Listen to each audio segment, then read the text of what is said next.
Hey guys, tonight we begin with something slightly less mathematical but arguably more useful if you ever find yourself without electricity, running water, or an understanding of modern plumbing, medieval survival techniques. So before you get comfortable, take a moment to like the video and subscribe, but only if you genuinely enjoy what I do here. And let me know in the comments where you're tuning in from and what time it is. It's always fascinating to see who's joining us from around the world, possibly while hoarding beans. Now, dim the lights, maybe turn on a fan for that soft background hum, and let's ease into tonight's journey together. In the medieval world, fire wasn't a convenience. It was everything. Heat, cooking, light, protection, and possibly your only friend during a week-long storm in a thatched hut. So when you left home, you didn't pack snacks, you packed fire. Enter the portable fire bundle, the medieval version of a Zippo lighter. If that lighter was slow, smelled like sheep, and could burn your entire cart down if handled badly. Here's how it worked. You'd take a glowing ember from your home hearth, typically charcoal, and wrap it inside dried moss, fungus, or punkwood, often stuffed into a hollowed-out horn or a fireproof leather pouch. Sometimes it was wrapped in linen soaked in saltpeter or animal fat for longer smouldering. The ember would smoulder for hours, sometimes even an entire day, ready to be revived with a bit of breath and some gentle coaxing, much like your self-esteem after a peasant tax audit. The whole bundle was lightweight, reusable, and vital. It saved you from the misery of having to strike sparks from flint and steel for 30 minutes straight while pretending you knew what you were doing. Fire-making was notoriously fickle, especially if your tinder got damp or your hands were frozen into sad little claws. Carrying fire meant you could walk into a clearing, build a shelter, unpack your moss-wrapped miracle, and with a puff of breath and a prayer to Saint Smoky of the Ember, have flames ready for soup, warmth, or dramatic shadow puppet storytelling. You could even hand one to a neighbour on their way to market, passing the literal torch, because no one liked being the guy who had to beg for fire at dusk. Socially awkward and occasionally met with, "Should have packed your moss, Gerald." If you've ever looked at a prepper pantry, it's basically a museum of vacuum-sealed ambition.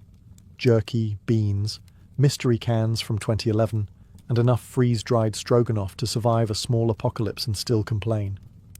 But medieval folks, they preserved meat the old-fashioned way, with smoke, salt, and the quiet terror of having nothing to eat come February. Now, most people today think of smoking meat as something you do with a grill, a beer, and mild barbecue delusions. But in the Middle Ages, smoke wasn't for flavour. It was for survival. And not just any smoke. This was strategic, sneaky smoke. Hidden smoke. You see, in many homes, especially cottages with open hearths, meat wasn't displayed proudly above the fire like in a fantasy movie. It was hung behind the fire, tucked high up in rafters, out of reach from animals, children, and that one neighbour who always showed up at dinner. Why behind the fire? Because that's where the cool smoke drifted, slow and steady, rising through the house and wrapping itself around whatever unfortunate chicken or pig part you'd managed to obtain. Over days, weeks, and even months, the smoke would dry the meat, kill off bacteria, repel insects, and make sure your ham survived longer than your New Year's optimism. This wasn't your sweet applewood barbecue kind of smoke. This was pine and despair smoke, thick, acrid, and full of character. After a few months, the meat was hardened, darkened, and fully armed against decay, bugs, and relatives dropping in unexpectedly. Even better, hidden meat smoked slower and was harder to steal. That matters when you live in a village where "I didn't see your sausage hanging there" is somehow a legal defence. And don't forget the dual benefit. While the meat smoked, the house stayed warm and pest-resistant. Nothing says cosy medieval evening like sitting under a smouldering ham in a room filled with smoke and hope. Today's preppers love perimeter defence. Motion sensors, tripwires, camera drones, and that one guy who always insists his dog can smell looters from a mile away. But medieval folks had their own version of property defence, and it didn't require batteries, barking, or Wi-Fi. It was called a living fence. And yes, it was exactly what it sounds like.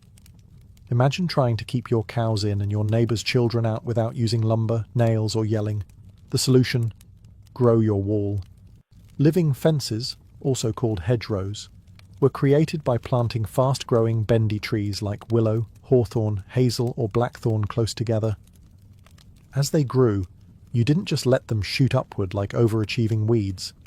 No, you bent, wove, and interlaced the branches into a thick, snarling hedge that could stop a pig, redirect a goose, and absolutely ruin a thief's evening. It wasn't just effective, it was elegant, in a spiky, borderline violent sort of way. Some hedges were laid, meaning the trunks were partially cut and bent sideways, encouraging new growth while still alive. Others included thorny plants that doubled as burglar deterrents and a free berry source, assuming you had the hands of a masochist. And here's the beauty of it. Living fences grew stronger over time. Unlike wooden fences that rot, collapse, and invite every carpenter in town to give you a quote, hedgerows became thicker, denser, and more impenetrable each year. Medieval farmers weren't just building walls, they were cultivating fortresses. They also served multiple roles. Birds nested in them, pollinators loved them, and they prevented soil erosion. Basically, they were medieval multi-tools, if your multi-tool had thorns, bees, and the occasional hidden ferret. They were also beautiful. Some hedgerows still visible in England today are over 700 years old, meaning they've outlived wars, kings, and several attempts at Brexit. When you hear clay battery, you might imagine monks in pointy hats zapping frogs with static, or medieval peasants accidentally inventing the Tesla. But no. This kind of battery had nothing to do with electricity and everything to do with temperature control, long before thermostats, mini-fridges, or the phrase climate anxiety. Clay, as it turns out, is not just for pots, questionable sculptures, and preschool. In the medieval world, it was also an unspoken genius of thermal mass, which is a fancy way of saying it holds on to heat, or cold, like a stubborn grandmother holds on to grudges. Let's break it down. Medieval homes and food storage pits often used clay-lined vessels or walls to regulate temperature. In the summer, clay kept food cooler than the surrounding air. In the winter, it retained heat longer than most building materials. This wasn't science fiction, it was just physics with mud. People would store milk, butter, or stew in unglazed clay pots soaked in water. As the water evaporated from the porous surface, it cooled the contents, kind of like a medieval refrigerator, but cheaper, quieter, and less likely to make your leftovers taste like Freon. Some even buried clay pots in cellars or shaded pits, where the Earth's steady underground temperature helped preserve food, drinks, and sometimes Grandma's emergency apple pie. They could also be heated near a fire, then used to slowly release warmth through the night. Clay bricks were placed in beds, under cloaks, or even wrapped in wool and carried on wagons, the medieval equivalent of a hot water bottle, but earthier. And unlike modern batteries, these never exploded. At worst, they just cracked and quietly gave up. If you've ever cursed at a pan because your eggs decided to permanently fuse with it, you might appreciate Teflon. But if you lived in the Middle Ages, long before non-stick coatings and late-night infomercials, you relied on something far simpler and far more blister-inducing: friction glaze.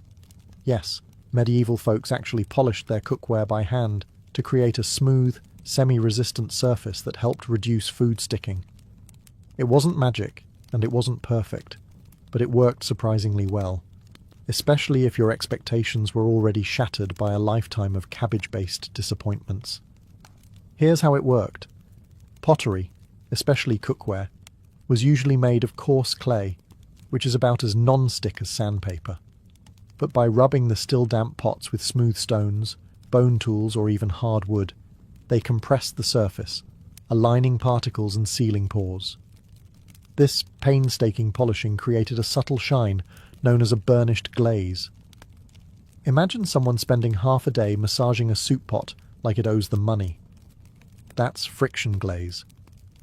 Now, did this stop everything from sticking? No. This wasn't a miracle. It was medieval innovation. but it reduced food adhesion enough to make cleaning easier and stew less crusty. Some even coated their burnished pots with a thin layer of animal fat, then fired them to help seal the surface, a kind of prehistoric seasoning process. It also helped the pots last longer by making them more resistant to water and cracking. And for extra points, burnished pots looked nicer. In a time when most things were grey, wooden or dying, a shiny cooking pot was basically the medieval equivalent of kitchen bling. Of course, the process was labour-intensive, and likely gave many potters permanent shoulder problems, but it meant the difference between usable cookware and a vessel that turned porridge into plaster. Modern preppers might spend hundreds on titanium cookware or whatever the latest anti-stick miracle is. But medieval folks? They sat down, grabbed a rock, and just kept rubbing until the pot obeyed. Primitive? Maybe. Effective? Absolutely. Long before GPS, Google Maps, and that one friend who swears he knows a shortcut and absolutely doesn't, people had to navigate using their ears, especially in fog, or forests, or those charming medieval mornings when the mist was so thick you couldn't see your own cartwheel. Enter the lost art of sound navigation. Not a superpower, not echolocation by bat, but practical survival through careful listening. And frankly, we don't give our ancestors enough credit for this. These were people who could identify their village by the angle of a church bell and determine how lost they were by how many dogs were barking. Let's say you're travelling on foot. No compass, no landmarks, just fog, mud, and a deep suspicion that you're walking in circles. You'd tune your ears to the bells, church bells, cowbells, even strategically placed clappers or gongs in certain regions. Towns often rang their church bells not just for mass, but as auditory lighthouses. Sound that cut through the mist and reminded you that civilization still existed. Somewhere. Herds were often equipped with cowbells or sheep bells, not just so you could find them again when they wandered off to commit mischief, but so you could follow the noise back home, assuming you didn't follow the wrong herd and end up in Gerald's pasture again. Forests and passes sometimes had wind chimes, clanging pots, or drums hung from trees to help mark trails. A clatter on the wind meant you were going the right way, or at least a way that someone had gone before and possibly survived. Fishermen used horns and echoes to find harbour entrances. Travellers would shout, clap, or bang sticks to judge distances by echo return. Primitive sonar minus the wetsuit. Even taverns helped. Many had musicians or loud gossip that spilled into the street like a beacon of ale-fueled safety. Follow the loot, and you'd find warmth, food, and possibly your cousin passed out under a bench. Like you lived in the Middle Ages and wanted to keep your teeth from rotting out of your skull prematurely, you had one go-to, charcoal. Not toothpaste, not floss, just burned stuff. Medieval people didn't exactly have Colgate. What they had was charred wood, ground into powder and mixed with salt, dried herbs, or crushed shells, applied directly to the teeth using fingers, sticks, or in the case of the particularly fashion-forward, a rag tied around a twig. This rustic blend became a sort of tooth scrub that could polish enamel, remove food build-up, and maybe, if the saints were kind, delay total tooth collapse until your 40s. Now, was it pleasant? Absolutely not. Rubbing gritty ash against your teeth feels exactly how it sounds, like chewing sand during a bonfire. But it was better than the alternative, which was to let plaque party freely until your gums staged a violent revolt. Charcoal also had mild antibacterial properties, meaning it helped fight bad breath. Sort of. Fresh breath in the medieval context meant you could speak within 3 feet of someone without causing tears. Some recipes added mint, rosemary, or sage, not for effectiveness but for the illusion of hygiene. Others swore by vinegar rinses afterward, which likely undid any good the charcoal did, and added a nice enamel-melting bonus. Dental work, when things went bad, involved pliers, strong arms, and a total absence of anaesthesia. So yes, smearing ashes on your molars suddenly looked like a very attractive alternative. Today, charcoal has made a comeback in hipster toothpaste and spa treatments. But let's be clear, medieval folks didn't use it to be trendy. They used it because the only other option was having your teeth pulled by a guy named Bartholomew who also sharpened knives. Let's be honest, modern housing is mostly drywall, concrete and IKEA furniture that collapses if you even think about leaning on it wrong. But medieval peasants, they built homes out of sticks, mud, straw and sheer optimism. The method? It was called wattle and daub, which sounds like a quirky folk band, but was actually the backbone of everyday survival architecture. Here's how it worked. First, you start with wattle, which is just a fancy word for woven branches, twigs, or long flexible sticks. Think basket weaving, but taller, colder, and way more likely to collapse on your goat. These wattle panels were then fastened between wooden posts, creating what looked like the skeleton of a very confused fence. Next came the daub, a charming hand-mixed concoction of mud, straw, clay, and animal dung. Yes, dung. Because in the Middle Ages, if it wasn't at least partially made of poop, were you even trying? This delightful paste was smeared into the wattle and left to dry, forming a surprisingly strong, insulated wall. It kept out the wind, held in heat, and provided the kind of rustic scent that said, "Home sweet, slightly composting home." Now, it wasn't glamorous. Your walls might occasionally crack, flake, or attract curious chickens, and patching them up was just part of your weekly to-do list, right between "don't starve" and "yell at the neighbour's goat." But it was cheap, effective, and best of all, locally sourced. No shipping fees, no carbon footprint, just earth, labour, and possibly a little trauma. Despite how primitive it sounds, wattle and daub could last decades, even centuries with maintenance. Some medieval homes still standing today have their original wattle walls, which means some peasant in 1350 did a better job than your last contractor. Picture medieval bedtime, a rickety straw mattress stuffed with regret, a thatched roof dripping something suspicious, and the constant threat of fleas, lice, and things that buzz, bite, or crawl with suspicious confidence.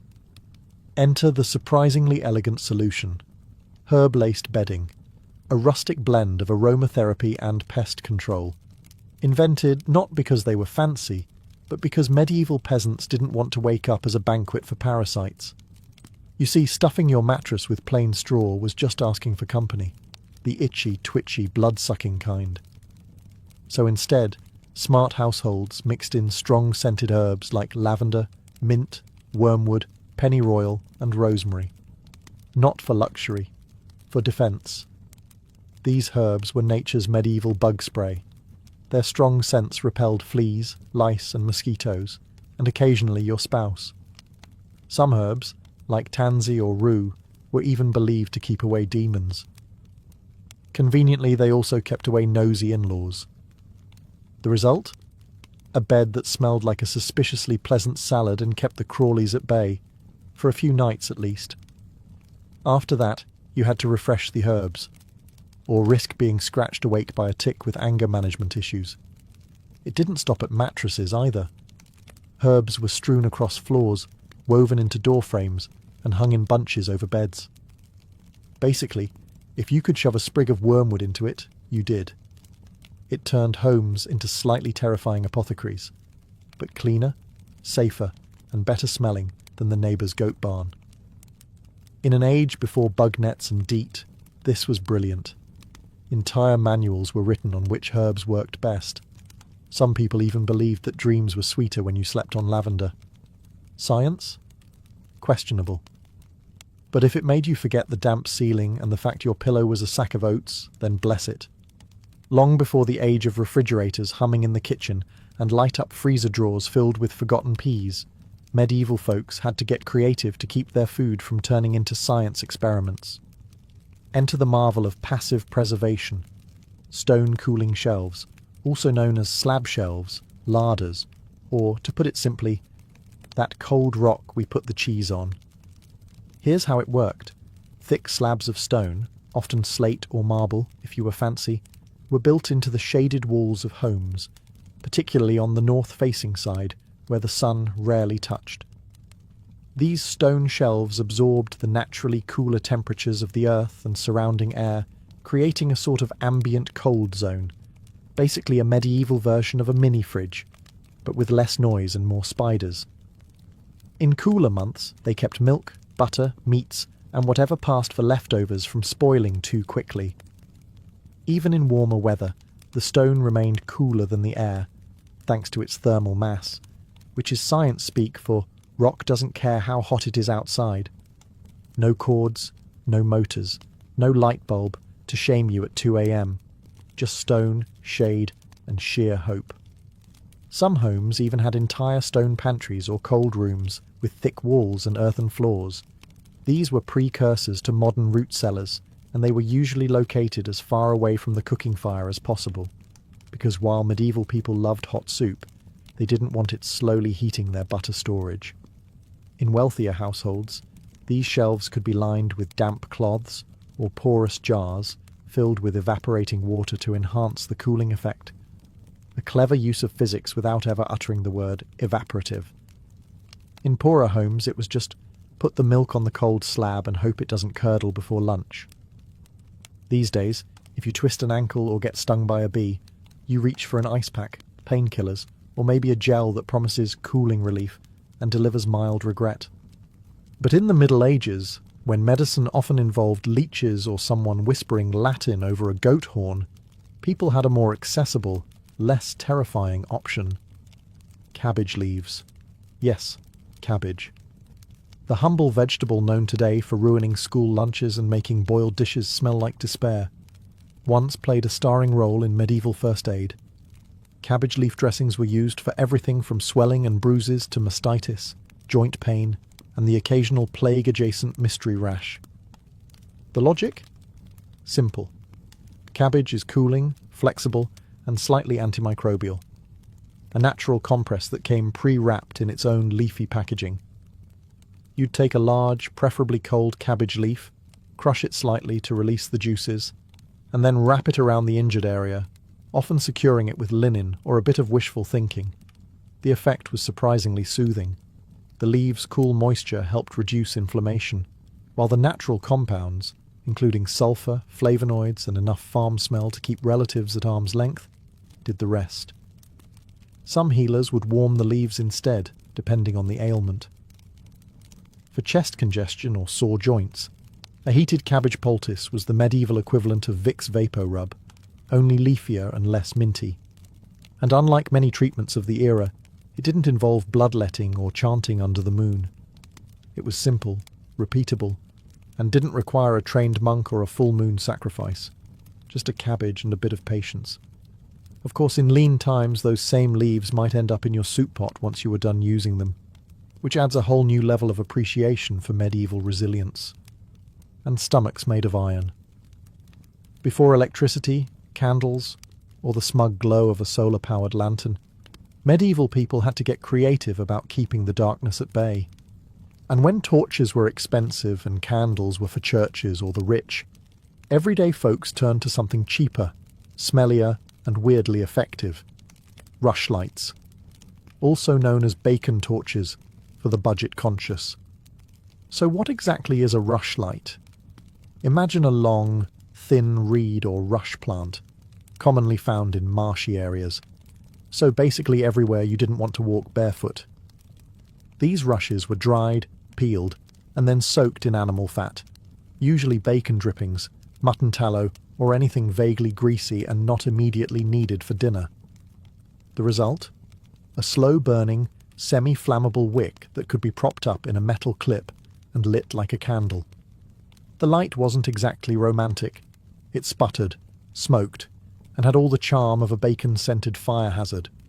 But it worked, and in the Middle Ages, that was good enough. Each rushlight could burn anywhere from 10 to 30 minutes, depending on how well it was soaked and how thick the rush was. If you needed more time, you lit another one. If you needed better light, you moved closer. And if your rushlight went out in a drafty room, well, welcome to the fun world of medieval darkness. Rushlights weren't just for lighting, though. They were timers, too. Need to boil something for half a rushlight's length? Done. Want to see how long it takes Gerald to return from the alehouse? Light one and count. They were cheap, fast to make, and surprisingly sustainable, assuming you didn't mind your house smelling faintly like fried pig and marsh water. Today, we store butter in refrigerators, plastic tubs, or inside artisanal wooden churns if you're really committed to pretending you live on a Victorian dairy farm. But in the Middle Ages, refrigeration wasn't an option. So, naturally, someone looked at a swamp and thought, yeah, let's put the dairy product in there. And thus, bog butter was born. Bog butter is exactly what it sounds like. Butter, or sometimes lard, that was buried in a peat bog. Why a bog? Because, despite being full of mud, insects, and things that probably hiss when disturbed, bogs are cold, oxygen poor, and acidic. Nature's least inviting but surprisingly effective preservation chamber. People would take large quantities of butter, wrap them in cloth, bark, or even wooden barrels, and bury them deep in the peat, and not for a few hours. We're talking months, years, or in some cases, centuries. Archaeologists in Ireland have found bog butter over 3,000 years old. That's right. Some ancient Celtic peasant's forgotten snack is now in a museum instead of on toast. The cold, airless bog kept bacteria and fungi from spoiling the butter, and the tannins in the peat helped prevent oxidation. The result? A weirdly preserved lump of dairy that, according to brave modern taste testers, smells like cheese, smoke, and earthy regret. Now, was this the go-to for your everyday kitchen butter? No. This was long-term, survival mode storage, likely used for winter rations, tribute, or that cousin who always came uninvited in spring asking for food. Burying your butter in a bog also had the benefit of security. Want to keep thieves away? Hide your valuables in a freezing ankle-deep mud pit. No one's digging for breakfast in that. If you're imagining medieval people living in cosy hobbit holes with rustic larders and shelves of neatly labelled preserves, think again. Food storage was often less Pinterest and more, please don't let this go rancid before winter kills us all. And one of the cleverest solutions? Hollow trees? Yes, the original pantry that grew itself, required zero carpentry, and came with built-in camouflage. Hollow trees were surprisingly common across the medieval countryside. Whether naturally formed from age, lightning, rot, or over-enthusiastic squirrels, these cavities became impromptu storage units for peasants, travellers, and anyone with something perishable and no better options. Need to stash cheese, dried meat, or apples away from the house? Shove it in a tree. Want to keep food from being stolen by the neighbour's goat, or worse, the neighbour? Tree. Travelling through the woods and need a cold place to store that questionable pheasant you found? Tree. The interior of a hollow tree provided shade, insulation, and natural concealment. The thick bark and enclosed cavity kept temperatures relatively stable and helped slow spoilage. Not ideal for long-term preservation, but perfect for short-term storage, especially in cooler months. Some even lined the inside with leaves, moss, or bark to keep things dry and add a touch of that rustic medieval feng shui. Others placed food inside ceramic or leather containers before tucking them into the hollow, which at least gave the illusion that squirrels weren't licking your dinner. It wasn't just for food either. Hollow trees were also used to hide valuables, weapons, herbal remedies, and in a pinch, small children, during raids, not as a babysitting technique. A good tree could be the difference between starving and surviving, or at least the difference between cold cheese and suspiciously warm cheese. In the survival world, eating bark is usually code for things have gone very wrong. But in the Middle Ages, it was actually a legit survival food. Introducing bark bread, a medieval delicacy that says, I didn't starve, but I did chew a pine tree. During times of famine, which was often, peasants turned to the forest, not for game or mushrooms, too seasonal, too poisonous, but for tree bark. Specifically, the inner bark, or cambium, from pine, birch, or elm trees. This isn't the tough outer stuff, it's the soft, moist layer just beneath that was shaved off, dried, ground into flour, and mixed into bread dough. Was it delicious? No. Was it nutritious? Actually, surprisingly, yes. Bark contains fibre, trace minerals, and complex carbs. It kept people alive when grain stores were empty, taxes were due, and the cows had mysteriously stopped producing milk, probably unionizing. Most recipes mixed bark flour with whatever was available, acorns, nettles, actual flour if you were lucky, and baked it into flat, chewy loaves that looked like bread and tasted like forest. But when your choices were bark bread or becoming bark yourself, you chose carbs. Some people even toasted or roasted the bark before grinding it, which gave it a smoky flavour, or at least distracted from the fact that you were eating tree. And it wasn't just for peasants. During sieges and harsh winters, entire communities relied on bark-based food to survive, sometimes even taxing how much cambium you could harvest from communal forests. Too much bark collection, and the tree died. Not enough, and the villagers did. So if the world ends and you're standing in the woods, no food in sight, don't panic. Just look for a birch, channel your inner peasant, and remember, you can totally eat that. In the land between the Tigris and Euphrates, beauty was a daily devotion. Ancient Mesopotamians didn't just groom themselves, they ritualized it. For them, cleanliness and adornment were signs of civility, favour with the gods, and even political status. You weren't just putting on a face for the world, you were preparing yourself for divine observation. Let's start with the eyes. Thick black eyeliner wasn't born in Cleopatra's boudoir.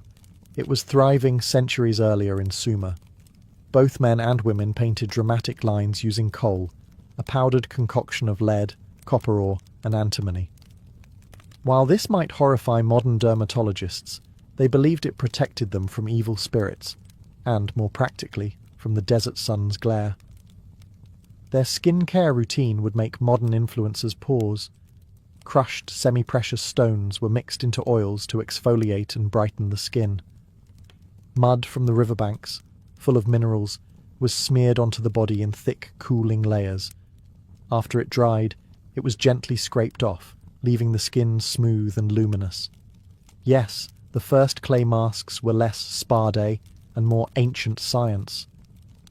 Hair removal was another ordeal. Using sharpened seashells or early tweezers, they plucked, scraped, or burned off body hair. Smoothness was equated with refinement and with godliness. The more polished your appearance, the closer you were to resembling divine perfection. Even their statues of gods and priestesses are hairless and immaculately styled, with symmetrical features and wide, painted eyes. And let's not forget the scent. Fragrant oils weren't just pleasant, they were powerful. Myrrh, frankincense and cedar were infused into animal fats and applied to the skin like perfumes. People believed these scents purified the body and pleased the gods. In royal courts, perfumed oils were so valuable that they were offered as tribute. Eyebrows? Tattooed. Permanent cosmetics weren't invented in the 20th century. They were already practiced in ancient temples. Women inked their brows using soot or natural dyes, creating bold arches that framed their faces dramatically. It was beauty with commitment. If you think today's beauty trends are extreme, let's talk about Cleopatra. Yes, the queen of eyeliner was more than just a seductress. She was the poster girl for Greco-Roman beauty obsession. While her face graced coins, her influence reached into every apothecary and boudoir from Alexandria to Rome. And she wasn't alone. Roman women inherited Egypt's taste for luxury, and then dialed it up to 11. Let's begin with the iconic milk bath. Cleopatra was rumoured to bathe in donkey milk daily. Whether it was 500 donkeys or just a strong rumour, the truth is this. Lactic acid, found in sour milk, is a natural exfoliant. Romans copied this enthusiastically. Elite women bathed in milk, honey and rose petals, believing it would smooth wrinkles and lighten the skin. And yes, it worked, just not for your wallet. Now to the face. Roman women desired pale, almost ghostly skin, a sign you were wealthy enough to avoid sunlight. Enter Sarussa. a face powder made of white lead, highly toxic. But hey, it gave that flawless matte finish.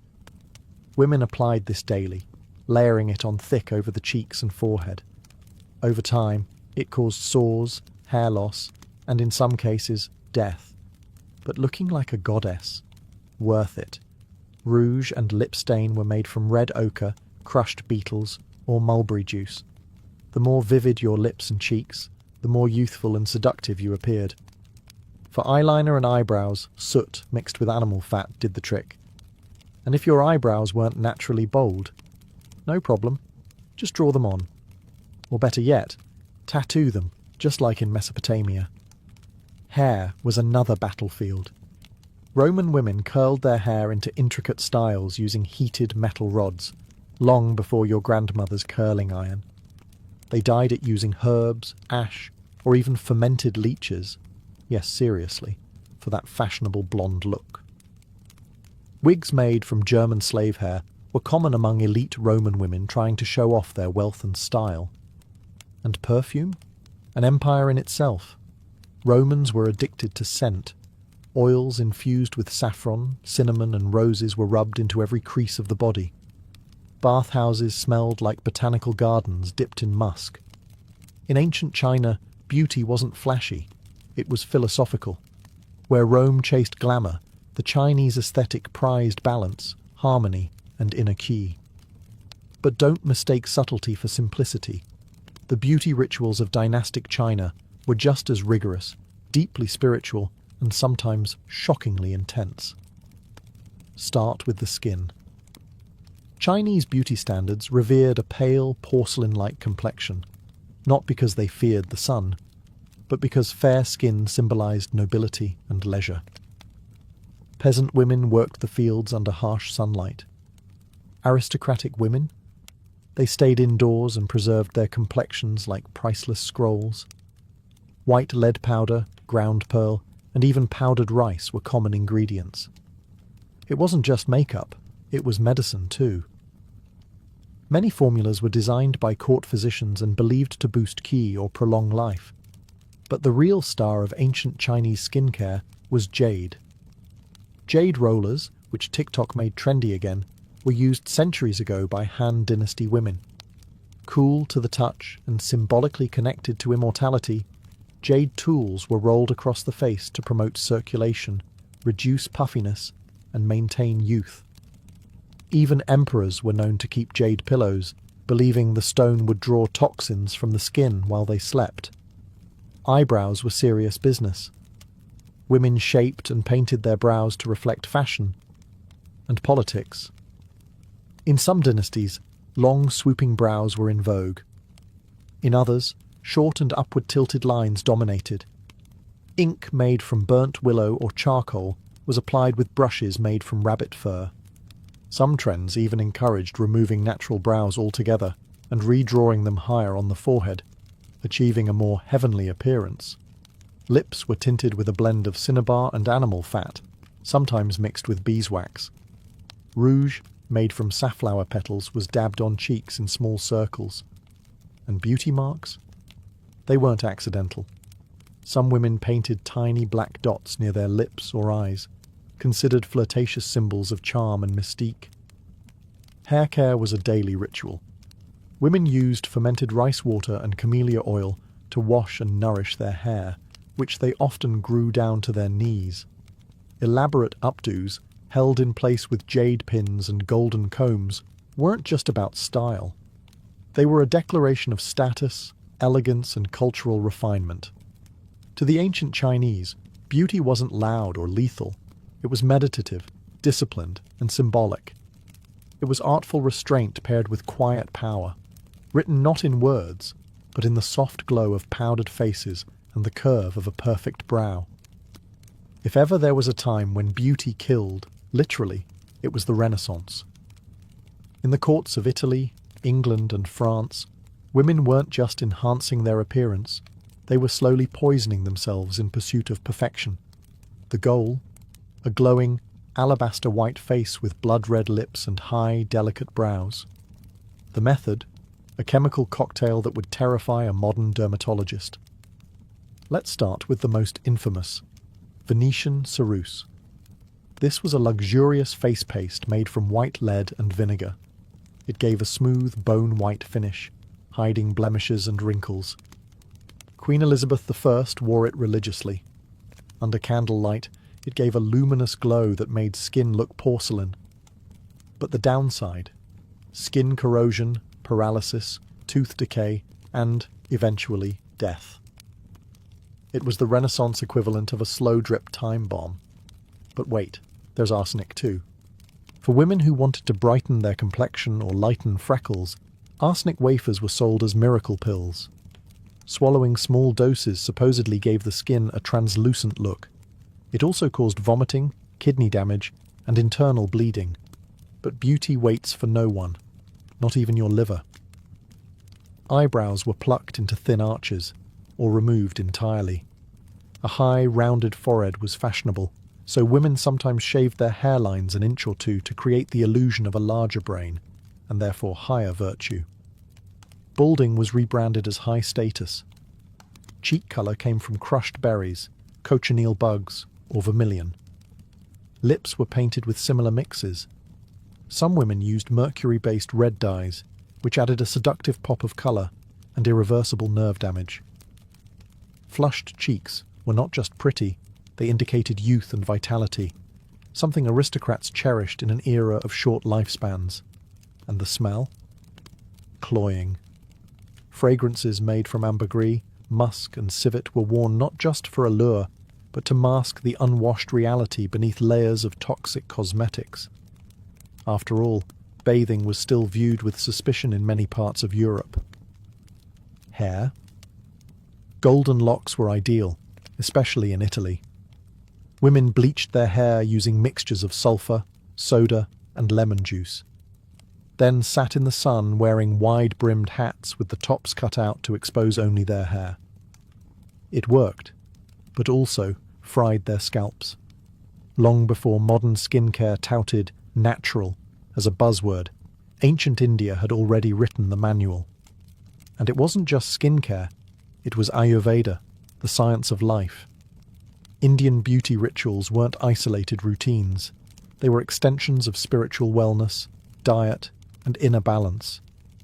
Beauty was the outer mirror of your doshas, your elemental energies. Let's start with the bath. The ritual of cleansing was sacred.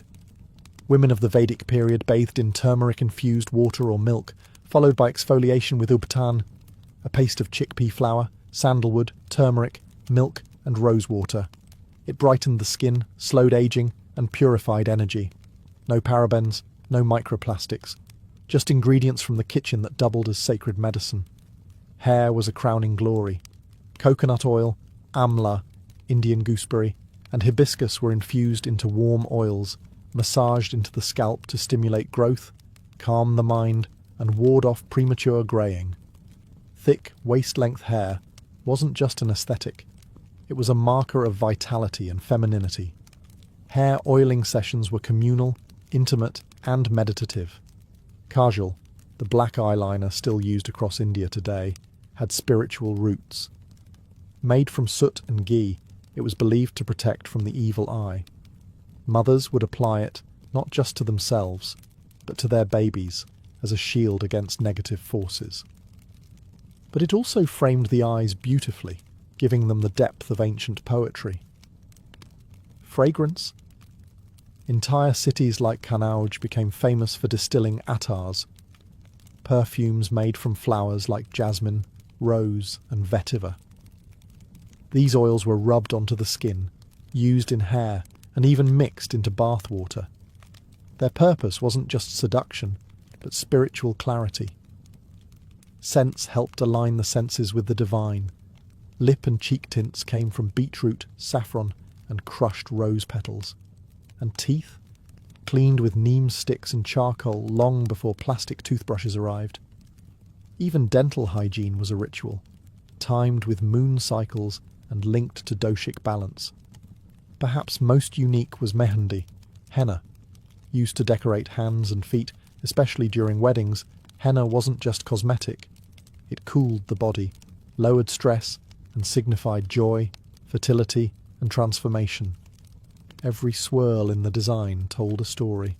The ancient Greeks adored beauty, but not in the flashy, gilded sense of later empires. For them, beauty was moral. Physical perfection reflected a virtuous soul. A sculpted body or symmetrical face wasn't just attractive, it was a sign of inner harmony, intelligence, and divine favour. So it's no surprise that grooming in classical Greece was practically a civic duty. Let's begin with the skin. Like the Romans, Greeks idolised pale complexions. A white face meant leisure and nobility. A tanned face meant you worked outside, which was for slaves and peasants. To achieve this ghostly ideal, Greek women used powders made from white lead, again, chalk or crushed seashells. These powders weren't subtle. In fact, some women layered them so thickly that they cracked when they smiled. But hey, beauty is sacrifice. Red lips and cheeks came from mulberries, red iron oxide, or even wine dregs. The richer the red, the more desirable the look. However, application had to be light. Heavy makeup was frowned upon. A modest flush meant good health and chastity. Too much. That was associated with prostitutes, known as hetairae, who famously used richer rouge and elaborate cosmetics to entertain philosophers and statesmen alike. Hair care was no afterthought. Greek women prized long, wavy hair, often styled in braids, buns, or knots, and held together with ivory or bronze pins. To lighten their hair, they rubbed in vinegar, lemon juice, and sometimes used ashes. Blonde hair, especially, was idealized as divine and foreign. Think Helen of Troy. Wigs and hairpieces made from enslaved northern women weren't uncommon among the elite. Eyebrows were key. A single, continuous brow, yes, a unibrow, was a sign of purity and intelligence. Women who weren't naturally blessed would fake it using powdered antimony or soot. Some even glued goat hair between their brows. All for that soft, scholarly look. Perfumes were blended with care, using olive oil as a base mixed with herbs like marjoram, thyme, and iris root. They were applied after bathing, which the Greeks did obsessively, often in public baths. Cleanliness was next to godliness, literally.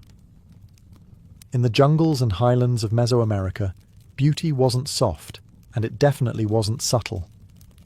For the Aztec and Mayan civilizations, beauty was bold, a physical badge of identity, power, and sacred duty. The ideal body was crafted, carved, and sometimes painfully altered, all in service of the gods and societal status. Let's start with the most intense, cranial modification. Among both the Mayans and Aztecs, shaping a baby's skull was seen as an enhancement. From infancy, wooden boards were gently but firmly bound to a child's head to elongate the skull into a sloped, almost cone-like shape. It was a sign of nobility, intelligence, and beauty. The longer and smoother the forehead, the higher your social standing. Next up, dental decoration. Forget whitening strips. Mayan elites embedded jade, turquoise, and even hematite into their teeth. Tiny holes were drilled with obsidian tools, and precious stones were glued in with natural resins. The sparkle when they smiled, literal. The pain tolerance, astronomical. Filed teeth were also fashionable, shaped into sharp points or symmetrical patterns to mimic animal traits, suggesting strength or divine connection. Skin and face painting played a major role in daily life and ritual. Aztec women often wore red and yellow pigments on their cheeks, while both men and women used black paint for ceremonies. The colours weren't random. They had meaning. Red was for life and fertility. Black often signified war or devotion. Some paints were made from crushed insects, like cochineal, giving a vibrant crimson hue. Piercings and tattoos were spiritual commitments. Ear, nose, and lip piercings were common, often adorned with jade or bone jewellery. Tattoos, created with thorns and ink, displayed one's family lineage, religious role, or even battlefield honours. These weren't subtle accessories, they were declarations of loyalty to gods like Quetzalcoatl or Ixchel. Even crossed eyes were considered attractive among the Maya. Mothers dangled beads in front of their infants' noses, training them to look inward until their eyes misaligned. This wasn't seen as a defect, but as a sign of mystical insight. Across the vast and varied landscapes of ancient Africa, beauty was as diverse as the terrain itself. From the lush Nile Valley to the savannas of Nubia and the trade cities of West Africa, beauty rituals were both practical and profoundly symbolic. Adornment wasn't just a matter of style, it was a statement of identity, status, and even cosmic alignment. Let's begin in ancient Egypt, where beauty was practically a science. Both men and women wore kohl around their eyes, not just for allure, but as protection. The black pigment, made from galena or lead sulfide, reduced sun glare and warded off infections. The dramatic lines extended beyond the lids, creating the famous almond-eyed look of Egyptian art.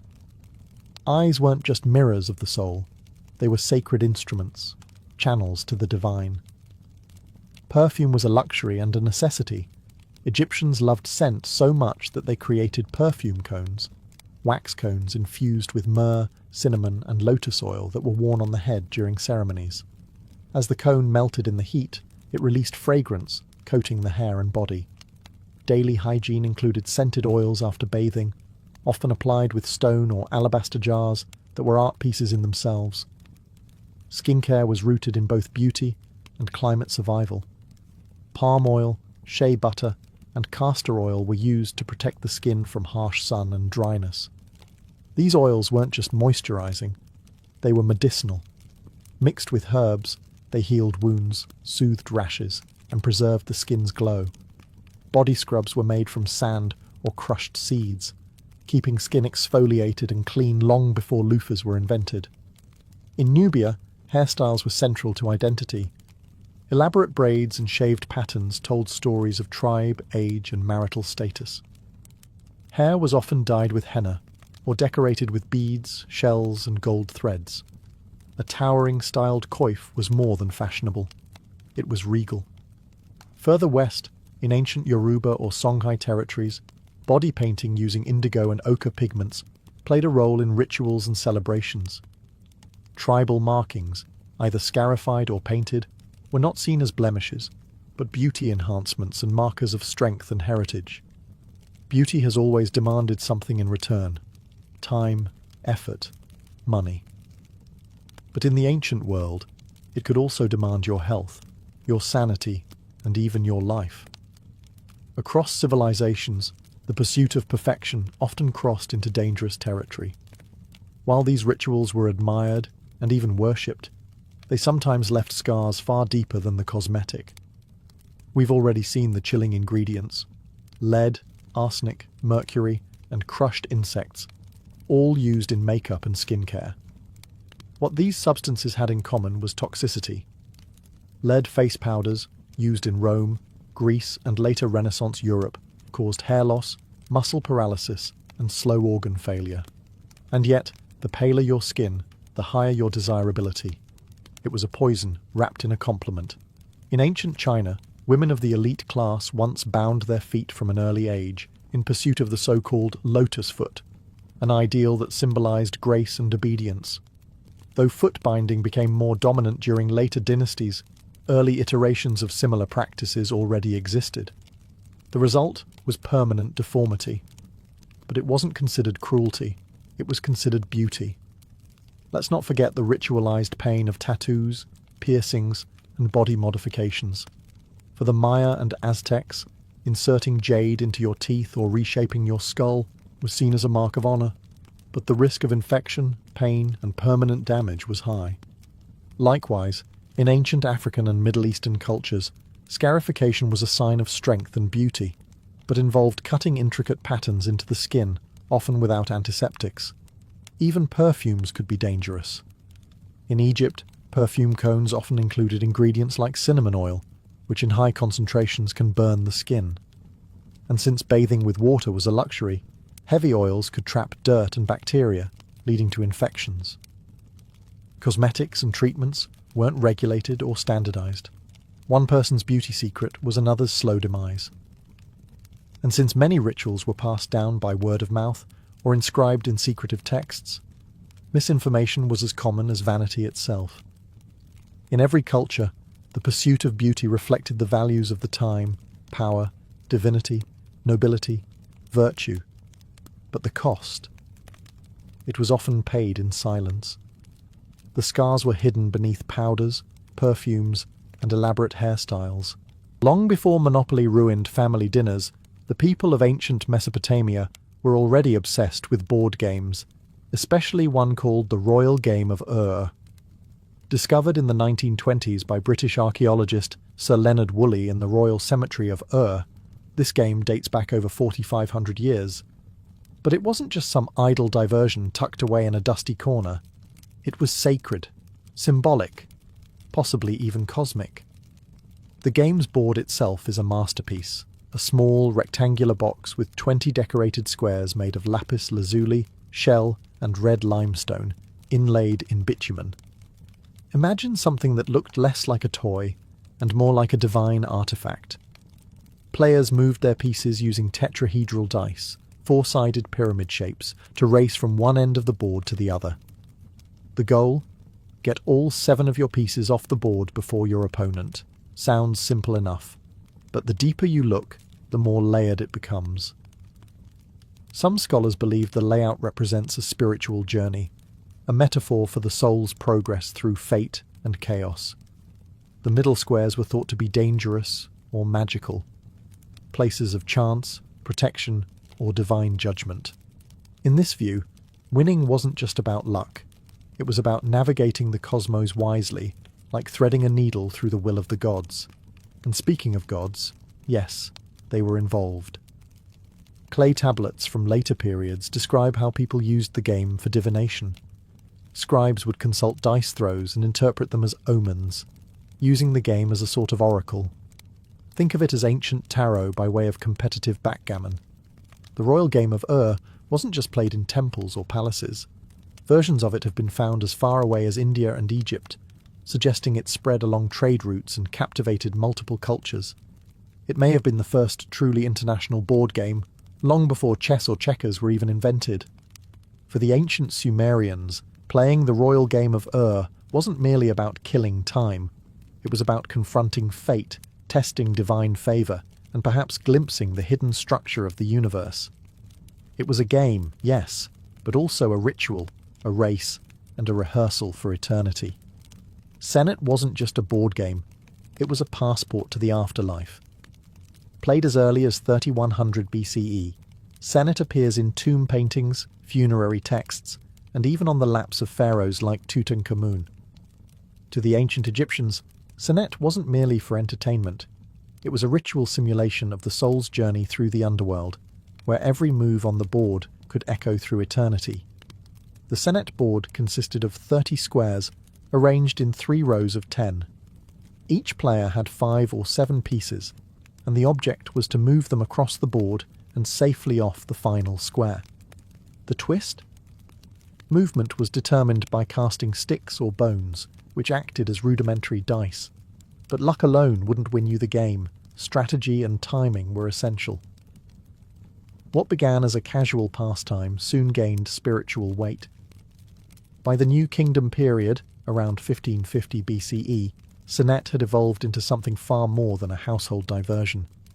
It was now a symbolic enactment of the soul's voyage through the Duat, the Egyptian underworld. Certain squares on the board came to represent key stages of that journey: rebirth, judgment, peril, purification.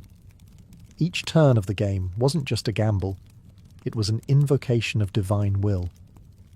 The iconography around Senet became increasingly mystical. Some boards were inscribed with hieroglyphs representing protective deities or spells. Square 26, for example, often symbolized the House of Rebirth, while Square 27 might be the House of Happiness. Landing there could mean divine protection, while other squares spelled delay or even danger. The board became a microcosm of the afterlife, a spiritual obstacle course laid out in cedar and paint. Senet was also closely tied to the goddess Ma'at, the embodiment of truth, justice, and cosmic order. Playing Senet well was a symbolic rehearsal for navigating the trials of the afterlife, where the soul would be weighed against the feather of Ma'at. Win the game, and you might win immortality. Lose? Let's just say you'd better hope someone packed extra amulets in your tomb. So while Senet may look like an ancient version of backgammon, it was much more. Part game, part theology, part guidebook to the netherworld. In Egypt, you didn't just play Senet, you prayed through it. To the untrained eye, knucklebones looked like child's play, just a handful of oddly shaped bones tossed in the air. But in ancient Greece, it was far more than a simple pastime. It was a game of skill, chance, flirtation, and even divine symbolism. Whether in bustling Athenian marketplaces or quiet temple courtyards, knucklebones clattered across stone floors, echoing laughter, rivalry, and ritual. The game was originally played using the small ankle bones of sheep or goats, known as astragaloi. Unlike modern dice, these four-sided bones didn't roll in uniform patterns, making each throw unpredictable. Players tossed them into the air and tried to catch them on the back of their hand, or land them in certain positions to score points. The rules varied by region and era, but the thrill was universal. It wasn't just kids who played. Adults, particularly women, adored it. Greek vases and sculptures often show young girls playing knucklebones in elegant robes, their faces full of concentration. For many, it was a game of elegance and dexterity, a kind of ancient fidget spinner meets social ritual.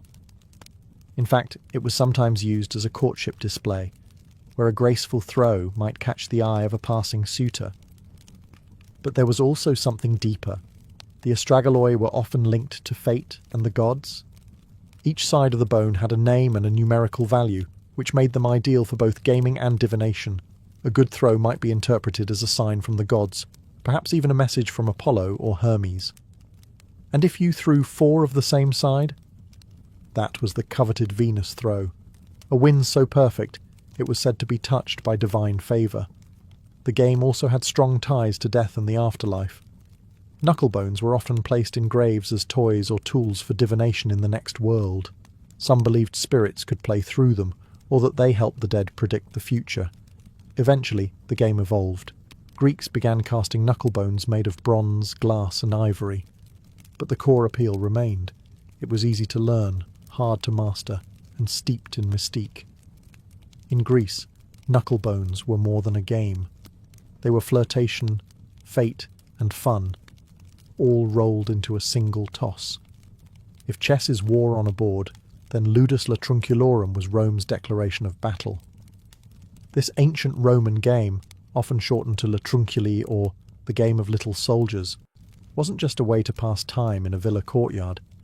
It was an intellectual sparring match, a brainy rehearsal for real-world conflict. To play it well was to think like a general. The exact rules of ludus latrunculorum have been lost to time, but enough fragments, wooden boards, clay pieces, and literary references remain to paint a compelling picture. Played on a grid, often 8x8 or 9x10 squares, each player controlled an army of small uniform pieces called latrones, or mercenaries. The objective? Outmaneuver your opponent and capture their pieces by surrounding them. No dice, no luck, just cunning. What made it thrilling was its subtlety. This wasn't a race game like or Senet. It was tactical, demanding foresight and psychological warfare. Players would bait, feint, and trap, just like in actual military campaigns. Roman authors like Varro and Ovid mention it as a pastime favoured by both soldiers and statesmen. Some saw it as a test of character. Others just liked humiliating their friends in front of a crowd. Interestingly, the game wasn't confined to the elite. Latrunculi boards have been found scratched into stones, floors, and even rooftops across the Roman Empire, from Britain to Egypt. Soldiers played it while stationed on the frontier. Merchants played it between negotiations. It transcended class and culture, offering both escape and strategic training. The pieces themselves varied. Simple pebbles, carved ivory tokens, or glass counters. Some boards featured special squares, possibly fortresses or thrones, where key captures could occur. Scholars debate whether a single king piece existed in some versions, But regardless, the game rewarded ruthless logic over brute strength. Roman poets often used the game as a metaphor. Losing a piece was like losing favour in court. Getting surrounded, like political betrayal. Even the gods were said to play versions of it, suggesting that strategy was not just human, but divine. Ludus Latruncalorum may be extinct, but its spirit survives in modern games like chess and checkers. It was Rome's intellectual bloodsport, a game where victory meant more than bragging rights. It meant superiority of mind. Before Senet reigned supreme in ancient Egypt, there was Mayhen, a mysterious, spiral-shaped board game named after a protective serpent god. Mayhen wasn't just a game. It was a riddle wrapped in mythology, strategy, and ceremony. While the exact rules have vanished into the sands of time, the surviving boards and game pieces suggest that Mayhen was more than just recreation. It was cosmic symbolism in motion. The board itself was striking. A coiled serpent, its body segmented into rectangular spaces, spiralling inward toward the head. The serpent, Mayhen, was believed to protect the sun god Ra during his nightly journey through the underworld. So in essence, each game was a reenactment of a divine voyage. Players navigating the coils of danger, transformation, and rebirth. The pieces discovered alongside Mayhen boards include small lion-shaped tokens and round marbles or spheres. Scholars believe each player controlled a set of marbles that travelled through the serpent's body, possibly escorted or threatened by the lion figures. The lions may have acted as guardians, obstacles, or even competitive attackers. While it's unclear exactly how movement worked, it likely involved dice or casting sticks, as with other Egyptian games. What makes Mayhen so fascinating is its rapid disappearance. Popular during the Old Kingdom, around 2600 to 2300 BCE, it abruptly vanished from records and archaeological finds by the Middle Kingdom. Why? No one knows. Some theorize that its religious associations fell out of favour. Others believe it was simply overshadowed by Senet's growing role in funerary rites. Either way, Mayhen became a relic, leaving behind only beautiful serpent-shaped boards and silent, lion-headed pieces. Its presence outside Egypt is equally intriguing.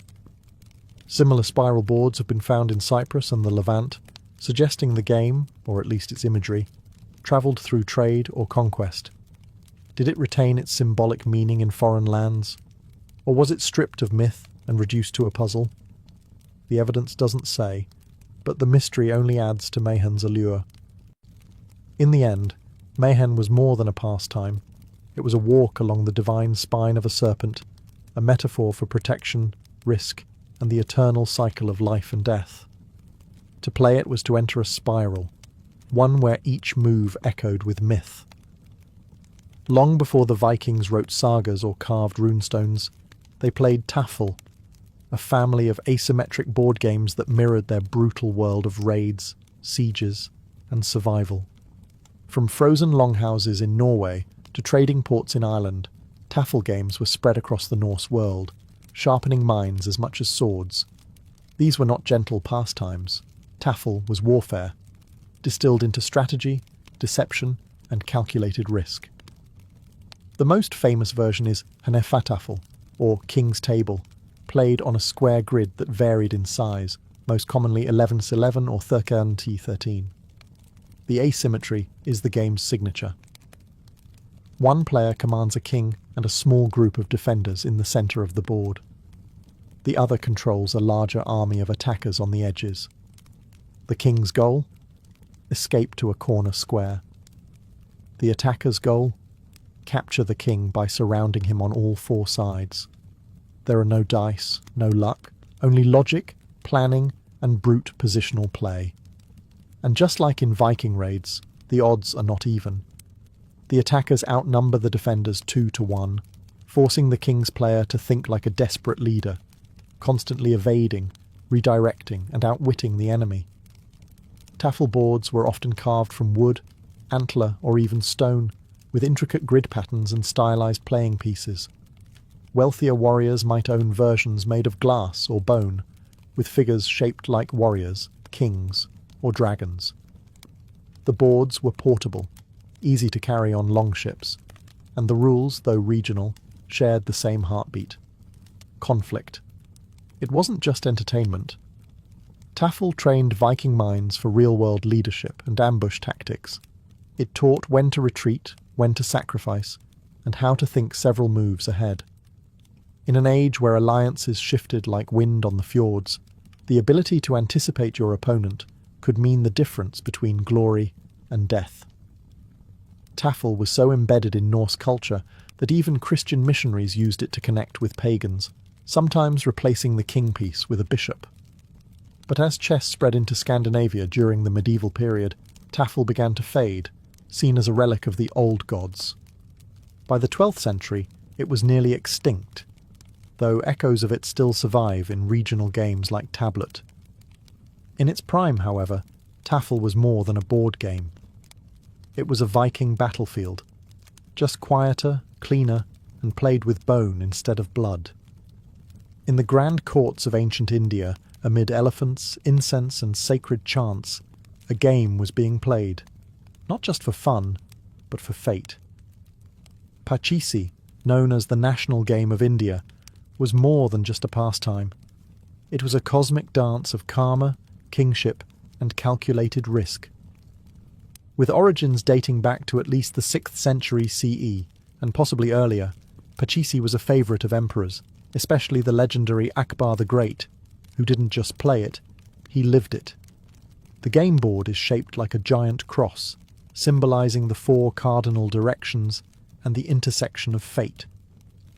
Each arm of the cross forms a path of squares, converging at a central square, representing the throne or home.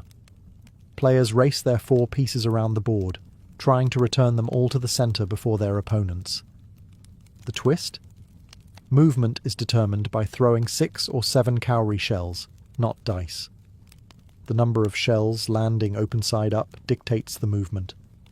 So every turn blends chance, choice, and divine whim. But Pachisi isn't just about movement. It's about capture. Land on an opponent's piece, and you send them back to the beginning. Timing, positioning, and bluffing are everything. A rash move can lead to disaster. A patient strategy can dominate the board. It's a game of nerves, much like the chess of war or the politics of court life. And yes, it was played in real life. Literally. Akbar famously built a massive courtyard version of the board at Fatehpur Sikri, where real people dressed in colour-coded clothing acted as game pieces. He played from above, moving human tokens with royal authority. It was spectacle, statecraft, and spiritual theatre all rolled into one. Pachisi's symbolic layers run deep. The cross-shaped board reflects the intersection of dharma, duty, artha, prosperity, karma, desire, and moksha, liberation. Success requires not just skill, but alignment with universal order. A good game, like a good life, balances risk and restraint. Later, British colonists adapted Pachisi into Ludo, flattening its symbolism into something more digestible. But the original game remains a masterpiece of ancient Indian thought. Pachisi was more than a race. It was a lesson in destiny, patience, and the subtle dance of karma across a board, where every throw mattered. If you were an Aztec, rolling the bones wasn't just a gamble, it was a spiritual transaction. Patoli, one of Mesoamerica's oldest known games, was part gambling, part ritual, and part cosmic drama. It was played everywhere, from humble village corners to the great temples of Tenochtitlan, and always under the watchful eye of the gods, especially Macuilxochitl, the patron of games, dance, and excess. The game board was simple in appearance. A cross-shaped grid, typically drawn on mats, stone, or even carved directly into temple steps. It contained 52 spaces, mirroring the Aztec calendar cycle of 52 years. This wasn't accidental. Time, fate, and cosmic cycles were embedded in every square. Players began with 6 beans marked with dots, functioning like primitive dice. These were thrown to determine how many spaces a player's token could move. Each player had a set of markers, often stones, bones, or carved figurines, that they maneuvered around the board in an effort to complete a circuit before their opponent. But Patoli wasn't just a race, it was a duel. Land on an opponent's piece and you could send it back to the start, or worse, eliminate it completely. But danger worked both ways. Certain squares were penalty spaces, tied to bad omens, where landing meant forfeiting progress, or goods. That's right, goods. Because Patoli wasn't just played for pride, it was a full-blown gambling event. Players bet everything from food and blankets to gold dust, jade, and even slaves. High-stakes games could get intense. Spectators would gather, cheering or jeering, and priests sometimes oversaw matches to ensure fairness and spiritual propriety. Players made offerings to Mquilxochitl before major games, asking for luck or forgiveness in case of loss. To play Patoli was to risk not only wealth, but divine disfavour. The Spanish, upon arriving, were horrified. They saw Patoli as a gateway to vice and paganism. Gambling was outlawed and boards destroyed. But the game lingered in memory, passed on secretly, or morphed into less dangerous variants. What made Patoli unique wasn't just its mechanics, but its fusion of luck, strategy, and cosmology. The board was a miniature universe. Each throw was a spin of fate, and every game mirrored the eternal gamble between order and chaos, life and loss. To modern eyes, games are usually seen as leisure, something to unwind, compete, or kill time. But in the ancient world, games were often sacred. They weren't just entertainment, they were mirrors of the cosmos, training grounds for rulers, and rehearsals for death, fate, and rebirth. Across civilizations, from Mesopotamia to Mesoamerica, play was never just play, it was ritual in disguise. Take Senet and Patoli, for instance. These weren't casual pastimes. They were embedded with religious meaning, often played in temples, tombs, and ceremonial contexts. Senet boards were found in the tombs of Egyptian pharaohs, not as toys but as tools to guide the soul through the duat, the underworld.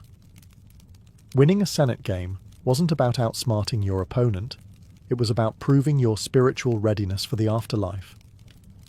Likewise, in the Aztec world, Patoli was played under divine surveillance. Mquilxochitl, the god of games and excess, demanded offerings and observance. The throws of beans weren't just lucky or unlucky, they were messages from the gods, signs of favour or punishment. Losing your possessions could be seen as karmic justice. Winning, a momentary alignment with cosmic forces. Even more abstract games like Mayhen and Pachisi carried rich symbolic weight. Mayhen reenacted the serpent god coiled around the sun god Ra during his nightly journey through the underworld. Every movement on the board symbolized protection, progress, or peril. Pachisi, with its cross-shaped layout, wasn't just about reaching the center. It was a model of dharma, karma, and moksha, the entire spiritual cycle rendered in cowrie shells and tokens. And the role of games in education and warcraft can't be overstated. Games like Ludus Latruncalorum and Tafel weren't just distractions for soldiers. They were tactical simulations. Emperors, generals, and young nobles played them not just to win, but to learn. Games trained the mind to anticipate moves, counter threats, and balance aggression with strategy. They forged leaders in silence, away from the battlefield. So whether they were rolled in temples, chanted in courts, or carved into stone, ancient games served multiple roles. They amused, yes, but they also taught, healed, judged, and prepared. They connected humans to the divine, players to fate, and time to eternity. In the ancient world, when you sat down to play, you weren't escaping life. You were living it deeper. Mary Wollstonecraft. Godwin entered the world on August 30th, 1797, with more pressure in her first breath than most feel in a lifetime. She was born into an intellectual earthquake.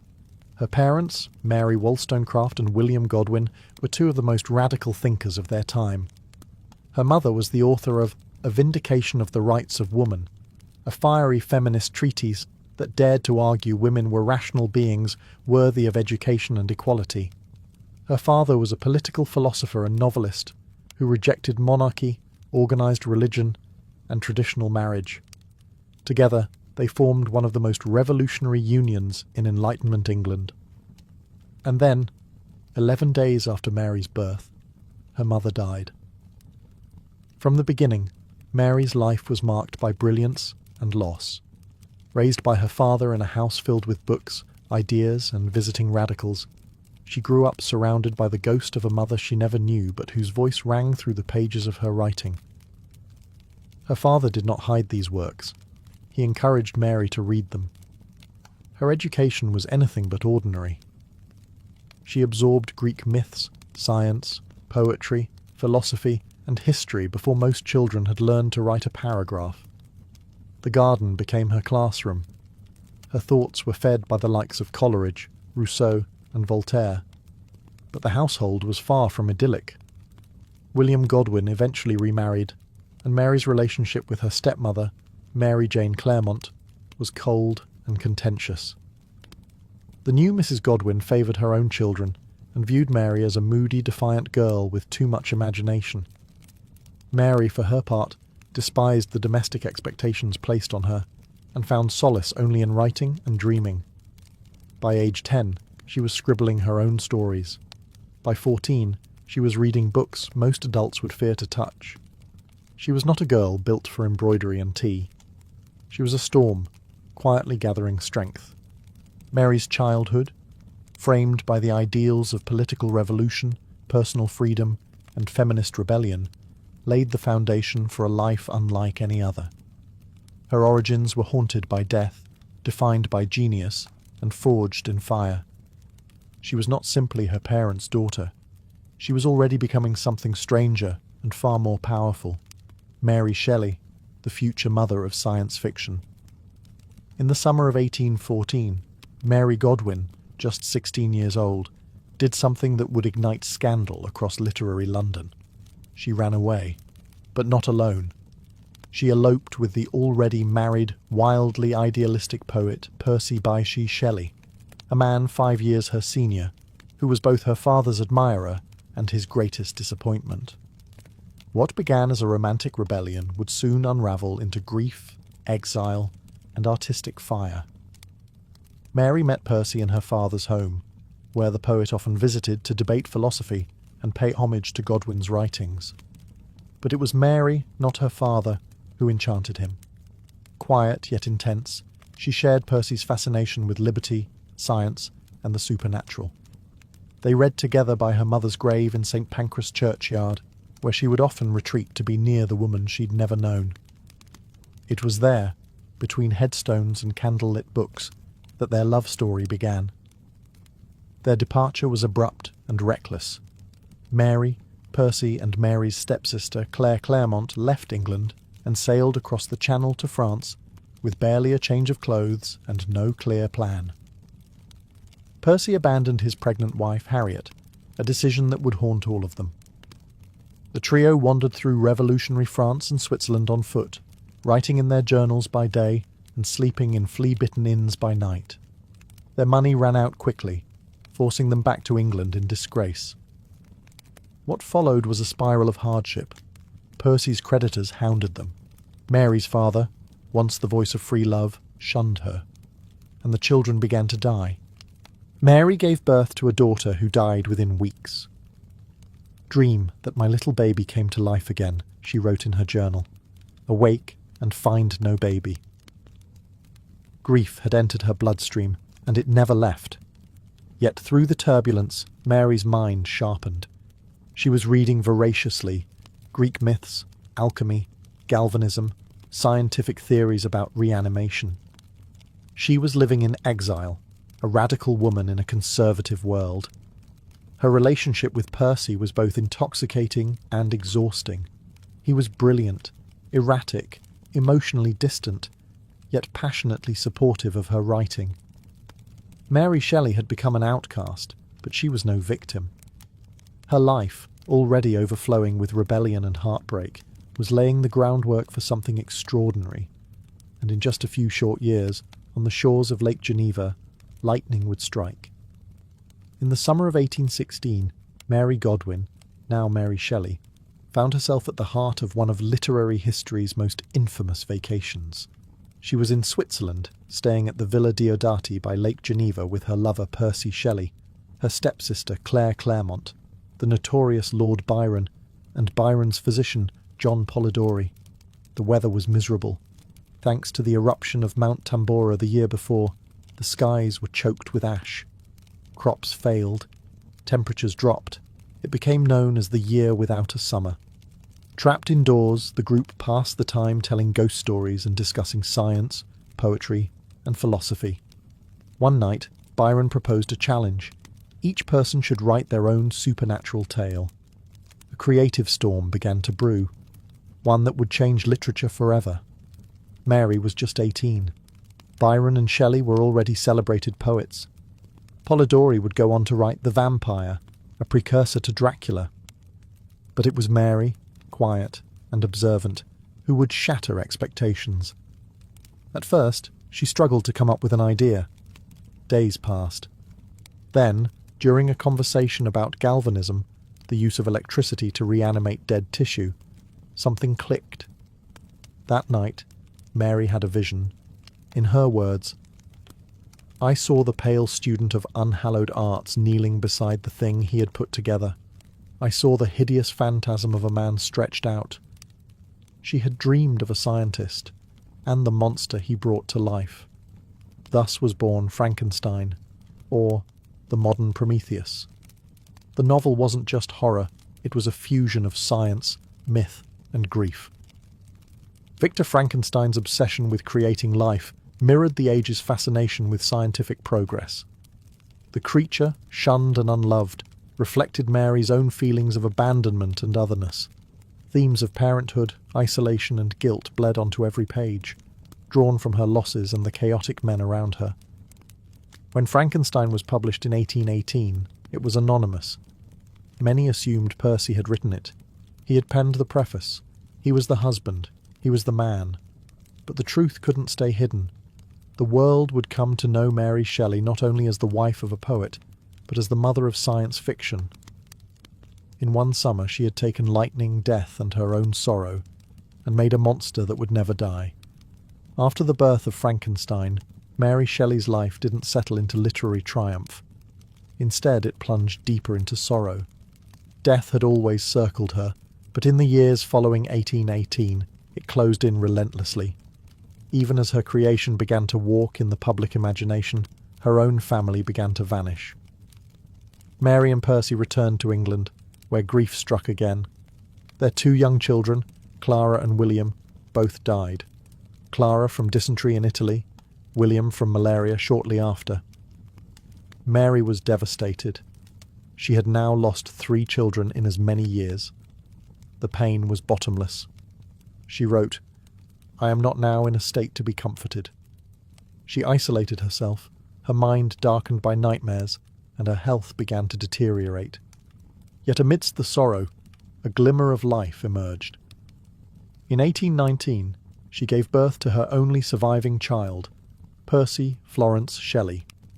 He would become her anchor in the years to come, but even he could not shield her from the next blow. In 1822, tragedy struck again, this time brutally and suddenly. Percy Shelley drowned in a storm while sailing off the coast of Italy. His body washed ashore, unrecognizable except for a volume of Keats's poetry in his pocket. Mary was just 24 years old, widowed, broke, and emotionally shattered. She had lived through the deaths of 3 children, her half-sister Fanny's suicide, the suicide of Percy's estranged wife Harriet, and now the drowning of the love of her life. It was a gothic horror no fiction could rival. Yet somehow, she endured. Mary gathered Percy's remains, both literal and literary. She preserved his poems, his reputation, and even allegedly kept a piece of his calcified heart wrapped in silk, stored in her writing desk. Grief was no longer just a companion, it was her constant muse. And through it all, she kept writing. Her pen became her lifeline. She composed Valperga, a historical novel, The Last Man, a post-apocalyptic vision of plague and isolation that eerily mirrored her own desolation, and she edited and published Percy's works, ensuring his legacy wouldn't drown with him. Mary Shelley didn't just survive tragedy. She absorbed it, transformed it, and turned it into art. Love had defined her early years, but now loss would shape her myth. By the mid-1820s, Mary Shelley was alone in a way few young women of her era could imagine. At just 28, she had already buried most of the people she had loved: her parents, her children, her half-sister, her husband. What remained was her pen, her son Percy Florence, and the crushing weight of legacy.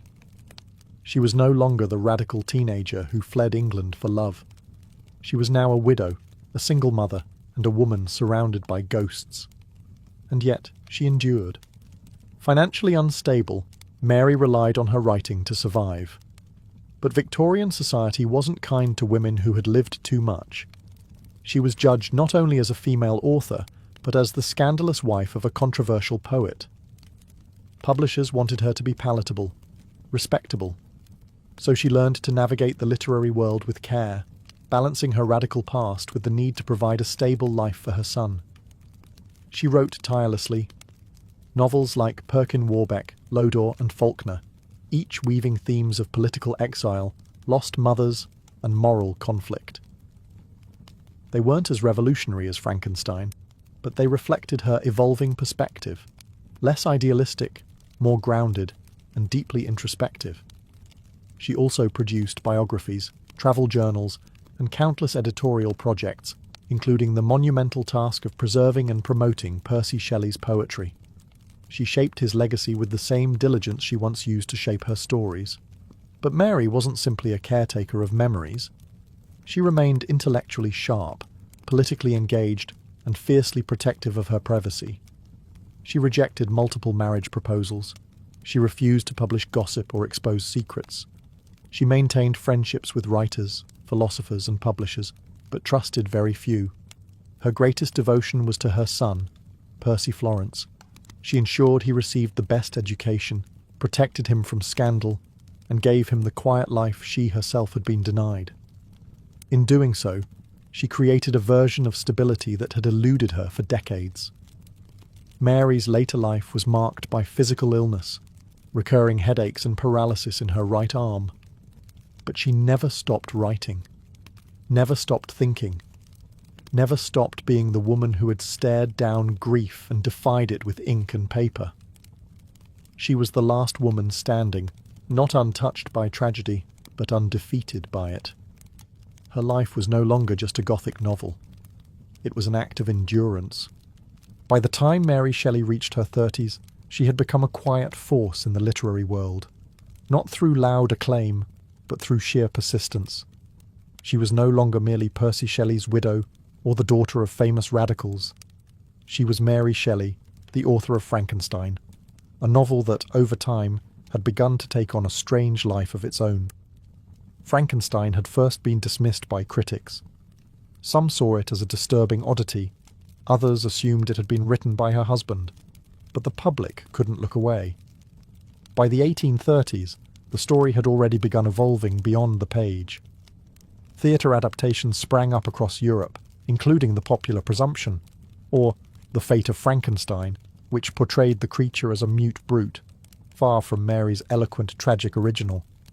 Still, it proved the novel's cultural power. Her monster was no longer just hers, it belonged to the world.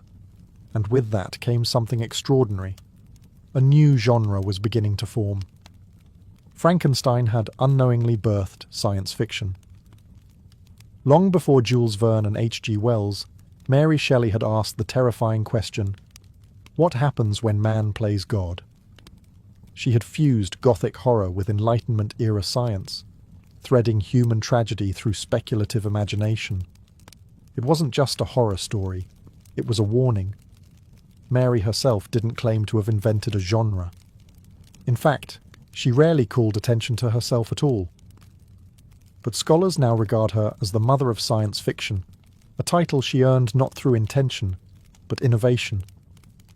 She had taken the anxieties of her era, about science, morality, motherhood, and death, and moulded them into a timeless parable. As she edited Percy's works and navigated the male-dominated publishing world, Mary quietly influenced generations of thinkers. Her writings explored not only politics and feminism, but ecological disaster, existential dread, and ethical boundaries. Her 1826 novel, The Last Man, imagined a world ravaged by plague and loneliness, a vision that would only be fully appreciated a century later. Though ill for much of her later life, she never stopped engaging with the world through her writing. Her legacy was already in motion, creeping out of the lab, across the stage, through the press, and into the bloodstream of modern culture. Mary Shelley had breathed life into an idea that would never die, and for that, literature would never be the same. Mary Shelley's life was shaped not only by love and loss, but by identity, an identity she was constantly forced to defend, reshape, and preserve. Being a woman writer in the 19th century was already a political act. Being Mary Shelley, the daughter of revolutionaries, the widow of a radical poet, and the creator of a morally complex monster, made her existence even more loaded.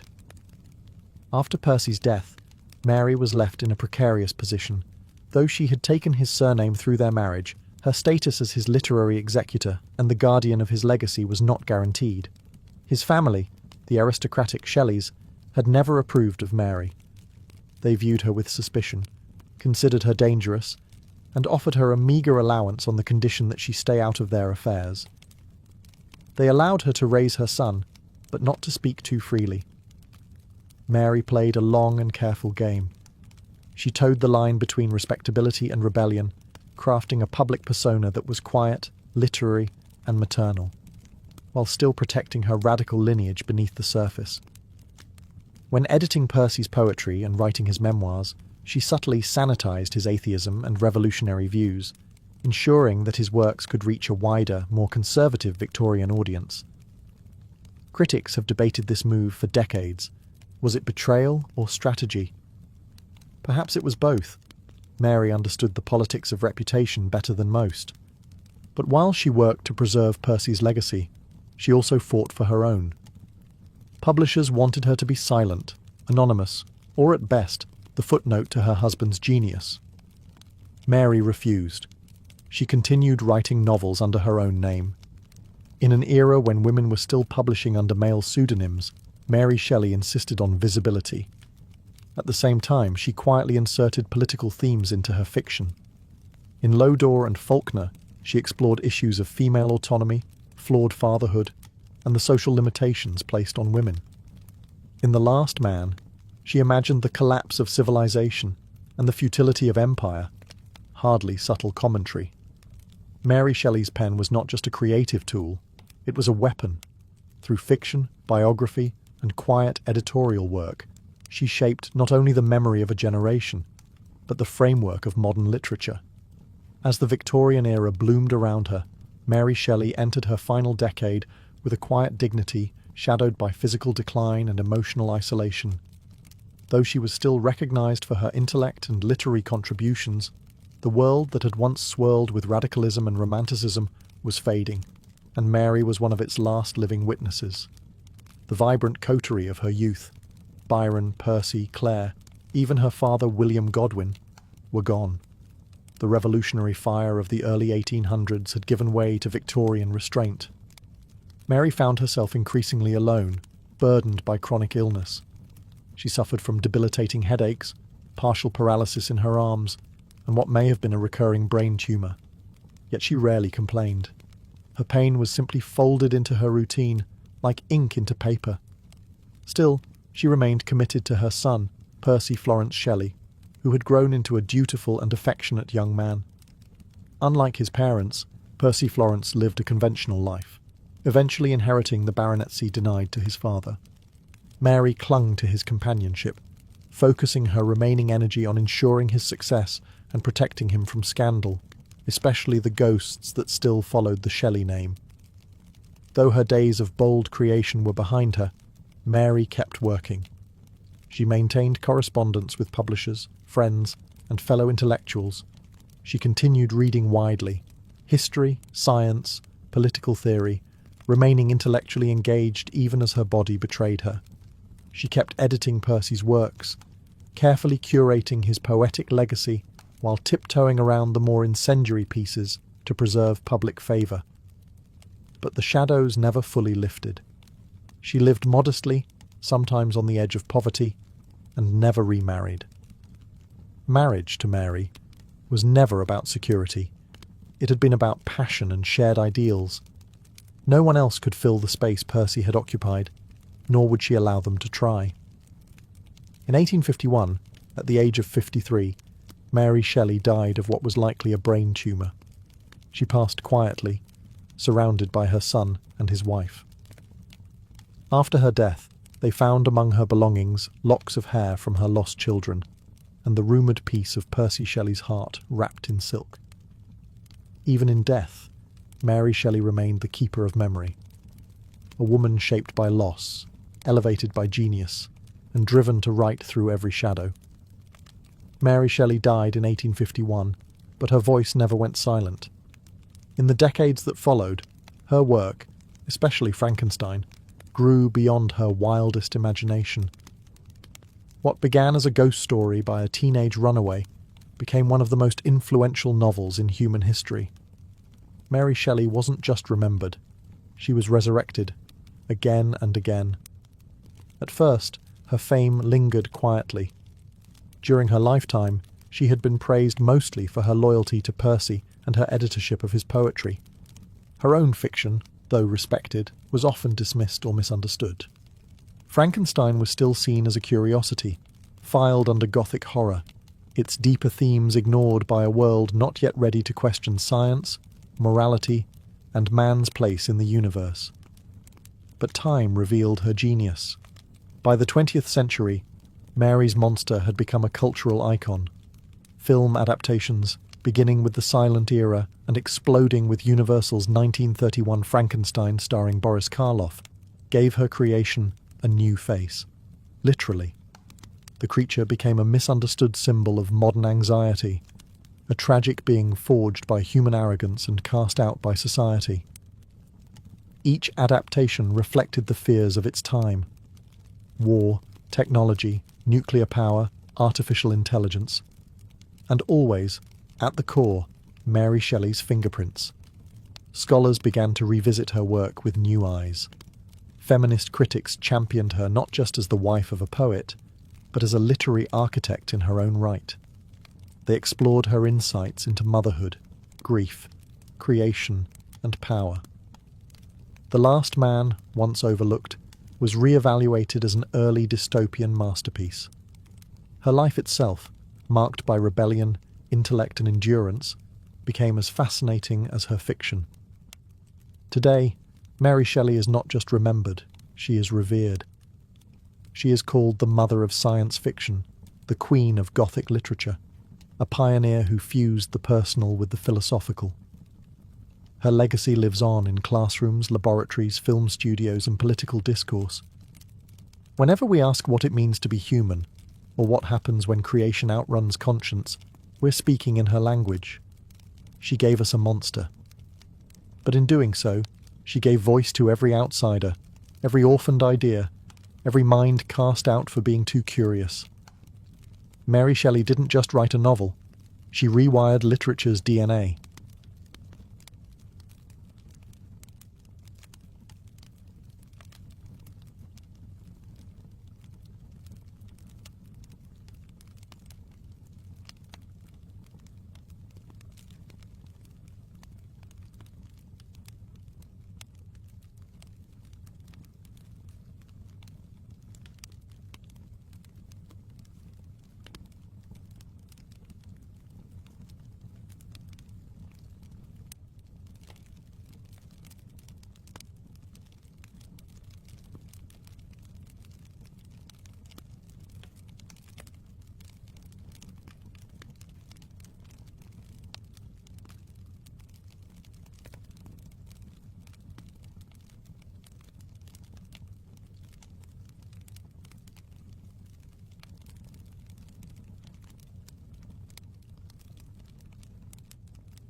Hey guys, tonight we begin with the rather tangled lives of the most inbred women in medieval history. Born of cousins, married to uncles, and occasionally both, these ladies were caught in the royal tradition of keeping it in the family, genetically and politically. So, before you get comfortable, take a moment to like the video and subscribe, but only if you genuinely enjoy what I do here. And let me know in the comments where you're tuning in from and what time it is for you. It's always fascinating to see who's joining us from around the world. Now, dim the lights, maybe turn on a fan for that soft background hum, and let's ease into tonight's journey together. Juana of Castile was born in 1479, the third child of two very important people who were also very related. Her parents were Ferdinand of Aragon and Isabella of Castile, the same power couple who financed Columbus, kicked out the Moors, and somehow thought cousin marriage was still a solid strategic move. Juana came from the Spanish Trastamara dynasty, which already had a strong tradition of marrying within the family.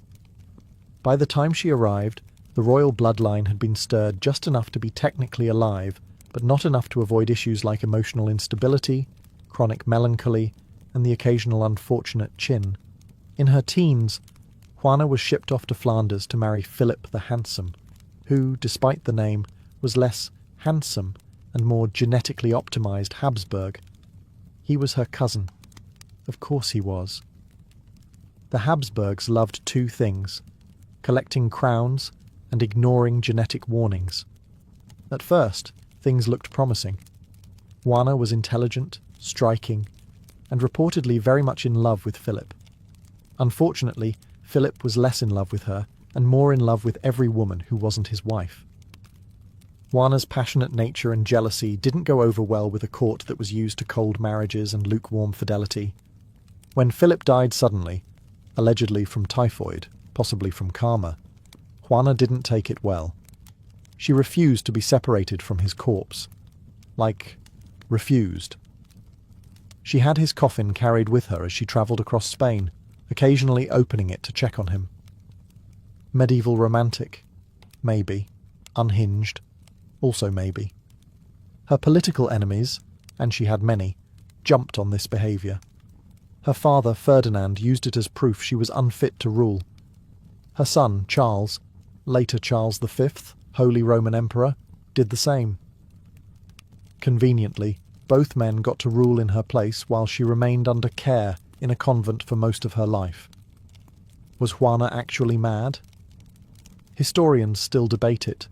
Some say she suffered from mental illness, exacerbated by grief and confinement. Others argue she was just politically inconvenient in a world where being an emotional woman, especially one who noticed her husband's cheating, was basically considered treason.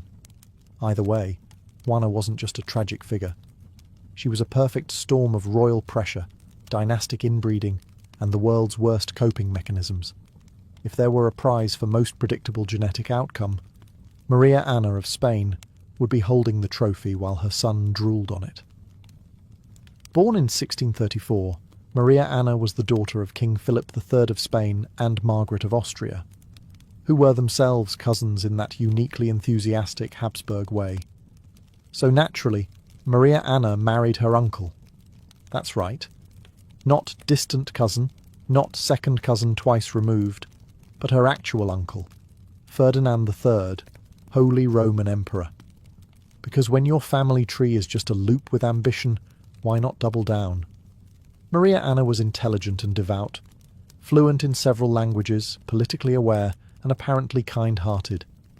She brought dignity to the imperial court, along with the genetic equivalent of photocopying a photocopy. Her most significant contribution to history? Giving birth to Charles II of Spain, arguably the most inbred monarch to ever sit on a throne without falling off. Charles inherited not just the crown, but the entire Habsburg gene backlog: an oversized jaw, a weak chin, chronic illness, infertility, and a suspected cognitive delay.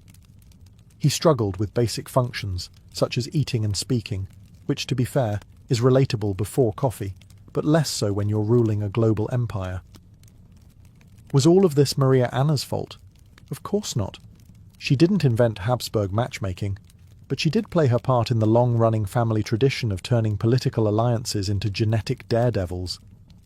To her credit, she deeply loved her son and was protective of him throughout his fragile life. She acted as regent during his minority and tried to shield him from court manipulation, which was like trying to stop a food fight in a room full of starving toddlers with daggers. Maria Anna died in 1696, a year after her son. The Spanish Empire she helped birth into decline soon collapsed into the War of Spanish Succession, a war triggered, in part, because Charles II couldn't produce an heir. Because, of course, he couldn't. If you've ever wondered what happens when a family treats marriage like a spreadsheet formula, Isabella of Habsburg is your answer. Born in 1501, Isabella was the daughter of Philip the Handsome, yes, that one again, and Juana of Castile, also known as Joanna the Mad, though at this point, Joanna the Understandably Stressed might be more accurate.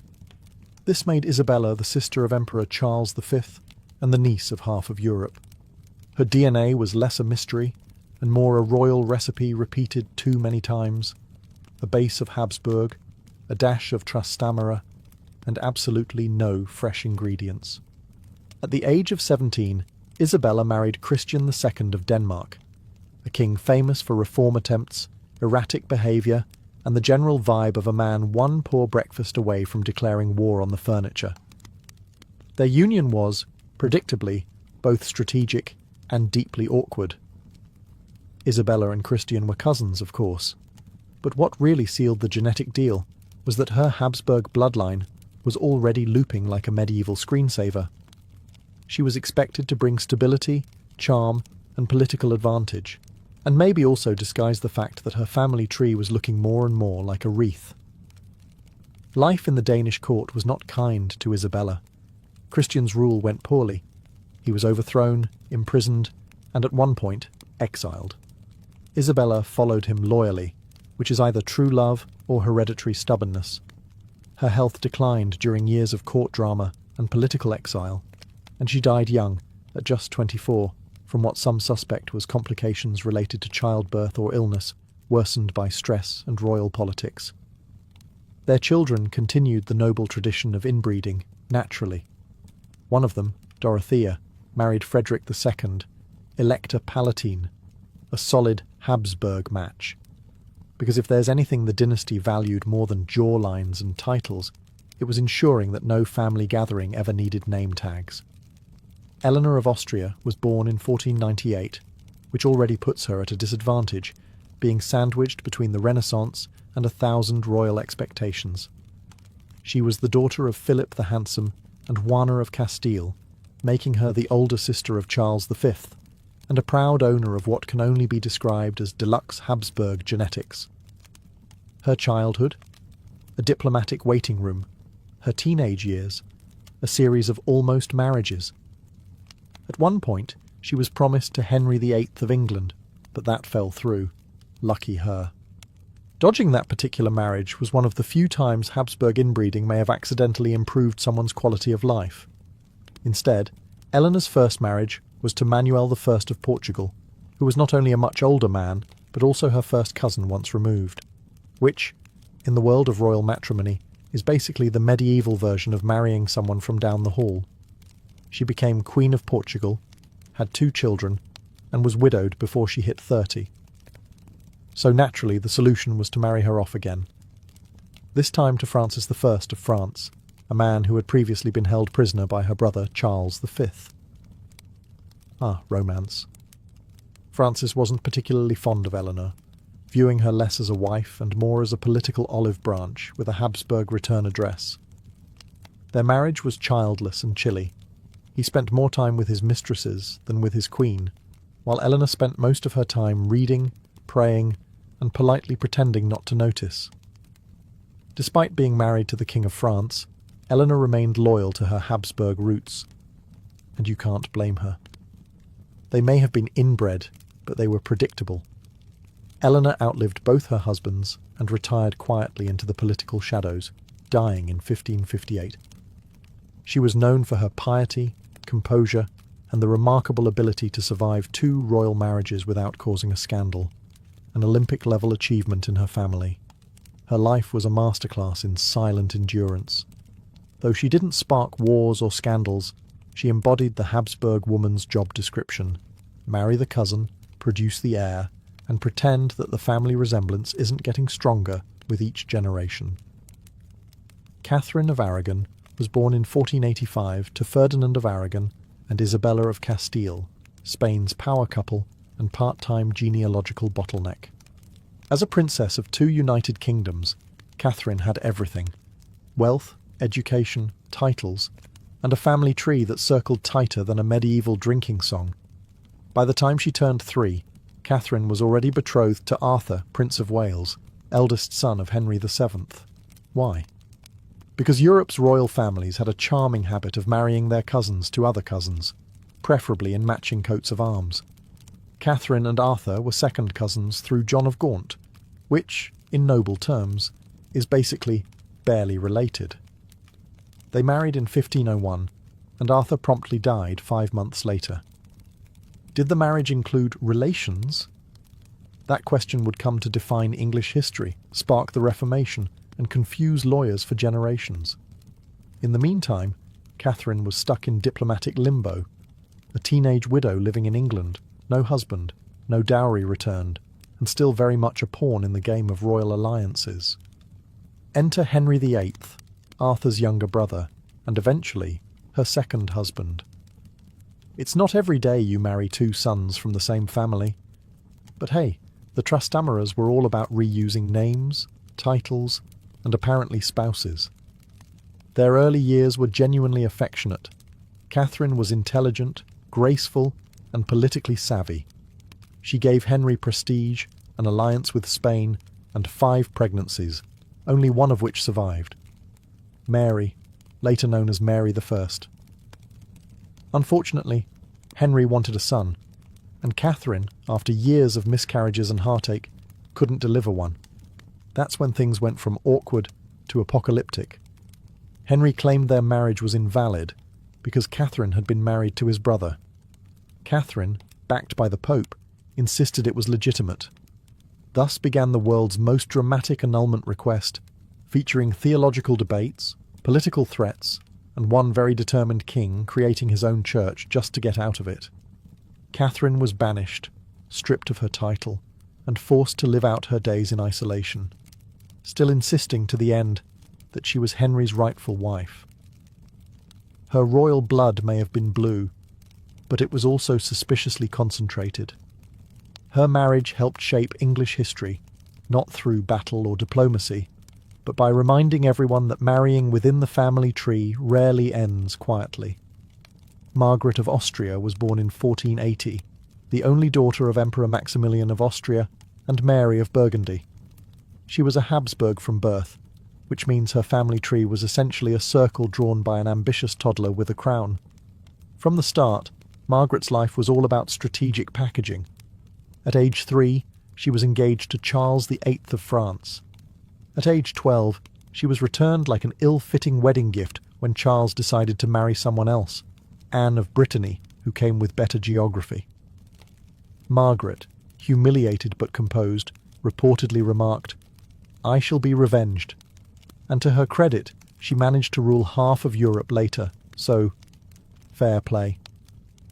Her second engagement was to Juan of Castile, son of Ferdinand and Isabella, and yes, her cousin. Naturally.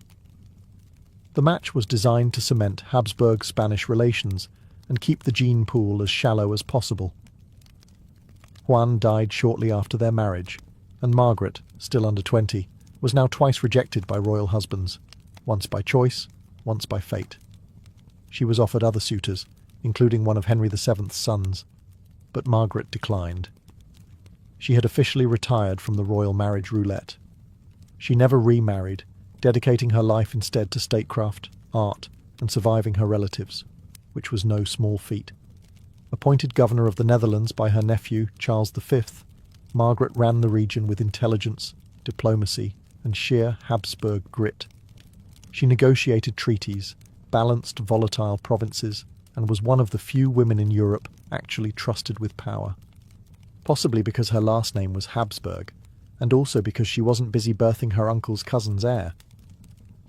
Despite the endless dynastic drama around her, Margaret lived a relatively scandal-free life. She collected art, patronised music, and even tried to teach young Charles some basic ruling skills. A thankless task, considering he was emperor by 19 and related to almost everyone on the planet. Margaret died in 1530 after a relatively minor foot injury turned fatal, because medieval medicine was just a very elaborate way of saying, "You'll probably die from that." She remains one of the few Habsburg women remembered more for her policies than her pedigree, though the pedigree, naturally, was still incredibly inbred. Blanche of Castile was born in 1188, a time when nobles still considered marrying your cousin a power move rather than a biology risk. As the granddaughter of Eleanor of Aquitaine and Henry II of England, and the daughter of King Alfonso VIII of Castile and Eleanor of England, Blanche entered the world with more royal blood than hemoglobin. By the time she could walk, her family was already plotting which relative she'd marry. The winner, Louis VIII of France, her cousin. Not just third cousin twice removed at Christmas. More like, we share grandparents, should we still do this? But of course, this was medieval royalty, where if your intended didn't share a family tree branch with you, it was considered bad diplomacy. At age 12, Blanche sailed to France to marry Louis, whose father, King Philip II, allegedly said, "She is small, but she will grow." Charming. They were married in 1200, launching Blanche into a life of dynastic chess, religious fervour, and politely ignoring the fact that most of her husband's ancestors were also hers. Blanche wasn't just a ceremonial figure. When Louis became king, she became queen consort, and after his death, she became the real power behind the throne.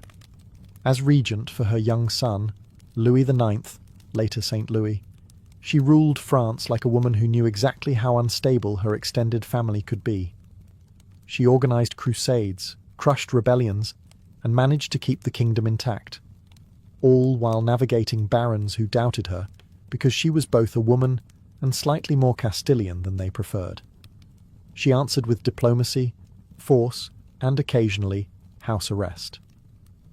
Genetically, Blanche represented centuries of consolidation, English, Castilian, French, all smooshed together into one determined little queen.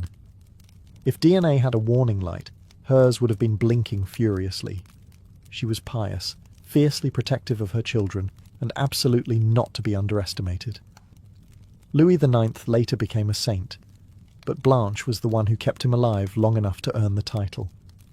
Anne of Bohemia and Hungary was born in 1503, which, in Habsburg terms, meant she was born with half a crown and half a family reunion in her veins. Her parents were Vladislaus II of Hungary and Bohemia and Anne of Foix-Condal. And while that second Anne may sound like a breath of genetic fresh air, don't be fooled. This was still very much an arranged tangle of royal repeat relations. Anne grew up knowing she would eventually be married off, like a particularly valuable diplomatic briefcase. And sure enough, in 1521, at the ripe old age of 18, she was married to her double first cousin, Archduke Ferdinand of Austria, who would later become Ferdinand I, Holy Roman Emperor. That's right, double first cousin, meaning they shared both sets of grandparents. Basically, a mirror match.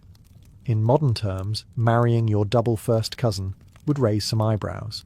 In the Habsburg world, it raised dynastic stability, and also possibly the rate of birth defects.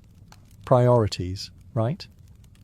Despite the genetic risks, the marriage was politically golden. It united the Habsburgs with the crowns of Hungary and Bohemia. It also produced 15 children. Yes, 15. Because if you're going to consolidate royal bloodlines, why not do it thoroughly?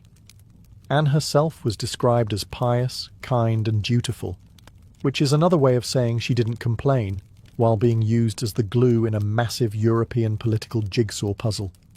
She accompanied Ferdinand on his various imperial campaigns and held court in multiple locations, depending on which part of Europe needed a reminder that the Habsburgs were still in charge and still very much into family weddings.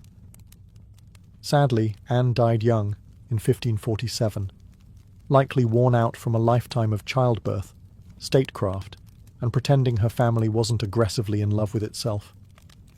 She didn't live to see Ferdinand crowned Holy Roman Emperor, but through her, the Habsburgs had successfully gobbled up Central Europe like it was on clearance. Anne of Bohemia and Hungary's life was a case study in elite inbreeding. A woman born to a dynasty that prioritized borders over biology, stability over sanity, and somehow still ended up producing half the emperors in Europe. Joanna of Naples, also known as Joanna I, ruled from the mid-14th century, a time when marrying your cousin wasn't just fashionable, it was practically a survival strategy for the nobility. Born in 1326 to Charles, Duke of Calabria, and Marie of Valois, Joanna entered the world already triple-stamped with royal legitimacy and at least 2 layers of cousin marriage residue. Her family tree was a Mediterranean spaghetti bowl. On one side, the French House of Valois. On the other, the Angevins of Naples. Her uncles were kings, her cousins were kings, and her marriage prospects were, inevitably, also kings and cousins. Joanna's first husband was Andrew of Hungary, her cousin naturally. The marriage was an awkward political pairing arranged by the Pope, which is rarely the recipe for a happy union. Andrew was reportedly boorish, unpopular, and about as well liked in Naples as plague rats. Joanna wasn't thrilled, the Neapolitan nobles weren't thrilled, and soon after Andrew was crowned co-ruler, he was murdered. Probably strangled with a curtain cord. Probably with Joanna's awareness, if not blessing. Let's call it a mutual incompatibility. She went on to marry 3 more times, to Louis of Taranto, her cousin, James IV of Majorca, also a cousin, and Otto of Brunswick-Grubenhagen, a minor noble with surprisingly little blood relation. Scandalous. If marrying into your own family was an Olympic event, Joanna medalled 4 times. Politically, Joanna was a powerhouse. She ruled Naples in her own right, stood up to the papacy, and supported reforms in a deeply corrupt kingdom. She was even excommunicated at one point for backing the wrong pope during the Western Schism. You know you're doing medieval politics right when both your relatives and the Vatican want you dead. She was eventually overthrown by Charles of Durazzo, yet another relative, who invaded Naples, imprisoned her, and had her smothered to death with a pillow. Which, given her track record with husbands and family, might have seemed oddly familiar. Joanna of Naples ruled boldly in a male-dominated world, married her way through multiple family branches, and died in the arms of someone who probably shared her great-grandmother. Born in 1566, Isabella Clara Eugenia was the daughter of Philip II of Spain and Elizabeth of Valois, a marriage between close cousins, because at this point the Habsburgs were less a family and more a controlled genetic experiment with a crown budget. From the moment she could hold a quill, Isabella was being groomed to rule, which, in Habsburg terms, meant learning diplomacy, religion, and how to politely ignore that half your uncles were also technically your cousins. Her father, Philip II, was incredibly fond of her.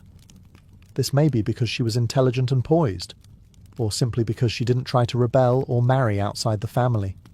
She was considered a strong candidate to inherit the entire Spanish Empire, but the pesky issue of male preference meant that her future would hinge on marriage, naturally to another Habsburg. She was eventually married to Archduke Albert of Austria, who was also her cousin. If that surprised you, welcome to your first day learning about European royalty. Together, they were appointed co-sovereigns of the Spanish Netherlands, a lovely way of saying, you get to govern a politically volatile region and deal with endless revolts while reporting to Madrid. Despite the challenge, Isabella rose to the occasion. She ruled with intelligence, religious zeal, and the calm focus of someone who had memorized every papal encyclical ever written and still found time to micromanage her courtiers. Her marriage to Albert was reportedly happy, or at least peaceful, possibly because they shared enough DNA to communicate telepathically. When he died in 1621, Isabella continued to rule solo as governor on behalf of the Spanish crown. She took religious vows and dressed as a nun, which didn't slow her down one bit. She oversaw peace treaties, kept the provinces semi-loyal, and even maintained a working post office. Yes, the Habsburgs trusted her to handle war, rebellion, and logistics. That's practically sainthood. Isabella died in 1633, leaving behind a reputation as one of the most competent rulers of her day. Her reign was a rare moment where Habsburg inbreeding produced not just twitchy chins and erratic rulers, but actual competence. Mary of Burgundy was born in 1457, the only child of Charles the Bold, Duke of Burgundy, and Isabella of Bourbon. Her inheritance? A massive chunk of European land, a family line that prided itself on noble marriages with familiar surnames, and the expectation that she'd marry another noble with equally recycled DNA. Her father, Charles the Bold, died in battle when Mary was just 19, leaving her suddenly in charge of the richest and most politically unstable duchy in Europe. Everyone wanted a piece of Burgundy. The French, the Habsburgs, the neighbours, the cousins. Especially the cousins. To stabilise things, Mary married Maximilian of Austria, future Holy Roman Emperor, and naturally her second cousin once removed. A solid match by Habsburg standards, where the dating pool was basically just the family swimming in circles. The marriage was politically brilliant. Maximilian got access to the Burgundian territories, and Mary got an energetic husband who knew how to swing a sword and sign a treaty, often in the same afternoon. Despite being a power match, it was also reportedly affectionate, which is downright scandalous by arranged marriage standards. But her reign was short and dramatic. She was constantly pressured by French ambitions, rebellious Flemish cities, and courtiers who thought a woman shouldn't be allowed to rule unless she was sewing something at the same time. Mary pushed back, signing the great privilege to grant more rights to her subjects, asserting her authority alongside her husband, and generally doing the medieval equivalent of running a Fortune 500 company with a baby on one hip. Then, in 1482, disaster struck. While out hunting, because aristocrats often like to flirt with fatal injuries for sport, Mary fell off her horse, broke her back, and died at just 25. It was sudden, tragic, and the kind of ending that left Maximilian wearing black and Europe scrambling to claim custody of their children. Her death was a turning point. Burgundy, once an independent powerhouse, got folded into the Habsburg Empire through her son, Philip the Handsome. Yes, that Philip. The one who married Joanna the Mad and passed his jawline to half of Europe. Maria Theresa of Austria was born in 1717, the only surviving child of Emperor Charles VI. Her birth was met with a royal shrug, since she wasn't a son. But Charles, ever the optimist, or perhaps just blind to European politics, issued the Pragmatic Sanction, a fancy imperial document that basically said, yes, I know she's a woman, but she still gets the empire, okay? Spoiler alert, Europe was not okay with that. When Charles VI died in 1740, Maria Theresa inherited the sprawling Habsburg dominions and a diplomatic mess.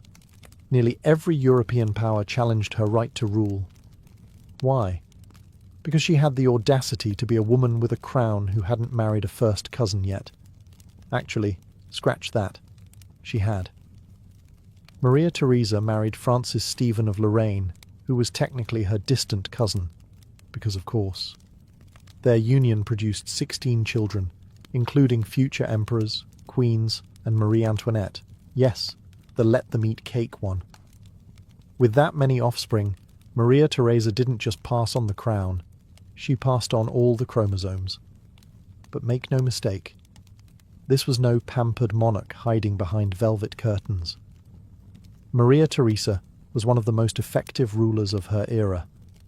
She reformed the military, overhauled taxation, centralized bureaucracy, and modernized education, all while pregnant roughly every other year. It's the kind of multitasking that makes even modern supermoms look like part-timers. And yet, she was still a Habsburg, which meant a healthy level of micromanaging, strict Catholicism, and a reflexive preference for marrying her children into the same handful of families over and over again. The result?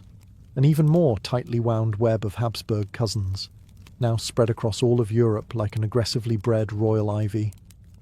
She ruled until her death in 1780, having outlived her husband, survived multiple wars, and ensured that the Habsburg name stayed plastered across the continent for another generation or 5. Her son Joseph, or Joseph II, Holy Roman Emperor, inherited the empire, and her genetic legacy continued marching stubbornly into the Enlightenment. Born in 1384, Yolande of Aragon was royalty from cradle to crypt, the daughter of King John I of Aragon and Violent of Bar. In other words, she had more noble surnames than most people had teeth, and naturally, her family tree was less tree and more repeated root system, where half your relatives doubled as potential in-laws. Yolande's upbringing was as regal as it gets. She was intelligent, politically savvy, and, by medieval standards, dangerously opinionated. This made her both a valuable dynastic prize and a nightmare for anyone expecting a quiet queen. Her marriage? Louis II of Anjou, a French prince, and, yes, her cousin. Because nothing says true love like mutually shared great-grandparents. As Duchess of Anjou and Queen Consort of Naples, though only on paper, Yolande was never content to sit still and embroider coats of arms.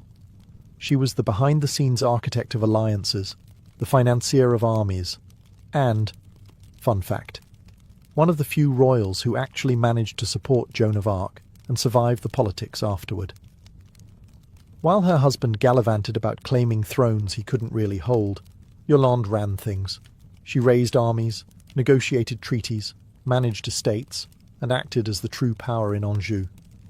Her children were married off to other royals, again, often cousins, and she personally made sure they were equipped with both political advantages and just enough Habsburg DNA to be considered legitimate. Her son René of Anjou became known as the Good, possibly because he inherited his mother's brains and only some of her family's chromosomes. Her daughter Marie married Charles VII of France, giving Yolande influence over the French throne, and more importantly, access to manipulate Joan of Arc's military campaigns without ever lifting a sword. Yolande wasn't just another stitched-in name on a royal tapestry. She was one of the few medieval women who wielded power without officially holding a throne. Behind every weak king and ambitious general stood a Yolande, occasionally rolling her eyes and correcting the map. She died in 1442, having outlived enemies, husbands, and the worst of the 100 Years' War. She was inbred, yes, but also incisive, calculating, and every bit as influential as the kings she quietly outplayed. Margaret of York was born in 1446 to Richard Plantagenet, Duke of York, and Cecily Neville, two people so noble they could barely enter a room without tripping over their own heraldry. As the sister of Edward IV, Richard III, and roughly half the War of the Roses, Margaret's DNA was already programmed for intrigue, bold decisions, and close proximity courtship. So, naturally, she married Charles the Bold, Duke of Burgundy, a man known for his ambition, terrifying military obsession, and, crucially, for being yet another cousin in the pan-European gene loop. Their union in 1468 was less about romance and more about making France nervous. Margaret brought English prestige, and Charles brought, well, a remarkably pointy beard and unrelenting stubbornness. Despite the political matchmaking, their marriage was reportedly respectful, and even, dare we say, functional. Margaret fit in surprisingly well at the Burgundian court, which was less dusty medieval and more pre-Renaissance Instagram influencer, full of silks, tapestries, miniature dogs, and a dangerous obsession with embroidery. Her intelligence and diplomatic skills quickly earned her the nickname the Great Lady of the Netherlands. She played hostess to dignitaries, managed court finances, and even handled correspondence when Charles was out doing Charles things, usually starting wars he couldn't finish. After he died, predictably in battle, Margaret didn't pack up her gowns and retire. No, she doubled down. She became regent and protector of her stepdaughter Mary of Burgundy and advisor to her stepson-in-law, Maximilian of Austria. And yes, that's the Maximilian who married Mary and passed the Habsburg name into even more European branches like a particularly smug virus. Margaret didn't have children of her own, but her influence on dynastic politics was undeniable. She helped raise Philip the Handsome, the guy who married Joanna the Mad and ultimately gave the world Charles V. So if you're wondering where that dynasty's streak of self-important chin-heavy ambition started, Margaret helped raise it.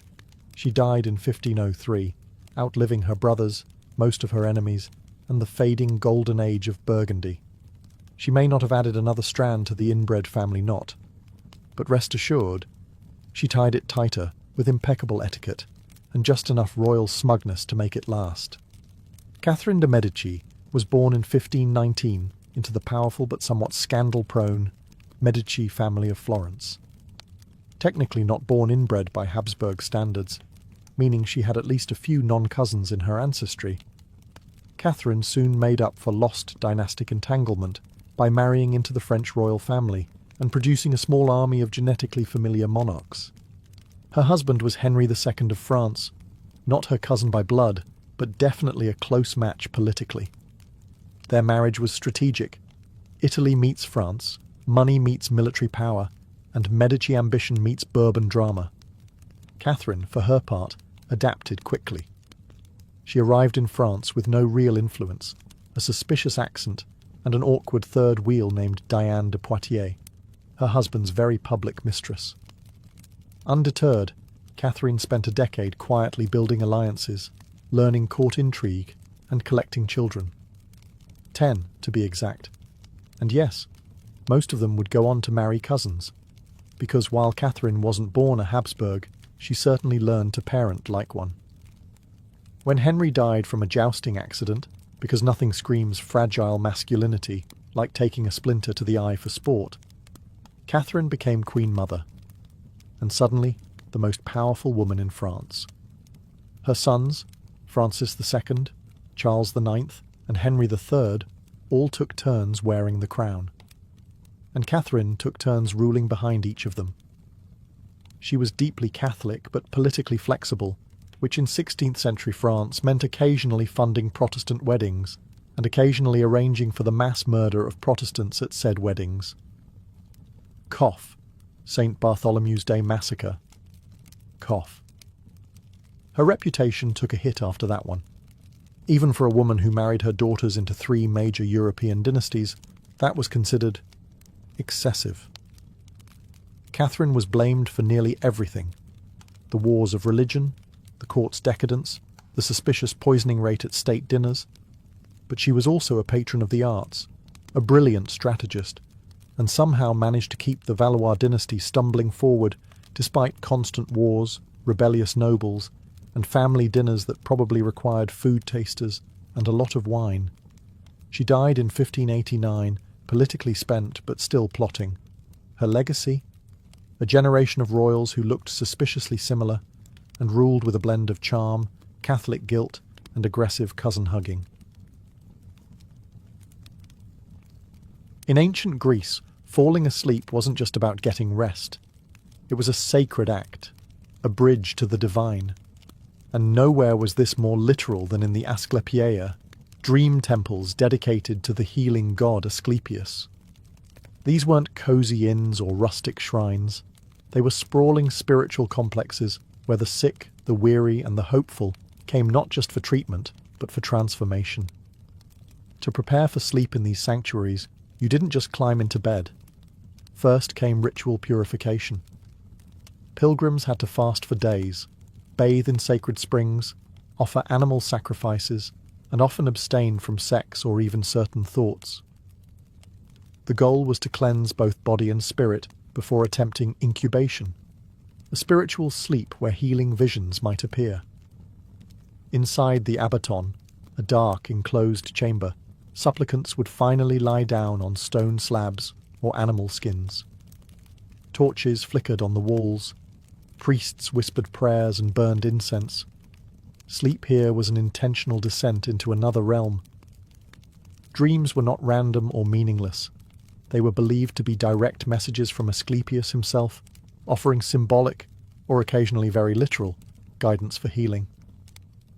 One might dream of snakes slithering over their body, which, oddly enough, was a good sign. Snakes were sacred to Asclepius, representing rejuvenation and divine intervention. In fact, non-venomous snakes were often allowed to roam the temple grounds, especially the sleeping chambers. Yes, people knowingly fell asleep surrounded by snakes and considered it a divine honor. In the morning, the temple priests, many of whom acted more like dream analysts than doctors, would help interpret the visions.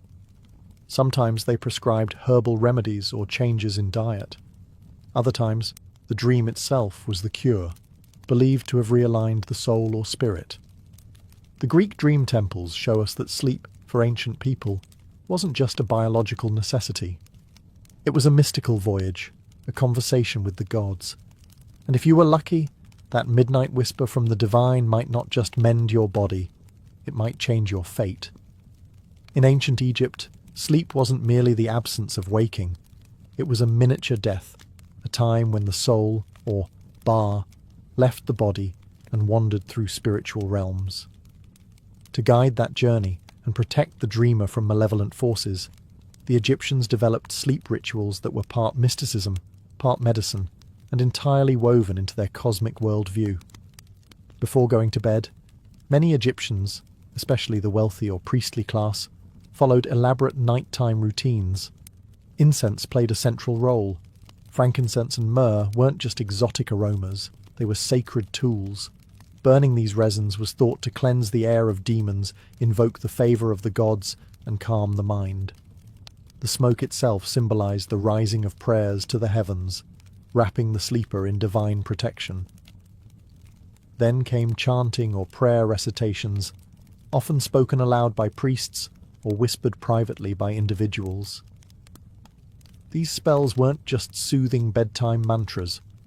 They were active spiritual defences, invoking deities like Thoth, the god of wisdom and dreams, or Bez, a squat lion-faced dwarf god who warded off nightmares and evil spirits. Images of Bes were frequently carved onto headboards or painted on bedroom walls. His grotesque features were meant to scare off anything lurking in the shadows. The bedroom itself was prepared as a sacred space. Beds were often raised and made of woven reeds or wood, and some even included built-in amulets or protective symbols. Special headrests, which look wildly uncomfortable by modern standards, were believed to keep the soul aligned with the stars during sleep. For the Egyptians, orientation mattered. Many aligned their sleeping direction to the rising sun or constellations like Orion, associated with Osiris and the afterlife. If one had troubling dreams or wanted divine insight, they might visit a temple, especially those dedicated to Serapis or Imhotep, where dream incubation rituals similar to those in Greece took place. Here too, sleep was invited through chants, oils, and incense, but always with the intent of receiving guidance from beyond. For ancient Egyptians, preparing for bed wasn't just about comfort. It was a ritual choreography meant to harmonize body, soul, and cosmos. Sleep was dangerous, sacred, and full of possibility. In ancient Babylon, the line between dream and destiny was razor-thin. Sleep wasn't simply a passive act.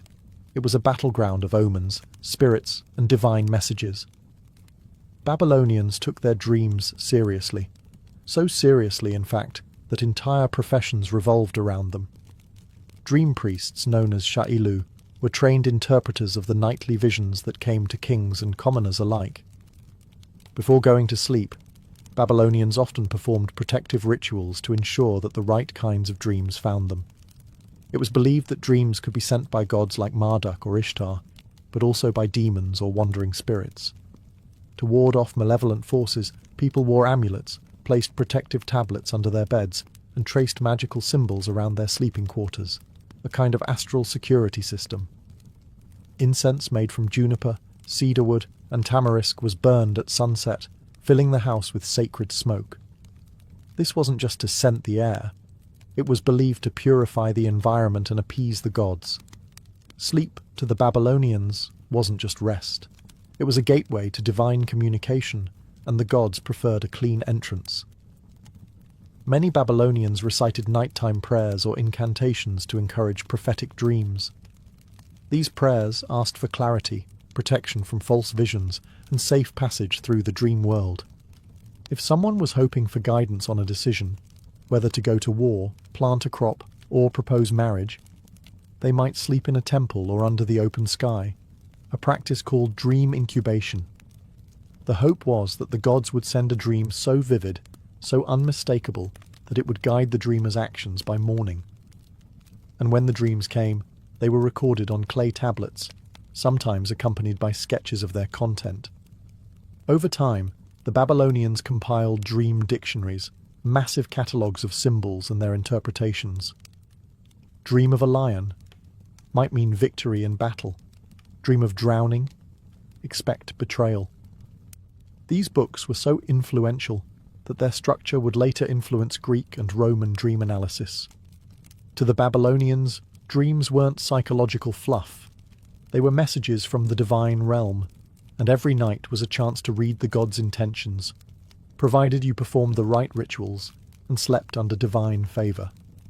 In the ancient Vedic world of early India, sleep was more than a biological necessity. It was a cosmic event.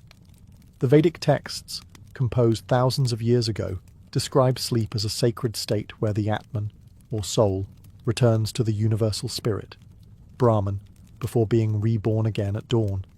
And like any sacred ritual, entering sleep required preparation, discipline, and awareness.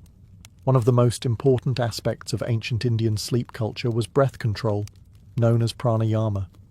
Practitioners were taught to calm their minds and slow their breathing before bed, not to fall asleep quickly, but to align their breath with the pulse of the universe. This wasn't spiritual fluff. It was considered essential to help the soul travel peacefully during the night.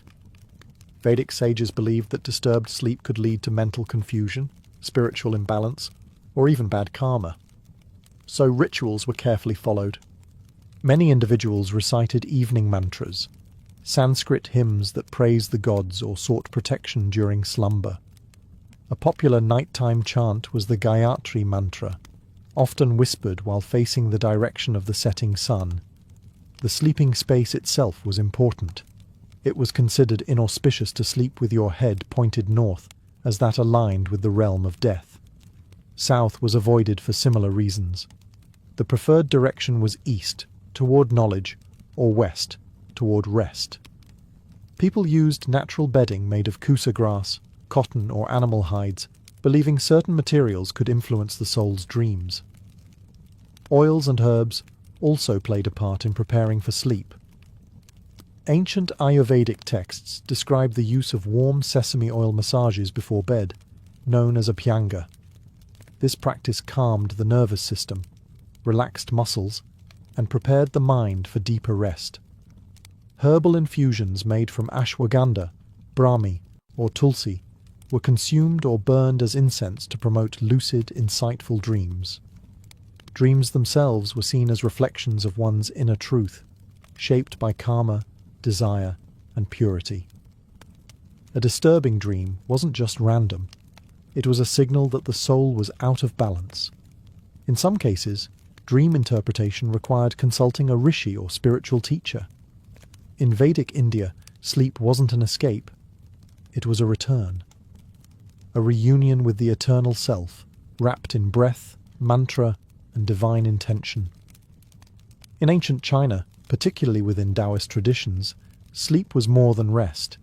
It was an energetic reset, a time when the body rebalanced its internal energies and the spirit journeyed beyond the physical realm. To sleep well wasn't just about being tired, it was about being in harmony with the cosmos.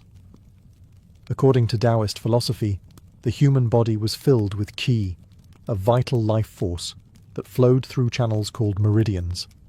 If this flow was disrupted, sleep would suffer. So, nighttime rituals were focused on preserving and regulating qi before bed. This involved specific diets, breathing exercises, postures, and even the timing of sleep. You didn't just go to bed. You entered a sacred process of tuning the body with heaven and earth.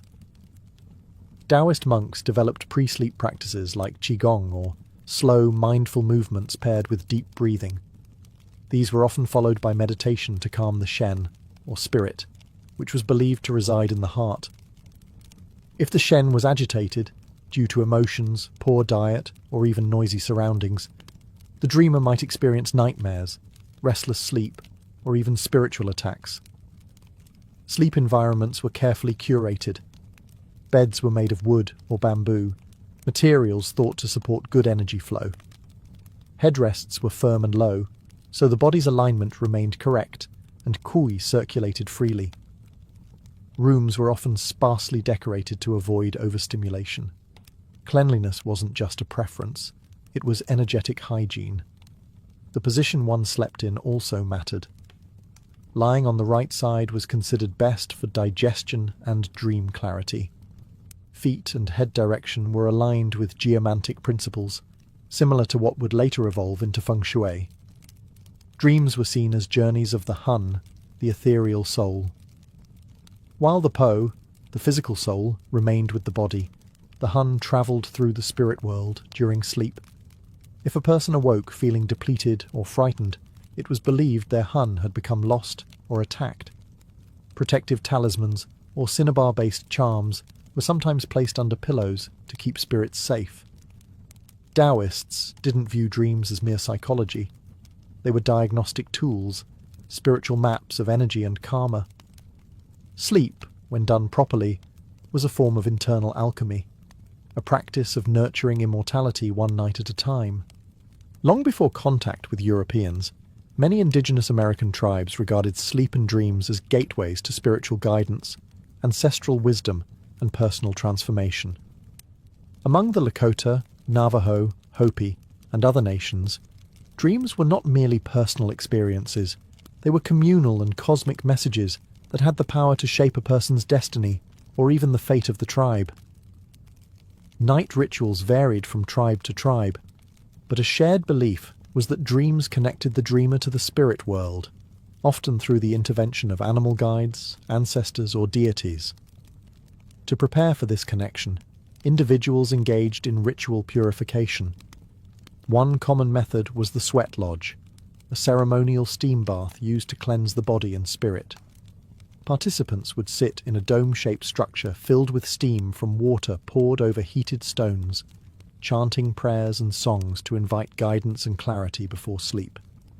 For those seeking deeper visions, especially young men coming of age, tribes practiced the vision quest, a sacred rite involving fasting, isolation, and often sleeping in nature for several nights. The initiate would find a remote location, construct a small space or circle, and sleep there under the stars with no food, water, or company. The goal wasn't just survival, it was to dream. The dream would then be interpreted by tribal elders or shamans, and often dictated the seeker's future role: warrior, healer, storyteller, or leader. In everyday life, many indigenous communities believed in dream catchers, a now popular symbol that originated with the Ojibwe people. These intricate webs of sinew and beads were hung above the bed to filter dreams, allowing only good ones to pass through while trapping bad ones until the morning light dissolved them. For children, dream catchers were both protective and symbolic, helping the young navigate a world where dreams could teach, warn, or bless. Elders were often revered as dream keepers, individuals who carried knowledge of symbols and could decipher the meanings hidden within dreams. A vision of a bear might signify strength, while a hawk could indicate clarity or an approaching challenge. Dreams were rarely dismissed. They were discussed around fires, woven into myths, and sometimes even used to guide tribal decisions. Among indigenous American traditions, sleep was a sacred dialogue with the unseen. Not escape, but awakening. In the cradle of civilization, ancient Mesopotamia, sleep was tightly interwoven with the divine. The Sumerians, Akkadians, and later Babylonians believed that every dream was a message, and that the night itself was ruled by powerful gods who controlled what the dreamer would see. Sleep wasn't a break from reality. It was an active state of spiritual communication, and preparing for it was almost as important as the dream itself. The Mesopotamians had a rich pantheon of deities associated with the night and dreams. Chief among them was Nanshu, the goddess of social justice, prophecy, and dreams. Her temples welcomed those seeking answers through visions, especially during sacred festivals when the veil between the worlds was believed to be thinner.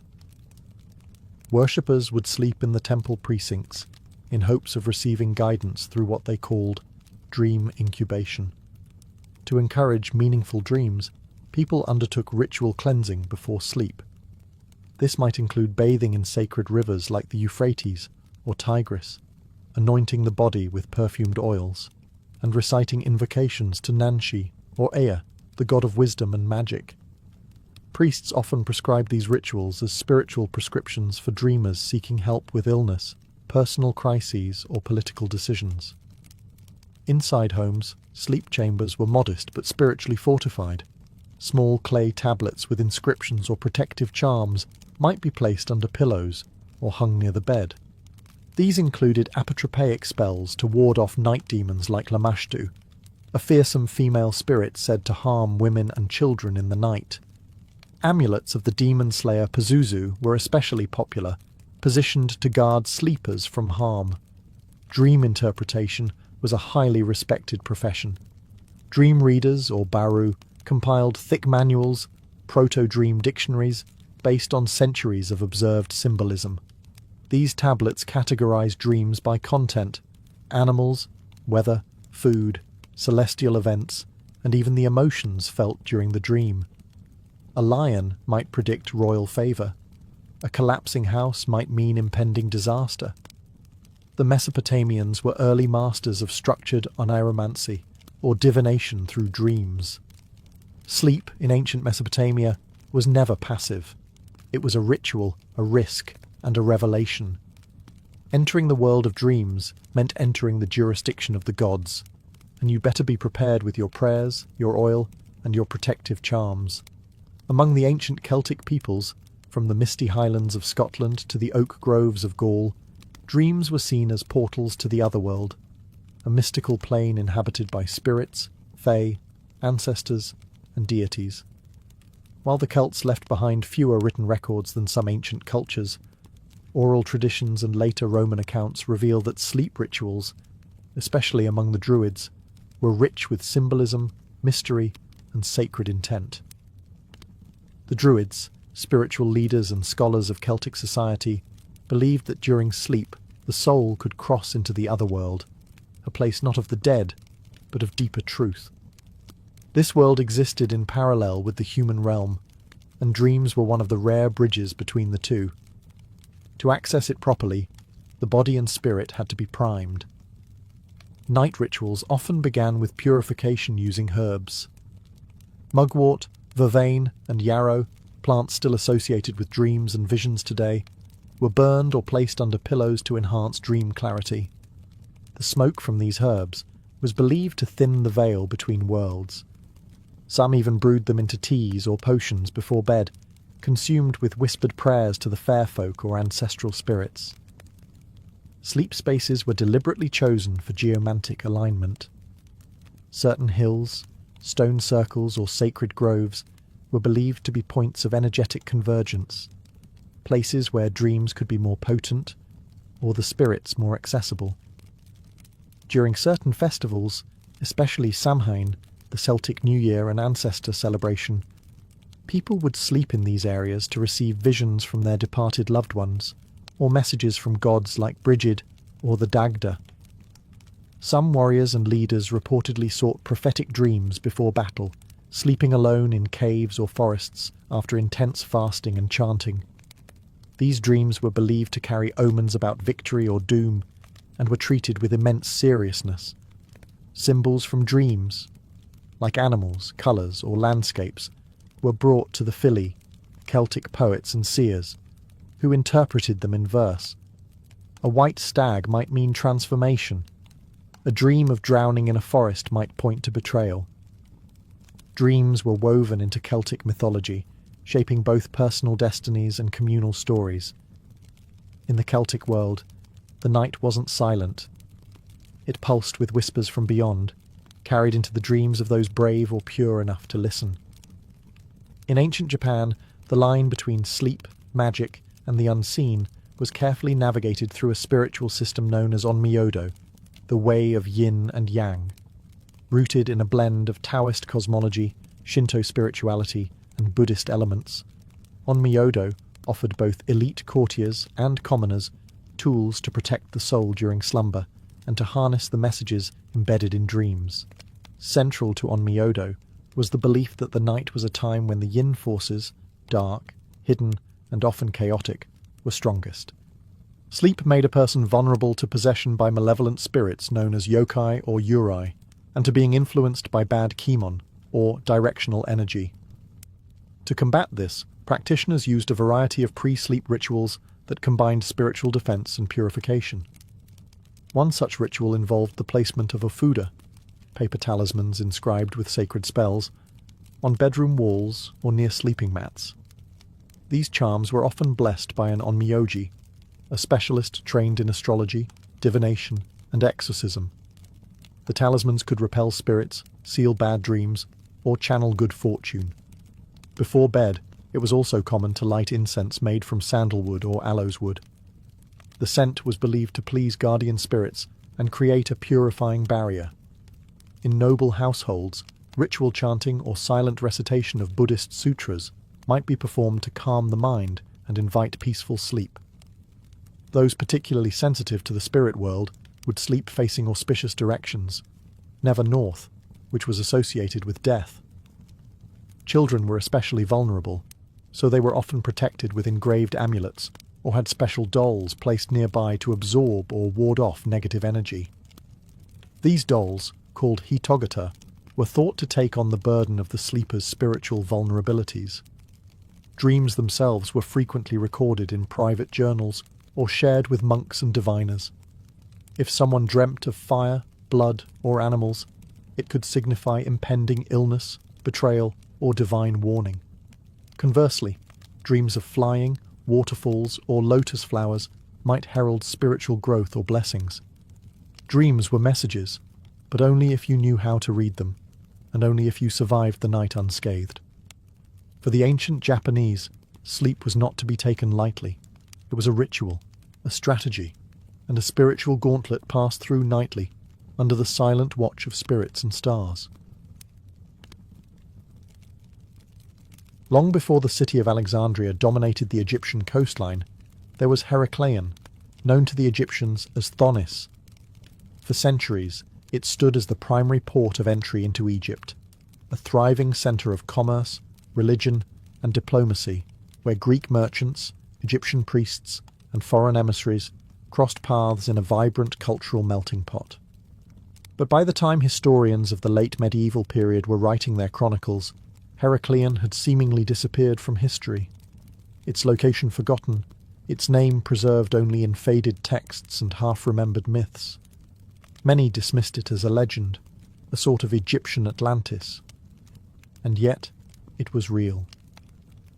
Heracleion once sprawled across the Nile Delta, its canals winding past massive stone temples and marketplaces. Monumental statues of gods like Amun-Gereb and Horus towered above the harbours. Ships from Greece, Phoenicia, and beyond docked there to pay taxes and seek permission to enter inland Egypt. Its customs house was one of the most important in the ancient world. It was also a religious capital, a place where pharaohs would perform ceremonial rites to gain legitimacy from the gods before their reigns began. So how does a city like that just vanish? Sometime between the 2nd and 8th centuries CE, a series of natural disasters struck the region. Earthquakes, rising sea levels, and a sudden phenomenon called liquefaction, where the soil beneath the city essentially turned to jelly, caused entire sections of Heracleion to collapse into the Mediterranean Sea. Over time, sand and silt buried the ruins, and the currents of the Nile's estuary erased what remained from view. Heracleion was literally wiped off the map. For over 1,000 years, the city remained hidden beneath the waves, whispered about only in fragments by Herodotus and a few Greek scholars. No one truly believed it could be found. Not until the year 2000, when French underwater archaeologist Frank Goddio made a shocking discovery off the coast of Abukir Bay. There, In the silt-rich seabed lay a city preserved like a time capsule, waiting patiently beneath 30 feet of water. Colossal statues, shipwrecks, gold coins, and inscribed steles began to surface, revealing that Heracleion had not been lost forever, only sleeping beneath the sea. At its peak, Heracleion was far more than a coastal outpost. It was the beating heart of Egypt's international trade, the first stop for foreign merchants and emissaries before they could pass further into the Nile's interior. Strategically positioned near the canopic mouth of the Nile, the city functioned as a customs checkpoint and a cultural filter. Everything coming into Egypt by sea had to pass through Heracleion first. Ships laden with olive oil, wine, incense, silver, cedarwood, and luxury textiles arrived from the Aegean and the Levant. In return, Egypt offered its signature exports: papyrus, grain, linen, glassware, and gold. Heracleion was the first place where these exchanges were logged, taxed, and blessed, often under the watchful eyes of priestly officials and divine statues. The Greeks who arrived there were fascinated and often intimidated by what they saw. The temples were immense, carved from solid blocks of stone and flanked by statues over 5 meters tall. One temple in particular stood out, a massive sanctuary dedicated to Amun-Gereb, the fusion of the Egyptian god Amun and a local deity. Pharaohs would come here to receive the divine blessing of their rule, participating in ritual coronations that reinforced their legitimacy in the eyes of both gods and men. And yet Heracleion wasn't just about religion and trade. It was also a cosmopolitan city where Egyptians, Greeks, Phoenicians, Libyans and others lived, worked and mingled. Artifacts recovered from the seabed include inscriptions in both Greek and Egyptian, amulets, jewellery, and even tax records scratched into tablets. These finds reveal a city that thrived not on isolation, but on connection, a city that lived and breathed through its interactions with the wider Mediterranean world. Frank Goddeau's underwater excavations have uncovered over 70 ancient shipwrecks, many of which were used to ferry goods to and from Heracleion's busy docks. Anchors, ceramics, and coins confirm that trade was both extensive and regulated. Temples kept detailed records of taxes collected from incoming cargo, gold for the state, incense for the gods. In short, Heracleion was Egypt's maritime soul, a place where divine authority met international commerce. It stood as the guardian of the Nile, welcoming the world and guarding its secrets until the sea reclaimed them. One of the most astonishing revelations about Heracleion came not from coins or ships, but from the massive temples that still rest beneath the sea. These weren't minor shrines tucked into corners. They were sprawling, monumental structures made of limestone and granite, dedicated to gods who ruled the Nile and the cosmos itself. The crown jewel of the city was the Temple of Amun-Gereb, a massive religious complex that likely served both political and spiritual functions. It was here that pharaohs received divine sanction, performing rituals to confirm their legitimacy. Heracleion wasn't just a customs checkpoint, it was a place of ritual coronation, where Egyptian rulers spiritually tied themselves to the divine order, the concept known as Mayat. But the real marvel is how much of it still survives. When Frank Goddeau and his team dove beneath the silt-choked waters of Abukir Bay, they discovered colossal statues, many still standing upright. Some measured over 5 meters tall, including a massive statue of the god Hapi, symbol of abundance and the flooding Nile. Others included statues of queens and pharaohs, carved with astonishing precision. What's more shocking? Some were found nearly intact, despite being underwater for over 1,000 years. Then there were the stelae, giant stone slabs inscribed with hieroglyphs. One particularly important find was the Decree of Nectar Nebo Phi, an official proclamation carved into granite, which listed religious laws and temple privileges. Its survival underwater is a miracle in itself, and it offered hard proof that Heracleion wasn't just myth, but a major religious hub backed by the state. Temples in Heracleion were not only religious centres, They also acted as repositories of wealth and knowledge. Offerings from around the Mediterranean poured in: gold, alabaster jars, ritual knives, and incense burners. Statues of Osiris, Isis, and Horus lined temple halls, and ceremonial boats were used in sacred processions, some of which were found submerged but astonishingly well preserved. What these temples reveal is clear. Heracleion was a spiritual capital, not just a trade port. The rituals performed here shaped the destiny of kings, blessed the economy, and bridged the world of the living with the realm of the gods. All now eerily silent, but preserved in stone beneath the waves. For over 1,000 years, Heracleion was lost, buried beneath layers of sediment, forgotten by maps, and dismissed by many as myth. But in the year 2000, the silence of the sea was finally broken. French underwater archaeologist Frank Goddio, backed by the European Institute for Underwater Archaeology, i.e. WESM, made a discovery that would stun the world: the sunken remains of a city that defied time.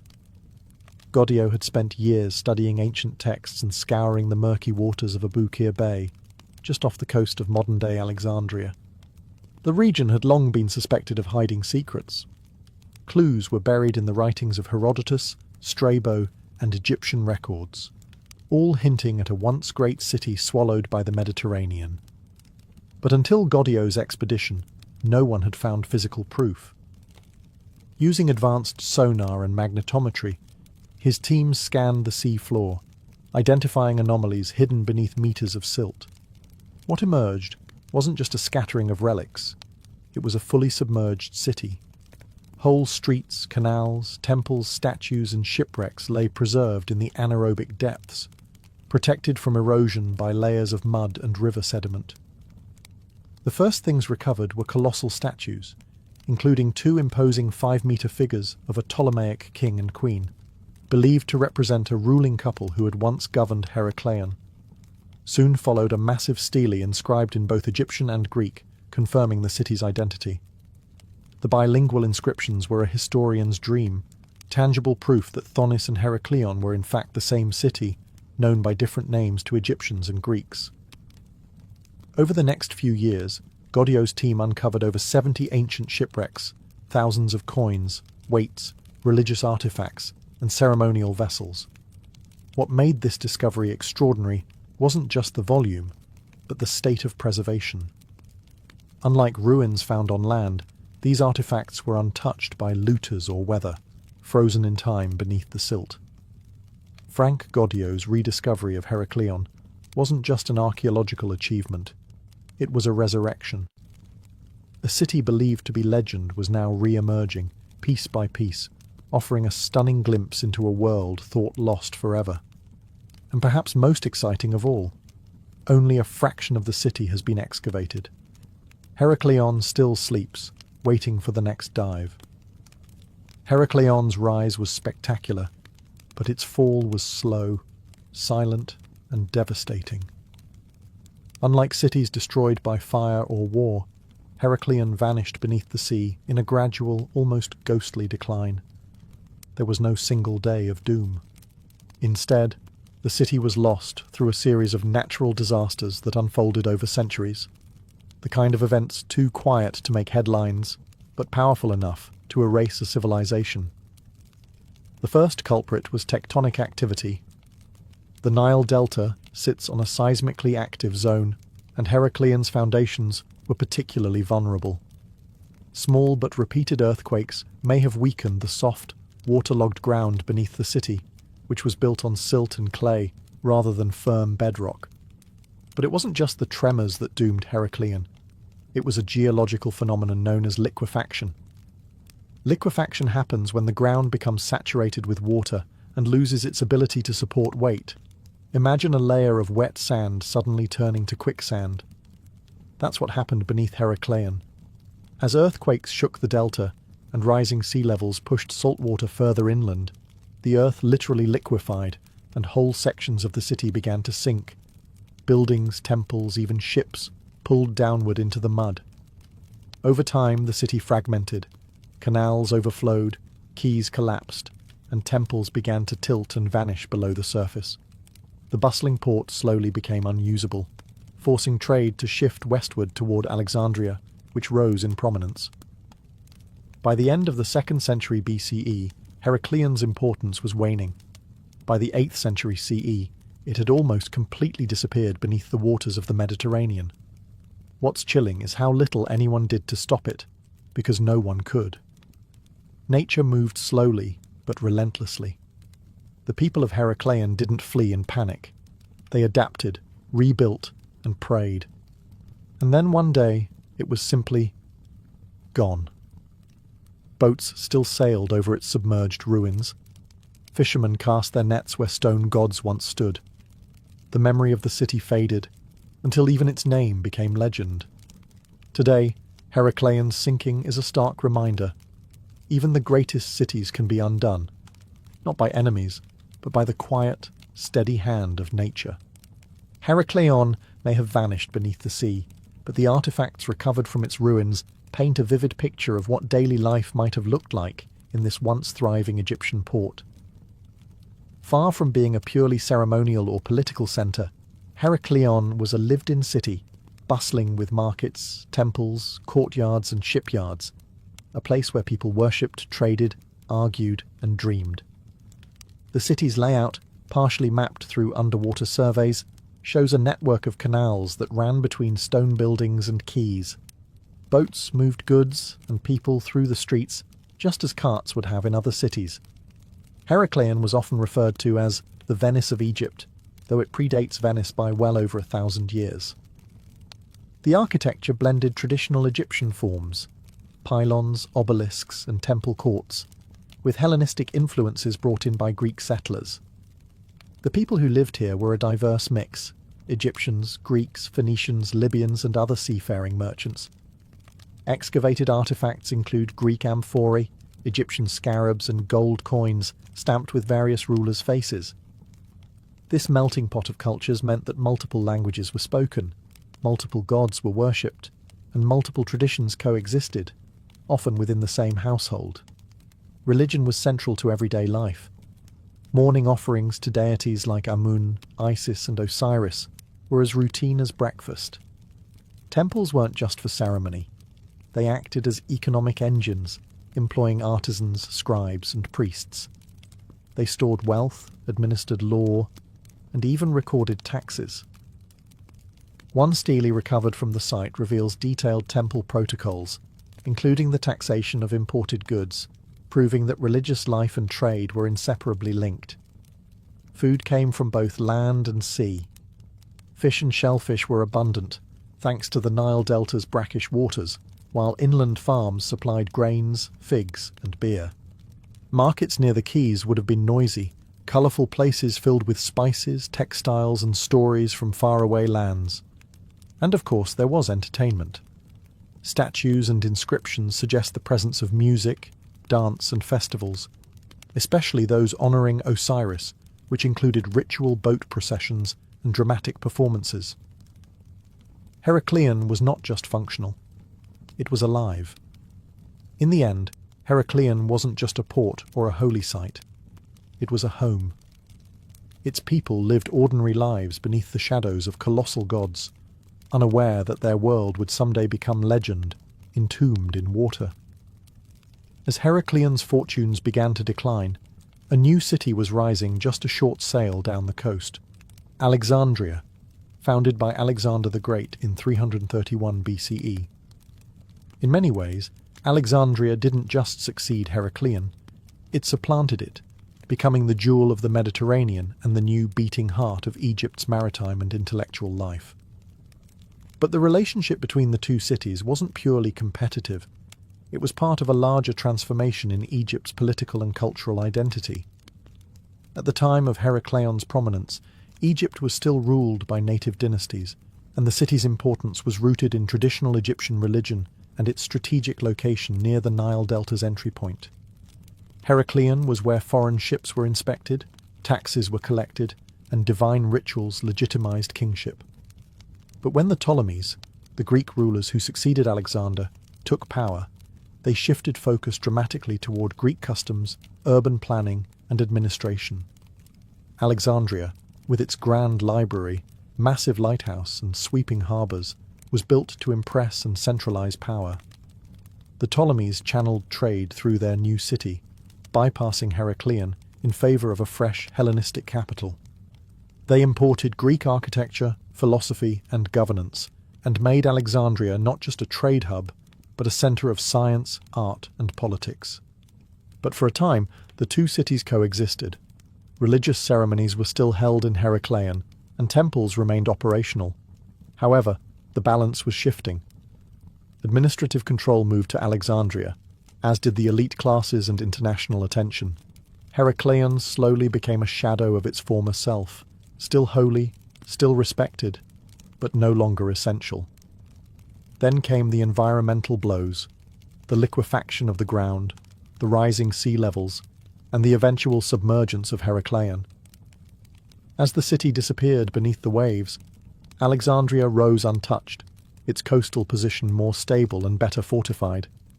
It inherited the legacy and the traffic that Heracleion once enjoyed. Today, the ruins of both cities tell two sides of the same story. One lies buried beneath the sea, its stones wrapped in silence. The other still buzzes with life, though much of its ancient grandeur has faded. But without Heracleion, there would be no Alexandria. The old city was the gateway and the foundation upon which Egypt's future was built. When Heracleion slipped beneath the sea, it took with it not just temples and statues, but the everyday belongings and sacred objects that defined life in a great city. And thanks to the oxygen-poor, silt-rich waters of Abukir Bay, many of these items have been preserved in astonishing condition, allowing modern archaeologists to piece together not just what the city looked like, but how its people lived, worked, worshipped, and sailed. Among the most breathtaking discoveries are the colossal statues, some measuring over 5 meters tall. These include representations of Ptolemaic rulers, Egyptian deities like Isis and Hapi, and even monumental sphinxes. Though toppled by time, many were found lying where they fell, surrounded by temple debris, as if the moment of collapse had been frozen in mud. Their expressions, posture, and inscriptions are still visible, testifying to the artistic skill of the city's craftsmen. But it's not just the monumental that survived. Divers have uncovered thousands of smaller artifacts: gold coins, lead weights, ceremonial tools, jewellery, and fragments of pottery. One particularly fascinating find was a cache of bronze ritual vessels, likely used in temple ceremonies, bearing intricate inscriptions and religious iconography. Others include oil lamps, writing tools, and personal adornments, the kinds of things someone might have carried in a satchel or kept on a home altar. Heracleion was also a port, and its maritime legacy is undeniable. Over 70 shipwrecks have been identified, many preserved with their cargo still aboard. Wooden hulls, anchors, and nautical tools have helped researchers understand how ancient Egyptians and their foreign visitors navigated trade. Some ships even appear to have sunk while docked, suggesting they went down during the same seismic events that doomed the city. Perhaps most mysterious are the stelae and bilingual inscriptions written in both ancient Egyptian and Greek. These texts serve as legal documents, religious edicts, and temple inventories, offering direct testimony from the past. One stele confirmed the city's dual identity as both Thonis and Heracleion, solving a historical mystery that had puzzled scholars for generations. In essence, the sea became Heracleion's accidental museum, a place of ruin, yes, but also of preservation. The artifacts pulled from the depths are not just remnants, they are living whispers from a forgotten world, etched in stone, bronze, and silence. Heracleion may be underwater, but its story is far from buried. In fact, the city's rediscovery has sparked a renaissance in how we understand ancient Egypt's relationship with the sea, with foreign cultures, and with the divine. What was once dismissed as a myth, a name whispered by Herodotus, half believed by scholars, is now a powerful reminder that history still holds secrets waiting to rise from the deep. In many ways, Heracleion challenges the traditional image of Egypt as a desert civilization locked along the Nile. This was a maritime city, cosmopolitan and open to the world. Its culture was not static or insular. It embraced foreign influence while retaining a deeply Egyptian soul. The very existence of bilingual inscriptions and Greco-Egyptian religious fusion shows a society that was adaptive, fluid, and complex. For archaeologists and historians, Heracleion is a goldmine, not just of physical objects, but of context. It helps fill the gaps in our understanding of Egypt's late dynastic and early Hellenistic periods. It shows us what a living port city looked like, how temples functioned as both sacred and bureaucratic centres, and how natural disaster could slowly unmake an empire's gateway. But the city's legacy isn't just academic, it's deeply human. The statues, the coins, the wrecked ships, they tell stories of real people. Merchants tallying cargo, priests whispering incantations in temple courtyards, sailors docking in foreign harbours under the eyes of stone gods, mothers praying to Isis for their children's safety. All of that life, preserved under water, silent for 1,000 years, now speaks again. The discovery of Heracleion has also changed the future of archaeology itself. It's proof that submerged cities aren't fantasy. With the rise of sea levels and shifting climates, modern scientists are now rethinking what might lie beneath other coasts. Carthage, ancient Alexandria, even parts of India and Southeast Asia. Heracleion has become a blueprint for uncovering the past in the most unexpected places. Today, its treasures are displayed in museums. Its story is told in documentaries and books. But the city still sleeps beneath the waves, mostly unexcavated, vast and waiting. Heracleion is no longer lost, but it remains a mystery, a ghost city between worlds, whispering across time from a sunken age of gods, trade, and vanished empires. Long before modern dentistry and fluoride toothpaste, ancient humans already understood a painful truth. Toothaches suck, and they didn't just suffer through them, they actually tried to treat them. In fact, some of the earliest evidence of dental care goes back nearly 9,000 years, showing that early humans were far more medically inventive than we tend to assume. In the Mehrgarh region of present-day Pakistan, archaeologists uncovered human remains dating back to around 7,000 BCE. What they found stunned the scientific community. Several skulls with teeth that had been drilled using flint tools. These weren't accidental marks or signs of trauma. They were precise, intentional holes, carefully bored into molars. The teeth belonged to adult individuals, meaning they survived the drilling process.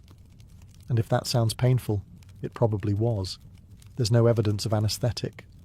Just grit, sharp stones, and a willingness to endure agony in the name of relief. These drills were likely powered by bowstrings, using a technique similar to fire starting, back and forth spinning, that allowed the flint bit to grind into enamel. It's the earliest known form of dentistry, predating Egyptian civilization by millennia. Why did they do it? Theories suggest it was to remove decayed material, relieve pressure from abscesses, or possibly even for ritual reasons. In some cases, the teeth showed signs of bitumen or resin, which might have been used to seal the cavity afterward, a very crude form of filling. This wasn't an isolated case. In other prehistoric cultures, teeth were filed, pulled, and even stained. Among some African and Indonesian groups, tooth modification was common, not always for medical reasons, but as a form of social identity or spiritual protection. Still, the fact remains. Humans understood the importance of their teeth and weren't afraid to go DIY when decay set in. Even in these early eras, dental problems were more than just annoying. They could be deadly. An untreated abscess could lead to infection, fever, and even death, which explains why, in a world without antibiotics, drilling out the rot, no matter how crude the method, may have saved lives. So, while they lacked porcelain crowns and Novocaine, prehistoric people weren't clueless. They faced dental pain with stone tools, raw courage, and shocking precision, setting the stage for everything that came next. When it comes to ancient medicine, Egypt often steals the spotlight, and dentistry was no exception. The Egyptians didn't just acknowledge tooth problems, they created an entire medical field around it. In fact, the world's first known dentist was an Egyptian named Hesi-Ra, who lived around 2600 BCE during the reign of Pharaoh Djoser.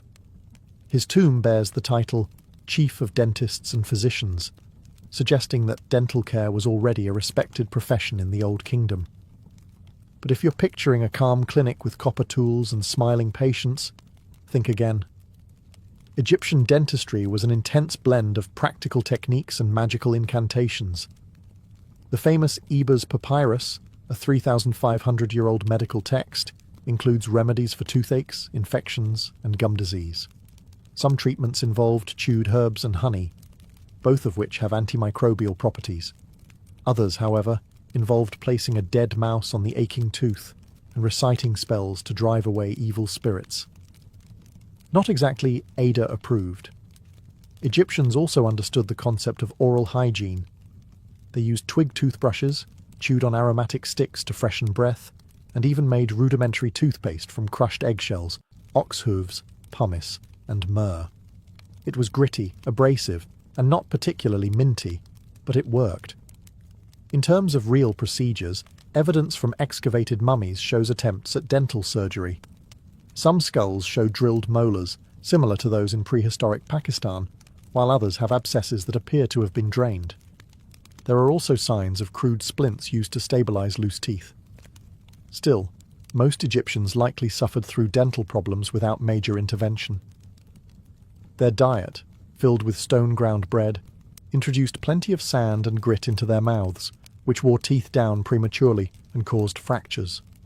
Interestingly, archaeologists have found gold wires and metal bands in a few skulls, possibly the earliest examples of dental bridges or stabilization devices. Whether they were used in life or added posthumously is debated, but they prove one thing. Egyptians were thinking creatively about how to preserve the structure of the mouth. In essence, ancient Egyptian dentistry was part science, part superstition. They understood infection, practiced hygiene, and experimented with surgical tools, all while invoking gods like Sekhmet and Thoth for help. They may not have had anesthetic, but they had ambition, and that made all the difference. While the Egyptians were mixing myrrh and ox hooves into gritty toothpaste, the Etruscans of ancient Italy were pioneering something far more glamorous: dental prosthetics. Long before the Romans dominated the Mediterranean, these highly skilled artisans were crafting what could be considered the first dental bridges, elegant, functional solutions to missing teeth that would influence dentistry for centuries. Dating back to around 700 BCE, Etruscan burial sites have revealed skulls fitted with gold bands and wire ligatures holding replacement teeth in place. These weren't just functional fixes, they were status symbols. In many cases, the replacement teeth were not artificial at all. They were real human or animal teeth, sometimes from oxen, fitted neatly alongside the living teeth using loops of fine gold. It was delicate, precise, and quite possibly painful. But it worked. The Etruscans were known for their metallurgical skill, and that extended to dentistry. The gold bands used in their bridges were soft enough to manipulate, yet strong enough to hold teeth securely in place. These were not quick fixes for commoners. Rather, they were custom dental work for the elite, likely performed by skilled metalworkers or physicians associated with religious or noble households. What's remarkable is how aesthetic their dental solutions were. These bridges weren't just functional. They were crafted to restore facial symmetry and preserve appearance. The Etruscans understood, long before modern cosmetic dentistry, that missing teeth altered not just chewing, but the entire shape of the face. In a society where appearance and status were deeply intertwined, this mattered a great deal. There's no direct evidence that they performed extractions or surgeries, but the presence of dental appliances suggests that oral health was actively managed. and not purely for medical reasons. Like their elaborate tombs and intricate jewellery, Etruscan dental work reveals a people deeply invested in presentation, legacy and dignity, even in death. Some of these dental bridges remained in place after burial, suggesting they were worn in life and carried into the afterlife, a sign of how intimately dental care was tied to identity. In a world without dentures or implants, the Etruscans' gold-bound bridges were a mark of innovation and elegance, a gleaming smile from a civilization ahead of its time. By the time the Roman Empire rose to power, dentistry had evolved into a mix of practical treatments, surgical experimentation, and questionable cosmetics. The Romans didn't just inherit medical knowledge from the Etruscans and Greeks, they expanded it, codified it, and added their own uniquely Roman flair. Think of it as ancient dental care with a touch of militarized efficiency and vinegar rinse. One of the most famous Roman medical writers, Aulus Cornelius Celsus, described dental procedures in his medical encyclopedia De Medicina. He noted techniques for extracting teeth, treating toothaches, and even cleaning the mouth with abrasive powders made from crushed bones, oyster shells, and charcoal. Some recipes included urine, which sounds horrifying today, but actually provided a natural source of ammonia, a potent cleaning agent. Yes, Romans used urine as mouthwash. Bottled and imported from provinces like Portugal and Gaul, it was prized for its whitening effect on teeth. Elite Romans seeking bright smiles may have suffered through daily gargles of fermented ammonia, followed by a rinse of wine or vinegar to freshen the breath. Vanity, it seems, can override disgust. Beyond that, Roman physicians used forceps, scalpels, and dental elevators for extractions and oral surgeries. Metal tools have been found in excavation sites alongside surgical kits, showing that dentistry, while painful, was not uncommon. Soldiers, in particular, received treatment for broken or abscessed teeth, as oral health was considered vital to combat readiness. The wealthy, on the other hand, had access to early prosthetics inspired by Etruscan designs. These included bridges secured with gold wire and replacement teeth made from ivory or bone. Like their predecessors, Romans saw teeth as status symbols. A full white smile was associated with beauty, power, and good breeding, especially in the public arenas of the forum or the baths. Even the philosopher Pliny the Elder chimed in, recommending remedies like burnt mouse ash for toothaches or chewing mint for bad breath. His works, while eccentric, reflect how deeply oral health was woven into everyday Roman life. In the end, Roman dentistry was as advanced as it was brutal. Painful, certainly. Effective, occasionally. But for an empire obsessed with control, hygiene, and appearance, taking care of one's teeth was a Roman duty, no matter how strange the methods. While ancient Mediterranean civilizations were using gold wire and crushed bones to clean their teeth, the Maya of Mesoamerica were turning dentistry into a literal art form. For the Maya, dental modification wasn't just about health. It was about status, identity, and spiritual symbolism. They didn't just fix teeth. They adorned them, carved them, and embedded them with precious stones, all without modern anesthesia. Archaeological findings from sites in present-day Mexico, Guatemala, and Honduras have revealed skulls with intricate dental work dating back over 1,000 years. Many Mayan elites had inlays of jade, turquoise, hematite, or obsidian fitted into their front teeth, not after death, but while they were alive. The inlays were carefully set into small, perfectly drilled holes in the enamel, using primitive rotary tools tipped with obsidian or other sharp stones. It's believed they used water, powdered quartz, or even plant resins as lubricants and adhesives to keep the gems in place. The precision of these modifications is astounding. The drilled holes are so symmetrical and clean that researchers believe the Maya had a deep understanding of dental anatomy, even if they didn't frame it in medical terms.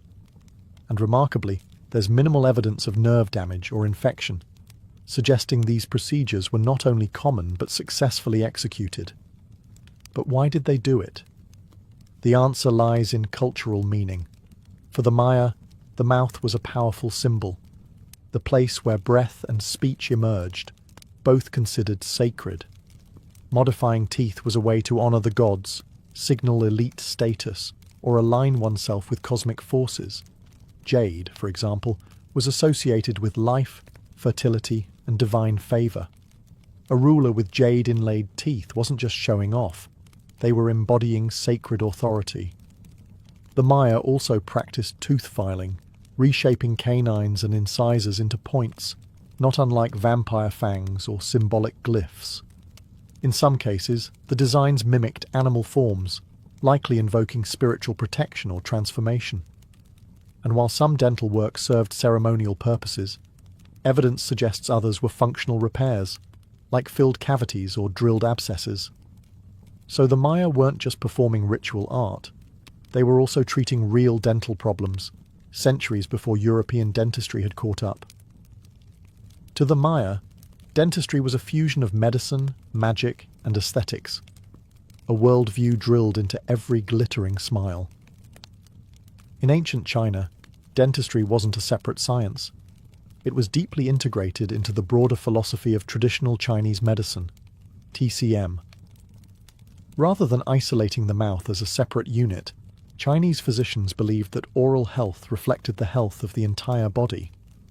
A sore tooth wasn't just a dental issue, it was a sign of internal imbalance in the organs, particularly the stomach and kidneys.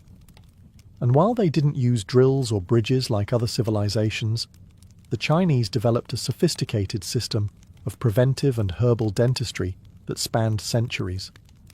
As early as 3000 BCE, writings in texts like the Huangdi Neijing, the Yellow Emperor's inner canon, made mention of dental issues. Ancient practitioners mapped meridians, energy channels, that connected the teeth to specific organs. For example, pain in a lower molar might point to issues in the bladder or stomach. Rather than attacking the symptom, Chinese medicine sought to restore balance through diet, acupuncture, and herbal treatments. To keep teeth healthy, daily oral hygiene was emphasized.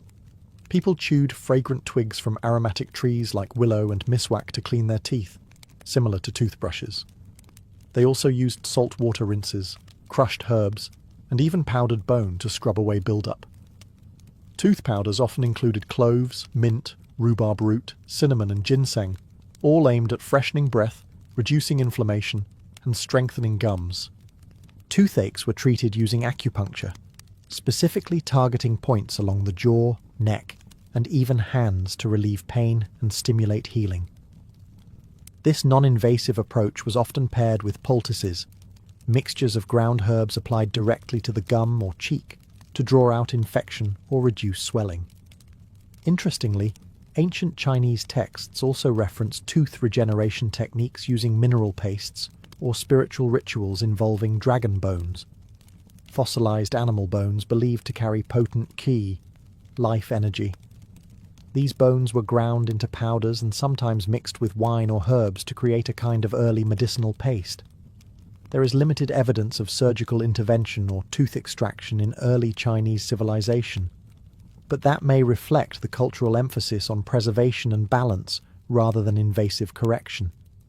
In many ways, their focus on prevention, clean diets, consistent hygiene, and body-wide balance mirrors some of the best practices of modern holistic dentistry. For the ancient Chinese, the path to a healthy mouth began not in the mouth, but in the harmony of the entire body. In ancient India, oral health wasn't treated in isolation. It was considered a vital part of the body's overall balance and energy flow, rooted in the ancient medical system known as Ayurveda.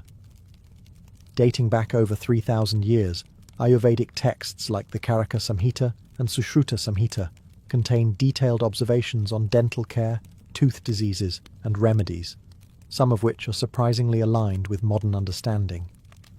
The Ayurvedic approach to dentistry emphasized prevention, purification, and daily rituals. One of the most enduring practices was dantadavana, or daily tooth cleaning using herbal chewing sticks. These sticks came from specific trees like neem, licorice, or babool, all of which have antibacterial properties. People would chew on one end until it frayed, then use it to brush their teeth. This practice still exists in parts of rural India today, but oral care didn't stop there. Ayurveda also advocated oil pulling, known as kavala or gandusha, where oil, usually sesame or coconut, was swished in the mouth for several minutes. This wasn't just a hygiene ritual. It was believed to pull toxins from the body and strengthen teeth, gums, and jaw. Modern studies have found that oil pulling may actually reduce harmful bacteria and improve gum health, giving ancient wisdom some scientific credibility. The Sushruta Samhita, attributed to the surgeon Sushruta around 600 BCE, contains chapters specifically on tooth extraction, jaw fractures, and oral ulcers. Sushruta described surgical instruments for removing damaged teeth and draining abscesses, using iron tools and herbal pastes to disinfect the area. He also recommended cauterization, burning the infected area with a heated tool, for severe cases of decay or gum disease. Painful, yes, but methodical. Ayurveda classified dental diseases into categories like dantaharsha, tooth sensitivity, dantashakara, tartar buildup, and dantaveshta, gum inflammation. Treatments were tailored according to a person's dosha, their body constitution, vata, pitta or kapha, and could involve dietary changes, herbal rinses, and even meditation to reduce stress-related grinding or jaw tension. For the ancient Indians, the mouth was a sacred gateway, a channel through which speech, nourishment, and breath all passed. To keep it clean, healthy, and balanced was not just a health decision, it was a spiritual obligation. In Ayurveda, dentistry wasn't just a branch of medicine. It was a daily act of alignment between body, mind, and spirit. In the ancient Greek world, medicine and dentistry were deeply influenced by philosophy, observation, and early anatomy. Unlike some civilizations that saw disease as purely spiritual, the Greeks, especially from the classical period onward, sought rational explanations for pain and decay, including dental issues. And while they didn't have dentists in the modern sense, their physicians practiced surprisingly advanced oral care for their time. Greek thinkers like Hippocrates and Aristotle wrote about teeth in medical and anatomical terms. Hippocrates, often called the father of medicine, described the structure and eruption of teeth, causes of tooth decay, and even methods of extraction. He believed that imbalances in the body's four humours, blood, phlegm, yellow bile, and black bile, could lead to dental disease, especially gum infections and tooth pain. For the Greeks, diet played a central role in oral health. Physicians warned that soft, sticky, or overly sweet foods could cause decay. Instead, crunchy foods like apples, grains, and legumes were encouraged for scraping residue off teeth. There's also mention of chewing mastic gum, a resin from the mastic tree, to freshen breath and clean the mouth, a practice still popular in the Mediterranean today. When problems did occur, Greek physicians employed treatments that ranged from herbal remedies and poultices to rudimentary surgical procedures. Tooth extractions were done using metal forceps, often without anesthesia. The pain was intense, but sometimes relieved with herbal sedatives like opium poppy, mandrake, or henbane. For abscesses, physicians used lancing techniques to release infection, often followed by salt or wine rinses for disinfection. Aristotle took a particularly detailed interest in teeth, even noting that men and women had different numbers of molars, which turned out to be incorrect, but demonstrated his effort to systematize human anatomy. The Greeks also documented rare dental conditions, such as teeth erupting later in life, or even congenital toothlessness. Dentistry was not considered a separate field, but part of general medical training. Physicians treated everything from ulcers to fractures, and teeth were just another part of the body to be studied and healed.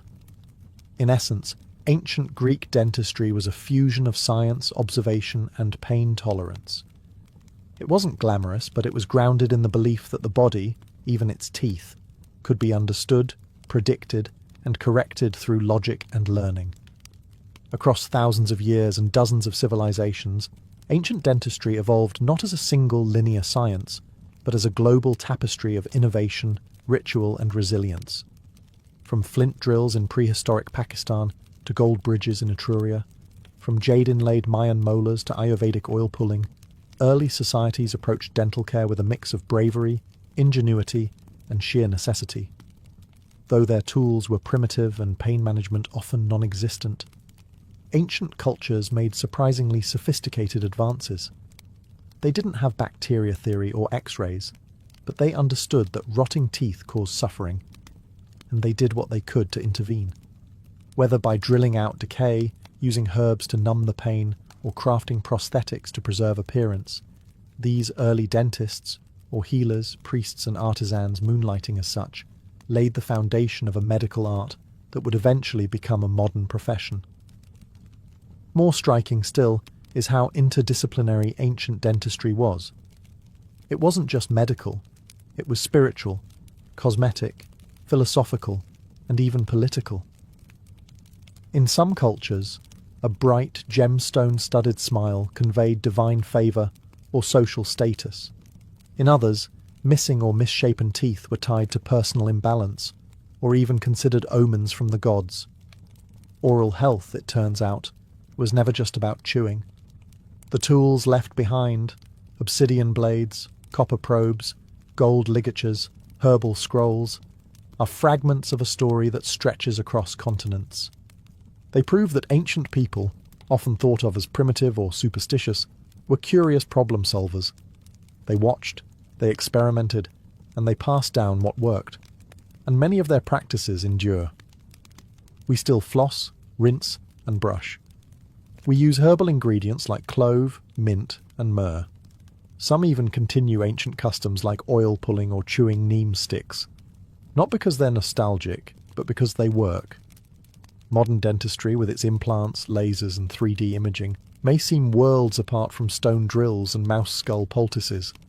But the goal remains the same: relieve pain, preserve teeth, and improve lives.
Hey guys, tonight we begin with the bizarre slow-motion collapse into death of Henry VIII, the Tudor titan whose life was filled with wives, wars, and very questionable decisions involving axes. So before you get comfortable, take a moment to like the video and subscribe, but only if you genuinely enjoy what I do here. And let me know in the comments where you're tuning in from and what time it is for you. It's always fascinating to see who's joining us from around the world. Now, dim the lights, maybe turn on a fan for that soft background hum, and let's ease into tonight's journey together. At the height of his reign, Henry VIII was the golden boy of Renaissance England. Tall, broad-shouldered, athletic, and by all accounts an absolute heartthrob in tights. Fast forward to his final years, and you'd be forgiven for mistaking him for a heavily decorated armchair with anger issues.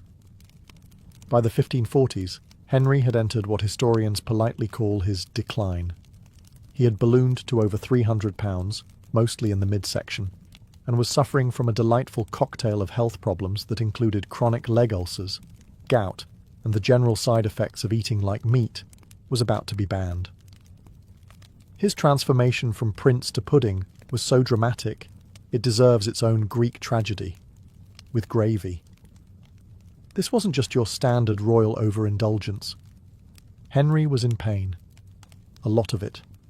Every joint ached. His ulcerated legs throbbed constantly and smelled like something you wouldn't serve even at a 14th century tavern. He couldn't climb stairs, ride a horse, or even walk unaided. His once magnificent codpiece now served mainly as a barrier between him and reality. And yet, the image of the glorious king had to be maintained. Portraits continued to depict him as virile and broad-shouldered, with eyes that said, "I'm full of divine purpose," and not, "I've been sitting in this chair so long my armour has fused to it." His tailors struggled to keep up. One report claims that his last suit of armour required a waist measurement of 54 inches. And that's being generous.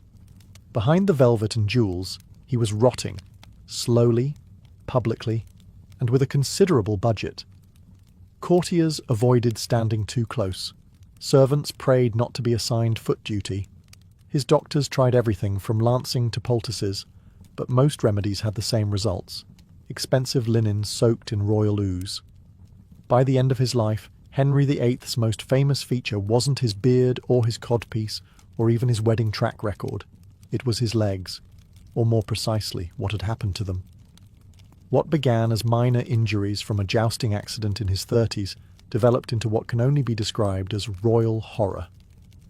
His legs became plagued by chronic ulcers, deep, festering wounds that refused to heal and constantly leaked fluid. Imagine trying to run a kingdom while sitting on top of a pair of infected meat sacks. That was Henry's day-to-day.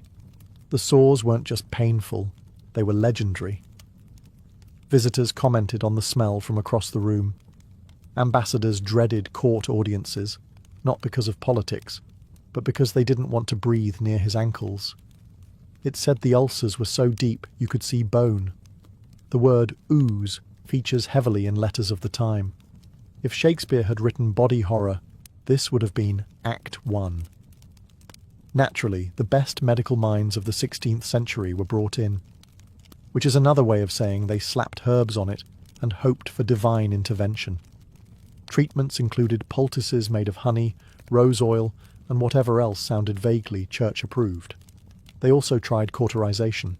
Yes, burning the wounds closed, which Henry did not enjoy, understandably. And then there was the lancing. Oh, the lancing. A daily ritual of draining the wounds with blades and cloths. Imagine being a physician who has to show up every morning and say, "Good morning, Your Majesty, I'm here to stab your legs again." There's a reason so many court doctors died young, probably of trauma. The ulcers also made it nearly impossible for Henry to exercise, which, combined with his famously rich diet, created a feedback loop of decline. More weight meant more pressure on the wounds. More pressure meant more pain. More pain meant more mood swings, and more mood swings meant someone nearby was probably getting fired, exiled, or worse, remarried. If you've ever wondered what would happen if a man tried to eat his way into sainthood, or out of reality, then look no further than Henry VIII's daily menu. His meals weren't just excessive, they were borderline weaponized. Breakfast alone could involve several eggs, hunks of beef, white bread soaked in ale, and possibly a roasted partridge just to get the digestion going. Fruit and vegetables? Not unless they were used as decoration or accidentally fell onto the roast. The Tudor court equated meat with masculinity. The more flesh on your plate, the more divine your rule. And Henry, bless him, took that as a personal challenge. Roasted swan, venison, lamb, eel pies, game birds, all coated in gravy, sauce, or symbolic meaning. If it once breathed, he ate it. If it didn't, it was probably used to thicken something that did. His favourite indulgence? Red wine. Gallons of it. Daily. Water was for peasants and washing out wounds, not for kings. By the end, his body was likely 60% Cabernet. Now, let's talk portion size. His meals were prepared in enormous quantities, not just for him, but for an entire royal household of taste testers, servers, musicians, and whatever group he was in favour that week. But even factoring in the entourage, Henry ate like every meal might be interrupted by death. Spoiler. One eventually was. This high-fat, low-vegetable, high-gout diet naturally took its toll. Aside from the infamous ulcers, his digestion was known to be volatile. Royal physicians regularly noted his bloating, discomfort, and, let's say, audible distress. You could probably time your pocket watch to one of his post-feast groans echoing through Whitehall. And still, Henry refused to change. By the final years of his reign, he could barely chew with his rotting teeth, but he still insisted on massive portions. At banquets, food had to be pre-cut so he wouldn't tire himself. Even lifting a turkey leg was becoming an aerobic activity. There comes a point in every overindulgent monarch's life when gravity wins. For Henry VIII, that moment arrived sometime in his mid-40s, though it didn't knock politely. It arrived with a full marching band of gout, obesity, and increasingly irritated ulcers. By then, Henry had grown so large and immobile that his body required logistical planning. Gone were the glory days of jousting tournaments and athletic struts around court. Now getting him out of bed involved multiple attendants, pulleys, and something akin to emotional bribery. He didn't walk so much as was moved. Royal engineers reportedly designed a mechanical chair, something between a reinforced wheelchair and a throne on training wheels, to transport him through his palaces. His armour was custom-fitted not for battle, but to support the sheer bulk of royal volume. You could have lost a courtier inside one of his sleeves. Mounting a horse? Forget it. They had to build a hoist system, yes, a literal crane for kings, just to lift him into the saddle. And even then, the horse likely re-evaluated its career choices. Exercise, once considered noble, had become mythical.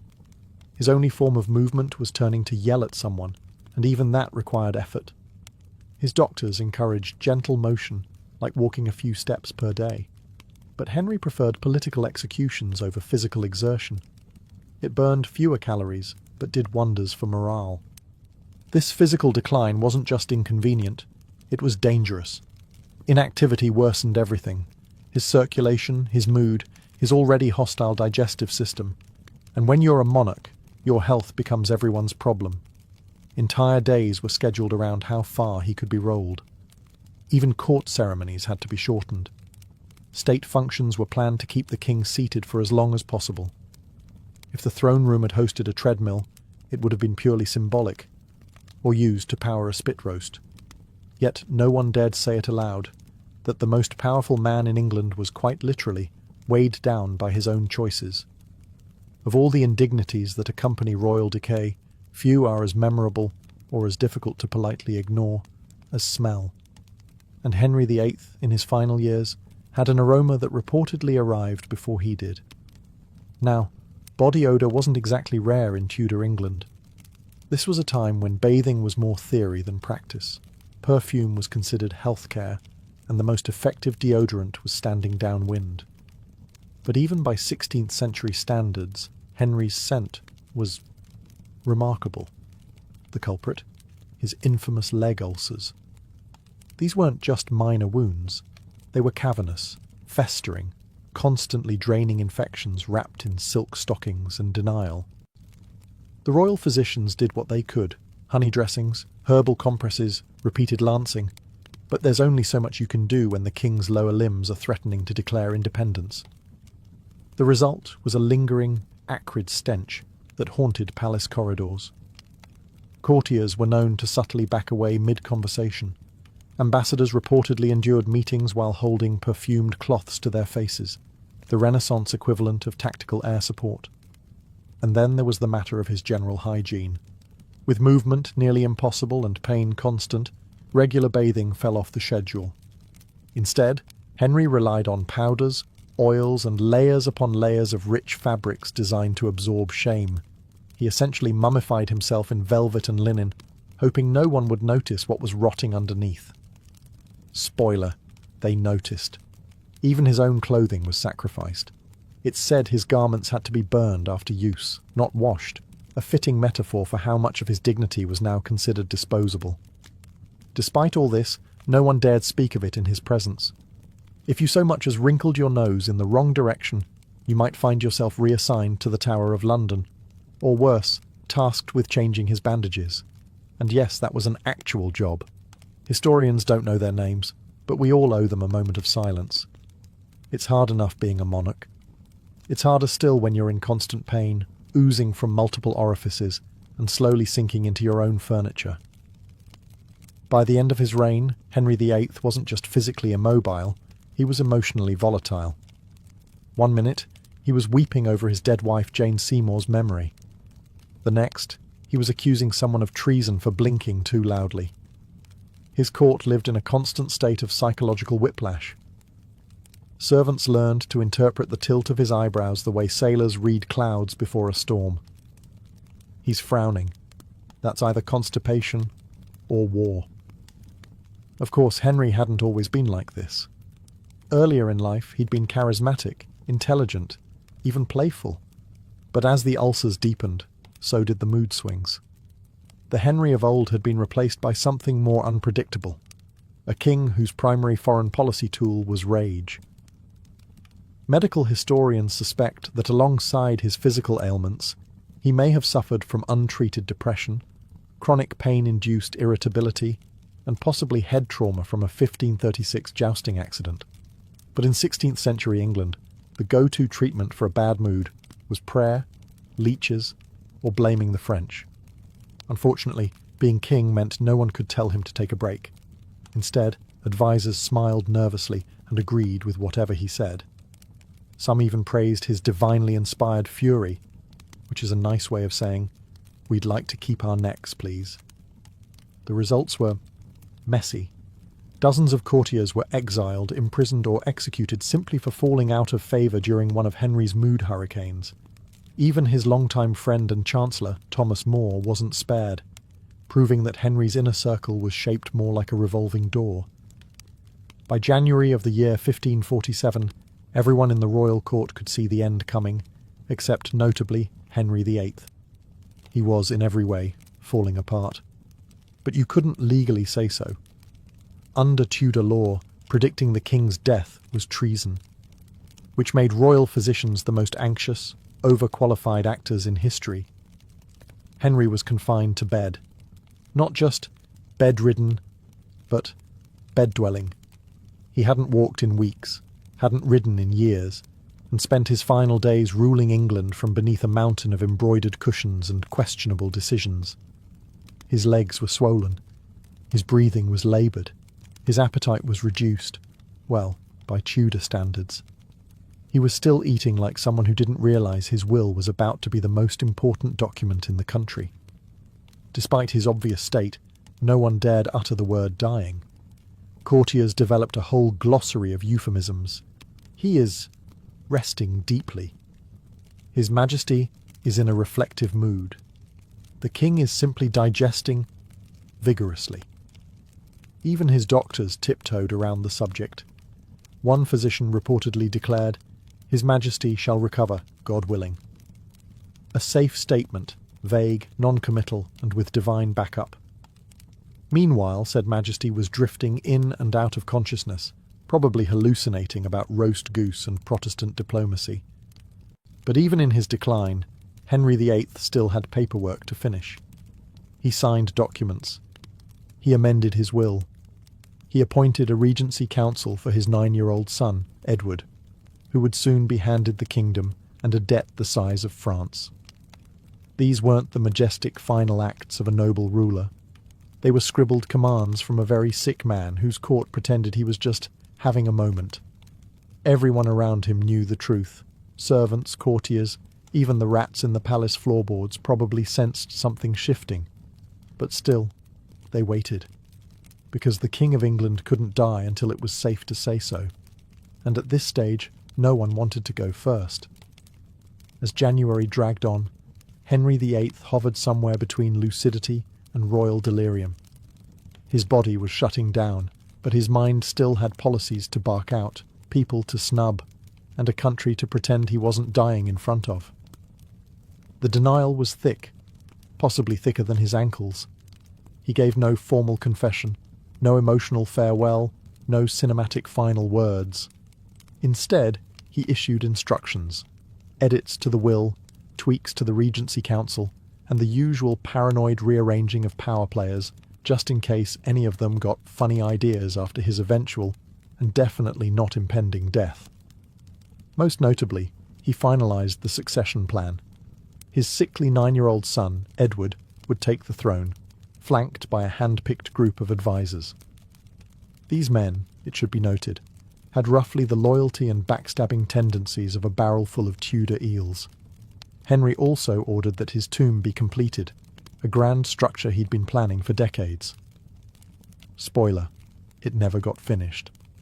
For all his micromanaging and power hoarding, the thing that outlasted him was paperwork.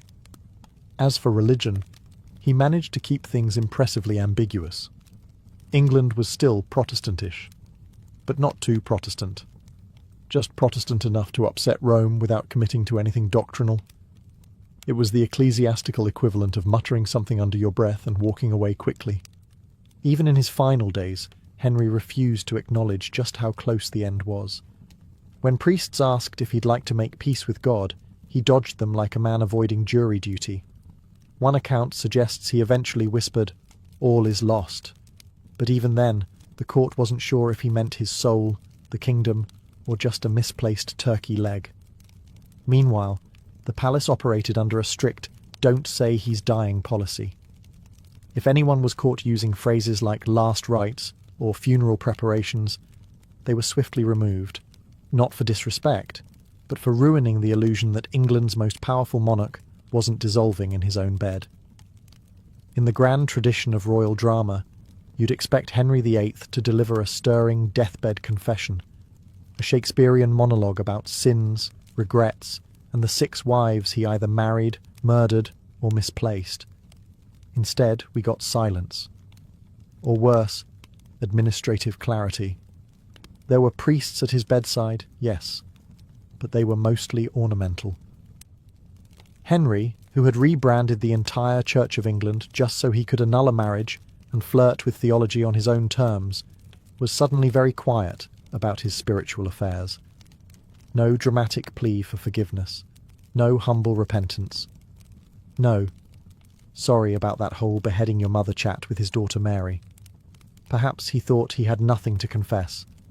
After all, this was a man who believed God had personally endorsed his every decision, even the messier ones.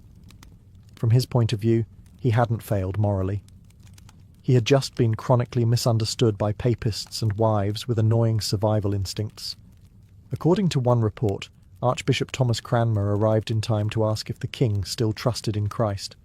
Henry VIII, barely conscious, supposedly squeezed his hand, a gesture open to interpretation. Was it affirmation? Was it muscle spasm? Was he simply annoyed the Archbishop hadn't brought wine? That squeeze would be the closest thing he ever gave to a final confession.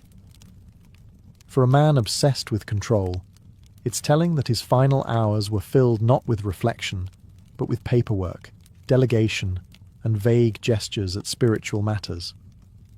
While other kings died repenting, Henry died reallocating.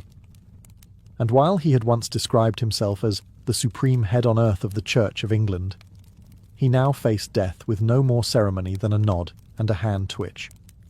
Divine authority apparently did not include an exit interview.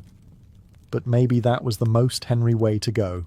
No apologies, no weeping monks, just the slow, steady decline of a man who always preferred the sound of his own laws to the echo of his conscience. And so passed Henry VIII, with no dramatic final words, no poetic closure, and absolutely no indication that he thought anything had gone wrong. When Henry VIII finally stopped breathing on January 28, 1547, the room didn't erupt into mourning or solemn proclamations. It sort of paused, then stood around awkwardly, then quietly panicked. Because here's the thing, it was illegal to declare the king dead without very specific authorization. Under Tudor law, to suggest the monarch had died, even if he was visibly deceased, was technically treason, which meant everyone in the room suddenly became deeply interested in pretending Henry VIII was simply resting, possibly very deeply and permanently. Doctors, courtiers and clergymen all stared at each other, waiting for someone to blink first. No one did. There was no press release, no moment of national mourning, no trumpets. Just the heavy silence of men thinking, well, now what? Eventually, they agreed to say nothing for several days. Not out of respect, but strategy. The succession still needed to be managed, the council assembled, and most importantly, the 9-year-old heir, Edward, informed that he now technically owned everything in England, including some very angry neighbours. In the meantime, Henry VIII's body remained in Whitehall Palace, still king in title, but now more biologically aspirational. Ministers quietly arranged his affairs while pretending he was still unavailable, which wasn't a lie, just a spectacular understatement. And while no one spoke the word dead, palace staff began making preparations with all the subtlety of a Shakespearean farce. Mourning clothes were quietly ordered. Seals were altered. Some opportunists probably started dusting off family trees to prove they were technically 12th cousins to the boy king and thus deserved land. Even foreign ambassadors weren't told right away. Diplomats from France and the Holy Roman Empire were still negotiating with courtiers who smiled through clenched teeth, hoping no one noticed the faint scent of royal decomposition wafting through the velvet drapes. The entire nation was being led by a man who, as far as the law was concerned, was still alive. Just unusually quiet, not currently moving, and about to need a very large coffin. Once Henry VIII was officially, if not immediately, dead, the royal handlers faced a new and urgent dilemma: what to do with the body. And unfortunately for everyone involved, the body had opinions of its own, mostly involving decomposition. Let's be blunt. The man was enormous. He weighed somewhere north of 300 pounds, and not a trim, symmetrical 300, more of a melting noble pudding shape. His body was riddled with infections, ulcers, and years of aggressive Tudor eating. So naturally, it began breaking down faster than expected. Much faster. In the chilly halls of Whitehall Palace, servants and embalmers scrambled to preserve the king. But this wasn't the golden age of refrigeration. Embalming methods were rudimentary, consisting of stuffing the corpse with spices and wrapping it in layers of cloth like a royal lasagna. The hope was that cinnamon and cloves would overpower the scent of decay. Spoiler, they didn't. Despite their best efforts, the body began to leak, slowly at first, then alarmingly. A mixture of bodily fluids seeped through the coffin, causing discomfort, confusion, and eventually widespread nausea.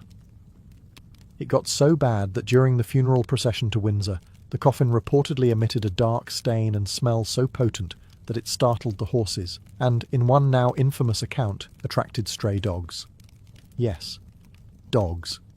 Licking the drippings from the former head of the Church of England, which is probably not how he imagined his legacy being honoured.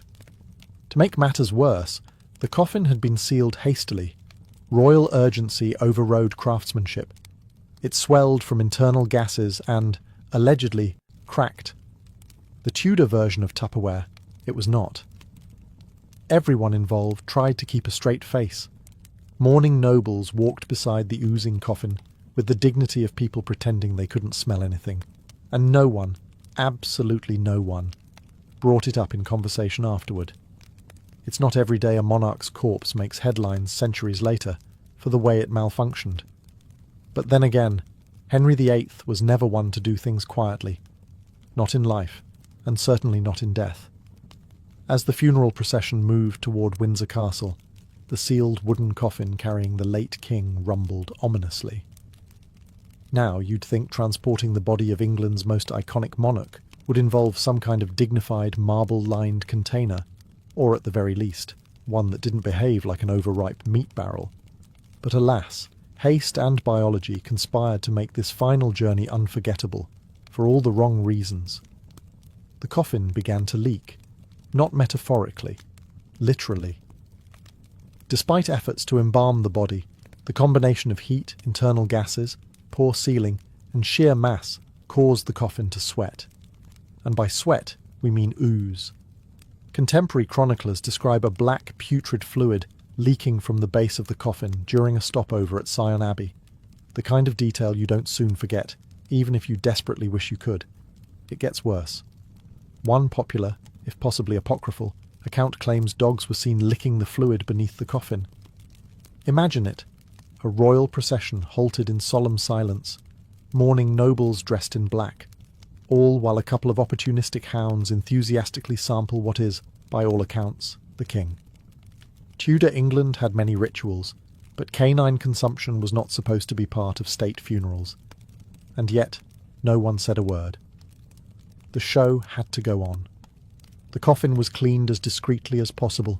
Everyone resumed walking, eyes forward, mouths shut, noses offended. This wasn't just an embarrassing leak.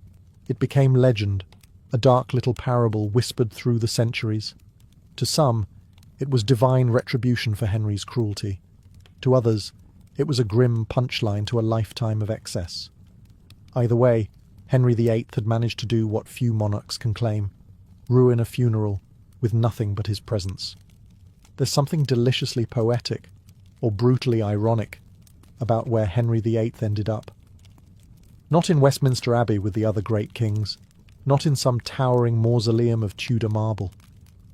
No, the man who broke with the Catholic Church, who dissolved monasteries, and who declared himself the supreme head of the Church of England, was buried in a humble vault beneath the floor of St. George's Chapel, almost like an afterthought. He was placed next to his true love, Jane Seymour, the one wife who gave him a male heir and died before she could disappoint him. And that's it. No towering monument, no golden tomb. Just a slab on the floor that, for over a century, didn't even bear his name. It was only in the Victorian era that someone added an inscription. Until then, Henry VIII was resting in unmarked anonymity, just a few feet beneath tourists' boots and royal ceremonies. Here lies the man who once thundered across Europe with papal bulls in one hand and a turkey leg in the other. The man who decapitated 2 wives, dismantled centuries of religious tradition, and rewrote the spiritual map of England, now buried like a moderately successful merchant. The irony is rich, and yet somehow appropriate. After all the grandeur, the power, the ceremonies, and the political tantrums, it's almost fitting that Henry's final destination was quietly humble, even accidental. No glorious tomb commissioned during life, no elaborate effigy, no towering altar to his glory. Just a lead-lined box under a chapel floor, a fading memory in the company of Jane and, eventually, Charles I, whose own death was, let's say, not subtle. For all his desire to dominate history, Henry VIII ended up in a shared grave with minimal decoration and maximum foot traffic. Valeria Messalina didn't just stumble into the spotlight, she was born in it. A member of the powerful Claudian dynasty, she had imperial blood coursing through her veins. Her great-uncle was Emperor Tiberius, and her cousin would one day become Emperor Nero. In other words, Messalina was born into a family where power plays were more common than family dinners, and everyone had a dagger. if not in their hand, then firmly lodged in their back. She was raised in a Roman world defined by luxury, corruption, and high-stakes politics. It was a place where virtue was praised in public and discarded in private. From early on, Messalina would have understood the rules of this treacherous game. Loyalty was a currency, appearances were everything, and a well-timed affair or alliance could be the difference between exile and elevation.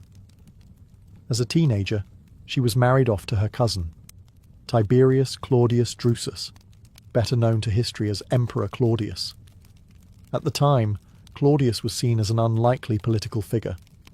Awkward, physically impaired, and considered something of a harmless scholar. Few imagined he would ever rise to the throne. But power in Rome had a funny way of landing in unexpected laps. When Claudius suddenly became emperor in the chaos following Caligula's assassination, Messalina, barely in her 20s, became Empress of Rome, and she didn't waste time adjusting to the role. Almost immediately, she began reshaping her image, not as a ceremonial wife, but as a force to be reckoned with. Behind her, youthful beauty and public charm was a razor-sharp mind, already scheming how to consolidate her position. Rome expected its empress to be a symbol of modesty and grace. Messalina, on the other hand, had ambitions that were anything but modest. She wasn't content with being the woman behind the man. She wanted to be the one pulling the strings, using flattery, sex, alliances, and fear to climb even higher. And in a court where everyone had something to hide, she was fluent in the language of secrets. In the empire's golden halls, where gossip travelled faster than messengers, Valeria Messalina was about to become a legend and a cautionary tale. Rome had seen ambitious women before, but none quite like her. Once crowned empress, Valeria Messalina swiftly became one of the most influential women in Rome, not because of her title alone, but because of how she used it. She didn't just sit quietly beside Claudius in the imperial court.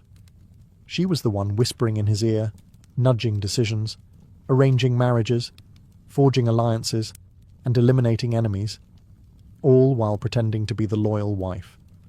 But her influence wasn't just political. Messalina was infamous for something else entirely, her alleged sexual appetite. Ancient sources, mostly written by men with axes to grind, paint her as Rome's most depraved femme fatale. Tacitus, Suetonius, and Juvenal all gleefully described how she supposedly snuck out of the palace at night to work incognito in brothels, competing with prostitutes and returning before dawn. Whether these tales were fact or slander, one thing is clear: Messalina's reputation was unlike any other empress before or since. Behind every rumour was a strategy. Her lovers weren't always chosen for pleasure. Many were powerful men, senators, equestrians, noble heirs. Messalina used intimacy the way other politicians used bribes. Sleep with her, and you might find yourself promoted. Cross her, and you might find yourself mysteriously exiled, or worse. Claudius, meanwhile, remained either blissfully unaware or willfully ignorant. His reign was full of distractions, administrative reforms, political infighting, and his own insecurities as an underestimated ruler. Some historians suggest that Messalina manipulated Claudius by playing the role of the innocent wife, concerned, devoted, protective. Others think he simply didn't want to know. After all, the truth would have shattered the illusion of control he had over his court and his marriage. But Rome knew. The whispers in the forums, the jokes in the bathhouses, the snide comments from rival nobles. Messalina's escapades were legendary. And while her name became synonymous with excess and lust, she still held an iron grip on power. That contradiction, scandalous yet untouchable, made her even more dangerous. She blurred the line between seduction and politics, turning her body into a weapon and her bedroom into a war room. Rome's elite either feared her or fell for her, sometimes both. Still, as with all unchecked power, the walls would not hold forever, and the higher Messalina climbed, the more unstable the empire beneath her feet became. Messalina's reign as empress wasn't just defined by scandal. it was also a masterclass in manipulation. She understood the game of Roman politics intimately and played it with terrifying efficiency. Her targets weren't always her lovers. More often they were threats, rivals, critics, or anyone who dared to challenge her position as the imperial queenmaker. And she was ruthless. One of her favourite tactics was the false accusation. With Claudius often distracted or passive, Messalina could orchestrate the downfall of anyone by simply whispering a well-placed lie. She accused powerful senators of conspiracy, wives of adultery, and noblewomen of insolence. Many ended up exiled, executed, or forced to take their own lives. Their crime? Being inconvenient. She didn't operate alone. Messalina had allies, corrupt freedmen, informants, and sycophantic magistrates who owed their positions to her favour. These cronies helped carry out her purges, blackmailed the vulnerable, and ensured that her enemies were destroyed before they could react. Claudius, ever the detached ruler, often signed their death warrants without realizing he was removing loyal men who might have warned him of the storm building at his doorstep. Her most notorious manipulation, though, was deeply personal. When Claudius married Messalina, he was in his 50s and she was in her early 20s. That age gap created a power dynamic ripe for exploitation. She weaponized her youth, charm, and beauty to maintain a facade of domestic loyalty. Claudius, known for being affectionate with her in public, believed he had a devoted wife, but in private, Messalina used that trust like a dagger behind his back. She also secured her position by bearing Claudius a son, Britannicus. That made her not just empress, but mother to the imperial heir. It was a powerful shield, one that discouraged even the boldest of Claudius's advisors from speaking ill of her. Who would dare insult the mother of Rome's future? But the web she wove was tightening. The number of enemies she made was growing. Even her allies, fat on imperial spoils, started whispering about her recklessness. A court built on blackmail and fear can only last so long before it turns on itself.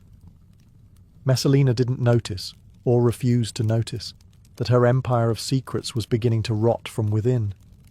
And the people she had crushed on her way up, they were waiting, quietly, patiently. In the cutthroat theatre of Roman power, no queen sits unchallenged for long. Messalina's enemies were numerous, but one of the most dangerous threats to her position wasn't a scheming senator or a bitter noblewoman, it was a freedwoman named Narcissus. And he wasn't alone. Narcissus, a former slave turned trusted secretary to Claudius, wielded immense influence behind the scenes. He managed imperial correspondence, controlled access to the emperor, and most importantly, had Claudius's ear in ways few others did. For years, Narcissus tolerated Messalina's antics, perhaps even profited from them. But eventually, even he began to see the danger she posed, not just to the emperor's reputation, but to the very stability of the empire. Tensions reached new heights when Messalina's ambition began to grow teeth.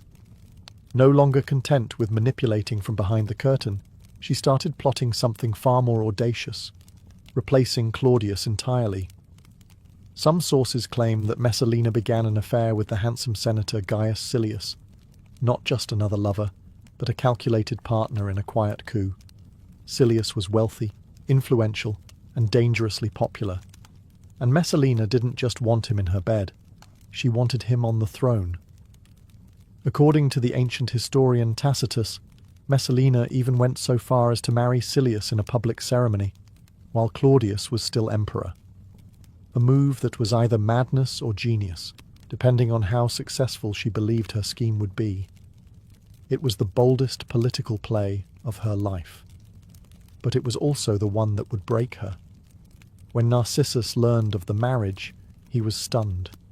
He knew Claudius to be slow to act, but even he couldn't ignore a betrayal of this scale. Narcissus had two options: report it and risk being ignored, or take matters into his own hands. He chose the latter. With speed and secrecy, Narcissus set a trap. He gathered evidence, alerted the Praetorian Guard, and prepared a case so damning that even Claudius couldn't look the other way. The imperial court was about to implode. The empress who had ruled with whispers, lust, and lies had finally made a misstep too grand to conceal. And now, the knives she once turned on others were being sharpened against her. The rival had returned, and this time he was coming for her crown. For years, Claudius had been underestimated, not just by Rome, but by his own wife. Seen as weak, bookish, and easily manipulated, he was the perfect husband for a scheming empress like Messalina.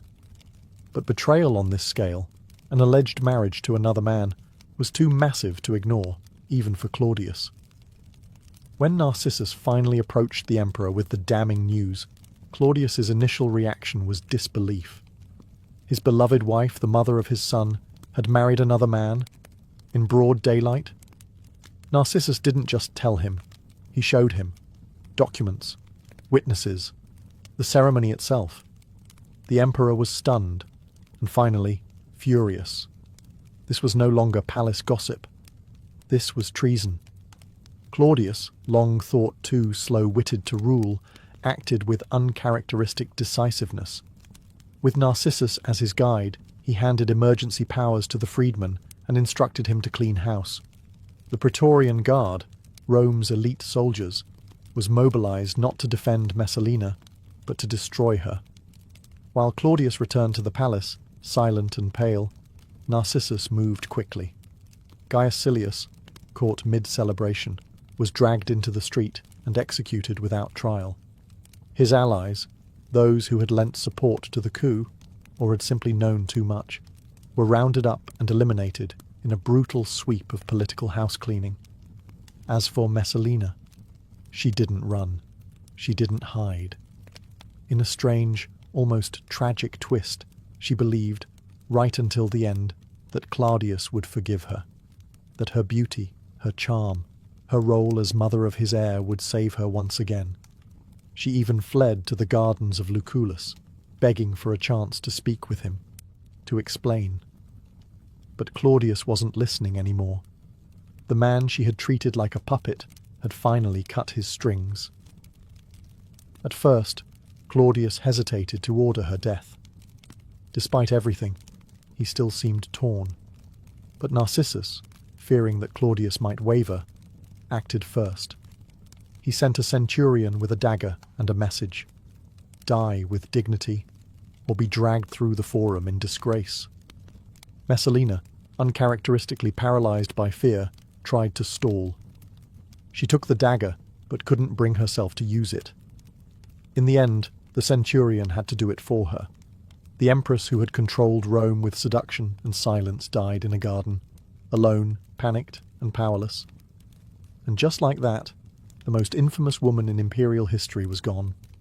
With Messalina dead, the imperial court fell into a cold, uneasy silence. It wasn't just the end of a scandal. It was the erasure of an era.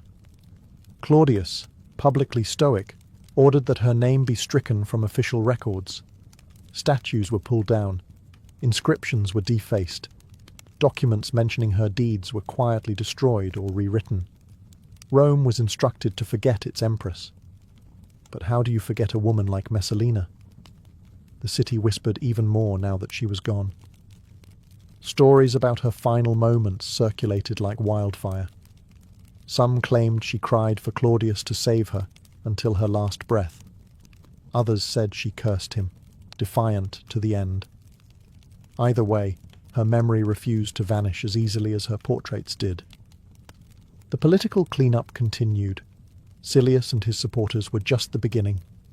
Claudius, now suspicious of everyone, began purging his court with a paranoid edge. Freedmen and officials who had once dined with Messalina were either dismissed, imprisoned, or executed. The Senate, eager to appear loyal, passed motions denouncing her treason, calling it a stain on the empire that had now been righteously cleansed. Only one person remained untouched, Britannicus, Messalina's young son and the heir to the throne. Claudius couldn't bring himself to punish the boy for the sins of his mother. Yet Messalina's death had left a power vacuum, and every ambitious noblewoman in Rome noticed. Behind closed doors, powerful families began maneuvering to replace the fallen empress. And Claudius, emotionally gutted and politically adrift, was more vulnerable than ever. This wasn't a period of healing. It was a reset, a dangerous, unstable calm.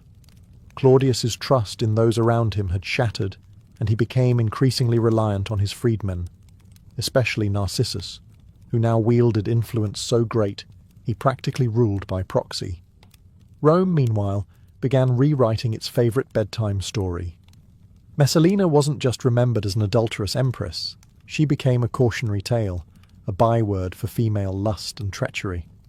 Her legend, twisted and magnified, became more powerful in death than she ever was in life.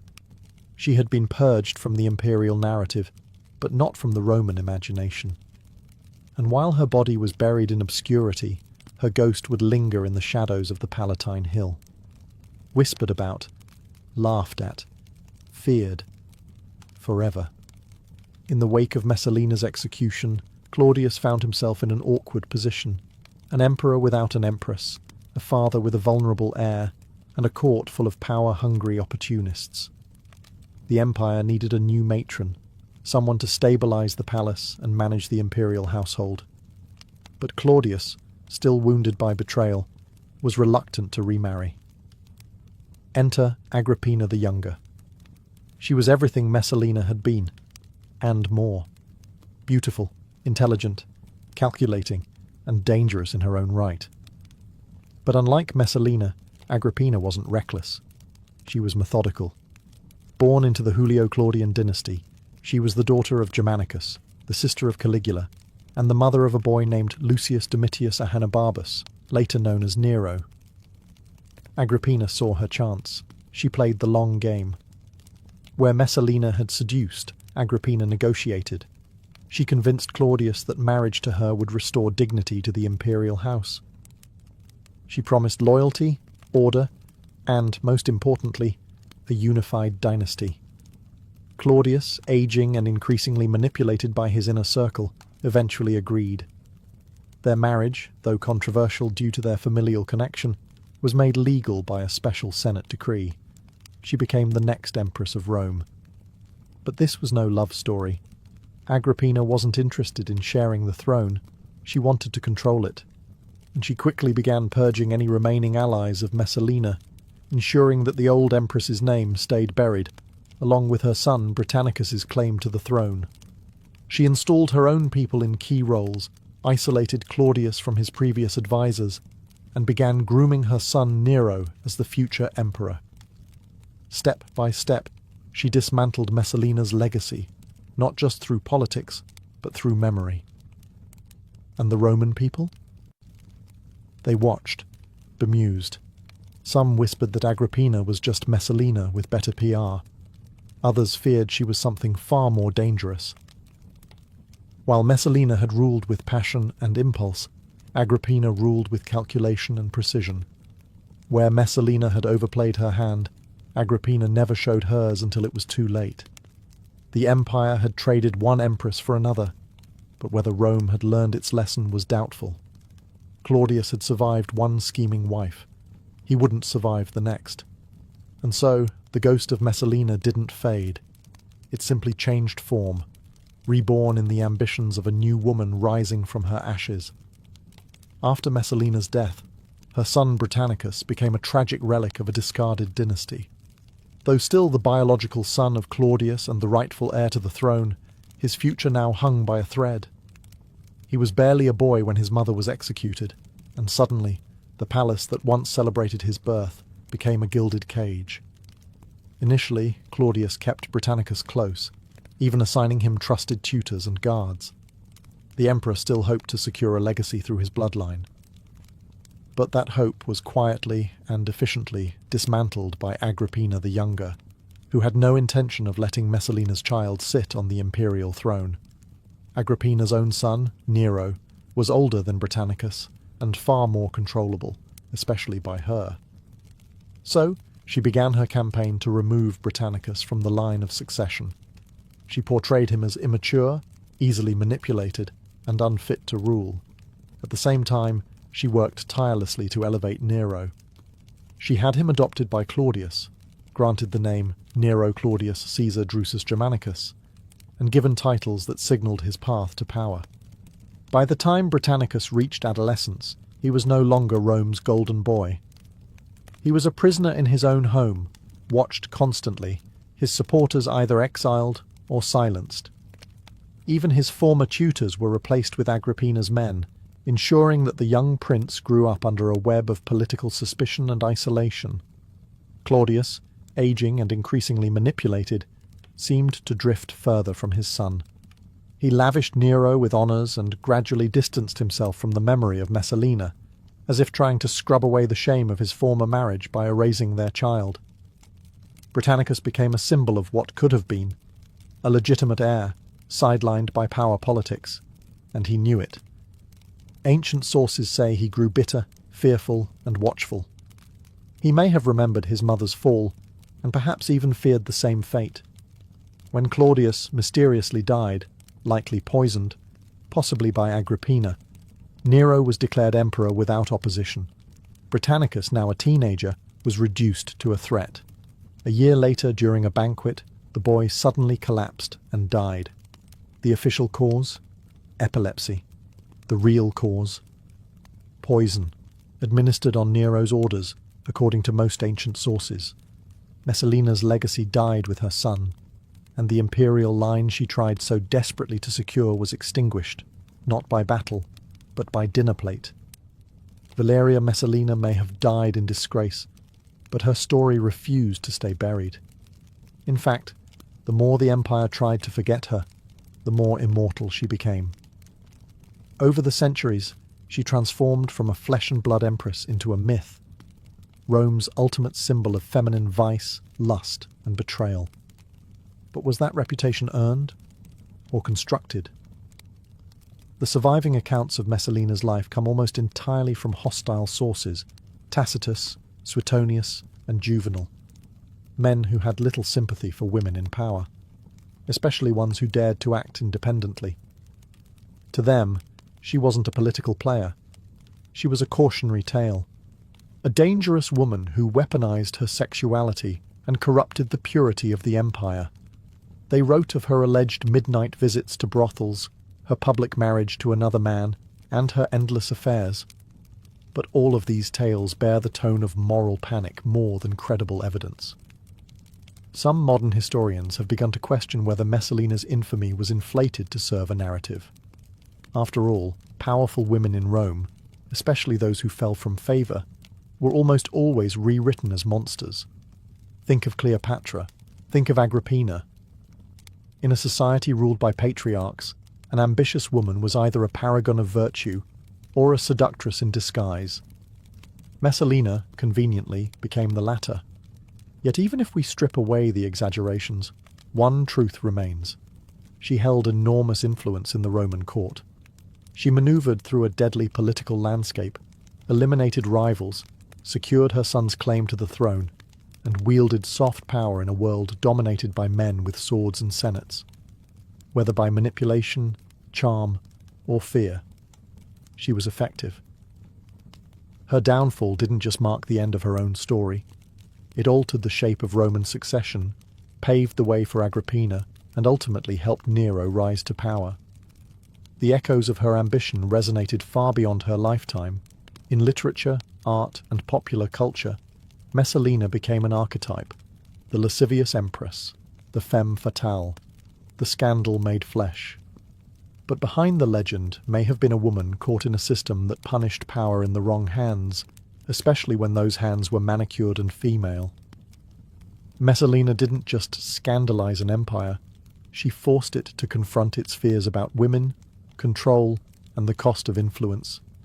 And that, more than any affair, was her most dangerous legacy. In the pantheon of America's founding fathers, Alexander Hamilton stands out as a brilliant mind, architect of the nation's financial system, co-author of the Federalist Papers, and a man whose ambition knew no ceiling. But behind the powdered wigs and polished speeches, was a man who let his personal life spiral into a mess so spectacular it became the country's first political sex scandal. It all began in 1791. Hamilton was at the peak of his political power, serving as the first Secretary of the Treasury under President George Washington. But while he was balancing national debt by day, his nights took a darker turn. One evening, a young woman named Maria Reynolds appeared at his Philadelphia home, claiming her husband had abandoned her and begging for financial help. Hamilton agreed to assist, and soon after began a year-long affair with her. The affair wasn't just personal, it became political. Maria's husband, James Reynolds, discovered the relationship and saw an opportunity. Instead of confronting Hamilton with rage, he chose extortion. For over a year, Hamilton paid Reynolds hush money to keep the affair under wraps. But secrets in politics are like cracks in a dam. Eventually, they burst. By 1797, political enemies, chief among them Jeffersonian Republicans, caught wind of the scandal. Rumours began to swirl that Hamilton was not just guilty of adultery, but of financial corruption. The implication? That he had misused government funds to pay off the Reynolds couple. It was a career-destroying allegation. So Hamilton did the unthinkable. He wrote a 95-page confession known as the Reynolds pamphlet, detailing every sordid moment of the affair in shocking, unapologetic clarity. He confessed to sleeping with Maria, to paying her husband, and to his moral failings, while insisting he had never stolen from the Treasury. The fallout was brutal. Federalists were horrified, his reputation plummeted, and his enemies had a field day. Hamilton was humiliated publicly and politically, losing much of his influence in Washington's inner circle, and yet, in typical Hamilton fashion, he went down swinging. He'd rather be remembered as an adulterer than a thief. It was a gamble that preserved his integrity, at the cost of his dignity. In the end, it wasn't a duel or a debate that first cracked the armour of America's boldest founding father. It was lust, blackmail, and one very detailed pamphlet. Thomas Jefferson is often painted as the idealist behind America's Declaration of Independence, the philosopher-president who championed liberty, democracy, and the pursuit of happiness. But behind the neoclassical architecture of Monticello stood a truth Jefferson never acknowledged publicly, a secret family, born of bondage. Sally Hemings was an enslaved woman at Jefferson's estate. She was also his late wife's half-sister, the daughter of a white slave owner and a biracial enslaved woman. That twisted irony was not lost on historians. Even more complicated? Hemings was only around 14 years old when Jefferson, in his 40s, likely began his relationship with her during his diplomatic stay in Paris. For decades, this relationship was dismissed as rumour. But oral history passed down by Hemings's descendants told a different story, one of intimacy, secrecy, and children. DNA testing conducted in the late 1990s finally confirmed what many had long suspected. Jefferson fathered at least 6 of Hemings's children, 4 of whom lived to adulthood. Jefferson never freed Sally Hemings. However, he did quietly manumit all of her surviving children. They were the only enslaved individuals he ever freed during his lifetime. Some of them ran away, under suspiciously coordinated and overlooked circumstances. Others were officially emancipated in his will. Each of them passed into freedom, looking eerily like their father. Despite overwhelming evidence, Jefferson's defenders long painted him as a man of moral clarity. But the existence of his secret family unravelled the myth. How could the same man who wrote that all men are created equal simultaneously sustain and exploit an institution that denied basic humanity? To make matters worse, Jefferson kept meticulous records. He noted Hemings's pregnancies on his plantation logs, and her children always seemed to coincide with his stays at Monticello. But what's missing is the acknowledgement. He never admitted the relationship, never spoke their names publicly, and never addressed the glaring contradiction between his politics and his private life. Sally Hemings, for her part, never left any writings. Her voice has been filtered through documents written by men who saw her as property. What little we know of her character comes from the resilience of her children, who went on to build lives as free Americans.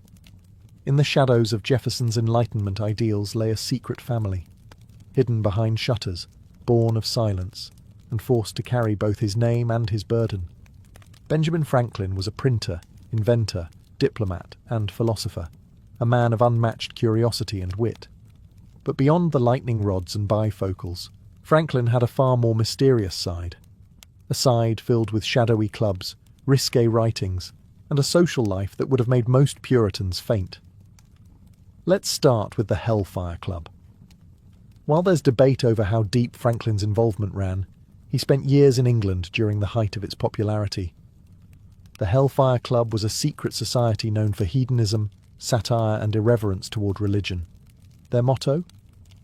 Do what thou wilt. It was less about demonic worship and more about scandalous parties in hidden grottos, where elite men gathered to drink, gamble, and pursue pleasures both intellectual and physical. Franklin had many such associations. In Paris, while serving as the U.S. ambassador, he was famously fond of French salons, intellectual gatherings that often blurred the line between politics and flirtation. French women adored him, and he adored their company. Letters reveal he was no stranger to romantic dalliances, even in his old age.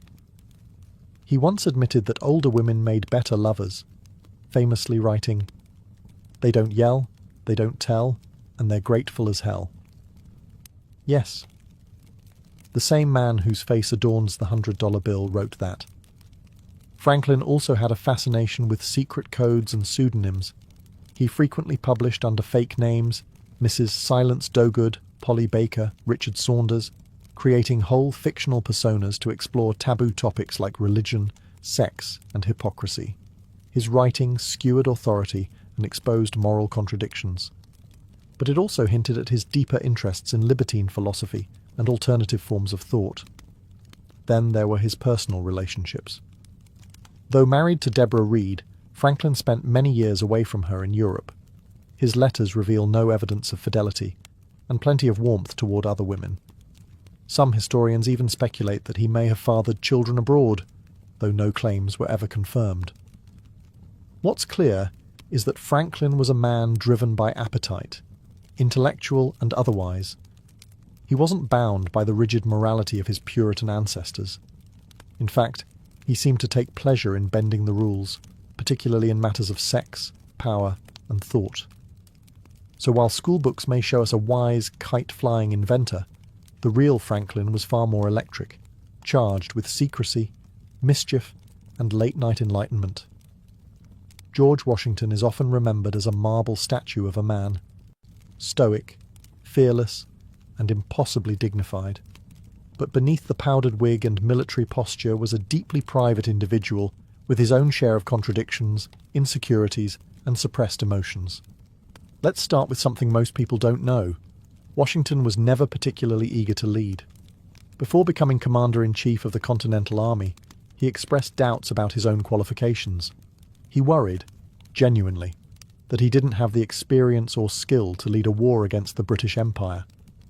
And even once he accepted, he refused a salary, asking instead for expense reimbursement, possibly to avoid the appearance of ambition.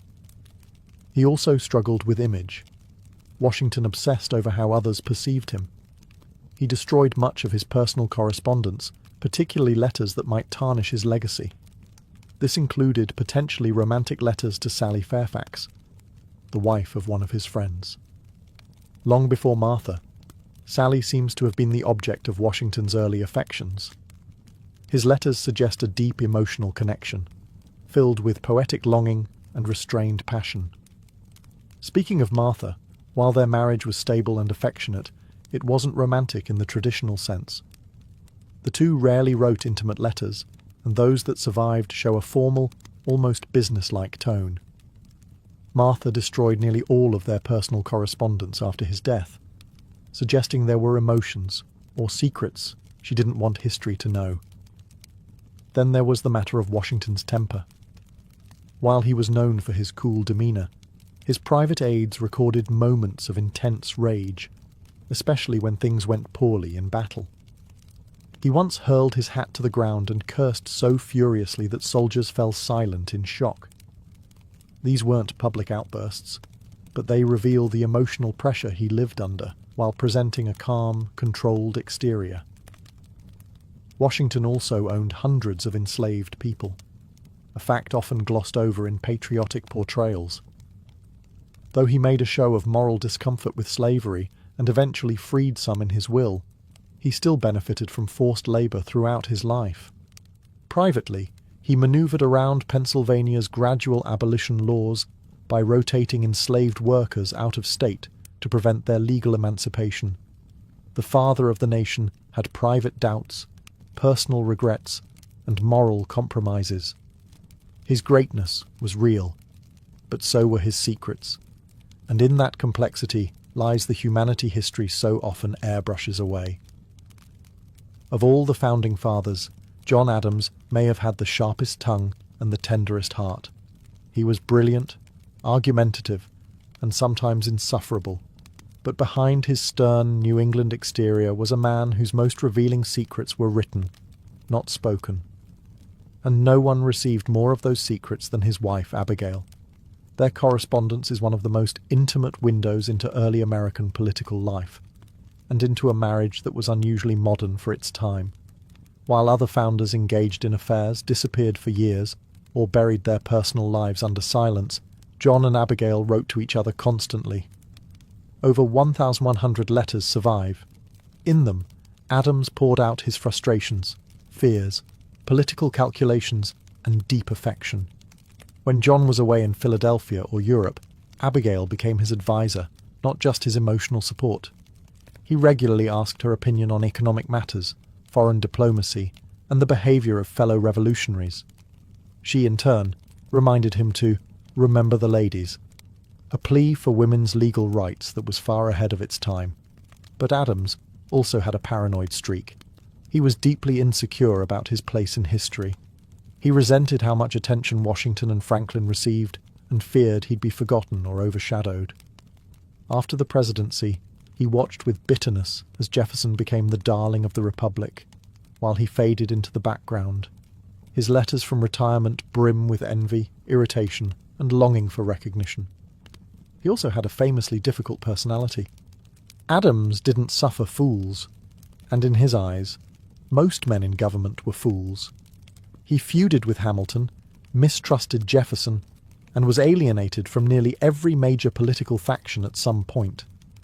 His single term as president was marked by controversy, including the Alien and Sedition Acts, which clamped down on press freedom and civil dissent. Yet for all his flaws, Adams never lost his moral compass. He was the only founding father who refused to own slaves on principle, even when it made him politically unpopular and economically disadvantaged. That quiet, uncompromising integrity never made headlines, but it defined him. John Adams wasn't polished, he wasn't worshipped, but he was brutally honest, in print, in policy, and in passion. And in those midnight letters to Abigail, he left behind a legacy far more human than heroic. James Madison, the father of the Constitution, is often remembered as the quiet genius of the American Revolution. But behind his modest stature and soft voice was a man battling not only political chaos, but his own failing body and deep insecurities. Standing barely over 5 feet tall and weighing less than 100 pounds, Madison was physically frail for most of his life. He suffered from chronic illnesses, possibly epilepsy, which he kept hidden as best he could. Friends and political allies often noted his ghostly pallor and the sudden spells in which he would disappear from public life to recover. He lived with the fear that he could drop dead from overwork or stress. In fact, Madison was so certain of an early death that he never bothered to write a memoir. He didn't expect to live long enough to matter, but matter he did. Madison was the brain behind the Constitution and one of the primary authors of the Federalist Papers. Yet he rarely took credit. He preferred to work behind the scenes, letting louder personalities, like Hamilton and Jefferson, take the spotlight. He was the quiet manipulator in the back room, crafting entire systems of government while others shouted on the floor. His marriage to Dolly Madison also reveals much about his private life. Dolly was everything James was not: flamboyant, sociable, magnetic. Their marriage was a power alliance. She made Madison palatable to the public, hosting legendary political salons in Washington, D.C., where enemies became friends, often over her famous ice cream and cakes. While Madison strategized in private, Dolly managed the optics, turning their household into the capital's social center. Yet, Madison had his shadows. He was a complex slaveholder, personally uneasy with the institution, but unwilling to free his own enslaved laborers. He even had secret correspondences discussing the logistics of slavery in the New Republic, where his ideas, though intellectually cautious, did little to challenge the system. Later in life, Madison struggled with depression and isolation. His political influence waned, and he watched as his vision of limited government was twisted by the very forces he had helped unleash. He may not have had Franklin's charm or Washington's grandeur, but Madison's genius shaped the architecture of the American Republic. And yet, for all his brilliance, he lived and died, haunted by doubts, illness, and the fear that history might overlook him. He built the stage. Others took the bow. Thomas Paine was the fiery pen behind America's Revolution. His pamphlet Common Sense lit the spark that pushed colonists toward independence.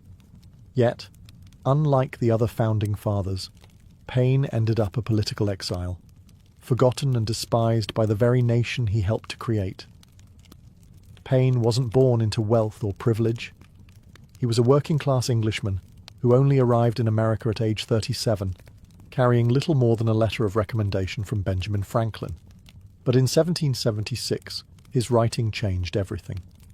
Common Sense sold over 100,000 copies, an astronomical number at the time. It was written in bold, plain language that ordinary people understood. It didn't just call for independence, it demanded it, ridiculing monarchy and championing the idea that government should serve the people. But Paine's revolutionary fervour didn't stop at America's shores. After the US gained independence, he sailed to France and supported the French Revolution, at first. There he wrote The Rights of Man, defending revolution against tyranny. It made him an enemy of the British Crown and a hero among French radicals. Yet when the revolution turned bloody, Paine was horrified. He opposed the execution of King Louis XVI, which made him a traitor in the eyes of France's new regime. He was imprisoned in Paris, narrowly escaping the guillotine thanks to a quirk of fate, a chalk mark that mistakenly spared his life. Meanwhile, back in America, Paine's reputation was unraveling. His next major work, The Age of Reason, attacked organized religion and questioned the authority of the Bible. Though he claimed to believe in God, his book was branded as atheist blasphemy. Former friends turned on him. Washington ignored his letters. The Federalists condemned him as dangerous. By the time he returned to the US in 1802, Paine was a pariah. The same man who once ignited a revolution was now mocked in newspapers, denied the right to vote in some states, and shunned by polite society. He died in 1809, poor and alone, buried on a small farm in New York. Only 6 people attended his funeral. Paine's ideas had helped birth a nation, but his unrelenting honesty, refusal to compromise, and attacks on religion cost him everything else. He lit the fuse, but was burned by the flame. While most of the Founding Fathers are remembered for stern portraits and dusty speeches, Gouverneur Morris lived more like a rakish character from a scandalous 18th century novel. He's the man who actually wrote the final draft of the US Constitution, including the iconic preamble, "We the People." But his private life, anything but textbook. Morris was charismatic, flamboyant, and unapologetically indulgent. He walked with a cane after losing his leg in a mysterious carriage accident, though some whispered it had more to do with jumping from a jealous husband's window than any noble injury. Either way, Morris didn't let it slow him down. In fact, the wooden leg became something of a trademark. just one more thing that made him stand out in the staid world of powdered wigs and rigid protocol. While serving as a diplomat in France during the Revolution, Maurice was notorious for his womanizing. He carried on affairs with French aristocrats, while chaos engulfed the streets of Paris. One lover was caught in the same revolutionary purge that took Queen Marie Antoinette. Another supposedly helped him escape a mob attack. But Maurice wasn't just a libertine, he was an iconoclast. He openly criticized slavery, calling it a nefarious institution, while many of his contemporaries stayed silent or profited from it. He even refused to sign the Constitution unless it protected the federal government's power over slavery, a demand that eventually got watered down. Back home, Maurice didn't tone things down. He never married until late in life, instead enjoying a long string of mistresses and scandalous romances that made his colleagues uncomfortable. At age 57, he shocked high society by marrying his housekeeper, Anne Carey Randolph, herself the centre of a major scandal involving an alleged abortion and accusations of infanticide. The press had a field day, but Maurice didn't care. He was used to being the odd man out. Even his death was unusual. According to legend, Maurice attempted to treat a urinary blockage by inserting a whalebone into his urethra, a move that led to fatal internal damage. Whether the story is true or not, it fits the pattern. Maurice lived and died on his own terms, often to the astonishment of those around him. In a room full of powdered wigs and moral posturing, Gouverneur Maurice was a one-legged, sharp-tongued wild card, and one of the most fascinating figures you've probably never heard of. The Founding Fathers gave birth to a new nation, with ideals that promised liberty, justice, and equality. But the private lives they lived often contradicted the very freedoms they so passionately preached. And as the myths of American greatness grew, so too did the willful erasure of their contradictions. Slavery was the most glaring hypocrisy. Many of the men who declared all men are created equal either owned slaves, profited from slavery, or actively defended it. Jefferson, Washington, Madison, Monroe, all slaveholders. Even as they debated independence, enslaved men and women toiled on their plantations, stripped of the rights the Constitution would later promise to protect. Some, like Franklin and Hamilton, took steps toward abolition, but none dismantled the system that made their world possible. Women were another blind spot.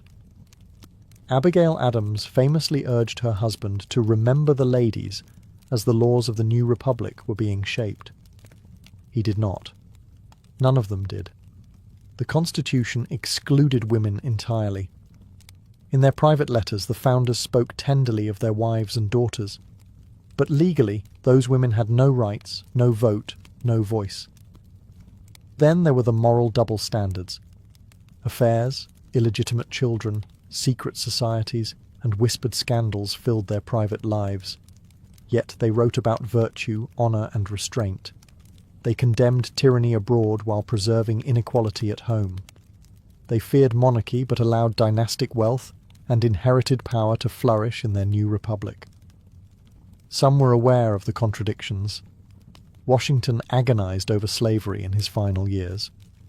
Madison wrote at length about the dangers of factionalism, ironically, while building the very political party system he warned against. Others, like Jefferson, seemed capable of compartmentalizing their lives entirely, writing stirring philosophical tracts in the morning and managing enslaved laborers by afternoon. But these flaws don't erase their contributions. They make them human. The Founding Fathers were not gods in togas. They were brilliant, ambitious, flawed men, filled with private weaknesses and public convictions. They built a nation on paradoxes, many of which still haunt America today. Their legacies are not marble statues, but living arguments. Arguments about freedom, power, morality, and who gets to write history. And in their secret lives, tangled in scandal, contradiction, and compromise, we find not just the origins of a country, but the blueprint of its enduring struggles. Napoleon Bonaparte may have ruled empires and orchestrated historic battles, but when it came to love, he was almost embarrassingly vulnerable. Behind the hardened exterior of a military genius was a man completely disarmed by passion, especially when it came to Joséphine de Beauharnais, his first wife and most haunting obsession. Their relationship began as a whirlwind. Joséphine, a charming widow 6 years his senior, captivated the young general completely. After a brief courtship, they married in 1796. Almost immediately, Napoleon departed for his Italian campaign, leaving his new bride behind in Paris. From the front lines of war, he began writing, letters that reveal not the voice of a conqueror, but that of a love-struck, borderline desperate man. In one letter he confesses, "I awake full of you. Your image and the memory of last night's intoxicating pleasures have left no rest to my senses." In another, he pleads, "Don't wash, I'm coming home." The letters swing between eroticism, possessiveness, and profound insecurity. Napoleon would win a battle and then immediately sit down to scold Joséphine for not writing back quickly enough. He demanded daily letters, interpreting silence as betrayal. His emotions were so volatile that his tone often changed mid-sentence, from romantic longing to bitter accusation. Joséphine, meanwhile, was far less enthusiastic. While Napoleon poured out his soul, she enjoyed Parisian salons, and eventually took lovers of her own. News of this crushed Napoleon, and his letters began to reflect his heartbreak. Still, even after discovering her infidelity, he couldn't let go. His letters grew darker, more obsessive. He wrote of being tormented, sleepless, consumed. Joséphine, for her part, often replied with vague pleasantries or silence.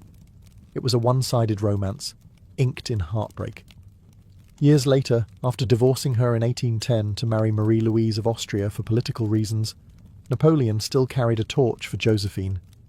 Even in exile, he reportedly kept a portrait of her near his bed, and on his deathbed at St. Helena, his last words are said to have included her name. France, the army, head of the army, Joséphine. For all his power, Napoleon couldn't command love. His letters remain not just historic documents, but confessions of a man undone not by enemy fire, but by a woman who never quite loved him back the way he hoped. Frida Kahlo didn't just paint pain, she wrote it. Her love letters to Diego Rivera, the towering Mexican muralist who was both the love of her life and the source of her deepest wounds, are raw, poetic, and soaked in emotional blood. Where others tried to hide their heartbreak, Frida made hers into art, on canvas and on paper. Frida and Diego's relationship was notoriously turbulent. He was 20 years her senior, a larger-than-life figure with a reputation for infidelity. She was the fiery young artist with a spine fused by injury and a heart prone to volcanic eruptions. Together, they were explosive, drawn together by passion, divided by betrayal. Her letters reveal a woman who loved with terrifying intensity. In one, she writes, "Nothing compares to your hands, nothing like the green gold of your eyes. My body is filled with you for days and days." And in another, "I love you more than my own skin."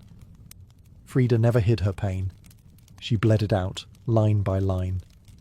She called Diego her frog-toad, a loving insult, a nickname that somehow captured both her affection and her frustration.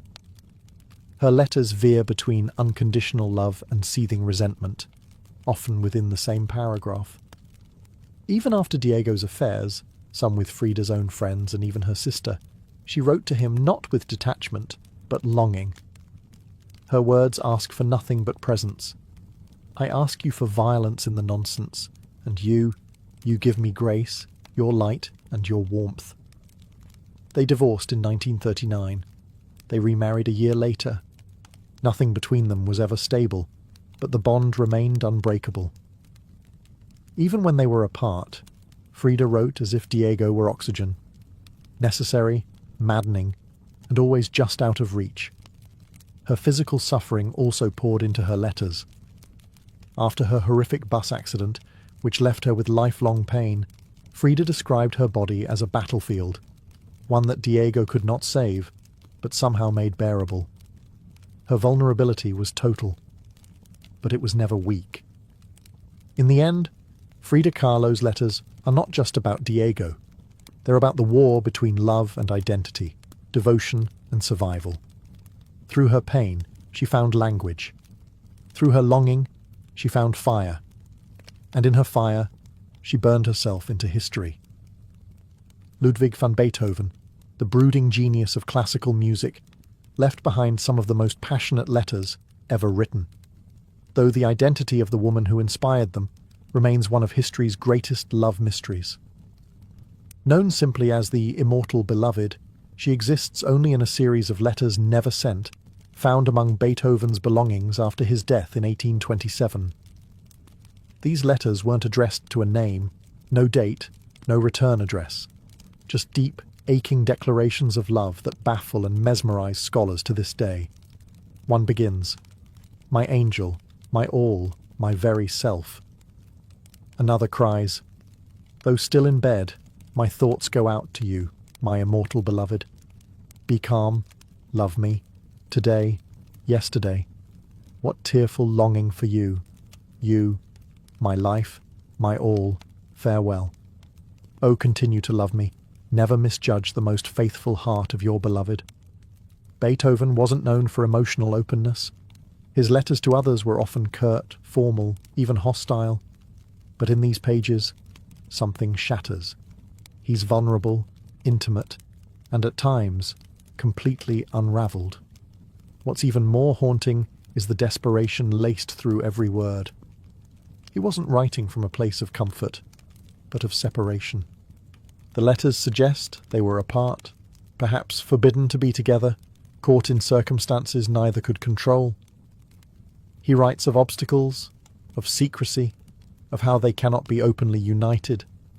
Scholars have debated the identity of this woman for centuries.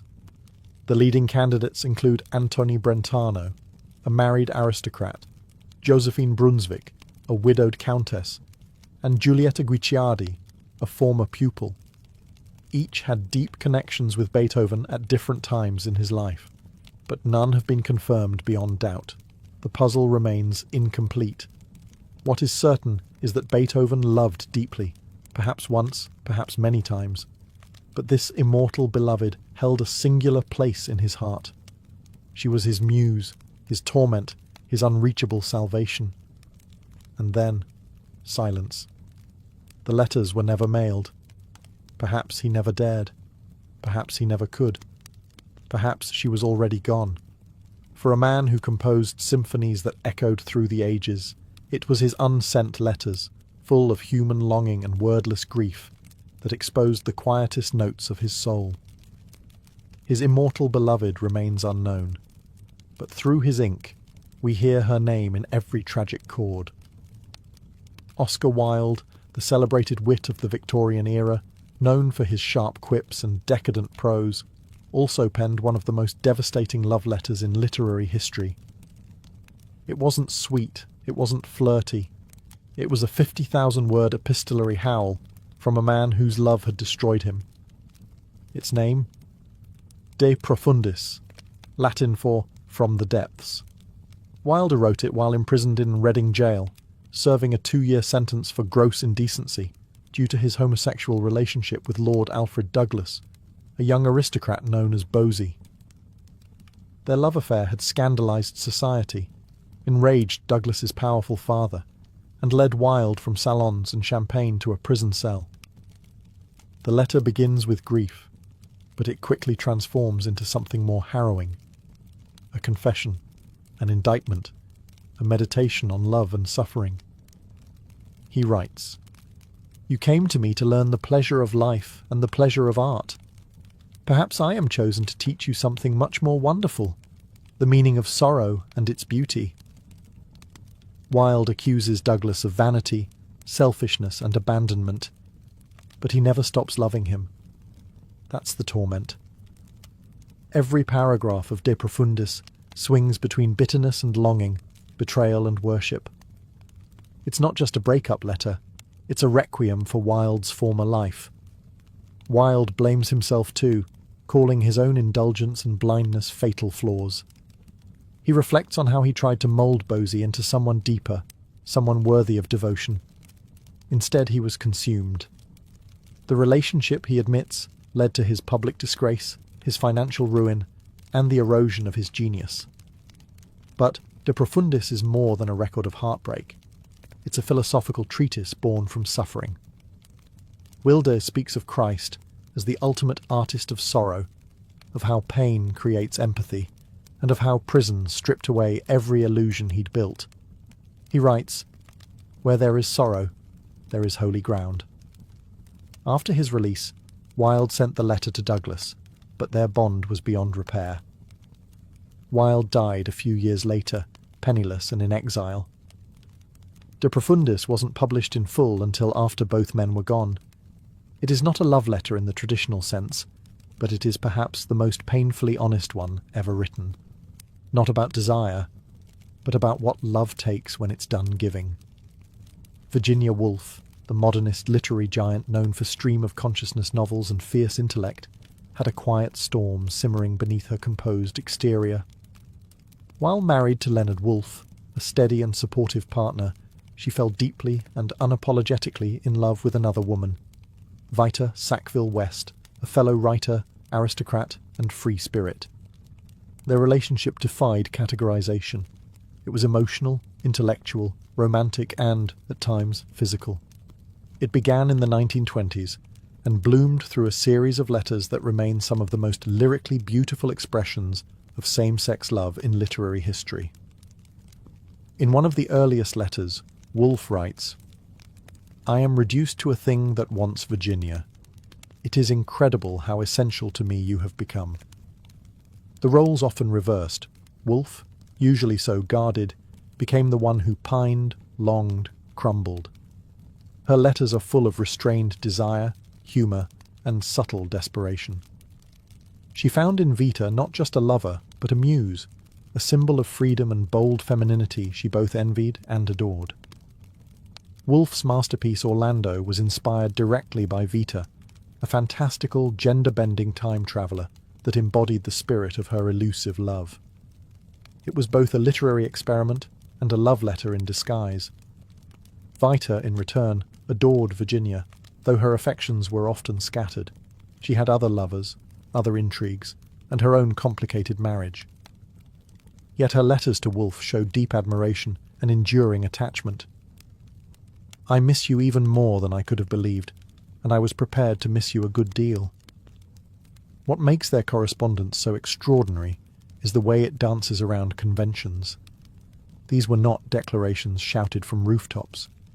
These were whispers across pages, intimate, coded, and infused with longing that transcended physicality.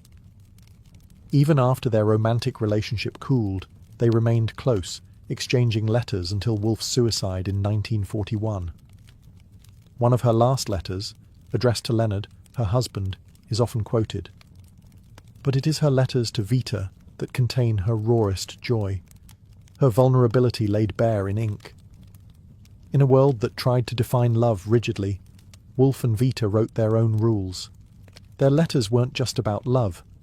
They were love, complicated, beautiful, impossible to label, and, like the tides of Woolf's own prose, always in motion. John Keats, the romantic poet who gave us lines like, "A thing of beauty is a joy forever," lived a life tragically short but emotionally overwhelming. He died at just 25, but in his final years he poured out his soul in letters to the woman he adored, Fanny Brawne. Their romance was filled with intensity, poetry, and dread. Keats, already sick with tuberculosis, knew he was living on borrowed time. He fell for Fanny hard and fast, and though they were secretly engaged, he knew he would likely never live to marry her. That looming mortality saturates every word he wrote to her. One of his letters reads, "I have been astonished that men could die martyrs for religion. I have shuddered at it. I shudder no more. I could be martyred for my religion. Love is my religion, and I could die for that. I could die for you." Keats didn't just love Fanny. He worshipped her. His letters are filled with torment, beauty, jealousy, and devotion. He longed for her presence so deeply it hurt him physically. He called her his goddess, his bright star, and even in moments of insecurity, he clung to her image like a lifeline. But his illness made everything more desperate. He feared being a burden. He feared she might stop loving him. And most of all, he feared he'd die without ever truly knowing her as a husband would. That fear, that burning sadness, makes the letters unbearably tender. In another letter, he writes, "I almost wish we were butterflies and lived but 3 summer days. 3 such days with you I could fill with more delight than 50 common years could ever contain." Fanny kept his letters for the rest of her life, though she rarely spoke of him afterward. When Keats died in Rome in 1821, he was buried beneath a stone that bore no name, only the inscription, "Here lies one whose name was writ in water." But his name did not wash away. His poetry endured. And so did his letters to Fanny, pages soaked in yearning, preserved against the odds, reminders that even in the shadow of death, love can still burn brilliantly. John Keats didn't get a lifetime, but he left behind a love that reads like eternity. Emily Dickinson, one of America's most enigmatic poets, lived much of her adult life in seclusion, rarely leaving her home in Amherst, Massachusetts. But behind her reclusive exterior and cryptic verses was a deep, passionate emotional world, one that found expression in letters as mysterious as her poetry. Her most intense correspondences were addressed to a figure she called Master. These 3 letters, never sent, never named, reveal a woman wrestling with overwhelming love and existential longing. She writes, "Master, open your life wide and take me in forever, but I shall never be satisfied with never." The identity of Master has never been confirmed. Some believe it was Charles Wadsworth, a married preacher she admired. Others suggest it may have been a composite, a symbolic lover, or even an expression of divine yearning. Whatever the truth, the letters are unmistakably intimate, tender, erotic, aching with restrained desire. Dickinson also carried on emotionally charged relationships with women, especially Susan Gilbert Dickinson, her sister-in-law and next-door neighbour. Over 300 letters to Susan survive, filled with romantic language, poetic flirtation, and declarations that blur the line between deep friendship and romantic love. She wrote to Susan, "Susie, will you indeed come home next Saturday and be my own again, and kiss me? I hope for you so much, and feel so eager for you. Feel that I cannot wait, feel that now I must have you." These weren't casual notes. They were floods of feeling, composed in slanted, swirling handwriting. Dickinson never married, and her emotional life remained largely invisible during her lifetime. But her letters reveal someone with a fierce capacity to love, intensely, secretly, and poetically. It's no coincidence that many of her greatest poems mirror the tone of her letters, the aching, the obsession, the sacred terror of intimacy. Her words move like riddles, wrapping love in layers of metaphor and punctuation dashes. Emily Dickinson lived behind closed doors, but she loved in wide, sweeping sentences. Her letters, fragmented, half-lost, often coded, invite readers into a hidden realm of affection too powerful to be publicly declared. In a world that feared women's emotions, Dickinson buried hers in verse and in ink, trusting perhaps that someday someone would find them and understand. Winston Churchill is often remembered for his unshakable wartime leadership, rousing speeches, and eternal scowl. But behind the bulldog bravado was a man deeply devoted to his wife, Clementine Hozier, a relationship preserved in a remarkable series of love letters that spanned more than 5 decades. From the moment they met in 1904, Winston was smitten. Their courtship was brief, just 4 months, and the letters began almost immediately. Even as bombs fell and empires crumbled, Churchill took time to write to Clementine. His tone, usually fierce and forceful in public, turned soft and playful in private. In one letter he wrote, "My darling Clemmy, I hope you will forgive me for writing you such a short letter. But really, I am so busy running the British Empire, I have scarcely time to keep my head on. His humour never left him, even under the pressure of World War. During their long marriage, Churchill was often away, on military campaigns, in Parliament, or commanding the nation. But his letters were constant, and his affection never seemed to wane. He called her his cat, and signed letters as Pug, a nod to their nicknames for one another. They wrote not just as husband and wife, but as lifelong friends, confidants, and emotional anchors. But they weren't always in harmony. One of Clementine's most famous letters, written in 1940 during the height of the war, gently warned Winston that he was becoming short-tempered with his staff. She wrote not to scold him, but to help him remain the leader Britain needed. His response? Grateful and open. He listened. Their letters balance flirtation and strategy, tenderness and tension. Churchill once told Clementine that meeting her had conquered and captured him more completely than any battlefield. Even near the end of his life, he continued to write her loving notes, often brief, always heartfelt. In a world of war rooms and command centres, Churchill found his truest peace in the quiet of a letter to his wife.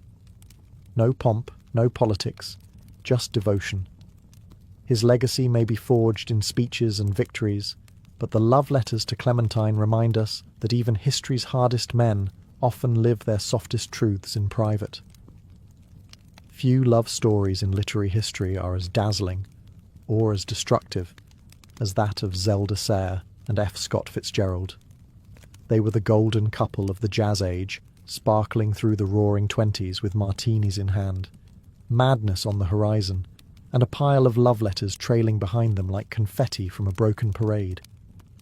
Their romance began in 1918, when Scott was a young army officer, and Zelda was a wild southern belle with a rebellious streak. He courted her with letters full of ambition, wit, and desperation. "I love you the first moment I saw you, and I'll love you until my last breath."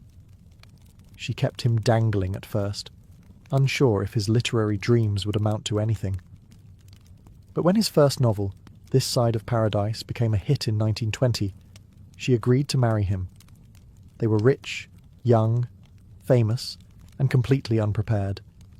Their letters reflect a manic love. In one, Zelda wrote, "Scott, my darling, I've just washed my hair and I can't do a thing with it, but I love you madly." Her notes are playful, poetic, flirtatious, and often laced with her own growing instability. Scott's replies were both adoring and possessive. He admired her beauty and spirit, but feared her independence. When Zelda tried to write, dance, or express herself artistically, he often dismissed her, insisting there could only be one writer in the family. That tension blared into their letters, affection tangled with control. As the years passed, their glittering lifestyles spiraled into alcoholism, financial ruin, and mutual resentment. Zelda suffered a series of mental breakdowns and spent long stretches in sanitariums.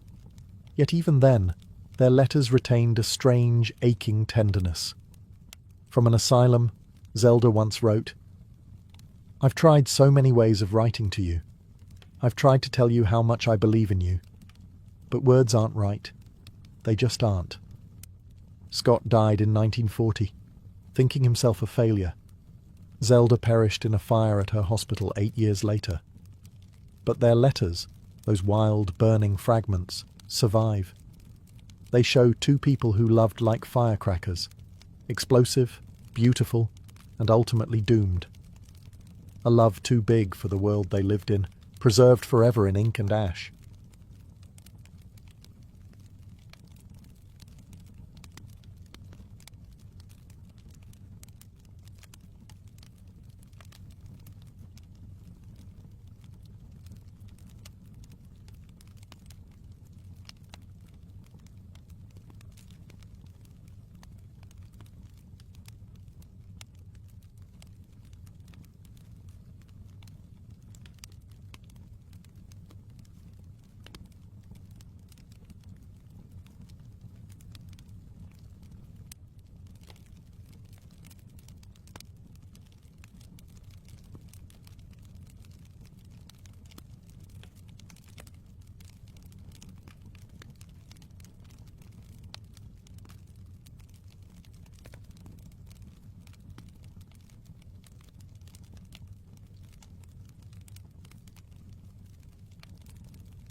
Hey guys, tonight we begin with something deeply fascinating: the state of mental health in medieval times.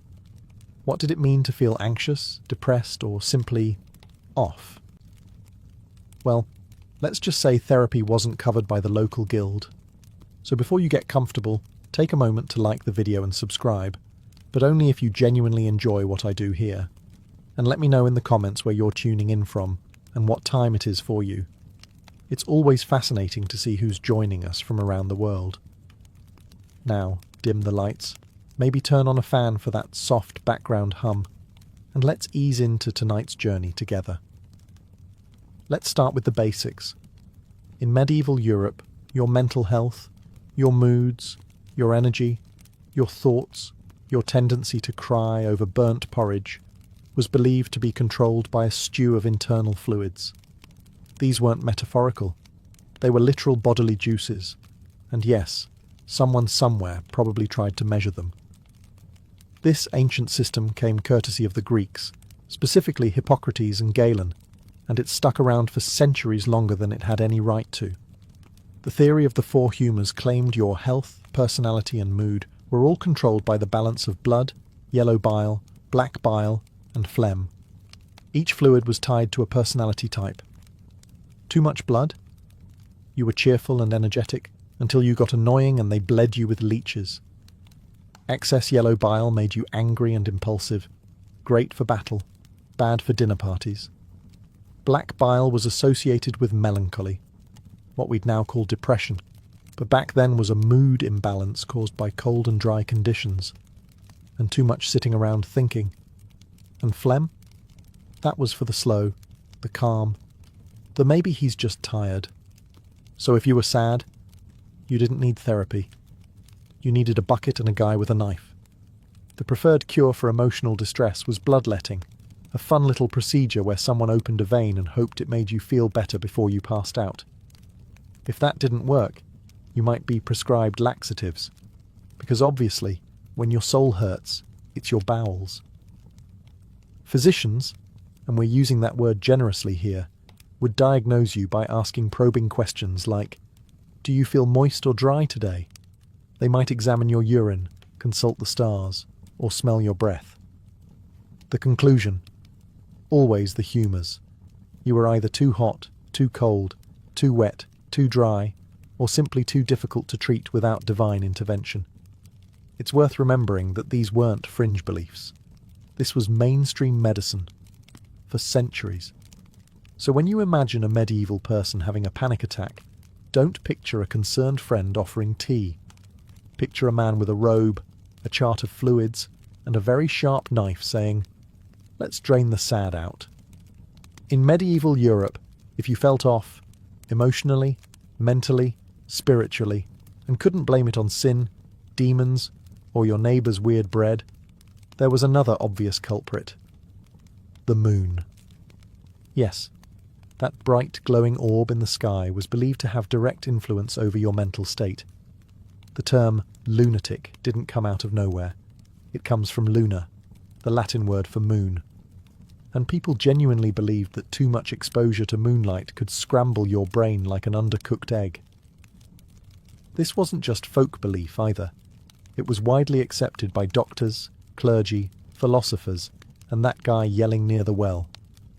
The idea was that the moon, being a celestial body with feelings, could mess with your bodily fluids, especially your brain fluids, which were assumed to slosh around your skull like sad soup whenever the full moon hit just right. People who acted strangely around the time of a full moon weren't considered stressed, overwhelmed, or neurodivergent. They were just moonstruck. Some were even locked away temporarily until the lunar cycle passed, which was medieval healthcare's version of wait it out. The moon also got the blame for epilepsy, insomnia, hallucinations, and basically anything you couldn't easily treat with soup, leeches, or prayer. If you were up at night pacing or crying, they wouldn't ask about your childhood. They'd ask about the sky. Even animals weren't safe. Farmers swore that sheep acted skittish and dogs howled differently under a full moon. And if your ox kicked over a cart or your pig ran off into the woods, someone was bound to mutter, "The moon's up to something." course, there was no science to back any of this up, but in fairness, there also wasn't science. Most medical texts referenced astrology as casually as we reference caffeine, and treatments often included not just herbs and diet changes, but planetary alignments. Because sometimes it wasn't madness, it was just bad moon energy. If your mental health took a turn, say you started weeping into your bread, shouting at trees, or speaking in rhyming couplets, the first person to consult wasn't a doctor, it was the local priest. Why? Because in the Middle Ages the mind was considered a spiritual battlefield, and any behaviour outside the norm was immediately interpreted through a theological lens. Depression? Maybe you'd committed a sin and forgotten. Anxiety? A sure sign the devil was getting cozy in your soul. Hearing voices? Classic demonic Airbnb situation. Priests were essentially the default mental health professionals, except instead of therapy, they offered confession, fasting, and a stern reminder that you were made of dust and should probably act like it.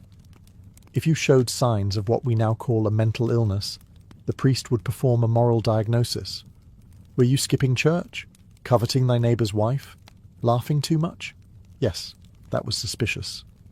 If so, your condition might not require herbs. It might require repentance.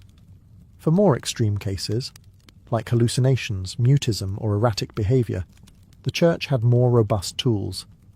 These included prayer vigils, pilgrimages, and, in special cases, minor exorcisms. You know, just to make sure your sadness wasn't a demon in disguise. Can't be too careful. Even routine emotions were under suspicion. Excessive joy could be seen as vanity. Deep sadness, sloth of the soul, also known as acedia, which was basically spiritual depression, treated with psalms and guilt. If you were melancholic, you weren't in need of support. You were morally slippery and possibly just not trying hard enough. The irony? Many people genuinely found comfort in the church's explanations. In a world without neuroscience, the idea that suffering had cosmic meaning was oddly reassuring. It gave structure to chaos, even if the treatment was a bit chant-heavy. Still, if you had a mental health issue in the Middle Ages, your best hope wasn't compassion. It was a priest with a decent bedside manner and a low threshold for demon accusations. So you've been hearing voices, having visions, or just talking to your soup too fondly. In today's world, you might get therapy, or at least a wellness podcast recommendation. In the Middle Ages, you got an exorcism. Yes, the preferred treatment for many mental disturbances was not medication or rest, but a firm and theatrical spiritual eviction. The logic was simple. If you were acting weird, it probably wasn't stress or trauma. It was Beelzebub making himself at home behind your eyeballs. And he wasn't paying rent. Exorcisms came in two varieties. The minor kind, which was basically an intense prayer circle with holy water and muttering, and the major kind, which was more of a live performance with a cast of one very nervous patient, one heavily robed priest, and a backup choir of concerned monks humming in Latin. The rituals varied, but the essentials remained consistent. Chanting, reading scripture, signs of the cross, relics, and occasionally yelling things like, "Depart, foul spirit," directly into your face. If you happened to flinch, that was seen as evidence it was working. If you didn't flinch, they just chanted louder. Some records describe afflicted people being tied down, sprinkled with salt, or forced to drink holy water. Others were made to fast for days beforehand, which, to be fair, could drive anyone to strange behaviour. One unfortunate soul reportedly had demons smoked out of his ears using burning sage, frankincense, and what we assume was a deep misunderstanding of ventilation. And if none of that worked, you were either deemed beyond help or tragically misdiagnosed as simply being naturally wicked. Not all exorcisms were terrifying, though. In many villages, they were communal events where people gathered in the town square to witness a good, old-fashioned supernatural showdown. Think of it as medieval spiritual theatre. Part religious ritual, part entertainment, part neighbourhood gossip starter. But in truth, most people who underwent exorcisms weren't evil. They were just overwhelmed, traumatized, neurodivergent, or unlucky enough to have a panic attack near a bishop. Let's say you weren't quite disturbed enough for an exorcism, but still deeply troubling at dinner. You wept for no reason, forgot your own name on occasion, or spent a bit too long staring at firewood philosophically. In this case, your treatment wouldn't involve ropes or shouting, just a lot of praying. Possibly while being locked in a room. This was known in some circles as the gentle approach to mental health. You'd be told that your condition was spiritual in origin and could be overcome through self-reflection, discipline, and, of course, relentless repentance. Essentially, medieval mental health care boiled down to, have you tried feeling bad about it? The logic was that suffering purified the soul, so if you were already suffering mentally, clearly you were halfway there. Monks and nuns, some genuinely compassionate, others just chronically overworked, might guide you through periods of meditative silence, prayer vigils, fasting, and sleeping on uncomfortable surfaces until either the devil left or you forgot what happiness felt like. Some people voluntarily entered monasteries as a kind of medieval retreat centre. These weren't quite spas, more like spiritual time-out chambers. You got a cell, a Bible, and 8 hours of daily chanting. Occasionally, you'd also get stew. Whether this helped mental illness or simply masked it with religious exhaustion is still debated. And then there were the relics. Feeling unwell? Touch the bone fragment of a saint? Trouble sleeping? Sleep near a vial of martyr's blood? Sad for no reason? That's what the toe of St. Euphemia is for. The idea was that holiness was contagious, like kindness, or fleas. Now, to be fair, this was the closest thing to compassionate care in many places. Unlike exorcisms or beatings, the prayer-based route didn't usually involve injury. Just lots of chanting and being told your thoughts were problematic.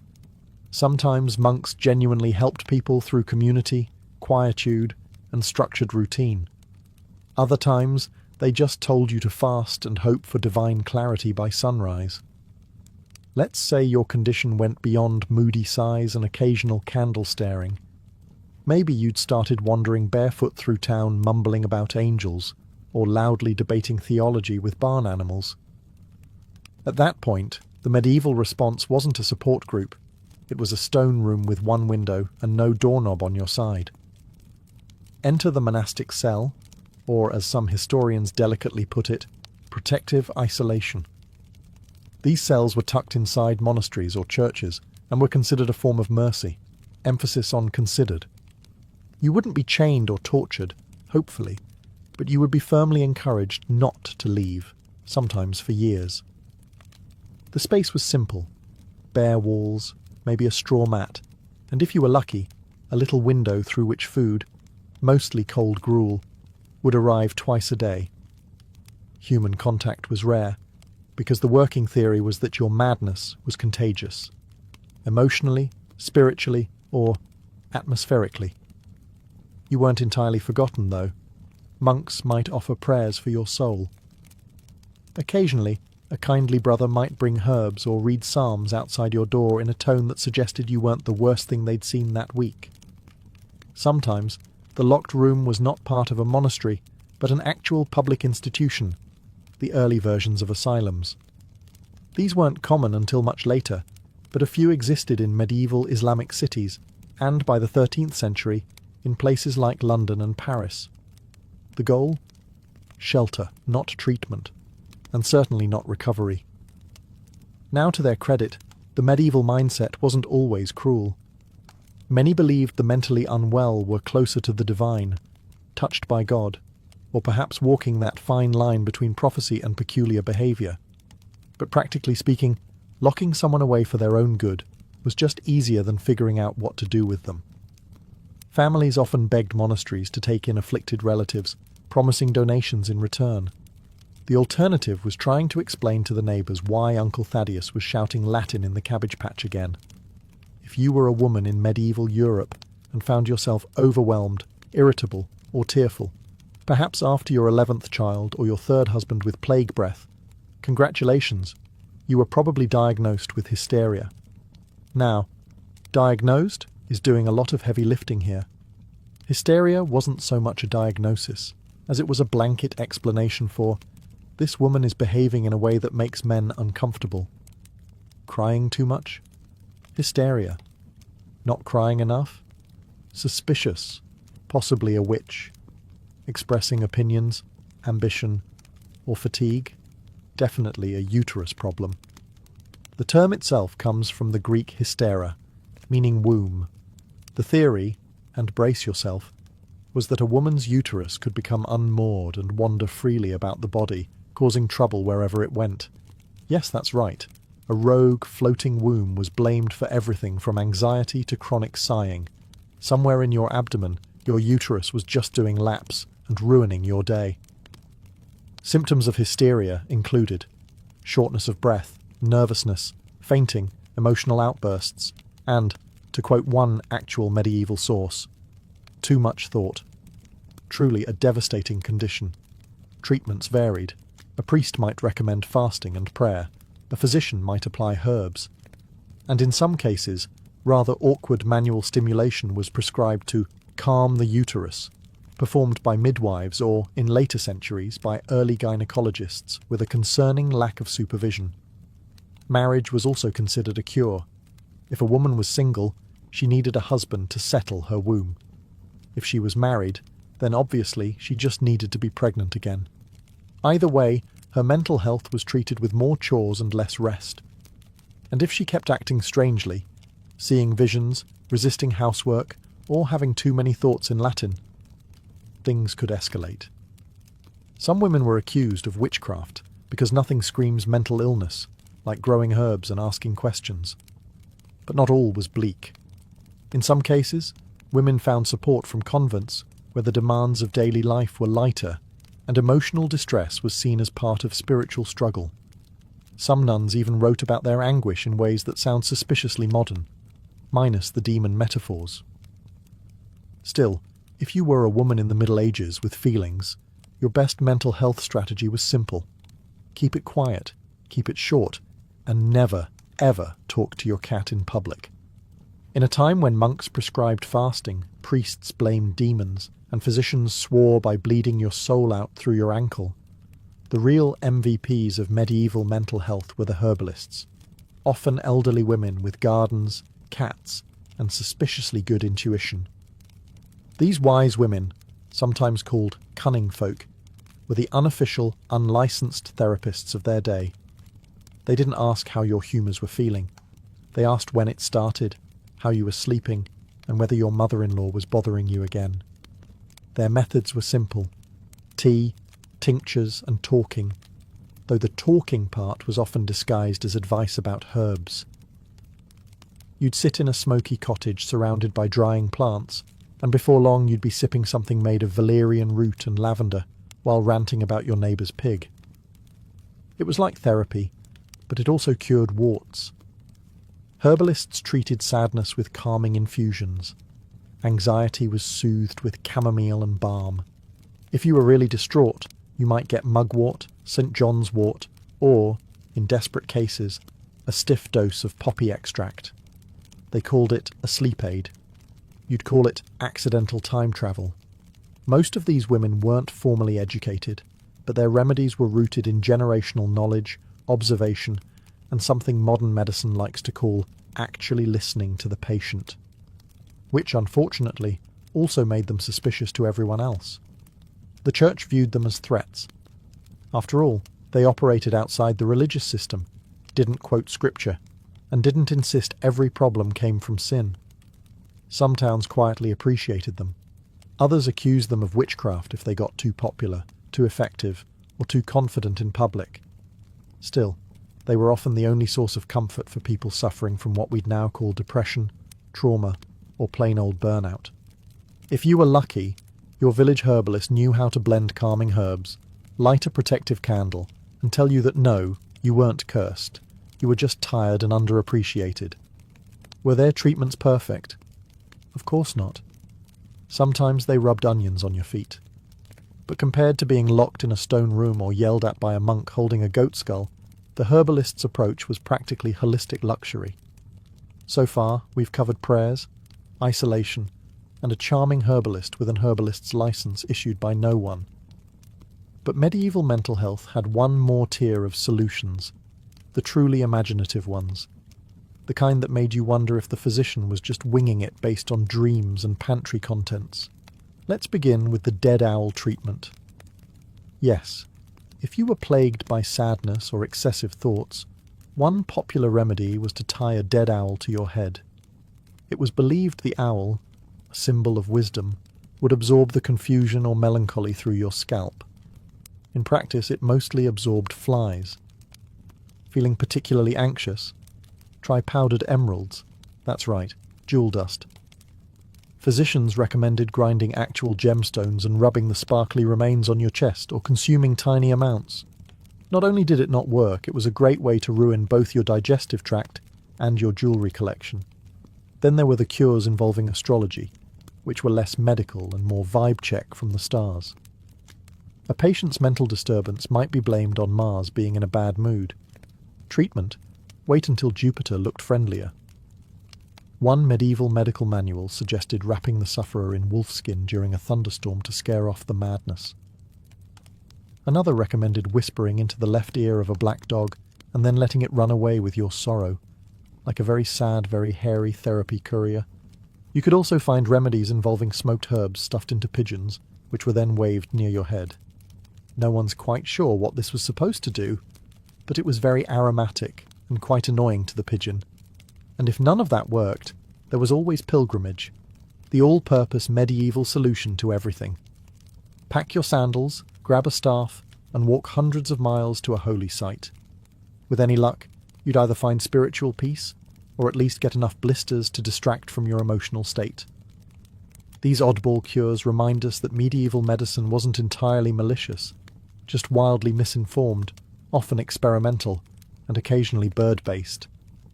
And hey, if nothing else, they gave people hope, which in those days was about as close to Prozac as it got. Every medieval town, big or small, seemed to have that guy. You know the one. Dressed oddly, muttering to himself, sometimes blessing chickens, sometimes cursing puddles, the town madman. And strangely enough, society didn't always lock him away or call for holy water.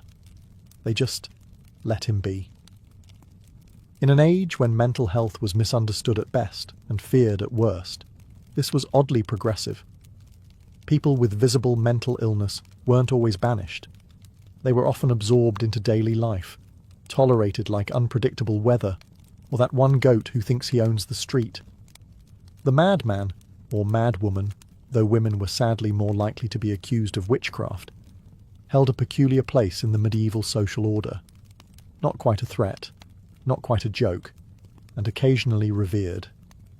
In some towns, these individuals were even seen as touched by God, or given a grudging respect for their unpredictability. If they spouted cryptic phrases while staring into the sun, people assumed it was divine prophecy, or just Wednesday. They were usually given a nickname: Old Will the Wanderer, Mad Meg, Tom Fool. You'll notice these sound suspiciously like pub names, which says a lot about how much people drank while pondering madness. These individuals often lived on the fringes, sleeping in abandoned mills, church porches, or literal barrels, Diogenes style. Townsfolk would sometimes give them food, or shoes, or just a wide berth. Children were told not to stare, which of course meant they stared constantly. Occasionally their strange behaviour would lead to small acts of charity. A baker might leave out crusts. A blacksmith might repair a bent walking stick. Medieval communities, for all their superstition, could be surprisingly compassionate, especially when guilt and the fear of eternal damnation were good motivators. But if the madman's behaviour got too loud, too violent, or too unsettling, patience ran out. Then came the priests, the isolation, or worse. Tolerance had limits, especially if the afflicted stopped being amusing and started being inconvenient. In modern times, we understand that depression is a complex condition involving brain chemistry, life circumstances, and sometimes just terrible Mondays.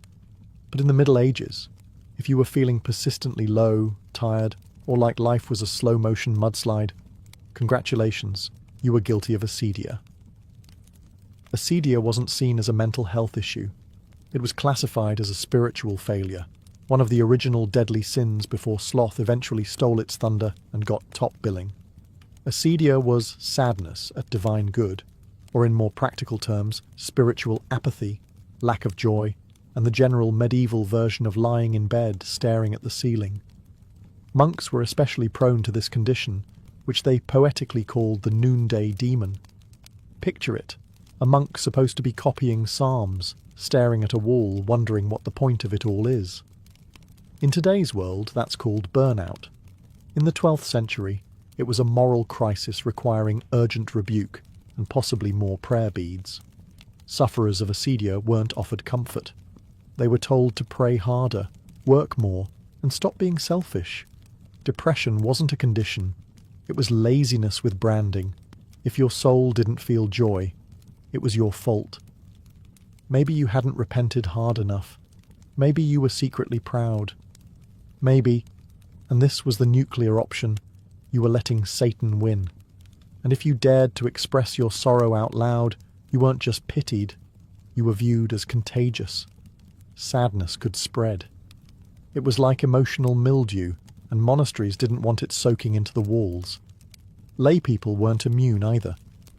If you couldn't find joy in your toil, it wasn't because you were exhausted or grieving. It was a sign that you needed to go to confession, and maybe build a shed out of guilt. Ironically, some writings from monks who battled acedia sound remarkably modern. Descriptions of numbness, fatigue, restlessness, even suicidal thoughts. But instead of therapy, they prescribed fasting and mentally cataloguing your sins in alphabetical order. In a time when most people owned 2 shirts and one of them was infested with fleas, you'd think laughter would be encouraged. A little joy, perhaps? A chuckle to get through the plague-filled, mud-splattered, leech-happy nightmare that was daily life? Think again. In medieval Europe, laughter wasn't always a sign of happiness. It was often considered a moral red flag. Sure, peasants laughed. Jesters laughed. Occasionally, even monks cracked a smile if a goose did something particularly scandalous. But the official stance from theologians, chroniclers, and very serious people was that laughter could be dangerous, a gateway emotion to chaos, sin, and possibly dancing. The Church, ever watchful of human weakness, warned against excessive mirth. Thomas Aquinas, whose sense of humour was reportedly filed under to be developed, believed that laughter should be moderate and serve a higher purpose. Uncontrolled laughter? A sign of spiritual disorder, maybe even demonic influence. After all, who laughs without reason? Answer: people with a functioning sense of humour. Women, of course, were doubly judged. A laughing woman was clearly up to something, witchcraft probably, while a solemn, silent woman was appropriately pious, or just very dehydrated. And let's not forget the laughter of the mad.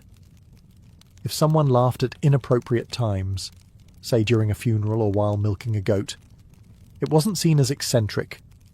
It was seen as evidence of mental illness, possession, or both. Involuntary giggling was basically a red flag with a tambourine. In some religious orders, novices were explicitly forbidden to laugh during meals, prayer, or basically any activity that might spark human connection. Joy was fine in theory, but it had to be the wholly inward kind, not the belly-aching, wine-snorting kind you get after someone slips on a turnip. Still, people did laugh. Humour survived in village festivals, in satirical poetry, and in that one guy in every town who made funny noises with his armpits. But it was always a little risky. Joy was tolerated, but not trusted. In today's world, talking to your cat is quirky. In the Middle Ages, it was potentially heretical, mildly alarming, and, depending on the tone of your voice, grounds for questioning your sanity or scheduling a light exorcism. You see, medieval society had very clear ideas about who you could and could not have conversations with. People were fine, priests better, But if you started chatting with animals, invisible angels, or anything that didn't answer back out loud, eyebrows were raised, usually followed by torches. Let's start with animals. Cats were already walking a fine line. On one hand, they controlled pests. On the other, they were sleek, mysterious, and never went to church. If you confided in your tabby too often, people might assume she was your familiar, sent by the devil to whisper forbidden wisdom about herbal remedies and where your neighbour hid his cheese. Birds were also suspect. Medieval bestiaries were full of half-true and fully weird facts. If someone said a crow told them the future, that wasn't poetic. That was treason against sanity. Even dogs, mankind's loyal companions, were acceptable, until they started appearing in your dreams wearing robes and quoting scripture. Then there were the angels, who, according to countless religious texts, were everywhere, watching, protecting, and occasionally delivering ominous messages during thunderstorms. If you claimed to see or hear them often, you might be considered saintly, or if your timing was poor, mad, or possessed. The difference often depended on whether you were in a monastery or yelling at clouds in the town square. And of course, imaginary friends. Children got a pass. Mostly. But adults? If you claimed to be speaking with invisible beings who gave you instructions, the options were limited. Prophet, lunatic, or future bonfire decoration. There wasn't much middle ground.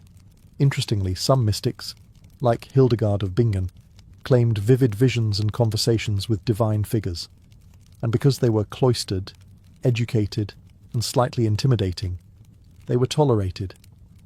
But if you were a peasant named Bertram who talked to squirrels about theology, you probably weren't writing illuminated manuscripts anytime soon.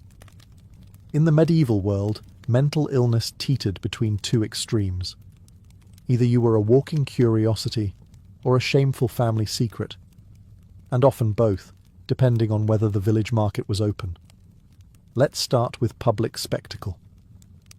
If someone with visible mental illness wandered through town, muttering, dancing in the rain, or arguing passionately with a bucket, they might attract attention, not scorn. In fact, they could become a fixture of village life, like the bell tower or that one goat that always escaped. People would watch, whisper, maybe even laugh, not out of cruelty, well, not always, but out of a weird blend of amusement and fear. Because deep down, everyone worried. That could be me next week if I get hit on the head or eat spoiled eel pie. In some places, these individuals were known as natural fools, a term that sounds insulting, but was weirdly affectionate by medieval standards. They were seen as innocent, almost childlike, and sometimes believed to have been touched by God, fate, or just a very unfortunate moon phase. You could end up with food, shelter, and a nickname. It wasn't ideal, but in a world without therapy, it beat being locked in a tower. But for families, not so charming. If your relative was quietly struggling, maybe depressed, withdrawn, or plagued by what we'd now call anxiety, it was often handled as a private matter, which, in medieval terms, meant don't talk about it, ever. Shame was a powerful social currency, and a troubled mind in the household could reflect poorly on the whole lineage. Some families kept afflicted members hidden. Others sent them to monasteries or pilgrimage routes, hoping divine geography would work where herbal tea had failed. In some sadder cases, people were disowned entirely, especially if they were seen as disruptive or, worst of all, embarrassing at weddings. Public mental health care barely existed. Shame filled the gap where support systems should have been. No clinics, no community outreach. Just a mix of whispered prayers and pretending everything was fine. By the end of the Middle Ages, somewhere around the late 15th century, give or take a plague, things started to shift. Not quickly, not gracefully, but if you squinted hard enough, you could spot the early signs of humanity inching toward compassion, one confused scholar at a time. For one, philosophy and science began to sneak into the conversation. Thanks to Arabic medical texts preserved and translated in places like Spain and Sicily, Western Europe was reintroduced to ancient Greek thinkers, who, while not exactly modern psychologists, had at least considered that the human mind wasn't just a demonic puppet show. Scholars started to flirt with the idea that madness could stem from imbalances in the body, not just sins or sorcery. Physicians began to write treatises discussing melancholy and mania, with slightly fewer biblical quotes and slightly more anatomy. Don't get excited. Treatments still involved things like apply leech to temple, but at least people were reading. At the same time, the idea of charitable care began to evolve. In cities like Valencia and Cairo, early hospitals started to separate out patients with mental disturbances from general wards. Some even offered gardens, music, and gasp conversation. It was still far from dignified, but better than being yelled at by a priest while tied to a goat post. The printing press didn't hurt either. With more access to books, ideas about the mind began to spread faster than syphilis at a midsummer fair. This helped plant the seeds for the Renaissance, when mental illness began its long, uphill climb from "you're cursed" to "you might need support." Of course, not everything changed. People still feared what they didn't understand, and the line between madness and mysticism remained as thin as a monk's bedsheet. But the groundwork was laid. Slowly, the mad were no longer seen solely as vessels of sin or divine wrath. They were, in a radical twist, beginning to be seen as human, fallible, suffering, and worthy of care. Not hugs, though. That would come centuries later. From the outside, noble life looked divine. Perfumed corridors, diamond-crusted attire, servants waiting on every whim. Whether at Versailles or within the imperial walls of Kyoto, nobility projected an illusion of perfection, elegance frozen in time like a portrait. But what the public didn't see was the suffocating reality beneath the powdered faces and rigid etiquette. For many nobles, this life of luxury was less like heaven and more like a velvet-lined prison. Every aspect of a noble's day, from when to rise to how to fold a napkin, was dictated by unwritten rules or ceremonial codes. In France, nobles were expected to perform the lever ritual each morning, where courtiers would literally line up to watch the king get out of bed. Participation wasn't optional. If you weren't seen in the right rooms at the right hours, rumours spread. Your influence shrank. Your enemies smiled. And at Versailles, losing social capital was often deadlier than losing money. Across the world in Japan, court nobles in Kyoto faced a different but equally suffocating script. The high-end elite were expected to master poetry, calligraphy, music, and the subtle art of aloof expression. Every word, every bow, every sleeve movement was political theatre. And failure to perform correctly? Social suicide. Even leisure was performative. A ball wasn't just a party. It was a test of alliances. A walk in the garden might be a silent battlefield of glances and veiled insults. You weren't simply living your life. You were playing a role in an eternal play, where the audience was everyone, and the stakes were your legacy. And yet, few nobles escaped, because the very privileges that made them admired also kept them chained.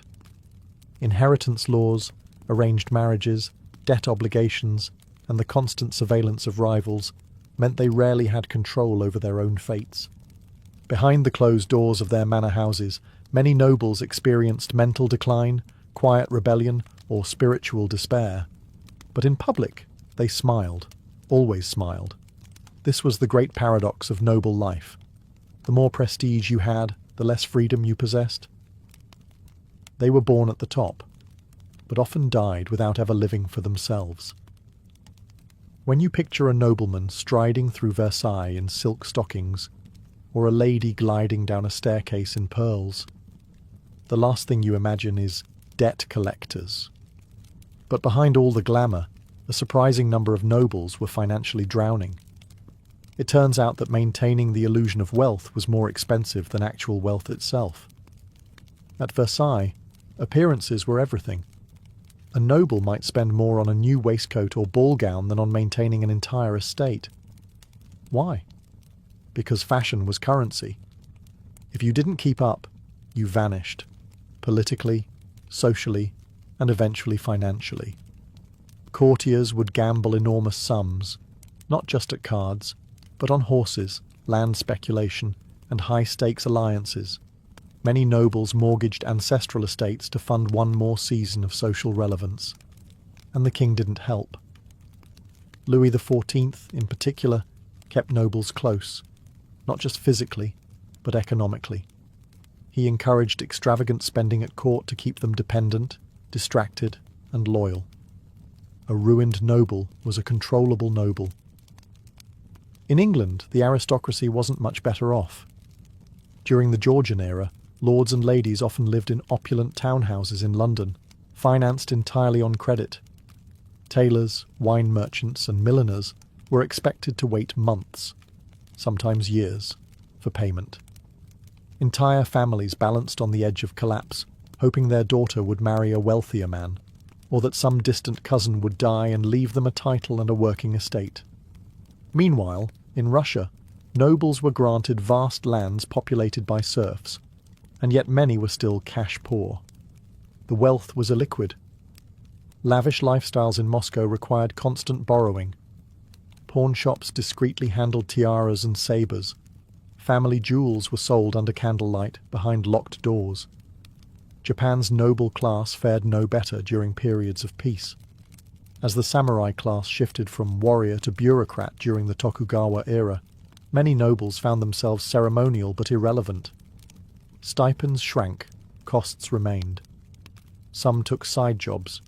Yes, actual jobs, in poetry schools or estate management, to keep up appearances. But admitting financial hardship was a dishonour, so debts piled in secret. The lesson? Nobility wasn't about financial stability, it was about the performance of wealth.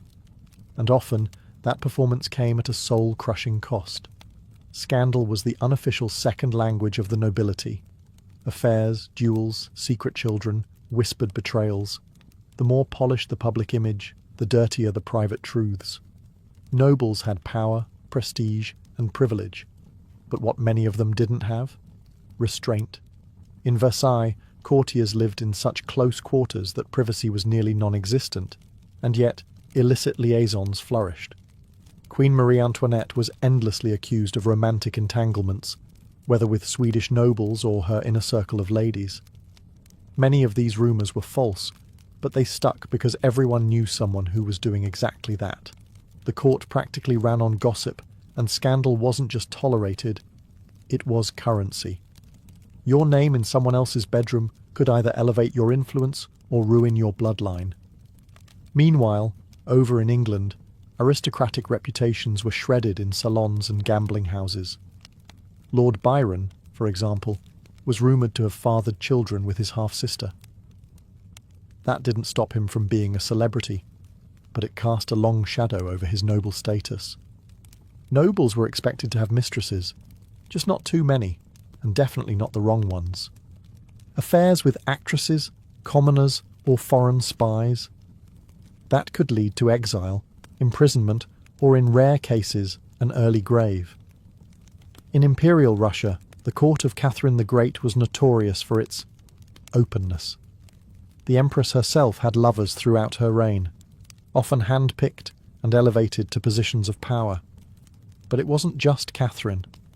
Her courtiers were constantly engaged in intrigues, often mixing political manoeuvring with bedroom games.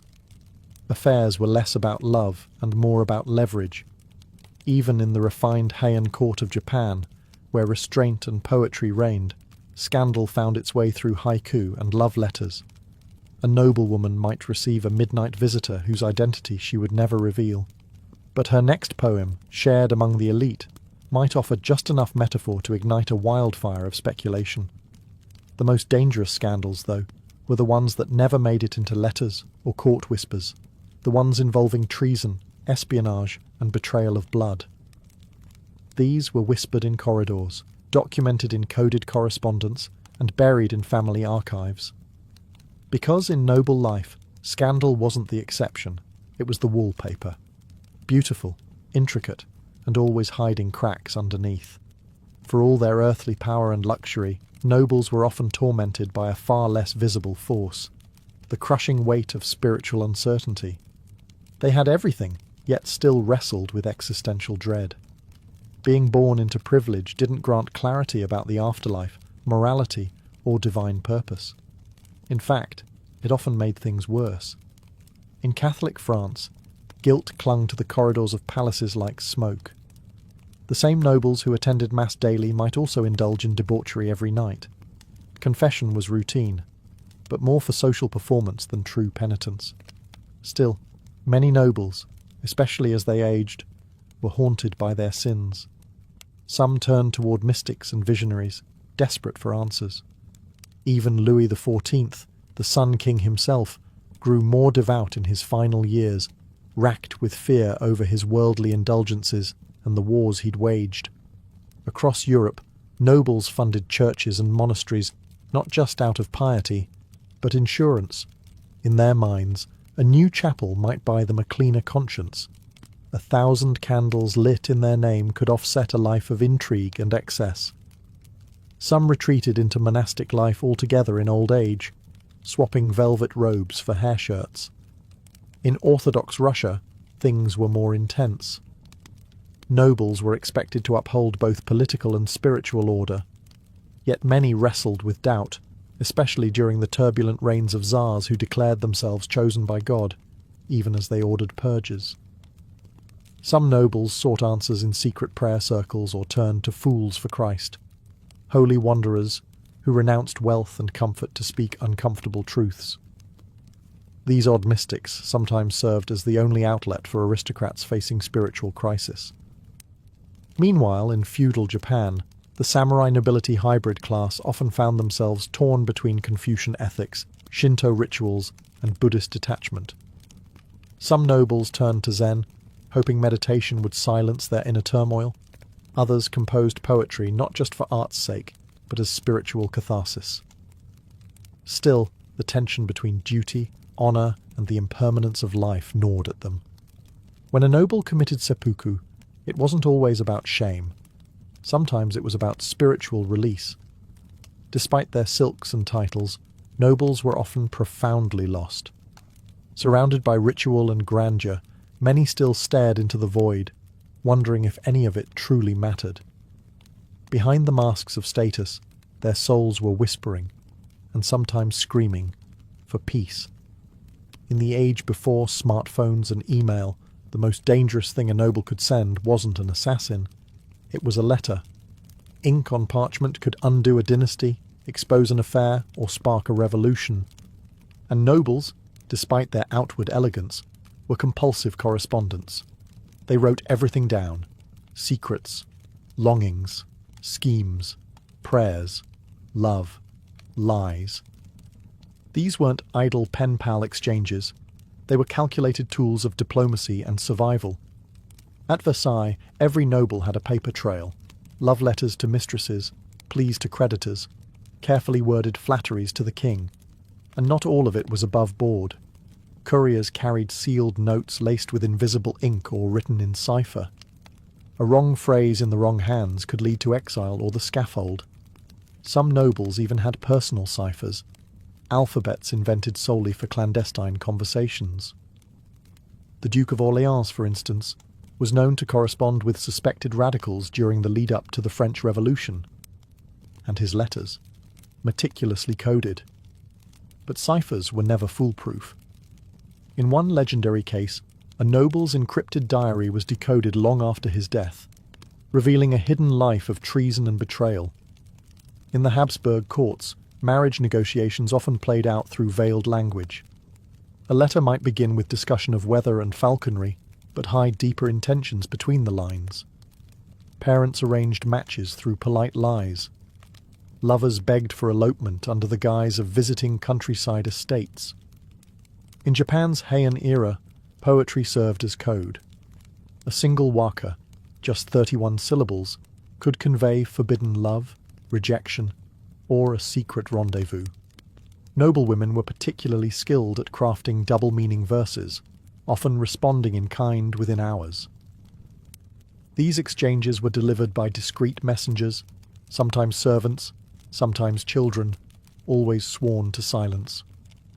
During the Renaissance, some noblewomen ran entire espionage networks through their salons, writing to allies in foreign courts. In Russia, letters smuggled out of the Tsar's inner circle helped fuel uprisings. Nobles trapped in gilded cages turned to correspondence as their only form of rebellion. Paper became weapon, shield, and confession booth all in one. Of course, the riskiest letters were the ones that never arrived. Intercepted, burned, buried. Some lay hidden in attics and wall crevices for centuries, their secrets unread, their senders long forgotten. But make no mistake, within those ink-stained lines lived revolutions, heartbreak, and the rawest truths of the noble soul. In noble society, emotion was a luxury no one could afford. Joy, anger, fear, all were carefully measured, rationed, or concealed entirely. A noble's survival depended not just on wealth or title, but on mastering the art of emotional camouflage. To rule at court, one had to perform, and never, ever flinch. At Versailles, life was a never-ending theatre. Nobles rehearsed their smiles, their bows, their silences. A raised eyebrow could signal support or sabotage. Tears were reserved for funerals, and even then, only if the cameras of courtly judgment were watching. The goal was simple: project elegance, hide the chaos. Those who failed were branded unstable, hysterical, or worse, unfit. This emotional choreography was learned young. Noble children were taught to speak only when spoken to display pride without arrogance, and to suppress grief until it could be written about in private diaries. Meltdowns were not just embarrassing, they were politically dangerous. A single outburst could be remembered for decades and used as ammunition in future rivalries. In Japan's Heian court, nobles were even more refined in their restraint. Public emotion was seen as vulgar. One's true feelings were shared only through metaphor, in poetry, gestures, or carefully chosen silences. A noblewoman's sleeve might carry more meaning than her words. A fan opened halfway could signal heartbreak. A single cherry blossom plucked too early, despair. To survive, one had to master subtlety as fluently as language. In England, nobles kept a stiff upper lip. A scandal could be quietly swallowed with a brandy, but never spoken of. Behind closed doors, journals wept for them. Volumes of sorrow and suppressed rage bound in leather and sealed away in desk drawers. Mental illness, grief, shame, all of it was hidden behind ballroom smiles and military posture. Some cracked under the pressure. There are records of nobles who snapped mid-dance or collapsed during ceremonies, later confined to asylums or sent away to recuperate in remote estates.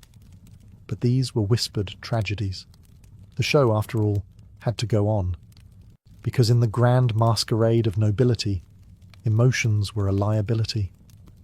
Masks weren't just for balls, they were daily attire. And behind every bow, every compliment, every elegant laugh, there was often a storm raging, perfectly concealed behind silk and etiquette. To be born noble was to inherit not just land and titles, but expectations so heavy they could crush the spirit. From the first breath, a noble child was less a person and more a vessel for legacy. Every decision they made was haunted by the demands of their ancestors and the judgment of generations yet unborn. In France, sons of dukes and counts were groomed like racehorses. Their futures were mapped out in ledgers and family trees. Marry this heiress. Befriend that prince. Don't embarrass the bloodline. Their lives were a continuation of a strategy that had started long before they were born, and often one they had no power to alter. Even the women were pawns on the family chessboard. A duchess's value was often measured by the strength of her dowry and the purity of her lineage. England's aristocracy had similar burdens. Firstborn sons inherited the estate, the debt, the staff, and the responsibility of ensuring the family didn't fall into disgrace, or worse, trade. Those who failed were remembered not for their humanity, but for being the one who lost the manor. Meanwhile, younger sons, without land or title, were quietly funneled into the church or military, with little choice in the matter. In Russia, noble families carried their status like a ticking time bomb. One misstep, one disagreement with the wrong court faction, and everything could be seized. Land, serfs, even the family name could be revoked. Generations of effort, wiped away with a signature. Japan's aristocracy was even more rigid. In Heian times, noble families competed for proximity to the emperor. Positions and influence were passed down not through merit, but through lineage. A single disgrace, a failed marriage, an unruly son, could undo centuries of prestige. The pressure to conform was immense, and individuality was often sacrificed on the altar of ancestral duty. And what of those who didn't want the title, who didn't want to marry the stranger, rule the estate, or bear the name? Rebellion wasn't just difficult, it was unthinkable. Some tried. Most were crushed by the machinery of tradition. The burden of inheritance wasn't just a financial or political matter, it was psychological, a crown of thorns worn under a golden halo. To be noble meant to be chained to a legacy, whether you wanted it or not. Not all nobles followed the script. Beneath layers of etiquette and centuries of family pressure, some cracked, and others resisted. But rebellion among the nobility wasn't always dramatic. There were no peasant uprisings here, no flaming torches, just quiet, subversive acts, tucked into corners of palaces, hidden behind locked doors, or disguised as tradition. In Versailles, where conformity reigned supreme, rebellion took on strange forms. Some nobles chose not to attend the king's elaborate mourning ritual, a grave offence that signalled independence. Others dared to wear colours out of fashion or commission portraits that didn't flatter. A few scandalised their families by marrying for love, not alliance. These small gestures in the world of court politics were explosive. In England, some aristocrats defied expectations by turning to art and literature. Lord Byron didn't just write poetry, he lived a life that mocked every expectation of noble restraint. Cross-dressing, travelling with lovers, scorning Parliament, his life was a rolling provocation. Less flamboyant nobles simply vanished to the countryside, retreating from London's social obligations. That alone could be interpreted as rebellion, a refusal to play the game. In Russia, quiet dissent took more dangerous forms. Some nobles supported revolutionary ideas under the radar, disguising radical philosophy salons as harmless poetry gatherings. Others helped serfs escape or gave them educations, treasonous acts under the Tsar's rule. These weren't loud revolutions, but quiet betrayals of a broken system. Japanese nobles had even subtler means of rebellion. A poorly timed poem, a gift with a hidden insult, refusing to shave one's head in mourning. All of these could be read as rejection of ritual. Some noble women resisted their arranged marriages by falling in love through poetry, subtle yet scandalous. Others withdrew into religious life, not out of piety, but protest. And then there were those who simply disappeared, nobles who faked illness to avoid court, who buried themselves in dusty libraries, pretending to be too engrossed in astronomy or botany to deal with courtly nonsense. Their retreat wasn't weakness, it was defiance. These rebels rarely made history books, but their choices, however quiet, chipped away at the illusion of perfect obedience. Not all nobles followed the rules. Some whispered no, and that, in their world, was louder than any scream. For all the grandeur and posturing, nobility was obsessed with one thing above all: legacy. Not the kind you feel, the kind you can engrave, paint, parade, and pass down. Portraits in oil, family crests etched into marble. Vast estates with names longer than some novels, every ball, battle, and betrothal was part of an unending project to be remembered. But here's the uncomfortable truth: most of them weren't. Yes, we remember the monarchs. The kings who launched wars, the queens who lost their heads. But the average noble? Forgotten. Their elaborate rituals, their infighting, their expensive shoes, vanished like breath on glass. What remains are fragments, unsigned letters, crumbling estate walls, cryptic mentions in estate ledgers. The grand story of the aristocracy isn't one of eternal glory, it's one of selective survival. In France, the revolution didn't just end lives, it erased entire bloodlines from memory. Portraits were defaced, names were banned. The aristocracy who obsessed over how history would view them were instead swept away by it. Some survived, sure, by changing names, hiding jewels in fireplace bricks, or fleeing to foreign courts. But their legacies were not what they had intended. They became cautionary tales, not immortals. England's nobles fared better, legally protected, land-rich, institutionally embedded.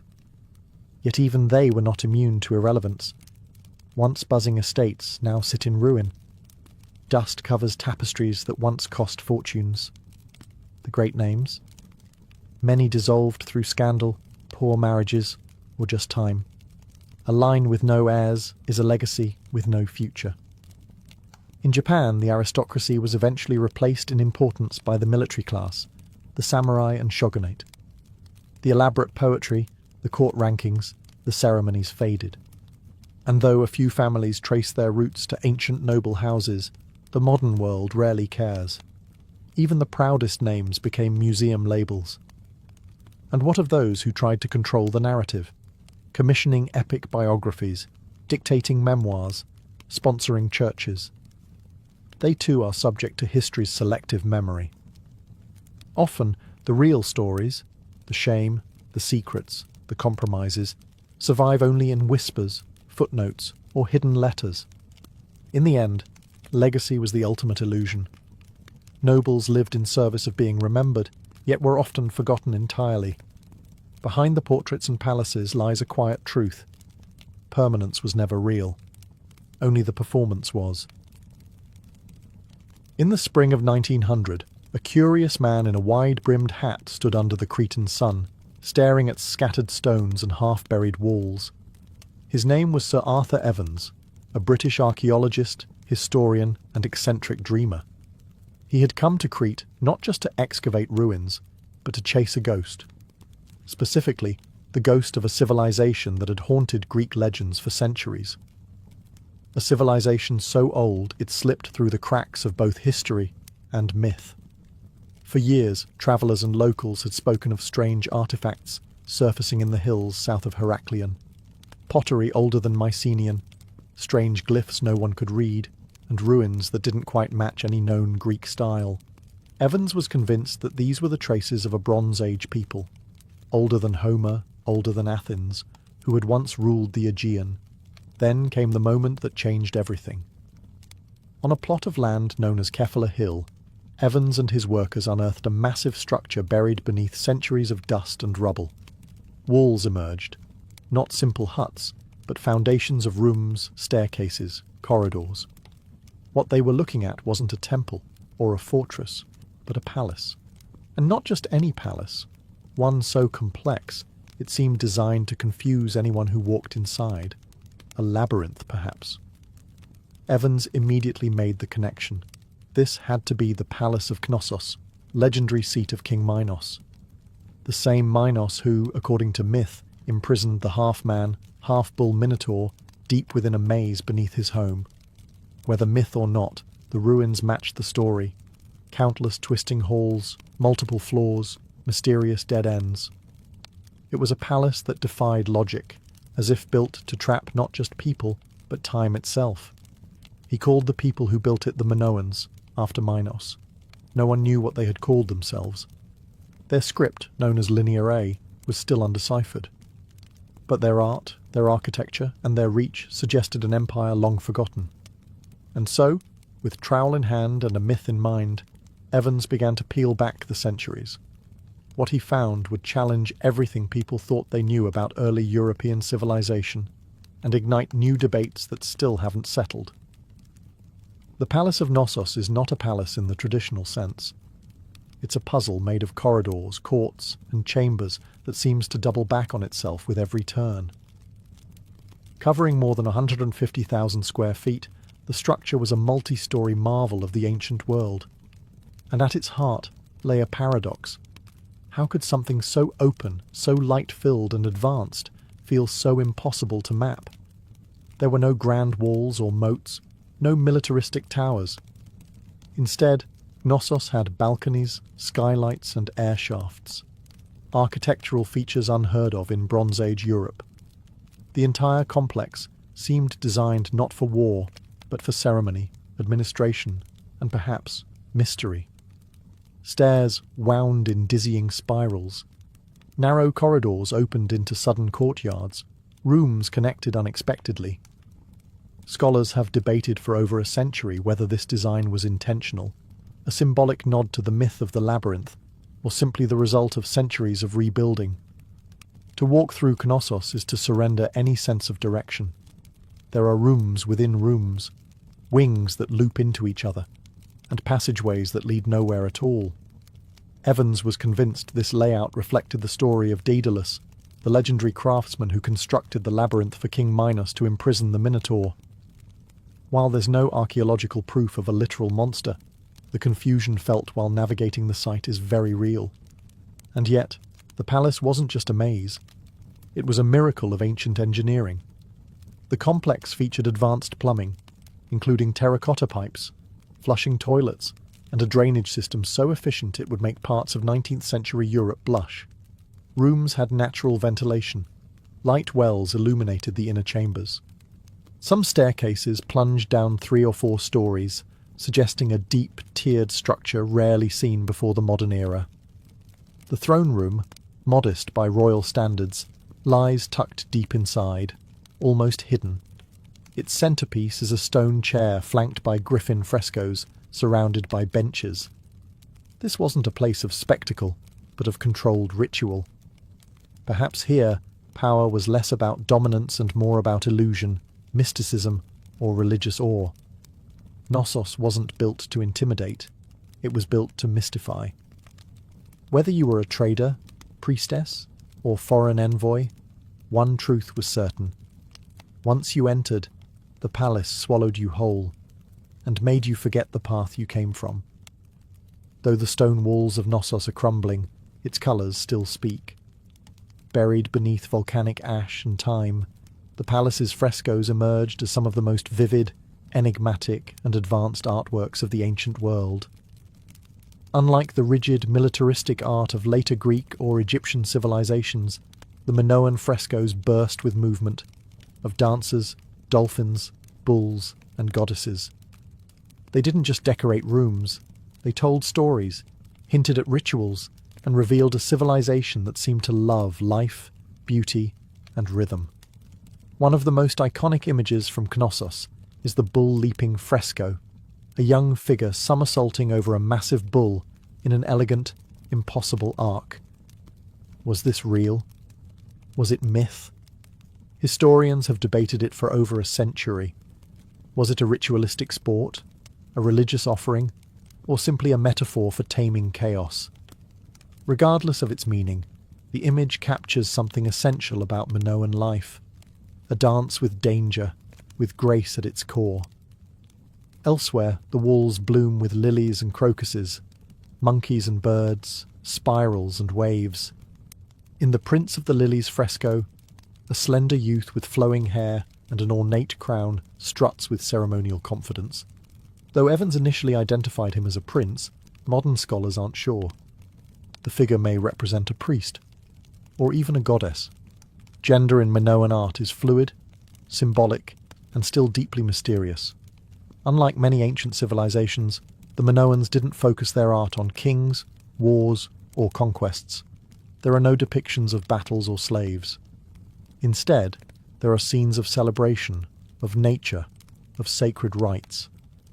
Women are central, not in the background, but front and centre. Bare-breasted priestesses with elaborate skirts and coiled hairstyles perform rituals, suggesting that women may have held significant, even dominant, religious roles. And the colours. Deep reds, blues and whites still cling to the plaster after thousands of years, defying time. The vibrancy of the artwork hints at a society that not only valued aesthetics, but understood their emotional power. These weren't just pretty paintings. They were symbols of cosmic order, human joy, and spiritual reverence. In the palace of Knossos, the walls didn't just see history, they sang it. In pigment and pattern, the Minoans painted a world of motion, mystery, and meaning. Among the many enigmas of Knossos, one stands out above all: the prominence of women. Unlike many contemporary societies where women were confined to the margins, the Minoans placed them at the centre, literally and symbolically. Their images dominate frescoes, figurines, and ceremonial scenes, hinting at a civilization where female power wasn't hidden. It was celebrated. In the central court and sacred chambers of Knossos, depictions of bare-breasted women in flounced skirts and ornate headdresses appear again and again. These weren't submissive figures tucked behind kings. They were front and centre, arms raised in blessing, holding serpents, surrounded by symbols of fertility, animals, and divine energy. Scholars believe many of these women were priestesses, intermediaries between the mortal and divine, responsible for overseeing rituals that touched every aspect of Minoan life. One of the most famous artifacts from the palace is the snake goddess figurine, a woman with a piercing gaze, holding serpents in both hands, with a feline perched on her head. Was she a deity?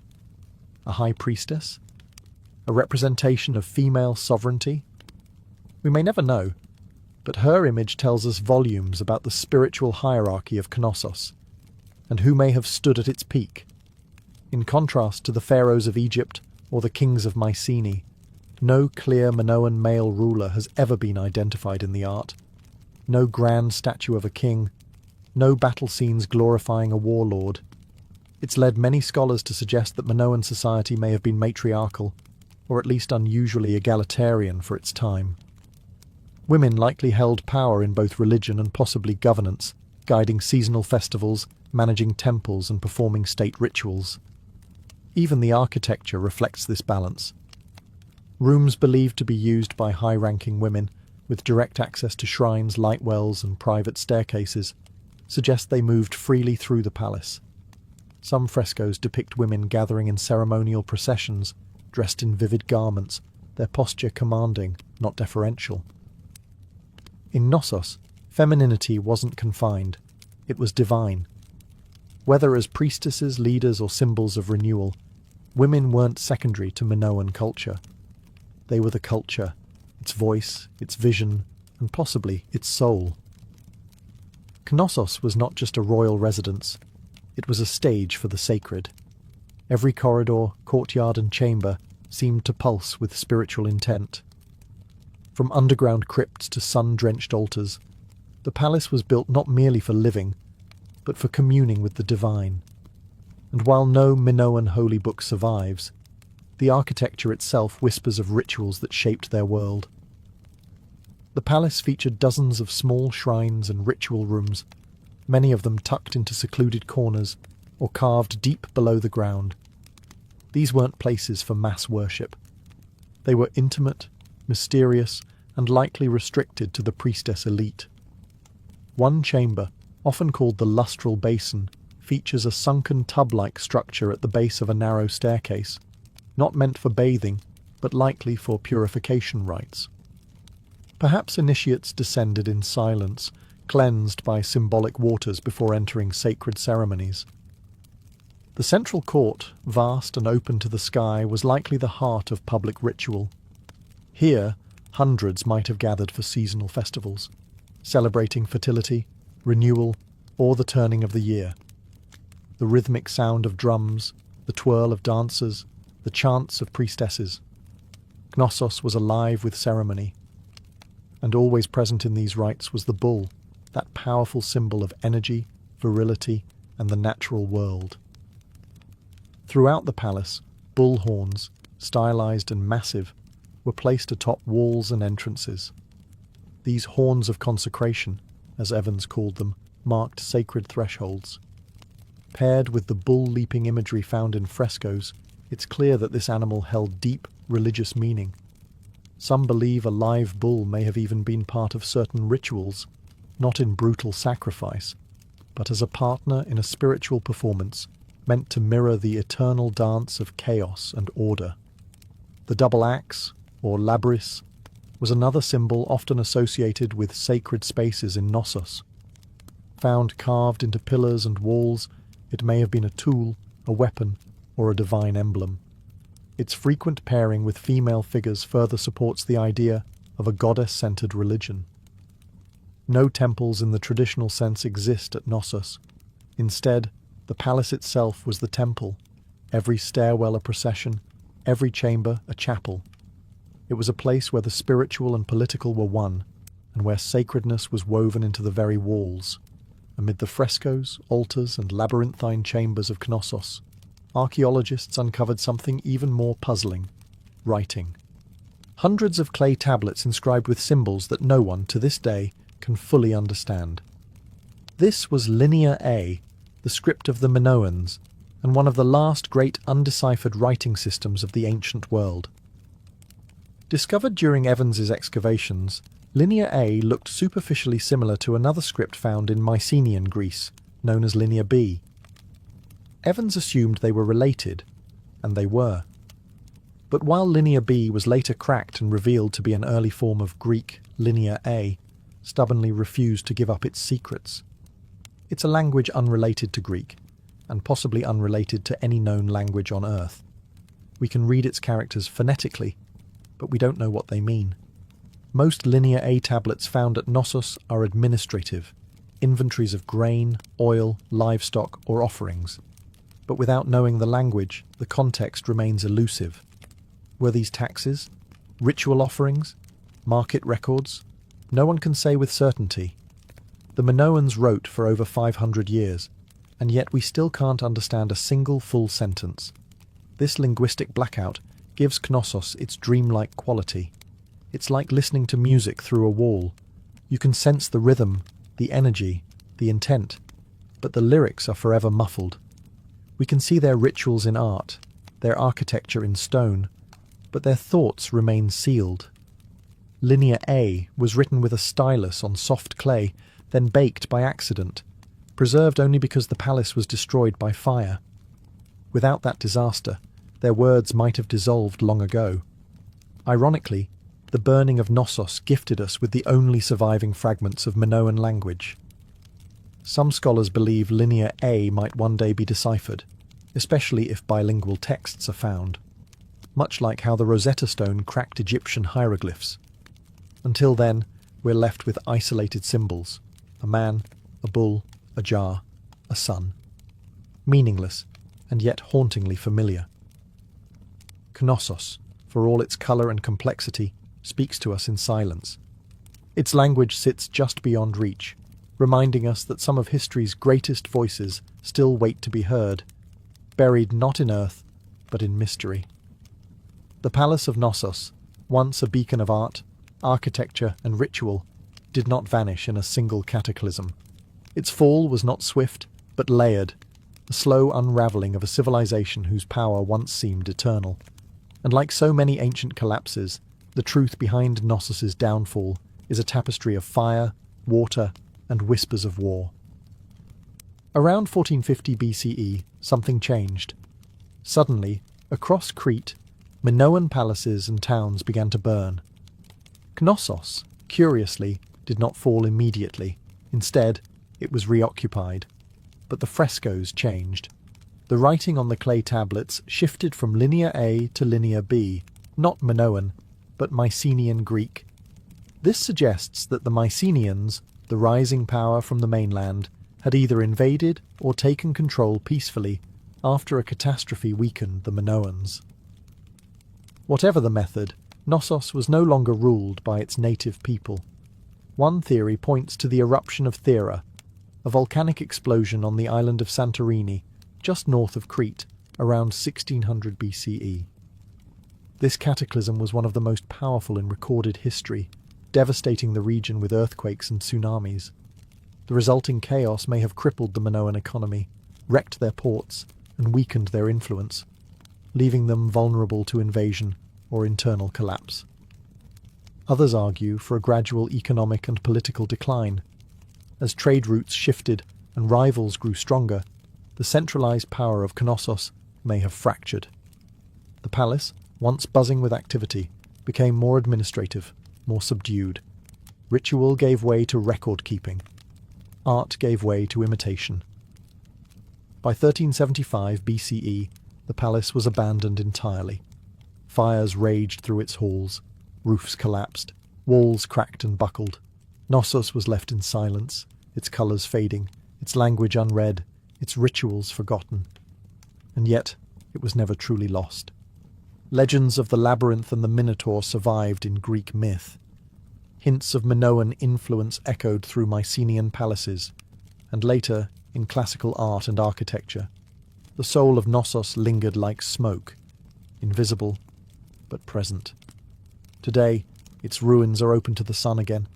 Tourists walk where priestesses once danced, and the palace that once held a civilization together now holds its secrets in plain sight, majestic, mysterious, and unfinished. When Sir Arthur Evans uncovered Knossos in 1900, he didn't just excavate it, he reimagined it. With a mix of scholarly ambition and artistic vision, Evans set out not only to preserve the ruins, but to bring them to life. He believed that simply exposing the foundations wasn't enough. The world needed to see the palace as he believed it once was, colourful, complex, and awe-inspiring. What followed was one of the most controversial restorations in archaeological history. Using concrete, a material completely alien to the Bronze Age, Evans rebuilt sections of the palace with modern methods. He employed artists to repaint frescoes using fragments found on site, but often filled in missing details based on assumption, not evidence. Balconies were reconstructed. Columns were restored not in dull stone, but painted red with black caps based on Evans's vision of Minoan aesthetics. Rooms were roofed, walls were replastered, and the ancient palace slowly became a hybrid, part ruin, part Edwardian fantasy. Some applauded his boldness. Without Evans, they argued, Knossos might have remained just another tangle of unremarkable ruins. His reconstructions made the site accessible, educational, and emotionally compelling. Visitors could walk through halls that felt alive, see murals bursting with colour, and visualize the world of the Minoans with more clarity than ever before. But others saw it differently.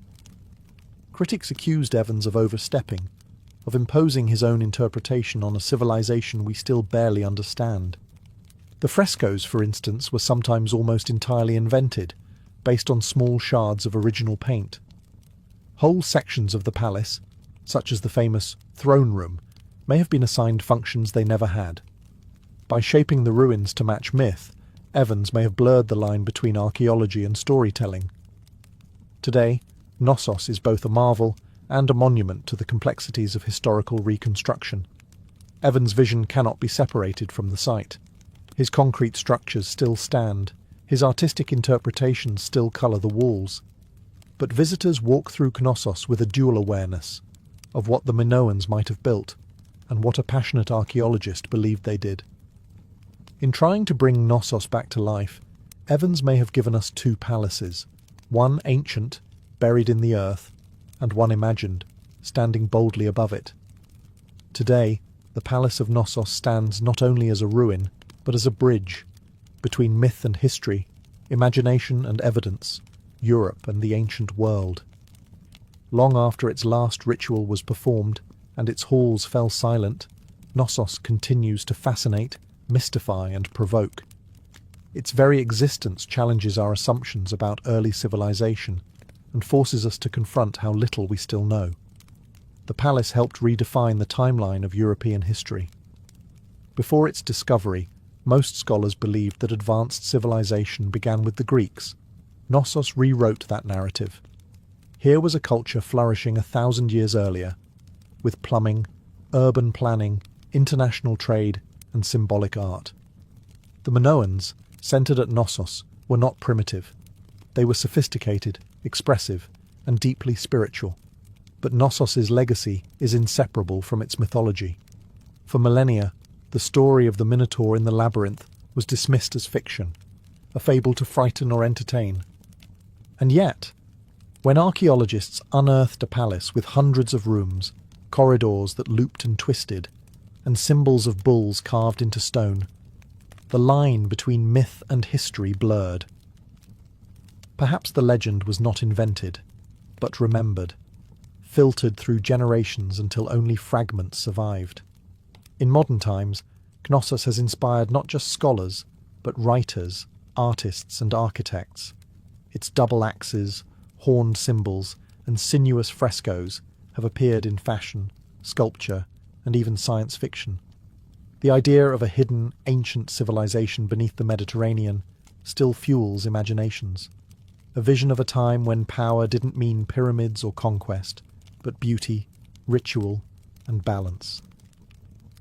Yet Knossos also reminds us of fragility. The palace fell, its language was lost, its people vanished, and its meaning, its real, original purpose, is still debated. Every interpretation is a mirror, reflecting not just the past, but what we want to believe about it. Walk its halls today, and you stand where priestesses once prayed, dancers once twirled, and children once laughed. You stand at the heart of the oldest palace in Europe, a place that lived between sunlight and shadow, between architecture and myth. Knossos may never give up all its secrets, but in its silence it still speaks, of mystery, memory, and the deep, labyrinthine path of civilization itself. Lucius Domitius Ahenobarbus was born on December 15th, 37th CE, a child of privilege, but also of poison. His lineage was imperial, tangled in the Julio-Claudian dynasty that ruled Rome with both splendor and suspicion.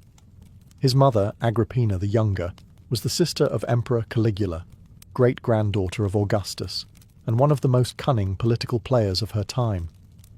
His father, Gnaeus Domitius Ahenobarbus, was known for arrogance and cruelty. It was said that when someone congratulated him on the birth of his son, he muttered, "Nothing could be born from me and Agrippina but something monstrous." Whether that was a prophecy or just bitterness, time would tell. At just 2 years old, Nero lost his father to dropsy, or possibly to poison. In a Rome where alliances were fatal and ambition was a blood sport, Agrippina now found herself a widow with a child and no real power. But she was patient. She watched as her brother Caligula spiraled into tyranny and was murdered by his own guards. She kept quiet as Claudius, the stammering, bookish uncle, was lifted to the purple robe. Then she made her move. By 49 CE, Agrippina seduced Emperor Claudius, her own uncle, and married him.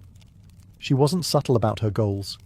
Within a year, she convinced him to adopt her son as heir, passing over his own biological son, Britannicus.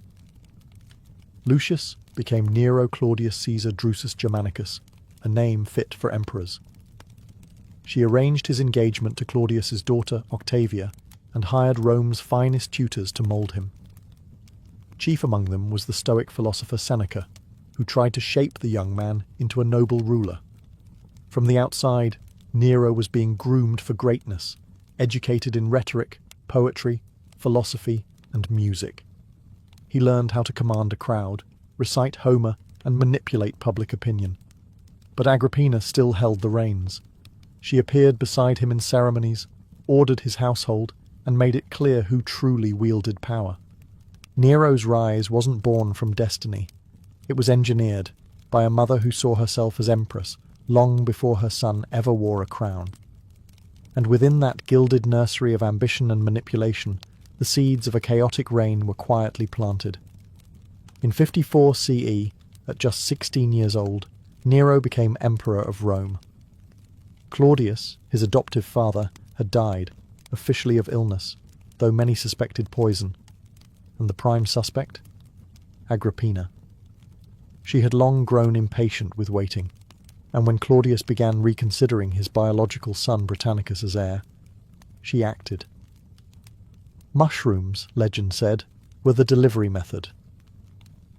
The food of the gods, some joked darkly, and perhaps the food of murder. With Claudius dead, Nero was rushed into power. The Roman Senate approved. The Praetorian Guard applauded, and Agrippina stood triumphantly behind him, dressed in gold and flanked by guards, the real architect of the regime. But she hadn't raised an emperor. She had built a puppet. In the early months of Nero's reign, Rome prospered. He gave generous bonuses to the soldiers, held public games, and promised a return to Augustan values. Behind the scenes, governance was handled by two key figures: Seneca, the philosopher tutor turned speechwriter, and Burrus, the pragmatic head of the Praetorian Guard. Together, they steered Nero through complex decisions while maintaining a veneer of noble restraint. But Agrippina wasn't content to stay in the wings. She expected to rule beside her son, and when Nero began asserting his independence, tensions exploded. At first, the battles were subtle. She demanded to appear on coins beside Nero's image, something no Roman mother had ever done. She intruded on state meetings. She walked into the Senate chamber uninvited. She reminded Nero, constantly, who had made him emperor. The young emperor chafed under her control. He began to surround himself with his own advisors, men of pleasure and art, not of duty. He fell in love with Acte, a former slave girl, much to Agrippina's horror. She had plans for a royal marriage, not romance with a commoner. The once close bond between mother and son began to sour. Whispers spread through the palace, of shouting matches, slammed doors, veiled threats. Agrippina, once revered as the empress-maker, now seemed a looming threat. Rome had given Nero a throne, but Agrippina still held the leash, and Nero was beginning to reach for the knife. His reign had begun with promise, poetry, and applause, but behind the curtain, a family tragedy was already brewing, one that would stain the imperial purple with blood. By 59 CE, the imperial palace had turned into a battlefield, not of armies, but of wills. Nero was emperor in name, but his mother, Agrippina, still loomed like a storm cloud over every decision. She undermined his authority, opposed his personal life, and plotted in the shadows to replace him with Britannicus, the late Claudius's biological son. Nero, once the obedient boy with a lyre, had become a young man desperate to escape her grasp. He acted first. Britannicus, a legitimate threat to Nero's throne, suddenly died during a banquet. Guests claimed he choked on his wine, but the poison was so fast-acting, his death was unmistakable. Nero denied involvement. Few believed him. Agrippina certainly didn't. With Britannicus gone, Nero's next problem was his mother. She had once ruled through him. Now he saw her as a rival. Agrippina wasn't just politically ambitious, she was relentless. She met with senators in secret. She paraded noblemen she hoped to position as replacements. She made veiled threats about the Praetorian Guard's loyalties. And worst of all, for Nero, the people still loved her. Rome admired strong women when they weren't too strong. Agrippina had crossed that line. Nero first tried exile. He stripped her of her bodyguards, removed her from public appearances, and sent her to live in a coastal villa. But distance didn't silence her. She still corresponded, still whispered, still pulled strings. So Nero made a darker choice. He invited Agrippina to a grand celebration, gifting her a lavish boat for her return voyage. But the vessel had been rigged to collapse mid-sea. When the sabotaged ship broke apart, Agrippina survived, swimming to shore under moonlight. The botched attempt enraged and humiliated Nero, so he tried again. This time, he sent assassins to her villa under the pretense of an urgent message. Accounts vary, but one story says she faced her killers calmly, telling them to strike her in the womb, the place that had given birth to Nero. Her murder sent shockwaves through the empire. Nero's guilt was immediate and consuming. He couldn't sleep. He paced at night. He saw her ghost in the halls. Rome, too, whispered of the unthinkable crime, the emperor who had killed his mother. With Agrippina's death, Nero had finally broken free. But in doing so, he also severed the last tether to restraint. What followed would be a reign untethered by shame and spiralling toward infamy. With Agrippina gone, Nero was finally emperor in full. No more whispers, no more maternal oversight, just unfiltered power. But instead of channeling that power into military conquest or administrative reform, Nero turned inward. He didn't want to be remembered as a ruler. He wanted to be adored as an artist. He fancied himself a poet, a singer, an actor. He performed publicly, something no Roman emperor had dared to do. To the Senate and aristocracy, it was mortifying. In Roman tradition, the stage was reserved for slaves and foreigners. But Nero was undeterred. He trained in music and drama, demanded applause, and filled amphitheatres with forcibly enthusiastic audiences.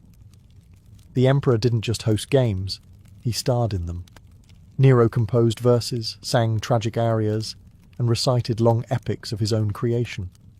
He prided himself on his voice, even undergoing strange treatments to preserve it, including vomiting rituals, long periods of silence, and bizarre diets.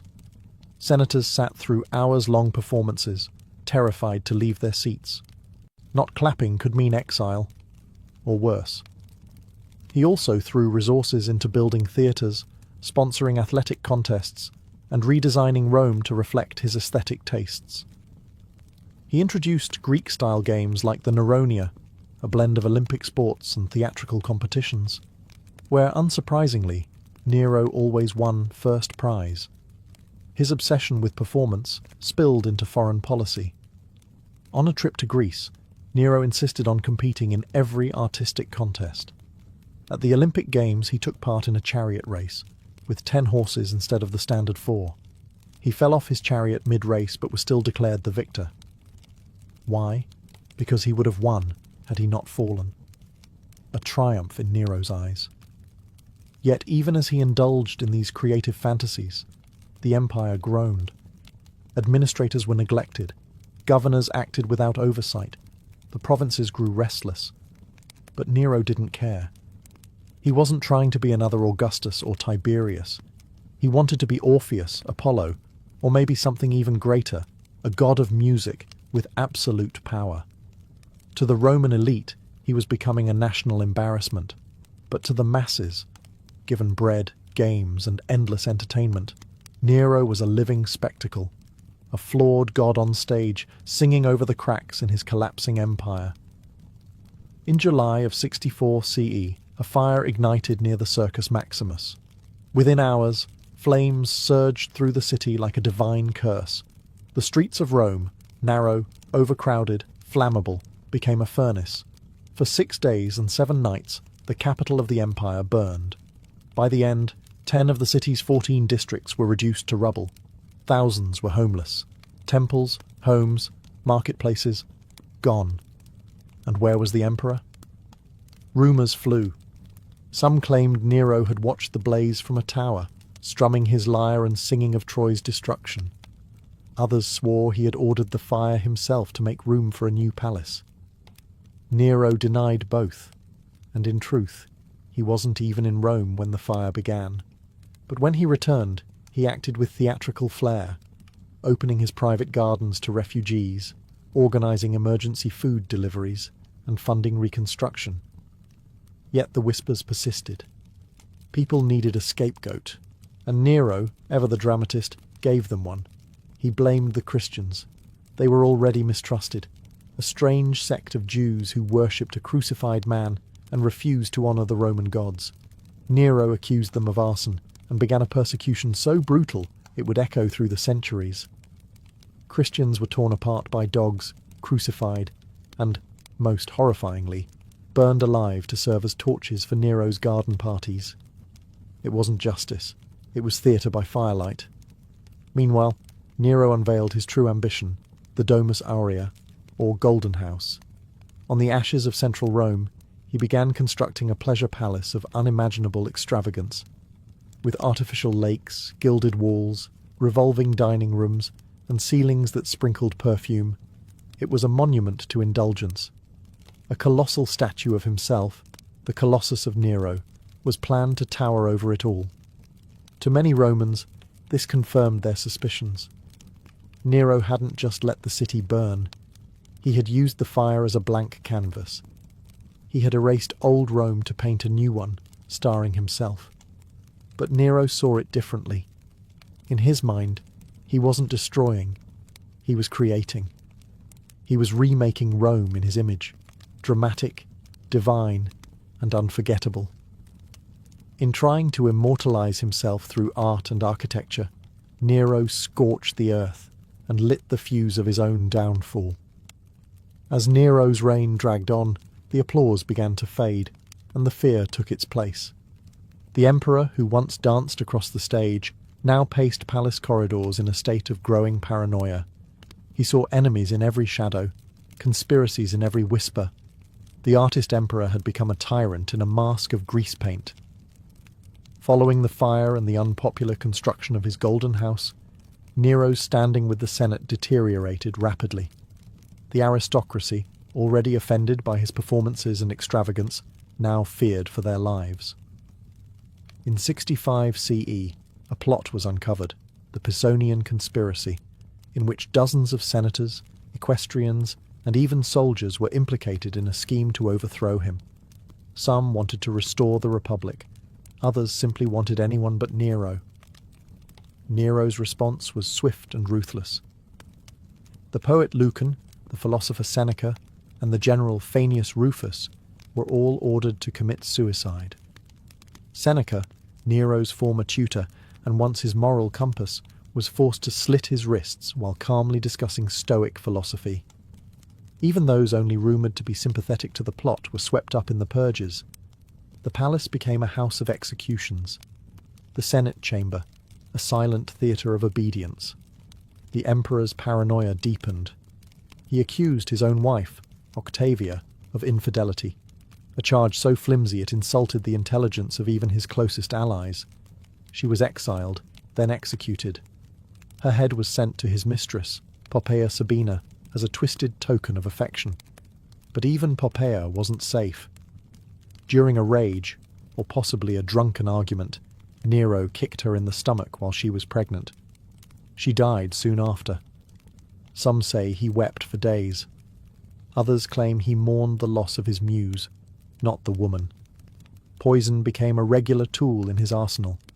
He relied on the infamous poisoner Locusta, a woman whose concoctions had killed emperors and rivals alike. At Nero's command, she trained others, creating a small, macabre academy of assassination. By now, Nero's court resembled a stage soaked in blood. Every friend was a suspect. Every ally, a potential betrayer. And through it all, Nero continued to sing, perform, and believe that he was loved. But the audience was shrinking. The laughter was nervous, and the knives were getting closer. While Nero indulged in performances and purges in Rome, the empire beyond the capital began to rumble. The provinces, long the backbone of Rome's power, grew restless under the weight of neglect, extortion, and Nero's increasingly erratic rule. Taxes were high, governors were corrupt, and military prestige had eroded. In distant corners of the empire, patience wore thin, and rebellion stirred. The first crack came from the east. In 66 CE, the province of Judea erupted into full revolt. Tensions between Roman authorities and the Jewish population had simmered for years, fueled by religious oppression and heavy taxation. When Nero's appointed governors desecrated sacred temples and looted treasuries, open war broke out. The First Jewish-Roman War began, and it would cost Rome dearly. Nero dispatched one of his most competent generals, Vespasian, to crush the rebellion. Ironically, this act would later prove fatal to Nero's own reign. Meanwhile, in the west, the storm clouds gathered darker still. In Gaul and Spain, Roman legions began murmuring discontent. Nero's lavish lifestyle, the destruction of Rome, and his cruelty had eroded the loyalty of both aristocrats and soldiers. Governors like Gaius Julius Vindex in Gaul declared open rebellion in 68 CE, accusing Nero of being a disgrace to Rome, a self-absorbed performer unworthy of the purple. Vindex's rebellion failed militarily, but succeeded politically. It emboldened others. Servius Sulpicius Galba, the powerful governor of Hispania Tarraconensis, refused to recognize Nero's authority and declared himself a legate of the Senate and people of Rome. It was the first open call for regime change. Back in Rome, panic took hold. Nero's supporters began to flee or turn against him. The Senate, sensing the shift in power, grew bolder. The Praetorian Guard, once his fiercest protectors, was now bribed by Galba's agents. Their loyalty, like everything else in Nero's court, was transactional. Nero tried to rally support. He wept, begged, even considered fleeing to the eastern provinces and returning as a popular artist. But it was too late. The empire had turned against its self-declared god performer. Nero's isolation was complete. The provinces that had once cheered his rise now lit the fuse of his destruction. The emperor had lost his stage, and now the curtain was falling. By June of 68 CE, Nero was emperor in name only. The Senate had turned. The Praetorian Guard, once the iron wall around his throne, had declared allegiance to Galba. The people of Rome, once entertained by his games and theatrics, now watched in silence as the city held its breath. The empire that Nero had once tried to turn into a stage had now left him without an audience. When Nero awoke on June 9th, messengers brought news that sealed his fate. The Senate had declared him a public enemy. He was to be arrested and executed by the traditional Roman method, the poenaculae, or being beaten to death while naked, his head clamped in a forked stick. The same man who once performed to adoring crowds would now die humiliated and alone. Panicked, Nero fled Rome in disguise, dressed in rags and accompanied by a few loyal freedmen. They took refuge in the villa of his former secretary, located in the countryside outside the city.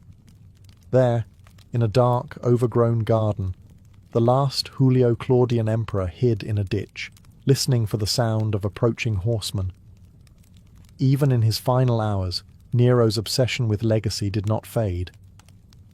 When he heard hoofbeats in the distance, he reportedly cried out, "What an artist dies in me!"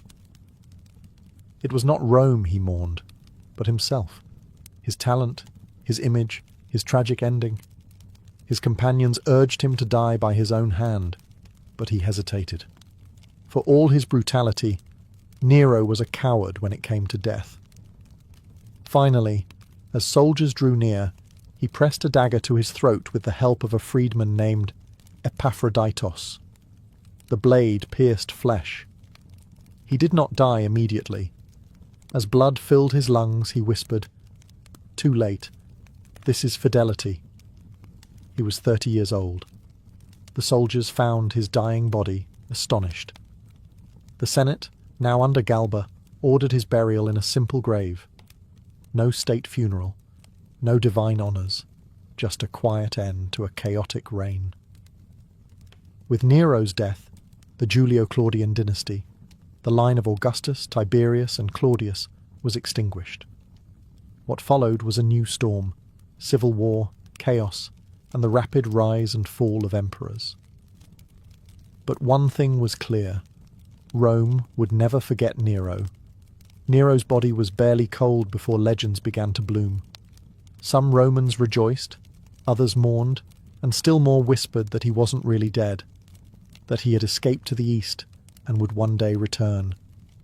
Over the next few decades, no fewer than 3 impostors claimed to be the resurrected Nero, appearing in Asia Minor with lyres in hand and songs on their lips.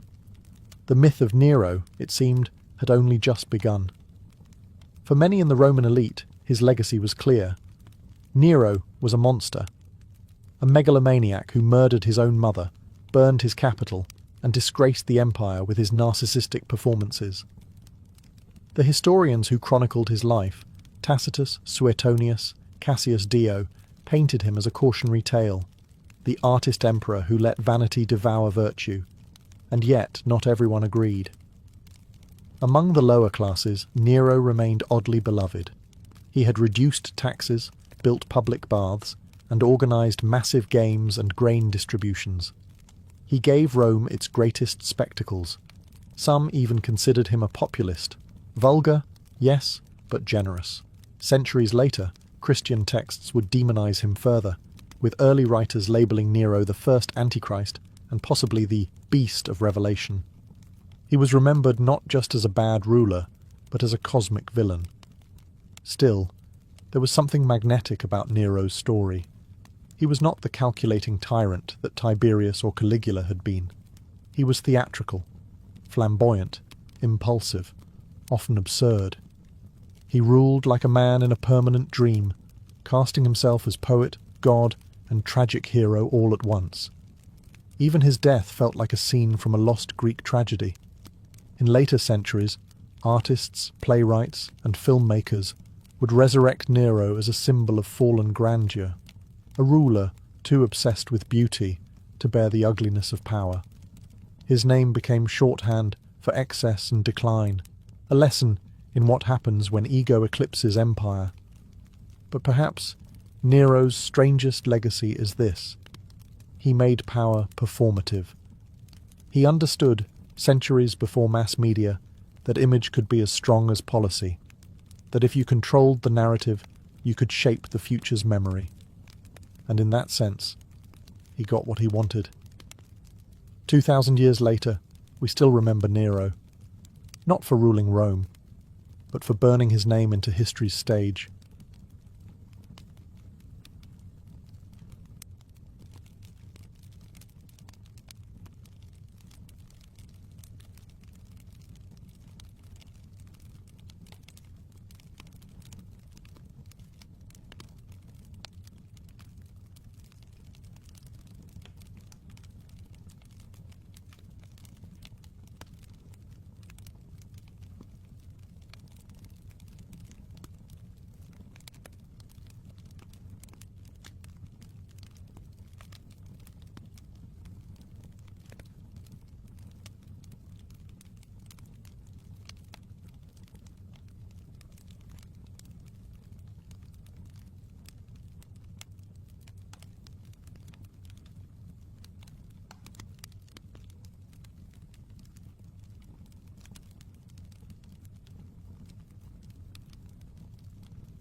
Hey guys, tonight we begin with the unfortunate life of a medieval thief, a job that promised quick coin and exciting night runs, and usually delivered something else.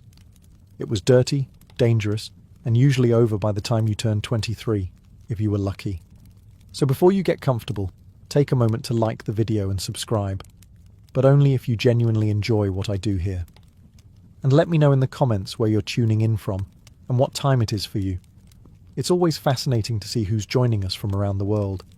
Now, dim the lights, maybe turn on a fan for that soft background hum, and let's ease into tonight's journey together. So, you've woken up in medieval Europe, you're broke, you're hungry, and your only marketable skill is owning a functioning pair of legs. Congratulations, you're now a solid candidate for life as a petty thief. But let's be clear, nobody wanted to be a thief. It wasn't a rebellious lifestyle choice. No one in the 14th century leaned on a pitchfork and said, "When I grow up, I want to steal pies and dodge pitchforks." This wasn't Ocean's 11. This was desperation. Volume 3, with extra mud. The economy was not in your favour. Wages were laughable, assuming you were lucky enough to have a job at all. Most peasants lived hand to mouth, except the mouth was cracked and missing teeth, and the hand was probably frostbitten. If the harvest failed, or your lord decided taxes should now include your last chicken and half your dignity, you either begged or started borrowing things that didn't belong to you permanently. Now, you could try honest work. Sure. But here's the problem.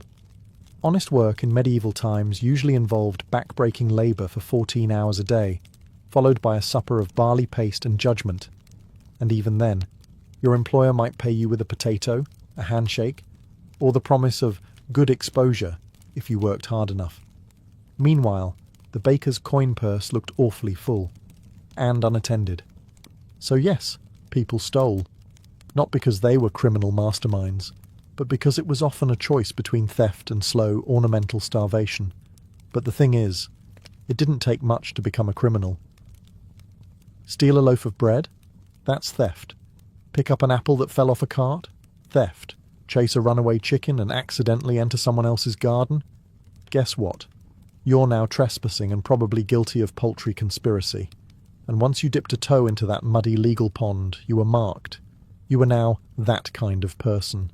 And in a time when gossip moved faster than carts and memory was long, especially for drama, it stuck. So, let's say you've committed to the life of theft. You're limber. You're motivated. You've tied a rag around your face to look mysterious. Great.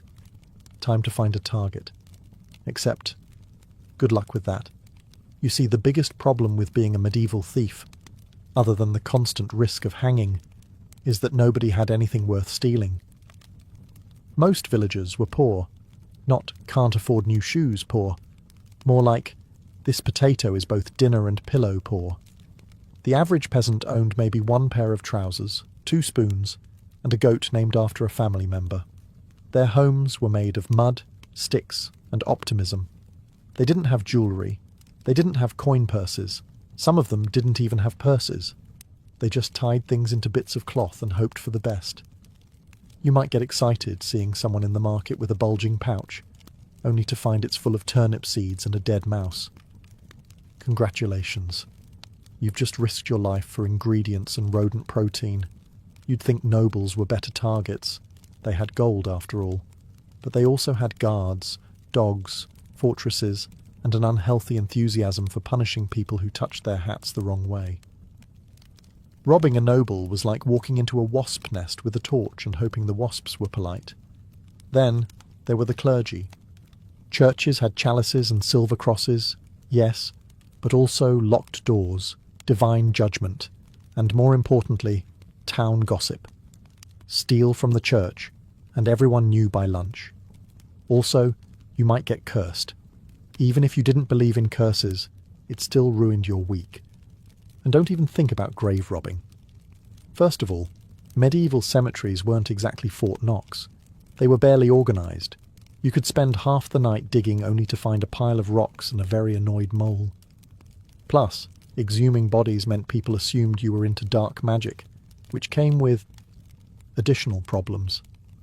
Being a thief in medieval Europe required a certain level of stealth, moving quietly through the shadows, slipping past sleeping guards, vanishing into the mist like a mysterious, misunderstood anti-hero. That was the dream.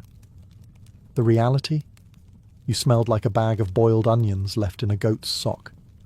Hygiene wasn't exactly a medieval priority. Baths were rare, soap was expensive, and deodorant hadn't been invented yet, unless you counted stuffing your shirt with dried herbs and hoping people mistook you for a mobile salad. And thieves? They weren't exactly living in comfort. Most slept in haystacks, alleys, or under pigs.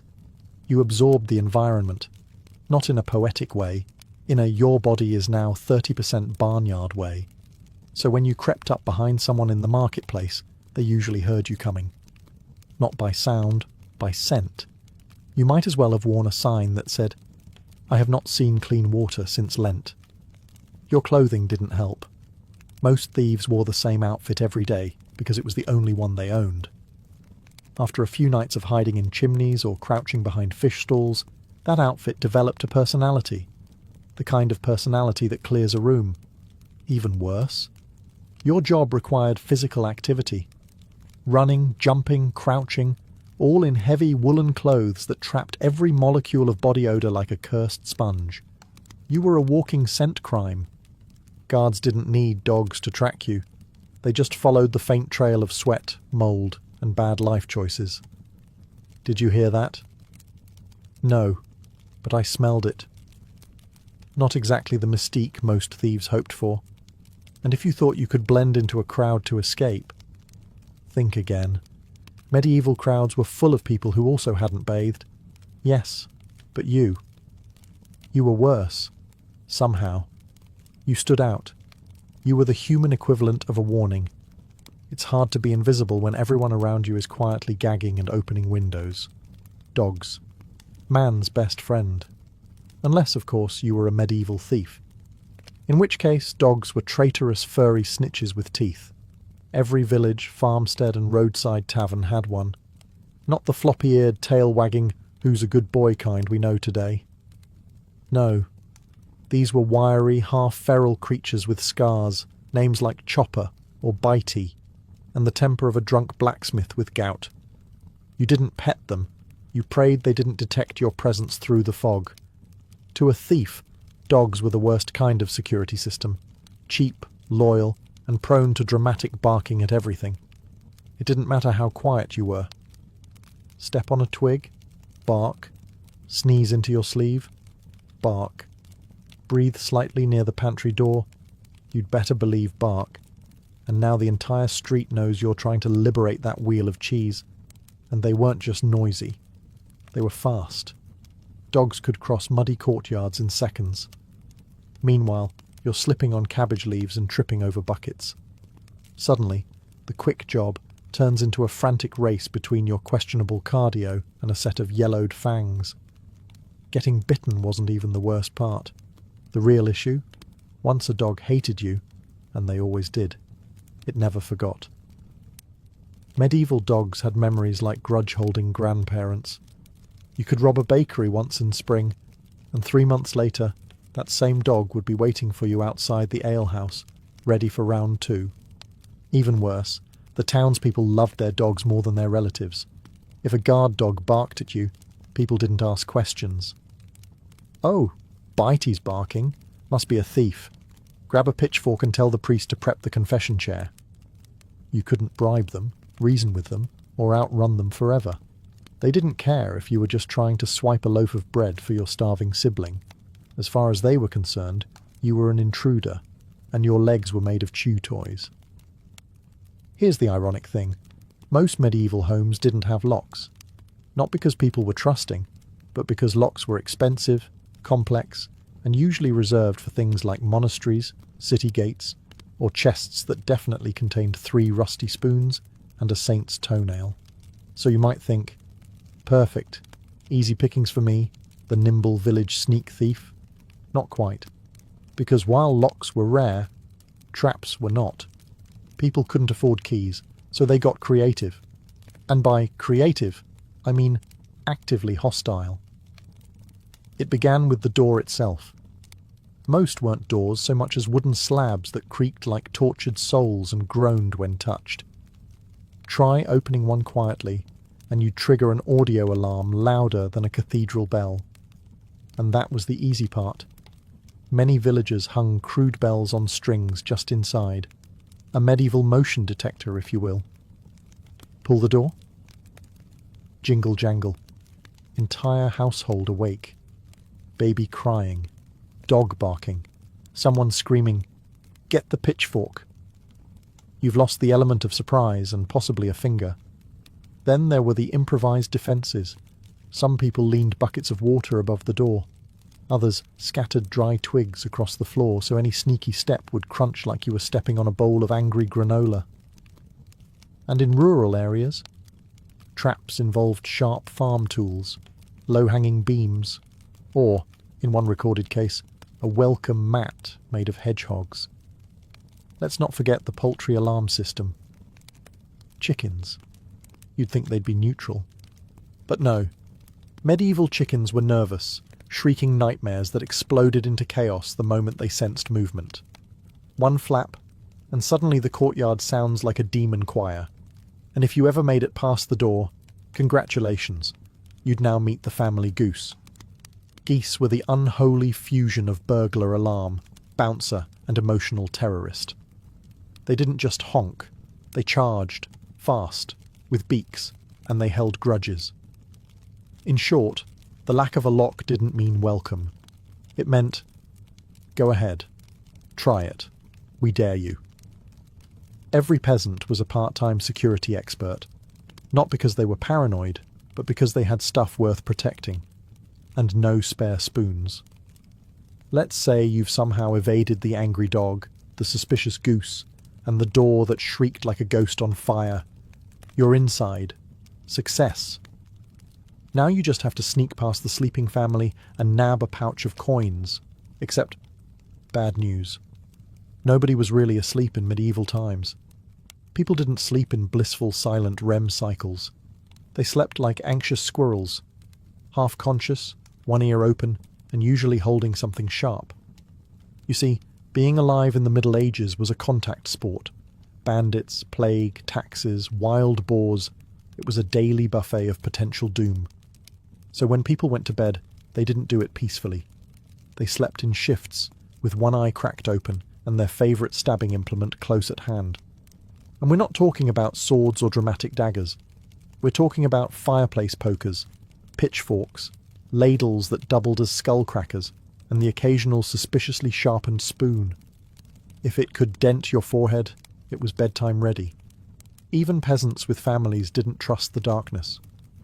Parents slept with their kids huddled close, not out of love, but because it was easier to defend them all from one centralised pile. You know, like human Tetris, but angry. And don't assume there was a guest room to tiptoe past. Medieval houses were basically one big room. Beds? If you were lucky. Otherwise, straw mats and a goat that snored. You could barely walk without stepping on someone's cousin or a butter churn. You weren't sneaking. You were dodging obstacles like a medieval ninja warrior contestant. Oh, and let's not forget the soundscape. Every house had creaky floors, sputtering firelight, and that one sleeper who definitely talked in their sleep. More than one thief was caught mid-heist when someone suddenly shouted, "You stole my pies!" in a dream, and everyone bolted upright. The truth is, no one truly slept deeply in medieval times. They just powered down enough to survive and restart the next miserable day. And if a floorboard creaked at the wrong hour, that wasn't a noise. That was an invitation to attack something. Getting caught as a medieval thief wasn't just a bad day. It was a permanent lifestyle change. And not in the "you learned your lesson" way. More like the "they burned a letter into your face and now even the village goats judge you" way. Yes, branding was real. And not the cool kind where you build a personal aesthetic and Instagram following. No, this was actual red-hot iron pressed into your flesh, courtesy of the local constable with all the bedside manner of a bear trap. Steal once, and you'd be marked for life, usually with a T for thief, a V for vagabond, or sometimes just a nice sizzling stripe across your forehead because creativity was limited, but cruelty was abundant. The point wasn't justice, it was visibility. The medieval justice system believed shame should be portable. That way, everyone knew what you'd done, even if you weren't currently doing it. Think of it like wearing a name tag that says, "Hi, I steal things," only written in scar tissue and judgment. And once you were branded, good luck with everything. Want a job? Nope. Want a room at the inn? Absolutely not. Want to buy a carrot without the vendor nervously checking their inventory? Think again. Even worse, the branding process wasn't always done by professionals. Sometimes it was the local blacksmith after a few ales. Sometimes it was a priest who swore he read about it in a book once. The results varied. Sometimes it looked like a letter. Sometimes it looked like your face had lost a wrestling match with a fireplace. And heaven help you if you got caught a second time. Because now they had to get creative, branding in new places, chopping fingers, shaving half your head, which, by the way, was apparently the medieval equivalent of a social media takedown. In theory, medieval justice had a system. In practice, that system often looked like 20 angry villagers, one slippery accusation, and a hay fork with opinions.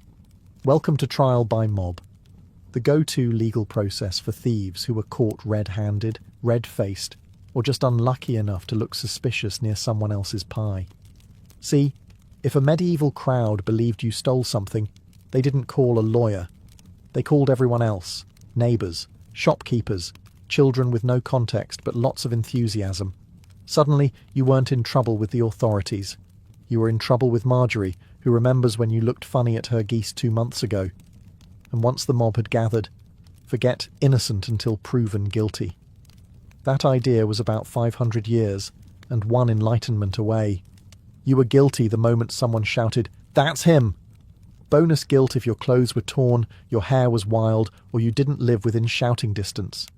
Your trial usually began with yelling, escalated to grabbing, and ended with something being thrown at your head. Possibly a shoe, possibly a turnip, possibly a goat. Medieval mobs were unpredictable but deeply committed. If you were lucky, someone with an official title showed up. A constable maybe, a monk if you were really blessed. But often, you were at the mercy of local justice, which meant you'd be tied to a post in the square while everyone took turns describing how their day had been ruined, specifically because of you. The evidence? Circumstantial. The verdict? Decided by volume. The sentence? Creative.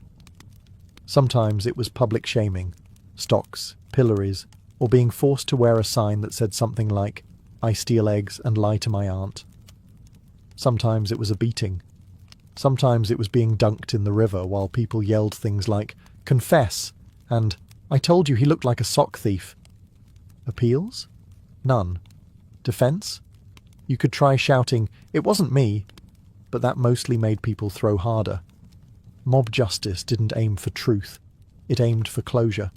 Fast, loud, cathartic closure. You've been caught. The mobs had their fun. Maybe they didn't kill you. Congratulations. You've been deemed worthy of public humiliation instead. Enter the stocks. Now, if you're imagining a quiet time out to reflect on your choices, no. Stocks weren't punishment light. They were medieval entertainment. You were the show, and not a good one. More like a local improv group made entirely of humiliation and leg cramps. First, let's define them. Stocks were large wooden frames that locked your ankles, and sometimes your wrists, into place. You sat awkwardly in a public square, hunched like a badly folded deck chair, with your limbs stretched out and your dignity leaking from every pore. And you stayed there, for hours, sometimes days. Rain? Tough? Snow? Too bad. Pigeons landing on your head? Welcome to your new normal. But the weather wasn't the worst part. The people were. Passers-by were encouraged to mock you, loudly, creatively. They'd throw things, spoiled food, manure, whatever was nearby and unpleasant. Children especially enjoyed this. It was a community bonding moment, like a holiday, but smellier and more personal. "Hey, that's the guy who stole the blacksmith's sausage," someone would shout. Then the sausage, now very stale, would be hurled directly at your face, and don't think you could tune it out. Stocks were deliberately uncomfortable. Your legs went numb, your back ached, and your nose ran while villagers composed folk songs about your criminal incompetence. You might get lucky and have a sympathetic friend sneak you some bread. More likely, though, someone stole your food while mocking your theft record. That's irony, medieval style. And let's not forget the long-term effects. After a public stock session, you were marked. Not physically, but socially. People remembered. You were now that guy from the stocks. It stuck longer than the cabbage in your hair. Also, if you thought this was the lowest tier of punishment, think again. The stocks were practically a spa day compared to what came next. Branding, mutilation, or a one-way ticket to the gallows, courtesy of your local execution enthusiast. By medieval standards, a flogging was considered merciful. Not because it was painless, far from it, but because it meant you still had your limbs, your life, and a chance to limp home afterward. In a world where punishment often included branding, dismemberment, or the kind of community engagement that ended with a funeral, a good old-fashioned flogging was almost polite. Let's set the scene. You've been caught stealing, perhaps a loaf of bread or someone's spare boots. You're hauled into the town square, surrounded by people who definitely don't have anything better to do, and the local authority gives the nod. Out comes the whip, not the movie-style leather one. This is more of a rough rope or a strip of knotted hide, wielded by someone who's either very enthusiastic or just having a bad day. You're tied to a post, always a public spot, so the town gets a free show.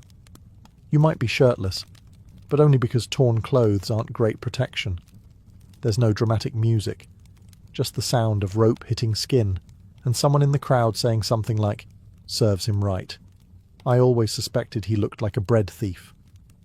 The goal wasn't just pain, it was deterrence. You weren't just being punished, you were being used as a living lesson.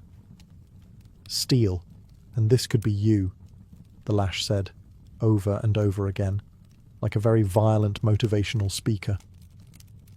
The lash count varied, 5, 10, 20, depending on the crime, the mood of the judge, or whether the person administering it had a sore shoulder that day. And if you passed out mid-punishment, that was fine. They'd just pause, splash water on your face, and continue. Hydration was important after all. But here's the thing. If you were flogged, it meant someone had decided not to go further. You weren't locked away forever. You weren't branded or worse. You were punished, yes. But then you were released, bruised, embarrassed, but alive. So you've just swiped a purse, maybe nabbed a wedge of cheese. Excellent. You're on the run.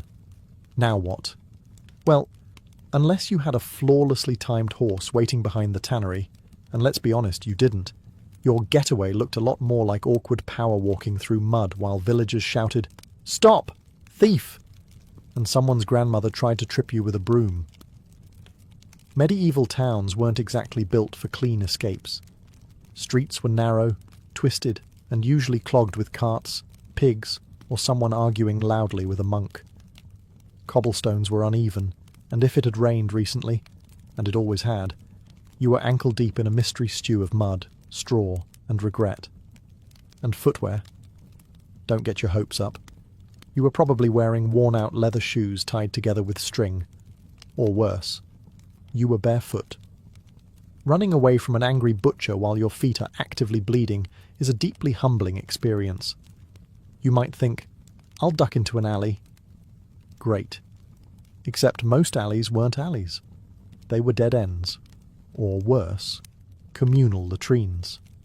Many a daring escape was cut tragically short by an unexpected wall, or a waist-high pile of something best left unnamed. Even if you made it out of the village, the countryside wasn't your friend either. Open fields left you exposed, and forests were full of people exactly like you, who would absolutely rob you the moment you stumbled in with a stolen pie and a limp. It's hard to enjoy the fruits of crime when another criminal is eyeing your fruit. And let's not forget the locals. They didn't sit back and say, "Oh, we'll let the guards handle it." No. Chasing thieves was a team sport. Farmers, merchants, children, that one guy who just really liked shouting, all of them would join the pursuit. And they weren't chasing you out of civic duty. They just wanted to be part of something. So you've made it through the mud, dodged the pitchforks, and maybe even kept the stolen sausage. Time to lie low and regroup. But here's the twist. Medieval criminals weren't a merry band of lovable rogues. They were a grim collection of opportunists, outcasts, and people who would absolutely steal your socks while helping you hide. See, the term organised crime was a little optimistic in medieval Europe. Thieves didn't form elegant guilds or meet in candlelit taverns to discuss codes of honour. They squatted in ruined buildings, fought over crumbs, and turned each other in for half a crust of bread and a pat on the head from the local sheriff. These were not your allies. They were your competition. The more desperate the times, the more dangerous the thieves. You weren't rubbing elbows with Robin Hood. You were huddled next to someone named Rancid Thomas, who once bit a guy over a turnip. And Thomas, he'd sell you out in a heartbeat, and then sell your shoes a minute later. Trust was a luxury, and loyalty came second to self-preservation. If you had a safe hideout, someone would find it and borrow everything. If you had food, you were suddenly everyone's best friend, until you fell asleep. Even worse, these people drew attention. The kind you didn't want. Drunken brawls in the street, shouting about stolen spoons, getting caught and naming every person they'd ever met, including you and your cousin and probably your goat. It was a circus, a badly run one. And if you dared to rise above, to be, say, a thief with a code, you'd still end up lumped in with the worst of them. To the townsfolk, a thief was a thief. It didn't matter if you only stole to survive while others robbed churches and insulted chickens. In the public eye, you were all part of the same smelly, morally bankrupt pie. You might imagine that getting caught meant going to prison. A medieval stone dungeon with iron bars, straw beds, and a tragic roommate named Gareth. Maybe you picture rats, some slow redemption arc, and someone slipping you bread through a slot in the door. Wrong. Medieval prisons weren't punishment. They were holding pens, glorified broom closets for people waiting to be publicly shamed, fined, or if your week was going really badly, executed. If you were lucky enough to land in a prison, and that's a sentence we never thought we'd say, it was less institution and more wet hole in the ground. Literally. Many jails were dug into the earth beneath castles, town halls, or someone's spare barn. Ventilation? Optional? Sanitation? Non-existent. You weren't doing time. You were doing mildew. Forget privacy. You were tossed into a shared pit with whoever else had annoyed the authorities that week. Drunkards, arsonists, suspicious-looking peasants, a guy who accidentally insulted the bishop's horse. All of you packed together like sad, damp sardines. Beds? No. Blankets? Also no. Food? Only if someone felt charitable. Or if your family could bribe the guard with coins, favours, or a particularly fine turnip. Otherwise, you lived off scraps, rainwater, and your own terrible life choices. And then came the boredom. No trials, no schedules, just sitting, waiting, smelling things that could legally be classified as weapons. Sometimes you waited for a trial. Other times, you waited for someone important to remember you were there. Of course, not everyone got a prison cell. If your crime was bad enough, or if the jail was full, you were just chained up outside, in the rain, on display. It was a great opportunity for passing strangers to comment on your moral failings while throwing cabbage. You might think, well, at least I'm not dead. And sure, technically that's a win. But after a week ankle-deep in your own regret, even the town gallows started to feel like an early release program. If you were a medieval thief who finally ran out of luck, or chickens to blame, the end of the line often involved rope, a wooden platform, and a very public calendar event known as Market Day Execution. Yes, the gallows had a schedule. These things were planned. You weren't just quietly removed in the night. Oh no, your final performance was a community experience. Children were brought along. Vendors sold snacks. If you were particularly infamous, someone might write a rude little ballad about you. The medieval version of going viral. And the worst part? They usually made you wait. You might be told on Monday, "You're being hanged on Friday." So you had the joy of stewing in fear while listening to the guards practice jokes about your last words. By the time Friday rolled around, the whole town had gathered. Not because they hated you personally, though some definitely did, but because executions were a thing. Public punishment was the medieval version of reality TV. Everyone came for the drama, the spectacle, and possibly a roast chicken. Now the gallows themselves were fairly straightforward. A wooden structure, a rope, and a platform that dropped out from under your feet. The key detail? Efficiency. It wasn't about ceremony.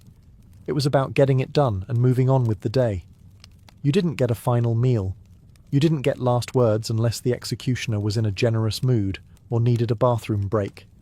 If you were lucky, the rope was tied correctly and your neck snapped instantly. If you were unlucky, and let's be honest, you were a medieval thief, so luck wasn't your strong suit, the rope stretched and things got awkward. And just in case you thought people would forget about you, they didn't. Your body might be left hanging for hours, sometimes days, as a reminder, like a gruesome billboard that said, "Shoplifting, not recommended." Occasionally, a well-meaning cleric might offer last rites. Occasionally, a local artist would sketch the whole thing in disturbing detail. But mostly, it was just you, gravity, and a town full of people whispering, "That's the guy who stole 3 onions." So let's say, somehow, you managed to avoid the dogs, the stocks, the branding iron, the gallows, and every angry goose between here and the city gates. You survived. You even pulled off a few decent hauls. A coin pouch here, a roast duck there. Congratulations. You're what passes for a successful medieval thief. Now what? Retirement? Oh, sweet summer peasant. Retirement was not a thing. There was no pension plan, no seaside cottage to write your memoirs, no peaceful sunset years surrounded by grandchildren asking how you once escaped a bishop's pantry. If you were lucky, you lived long enough to become too slow to steal and too grizzled to be worth arresting. That just meant you graduated to begging, the medieval version of consulting. And even that wasn't easy. Cities had official beggar permits. No, really. If you didn't have one, you were just a criminal with fewer cardio skills. Begging without a license could get you kicked out of town, or into a ditch. Some thieves tried to go straight. Maybe become a labourer. Problem is, you're still branded, still infamous, and still missing 3 teeth and a solid resume. When your references include escaped a cellar once and knows how to climb a wall in under 30 seconds, employers tend to look elsewhere. And let's not forget the other charming option, becoming an informant. You turn in your old friends for a few coins and a pat on the back until someone recognises you, and then you become the story of the week at the local gallows. So no, there was no retirement plan, no thieves' union, no quiet fade into obscurity. Your options were, keep stealing until you're caught. Try begging and still possibly get caught. Join a mercenary band and probably get stabbed by someone worse than you. Disappear into the forest and become folklore, preferably the mysterious thief who vanished after one last job, though more likely, guy who died in a puddle near a bush. So when people say, crime doesn't pay, in the medieval world, they weren't joking. It paid in bruises, scars, and a lifetime of looking over your shoulder. It started with good intentions, or at least that's what the official reports claimed. In the early 1800s, Britain was being swallowed whole by industrialisation. Cities like London and Manchester were bursting at the seams, overflowing with factory smoke, horse dung, and something society feared far more than poverty: madness. The old model of dealing with the mentally ill, chaining them in private madhouses, locking them in poorhouses, or hiding them behind closed doors, was no longer enough. Reformers like the Quaker William Tuke in York had already begun to experiment with something radical: kindness. His moral treatment model rejected whips and beatings in favour of gardens, fresh air, and human decency. For a moment, it looked like the dawn of a more humane age, but progress has a way of turning sour. The 1808 County Asylums Act changed everything. It allowed local governments across England and Wales to build public asylums funded by taxes. And that's exactly what they did, by the dozen. By mid-century, asylums had become sprawling institutions on the edge of every major town. Their architecture was Gothic, ominous, and fortress-like. They were supposed to be temples of healing. Instead, they became warehouses for the unwanted. The problem wasn't the concept. It was the execution. These new public asylums weren't just for the violently insane. They became dumping grounds for the inconvenient. Unmarried mothers, alcoholics, epileptics, paupers, menopausal women, anyone who caused a scene or failed to follow Victorian norms could end up inside. Diagnoses were vague, often sexist, and deeply moralistic. If you were a woman with opinions, you might be labelled hysterical. If you were a man who didn't work hard enough, you might be accused of melancholia or moral insanity. And once you were inside, it was hard to get out. Asylums ballooned in size. What began as institutions for 50 or 60 patients swelled to house thousands. Overcrowding exploded. Funding couldn't keep up. The staff-to-patient ratio collapsed. Moral treatment gave way to containment. Straitjackets replaced gardens. Cold baths replaced conversation. In theory, Victorian asylums were a beacon of scientific progress. In practice, they became the padded cells where progress was left to rot. And this was only the beginning. So, what made someone mad in the Victorian era? That depended less on science and more on your social status, gender, and whether your neighbours thought you were a bit odd. Diagnoses in the 19th century were a cocktail of superstition, pseudoscience, and moral judgment. Shaken, not stirred. Medical professionals, known as alienists, had enormous power and shockingly little evidence. They worked from thick manuals listing supposed causes of insanity that included everything from overwork and religious fervour to masturbation and reading novels. Yes, reading novels, especially if you were a woman. Victorian doctors were obsessed with female hysteria, a condition so poorly defined it became a catch-all diagnosis for anything deemed emotionally inconvenient. Mood swings, sexual desire, defiance, grief. A widow who cried too long, hysterical. A woman who resisted her husband's advances, hysterical. An unmarried woman past 30, definitely hysterical. Men, too, weren't safe from moral judgment disguised as medicine. Alcoholism, idleness, self-abuse, or simply being melancholic could all earn a one-way ticket to the asylum. The diagnosis of moral insanity became especially popular. It described those who behaved badly without appearing outwardly delusional. In other words, the Victorian way of saying, "We don't like this guy." Once committed, often by a family member or a local magistrate, the patient was trapped in a system that offered few checks and balances. The legal requirement for commitment? 2 medical certificates. That's it. No court trial, no patient consent, no appeal. There were even cases of women committed by husbands for questioning their authority, or, disturbingly, to get rid of them entirely. Divorce was scandalous and expensive. The asylum was cheaper.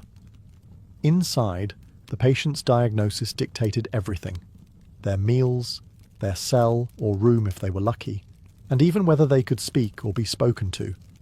Those labelled excitable might be kept in silence. The violent were confined to locked rooms. If you were rich or well-connected, you might get a private cell with a window.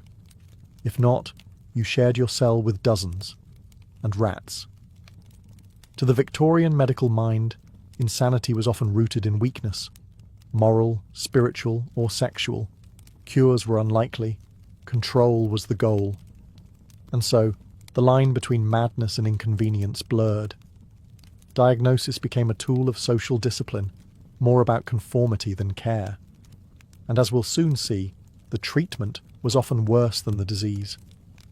Once you were labelled insane and locked away, the next step was treatment. But in Victorian mental asylums, that word didn't mean what you think it means. Forget therapy sessions or medication. Treatment was often just a sanitised term for discipline, or punishment disguised as medicine. Early on, some asylums clung to the ideal of moral therapy, which emphasised calm environments, routine, fresh air, and kindness. But as patient numbers exploded and funding shrank, doctors turned to faster, more forceful methods. Cold water immersion was a favourite. Patients were plunged into ice baths, not to refresh them, but to shock their nervous system into submission. Some were kept in tubs for hours, strapped down, trembling and silent. The theory? That madness could be cooled off. The reality? Hypothermia, trauma, and despair. Another popular technique was the tranquilizer chair, a sinister device invented by Dr. Benjamin Rush. Patients were strapped in, often blindfolded, with their limbs restrained, and sometimes a box placed over their heads to block out sound. This was meant to calm the senses. In practice, it was solitary confinement with extra humiliation. Electricity soon entered the mix. Before modern electroconvulsive therapy, Victorians experimented with rudimentary electrical devices, crude and often dangerous. Patients were zapped in an attempt to stimulate dormant brain areas or restore sanity. In reality, it mostly left them frightened, burned, or worse. Bleeding and purging were still in use too, holdovers from medieval medicine. Doctors believed an imbalance in bodily fluids caused madness, so out came the leeches and laxatives. Some even drilled holes into patients' skulls to release pressure, a procedure with roots in ancient trepanation and about the same success rate, 0. For women, treatments often had a deeply sexist edge. Hysteria might be treated with enforced celibacy, genital surgeries, or, if the doctor was particularly depraved, manual stimulation, which gave rise to the invention of the vibrator. Yes, the first vibrators were medical devices designed by Victorian doctors who thought female orgasms cured insanity. And then there was sedation. Chloral hydrate and opiates were used liberally, not to heal, but to silence. Patients were rendered docile, zombie-like, easy to manage, especially in overcrowded asylums with one nurse for every 50 inmates. Victorian asylums didn't heal minds. They broke them, systematically, coldly, and often with the approval of the medical establishment. And still, somehow it would get worse. If you were to approach a Victorian mental asylum from the outside, it might look majestic. Grand stone facades, manicured gardens, sweeping driveways. But don't be fooled. These buildings were designed less for healing and more for containment. The architecture of the Victorian asylum was deeply symbolic.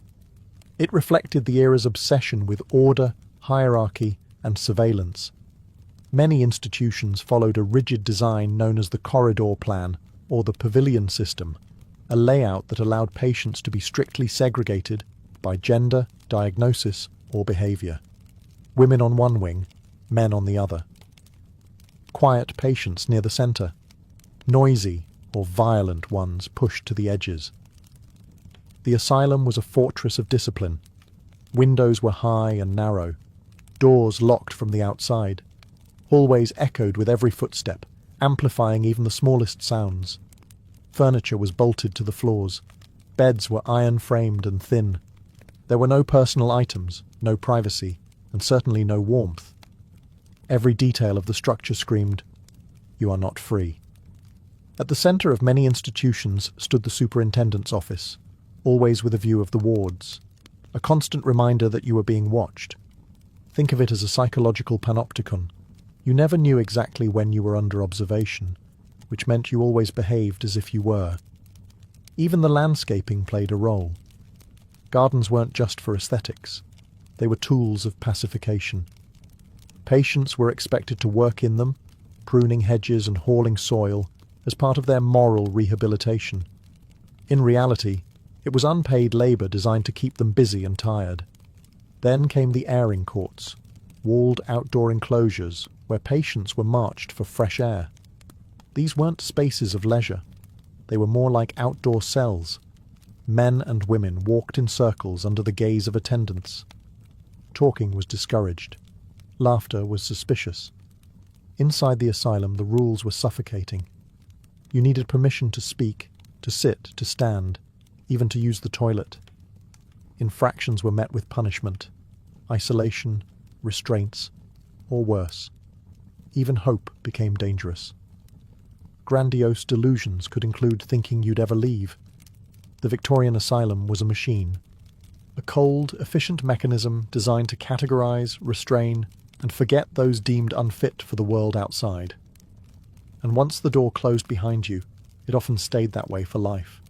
If you were a woman in Victorian Britain, the asylum loomed like a silent threat behind every social misstep. The 19th century was a golden age for patriarchy. Women were expected to be docile, obedient, and quietly miserable. Anything outside that narrow ideal, too loud, too sexual, too sad, too clever, could be interpreted as madness. And the asylum was always hiring. Husbands could commit their wives with frightening ease. All it took were 2 medical signatures, no trial, no defence, no requirement for evidence.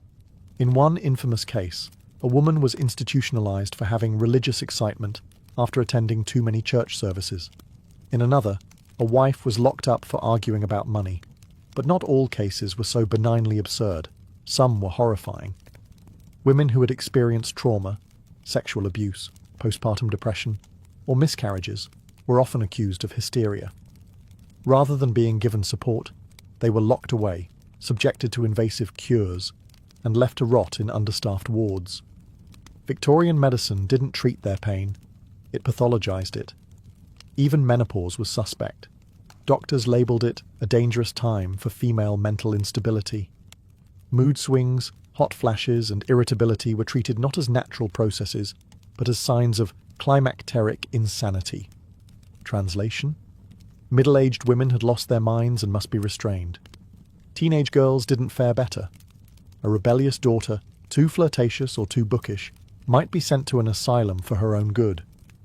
Once inside, her youth and vulnerability made her especially susceptible to abuse, from both staff and other patients, and she might never leave. Sexuality was perhaps the most common justification for locking women away. The Victorian era was obsessed with female chastity, and any deviation from this ideal, real or imagined, was grounds for medicalized confinement. Masturbation, infidelity, even excessive romantic imagination were treated as symptoms of madness. Treatment methods often doubled as sexual control. Doctors performed clitoridectomies and other surgeries, claiming they cured hysteria or nymphomania. In reality, they were acts of violence designed to erase pleasure and enforce submission. The asylum became a tool of social control, especially for women, a place where inconvenient wives, curious daughters, and grieving mothers could be removed, silenced, and forgotten. The walls didn't just contain madness. They institutionalized misogyny, and no one on the outside dared ask too many questions.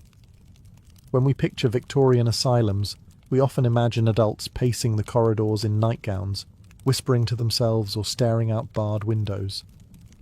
But many of the most overlooked victims were at both ends of life's timeline, the very young and the very old. Children were not spared the asylum's reach.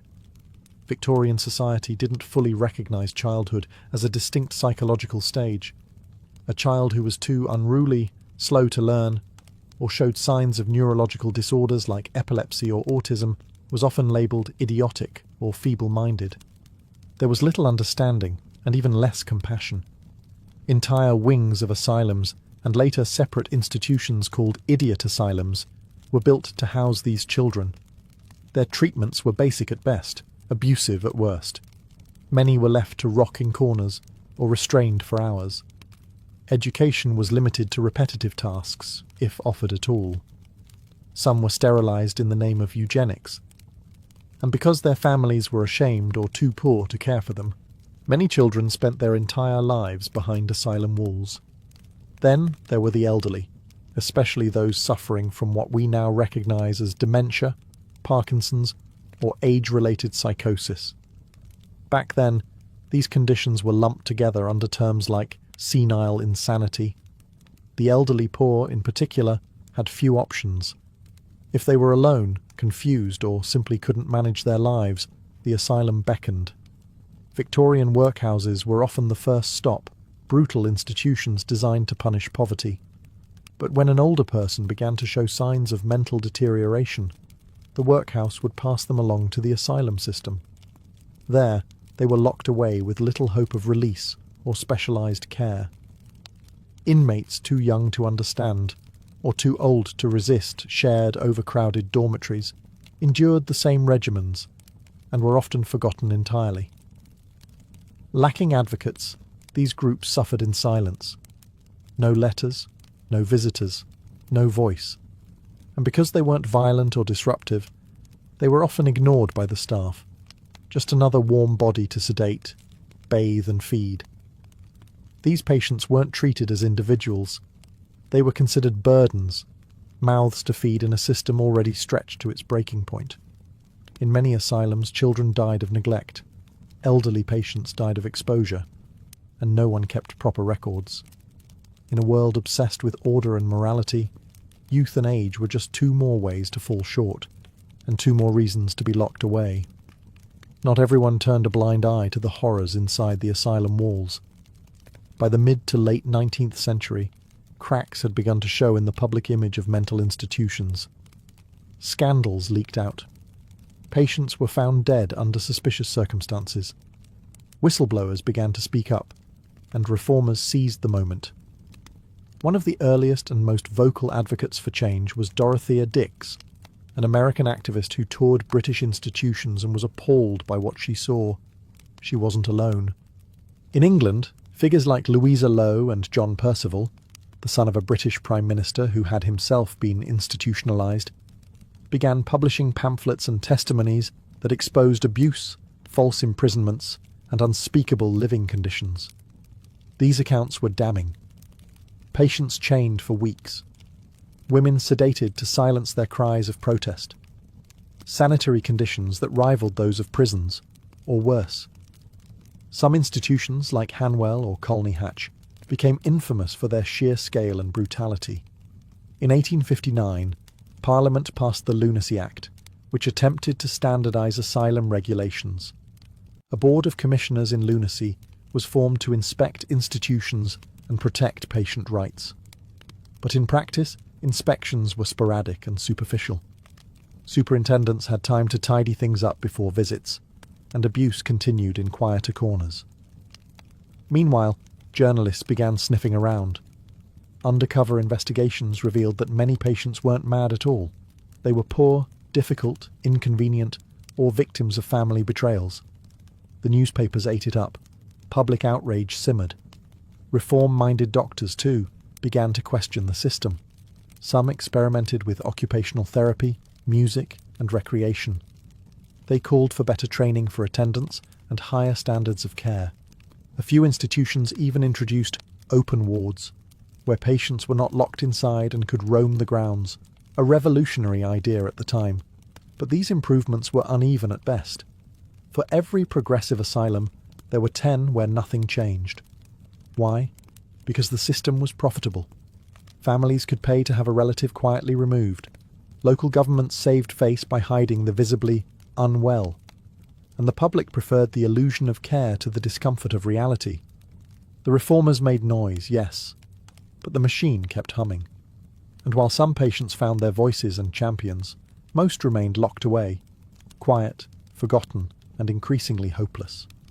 The age of reform had begun, but it was far from finished. In Victorian society, madness wasn't just feared, it was watched. Asylums, ironically, were not always hidden from public view. In fact, They often became local attractions. Visitors, curious, bored, or just plain morbid, could buy tickets to tour the wards. It was part spectacle, part moral instruction. Look how fortunate you are not to be like them. This wasn't an exaggeration. Middle and upper-class Victorians treated asylum visits like museum outings. Families would pack a lunch, ride their carriages to the local lunatic hospital, and stroll past the barred windows and padded cells like they were viewing zoo animals. Sometimes, attendants would point out particularly entertaining patients, those who raved, danced, or shouted at the walls. It was theatre. But the cast never auditioned. Even the patients were aware of it. Some wrote letters begging to be spared the humiliation of being on display. Others performed madness, believing that acting insane enough might secure release, or at least some attention. But the spectacle went beyond voyeurism. The asylum also became a tool of political theatre. Doctors gave public lectures inside their institutions, showcasing their success stories and methods. Patients were trotted out like trophies, often still suffering, but coached to say they were improving. These exhibitions reassured donors and officials that their money wasn't being wasted. Photography played its part too. The Victorian era saw the birth of psychiatric portraiture. Solemn, eerie images of patients posed stiffly, sometimes with signs listing their diagnosis. These weren't for family albums. They were for medical journals and public display, reinforcing the idea that insanity had a look, a type. These faces became the propaganda of control. And of course literature and theatre loved the asylum trope. Gothic novels like Jane Eyre and The Woman in White used the mad woman in the attic as both villain and victim, always isolated, often imprisoned, rarely understood.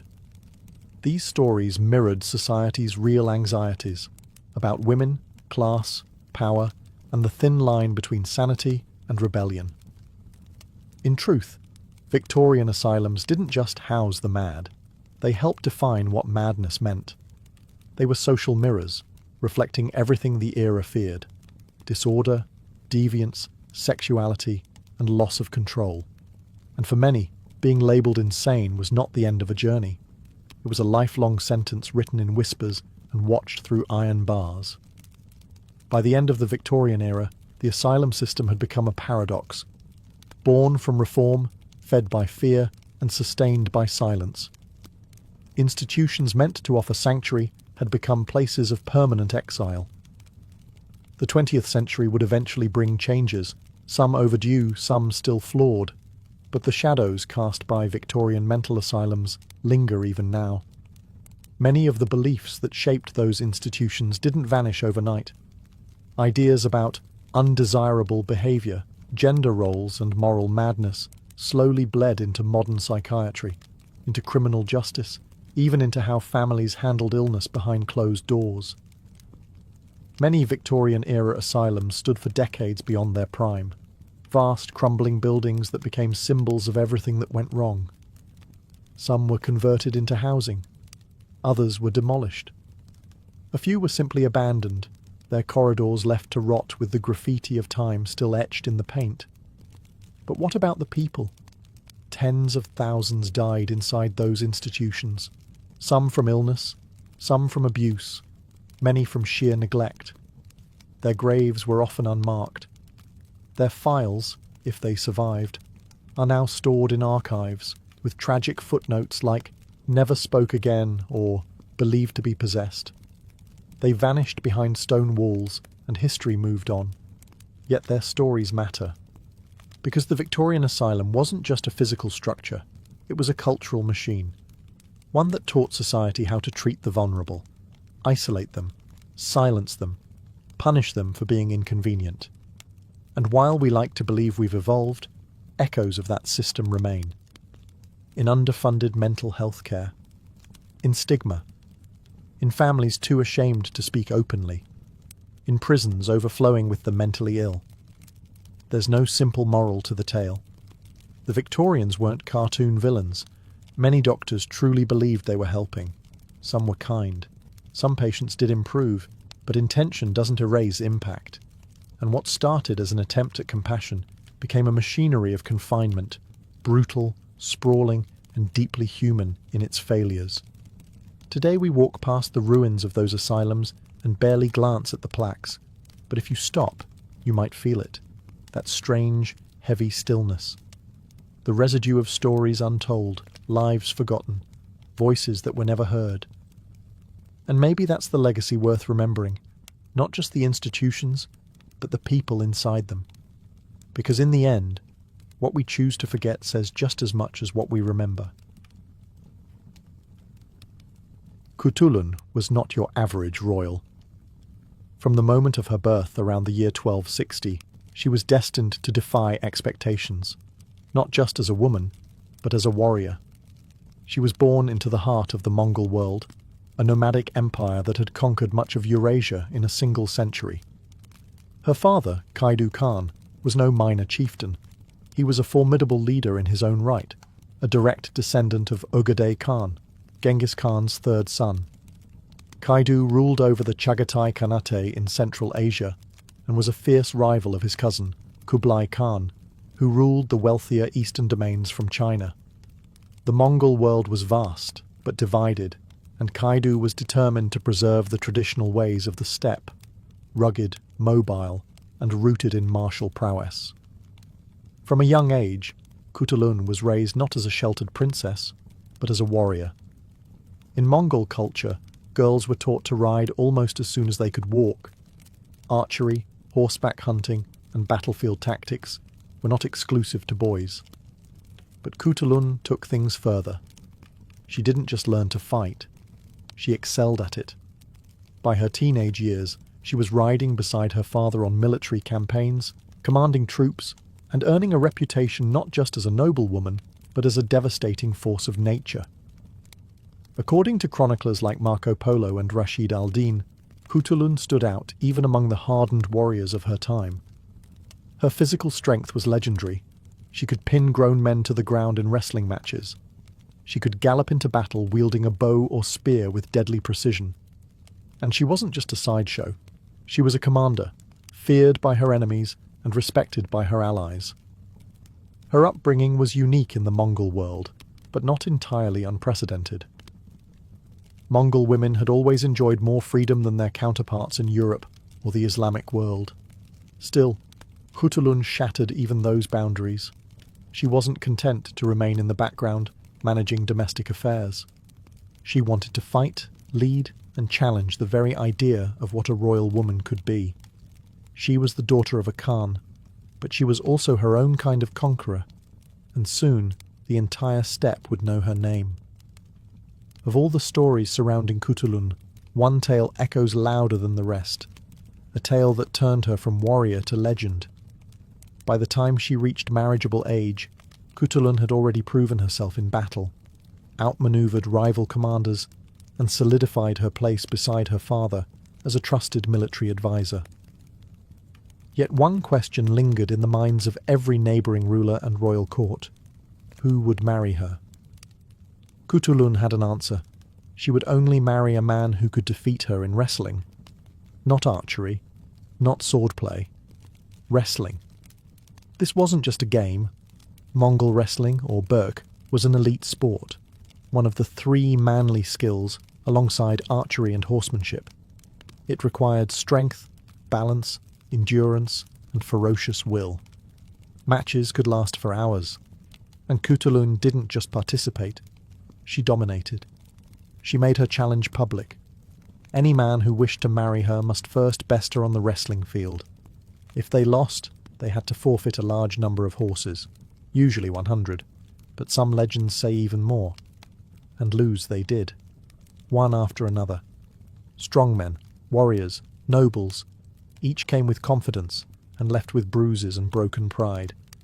Some accounts, particularly the dramatized ones by foreign travellers like Marco Polo, claim that Cthulhun amassed a herd of 10,000 horses from these failed suitors. Whether literal or symbolic, the message was clear.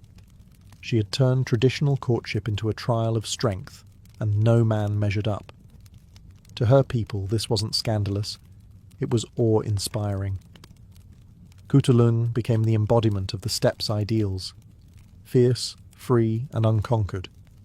Her defiance of convention didn't diminish her femininity, it redefined it. She didn't reject marriage outright, but she refused to surrender to weakness, status, or political convenience. Of course, her parents, especially her mother, were less enthused. Kaidu may have admired his daughter's prowess, but he also had dynastic ambitions.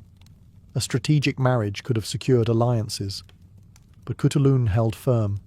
She would not be bartered or bound, not unless her chosen match could take her down with his own strength. None ever did. This vow wasn't just about love. It was a statement, a living declaration that no man, no matter how rich or royal, could own her unless he earned it through force and respect. And in that ring, Kutulun remained undefeated. Kutulun wasn't just a champion in the wrestling ring. She was a terror on the battlefield. From her teenage years onward, she rode alongside her father, Kaidu Khan, as he led campaigns across Central Asia in his long-standing war against Kublai Khan and the Yuan dynasty. These were no ceremonial rides. Kutulun fought in full armour, commanded troops, and made tactical decisions that earned her the fear and respect of seasoned generals. The Mongol way of war was brutal, fast, and highly coordinated. Cavalry manoeuvres, feigned retreats, and ambushes were all part of the game, and Kutulun mastered it. One account, likely exaggerated but rooted in truth, claims she would ride into enemy lines and snatch up a prisoner, as easily as a hawk plucks a chicken. This wasn't poetry. It was how Mongols assessed greatness, through action. Her battlefield prowess was so formidable that her father reportedly considered naming her as his heir, not just to his household or his horses, but to the leadership of the entire Chagatai Khanate. This was no small thing. Mongol politics were deeply patriarchal, especially when it came to succession.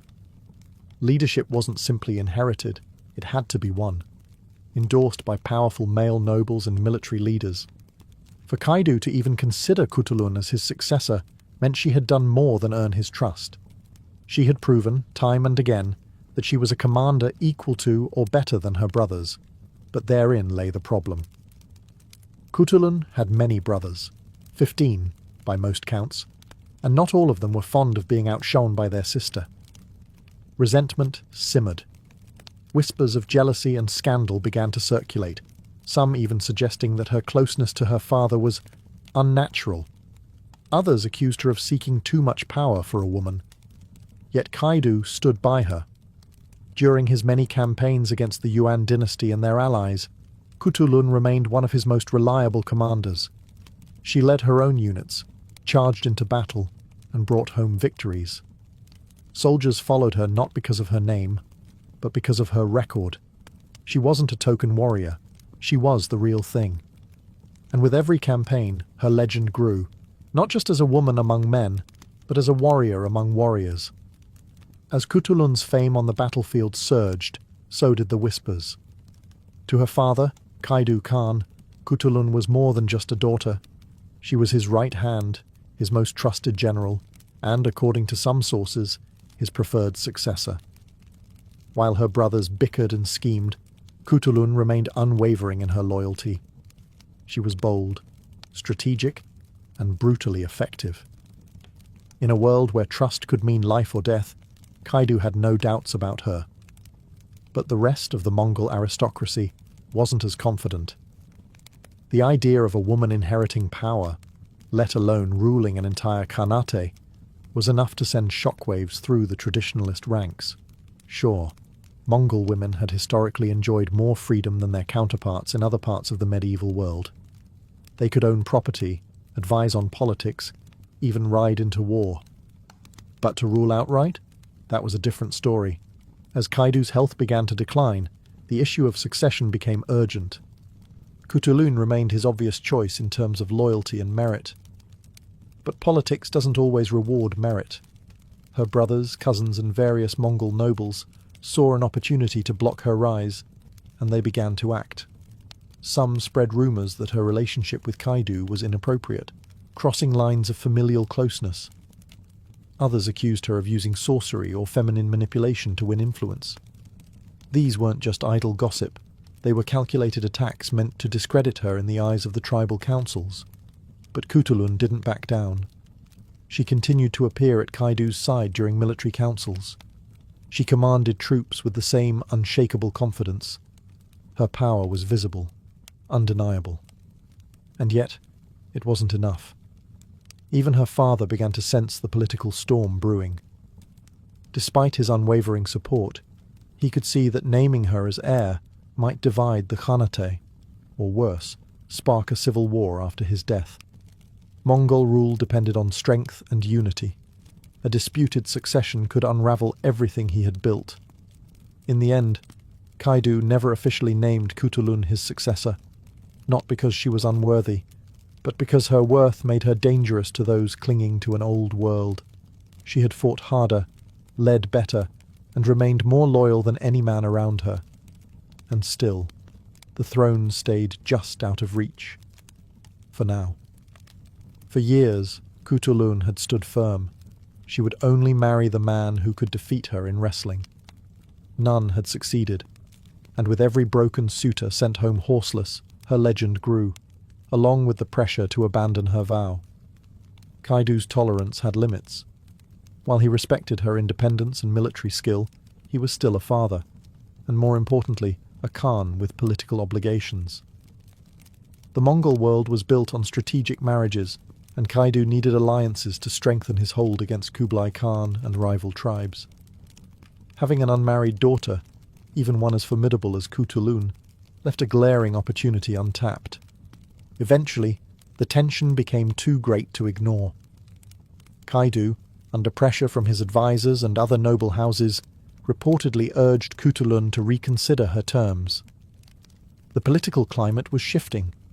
Her victories on the battlefield, while impressive, were no longer enough to shield her from internal expectations.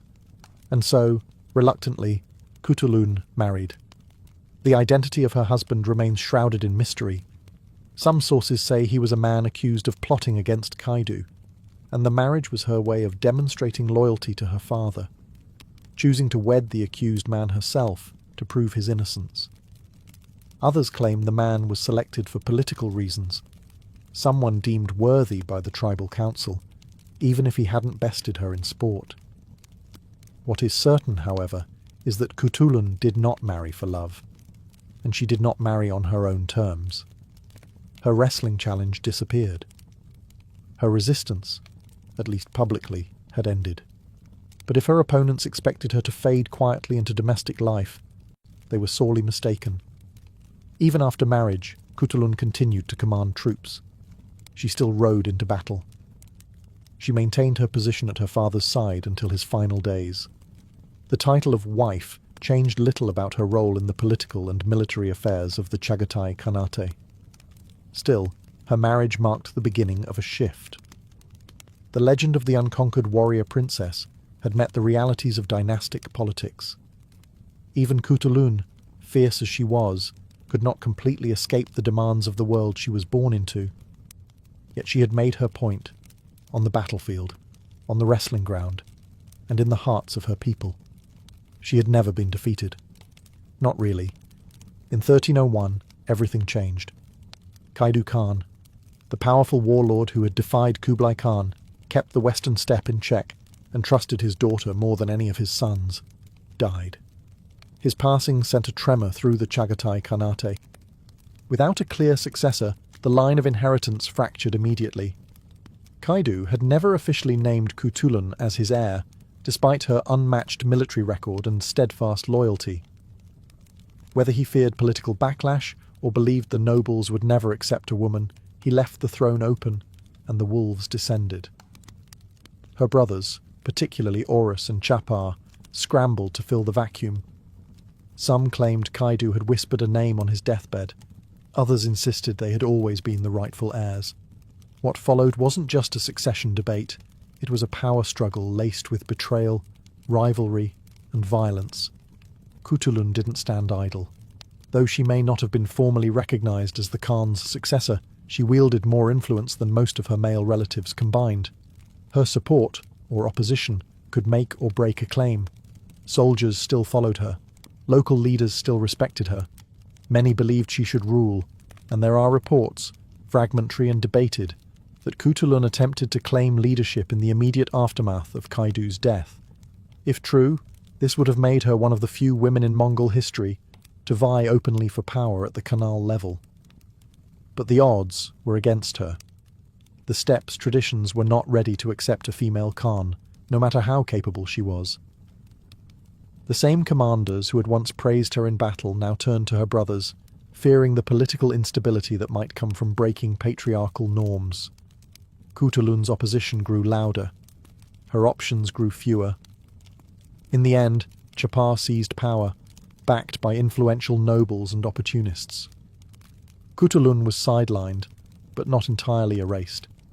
She continued to hold command in her own territory and remained a feared presence. Still, the reins of the Khanate slipped through her fingers. It was a bitter turn. The woman who had fought beside her father for decades was denied the chance to lead in his place. But Kutulun didn't disappear. She watched. She advised. And she waited, for even in defeat, she was never diminished. As the dust settled from Kaidu's death and the succession battles cooled, Kutulun found herself in a strange position, still powerful, still feared, but increasingly isolated. Her brother Chapar now held formal control of the Khanate, though his rule was tenuous at best. He lacked Kaidu's charisma, Kutulun's military brilliance, and the loyalty of many tribal leaders. The political landscape had become unstable. Alliances shifted quickly. The Mongol Empire, once united by Genghis Khan's iron will, had splintered into competing factions, each led by Khans more concerned with self-preservation than unity. Kutulun remained at the edge of this chaos. She still commanded warriors loyal to her. She still advised in military matters. But the open road to leadership had closed. Her position was now more symbolic, an icon of what could have been. And then, just as quietly as she had emerged decades earlier, Kutulun vanished from the record. She died in 1306, her exact cause of death unknown. No chronicles detail her final battle, or whether she died in war or peace. There were no grand funerals recorded, no epics composed at the time. Just a sudden silence. Some speculate she was assassinated by political enemies. Others believe she died of illness. A few wonder if she chose exile, retreating into obscurity once it became clear that her time had passed. But the lack of details does not erase the weight of her legacy. Kutulun had lived her life by her own code, fierce, loyal, and unbending. She had out-wrestled every man who tried to conquer her. She had ridden into battle not as decoration, but as a general. She had earned her father's trust and nearly ruled in his place. In a world dominated by men, she stood as an equal, and often their superior. No husband had ever defeated her. No enemy had ever conquered her. And even in death she remained unconquered in memory.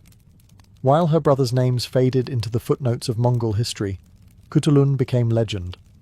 Her name would live on in the tales told around fires, in the whispers of travelling merchants, and, eventually, in the pages of history books written centuries later. She may have died quietly, but nothing about her life had ever been quiet. Kutulun's physical presence may have disappeared in 1306, but her legend refused to die. For centuries her story travelled not through formal chronicles, but by word of mouth, carried by nomads across the steppes, by traders on the Silk Road, and by foreign visitors both fascinated and confused by the memory of a woman who had wrestled her way into history. One of the earliest outsiders to mention her was Marco Polo, the Venetian traveller who visited the Mongol court in the late 13th century. He spoke of a warrior princess who could ride into enemy ranks and seize a man as easily as a hawk snatches a chicken. Though his accounts are often coloured with exaggeration, Polo's portrayal helped enshrine Kutulun in the Western imagination, not just as a curiosity, but as a marvel. Later chroniclers like Rashid al-Din included her in their histories, focusing more on her martial abilities and her unusual vow of wrestling for marriage. While these accounts differ in detail, they all agree on the essentials. Cutulun was a woman of extraordinary strength, intelligence, and autonomy, in a world that rarely allowed such traits to flourish in women. And then came the transformation, from legend to symbol. Centuries after her death, Cutulun's story was reimagined in various forms. In the 18th century, her life inspired a French opera titled Turandot, though with a heavy European twist. In this version, Cutulun becomes the icy Chinese princess who refuses to marry any man unless he can solve her riddles. Those who fail are executed. The bloodthirsty tone has little to do with the historical Cutulun, but it shows how powerful her legend had become. So powerful that it could be reshaped, absorbed, and misrepresented across cultures. The most famous adaptation, of course, came in the 20th century with Puccini's opera Turandot. Audiences around the world heard Cutulun's story without ever hearing her name. The woman behind the myth was lost in translation, but not erased. Today, historians and feminist scholars have worked to reclaim her truth from the fog of fiction. In Mongolia and Central Asia, Cutulun is celebrated as a national hero, a symbol of female strength and resistance. Statues have been raised in her honor. Her name lives on in popular retellings, both academic and poetic. Because long after empires fall, stories endure, and hers still thunders like hooves across the steppe. In a world still grappling with the limits placed on women, on who they're allowed to be, what they're permitted to achieve, Cutulun's story resonates more than ever. She wasn't a queen tucked away in a palace, nor a passive figurehead married off for diplomacy. She was a general, a wrestler, a tactician, and a daughter who might have become a ruler. Her life remains a fierce rebuttal to the idea that women in history were always silent, always obedient, always sidelined. Cutulun wasn't. Across Central Asia today, Cutulun's name is spoken with pride. In Mongolia, she is hailed as a symbol of female power, a true descendant of Genghis Khan, who proved that strength and femininity were never mutually exclusive. In wrestling circles, her name is evoked with reverence. Some even consider her the spiritual mother of Burk, Mongolian wrestling itself. Women who take up arms or challenge tradition are often compared to her. She has become a cultural shorthand for fearless defiance. Modern scholars and authors have also begun restoring her story to its rightful place. While earlier generations remembered her through warped Western lenses, romanticized, exoticized, or misrepresented, contemporary historians are sifting through the layers, reclaiming the true Cutulun, not a fairy tale princess, but a real human being who demanded to live on her terms. She's inspired children's books, documentaries, and academic theses. Her legacy has also seeped into pop culture, appearing in shows like Marco Polo, where she's portrayed as a fierce warrior, unafraid to speak her mind or challenge tradition. Though dramatized, these portrayals at least reintroduce her to modern audiences, inviting them to dig deeper. Her story is also part of a broader effort to rewrite the historical narrative, to make space for the voices long ignored or misrepresented. Cutulun isn't just a historical footnote. She's a chapter that was almost erased, now rediscovered. And perhaps that's her greatest victory. She lived in an era where power was measured in strength, loyalty, and legacy, and she mastered all three. No man ever conquered her in sport, no army ever crushed her in war, and no culture, no empire, no time period could silence her completely. Cutulun lives on, as legend, as symbol, and as proof that sometimes the fiercest warrior wears a braid, not a crown. Imagine a world without hospitals, surgical theatres, or even a fixed address. Now imagine thriving in it. For the nomadic peoples of the Eurasian steppe, from the Scythians and Sarmatians to the Turks and Mongols, this wasn't a temporary state. It was a way of life. Always on the move, chasing grazing pastures and evading enemies, they had no luxury for stationary institutions. And yet, they developed a remarkably effective system of medicine, fluid, adaptive, and as mobile as the people it served.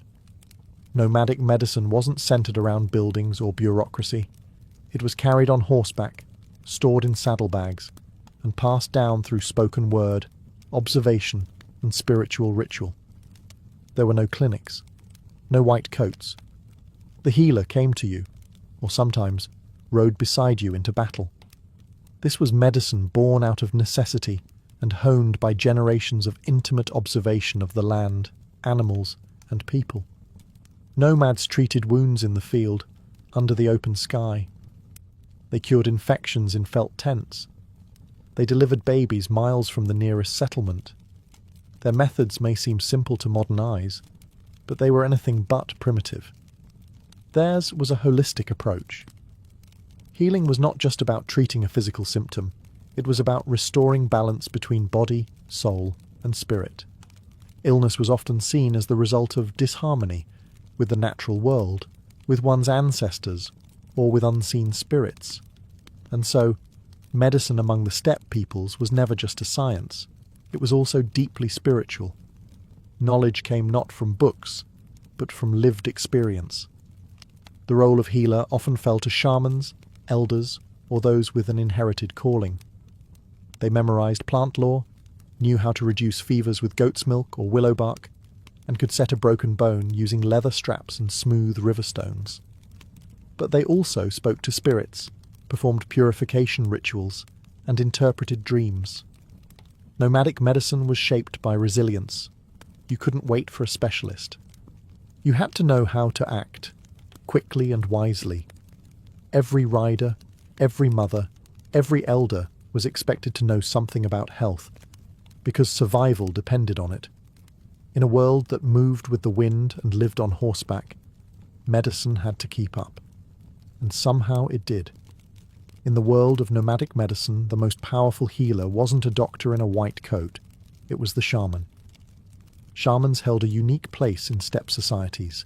They were part healer, part priest, part psychologist, and part performer. Often chosen through visions, dreams, or signs of spiritual sensitivity, shamans were believed to walk between worlds, the physical and the spiritual, the living and the dead, the seen and the unseen. To a nomadic community, illness wasn't just a biological problem. It could be the result of offending a spirit, angering an ancestor, or being struck by the malevolent gaze of an evil eye. Physical symptoms were interpreted through a spiritual lens. That's where the shaman came in. When someone fell ill, especially with no clear injury or explanation, the shaman was summoned. Dressed in elaborate robes made of fur, feathers, bones, and bells, they would enter a trance, sometimes with the help of rhythmic drumming, chanting, or inhaling smoke from sacred herbs. In this altered state, the shaman would attempt to communicate with spirits to find the source of the illness. Healing rituals might involve drawing illness out of the body with the help of talismans or feathers, chanting protective spells, or using sacred objects like mirrors to reflect spiritual harm. Some rituals required sacrifices of animals, milk, or incense to appease the spirit world. But shamans weren't only spiritual mediators, they were also practical healers. Many had a deep understanding of medicinal herbs, midwifery, and emergency care. They could dress wounds, reduce fevers, and treat common ailments. What made them unique was that they saw the body and soul as one, never separated. Interestingly, shamans often served multiple communities across the steppe. Their fame spread not through social media, but through oral tradition. A powerful healer might be summoned from hundreds of miles away to perform a cure. Gender roles varied. In some cultures, shamans were predominantly male. In others, especially among Turkic and Siberian nomads, female shamans were equally respected. Some were even gender fluid, seen as spiritually powerful because they existed outside conventional roles. In times of illness, it was the shaman's tent that offered both comfort and confrontation, a place where healing meant facing not only your pain, but the spirits behind it. To the nomads, health was not just about survival.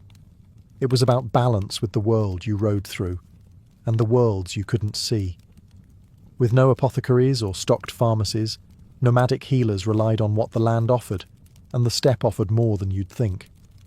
The vast grasslands of Central Asia, Siberia, and the Caucasus weren't just grazing territory for horses and sheep. They were medicine cabinets, plants, minerals, animal parts. Every natural element was fair game for healing. Knowledge of these remedies was passed down orally, generation to generation, often guarded by elders, midwives, and shamans. Take the yarrow plant, for example. Common across Eurasia, it was crushed into a poultice to stop bleeding. Willow bark, which contains salicin, the compound from which aspirin is derived, was brewed into tea to treat fevers and inflammation. Juniper berries were burned in ritual purification, but also brewed as a tonic for digestive issues and used to disinfect wounds. Garlic, wild onions, and fermented mare's milk, airag, were frequently used as immunity boosters. Herbal treatments weren't just about ingredients, they were about timing. Plants were gathered at specific times of year, under specific moon phases, or after particular rituals. Some herbs were dried and stored in leather pouches. Others had to be used fresh. The preparation was just as important as the plant itself. Animal-based medicine also had its place. Yak or sheep fat was used to treat frostbite. Bear bile and deer antler shavings were believed to boost vitality. Horse milk, rich in vitamin C, was not only a daily drink, but also a common remedy for weakness, fatigue, and even depression. And then there were stones and minerals. Powdered limestone was sometimes applied to wounds to dry them out. Sulphur was burned to cleanse sick tents.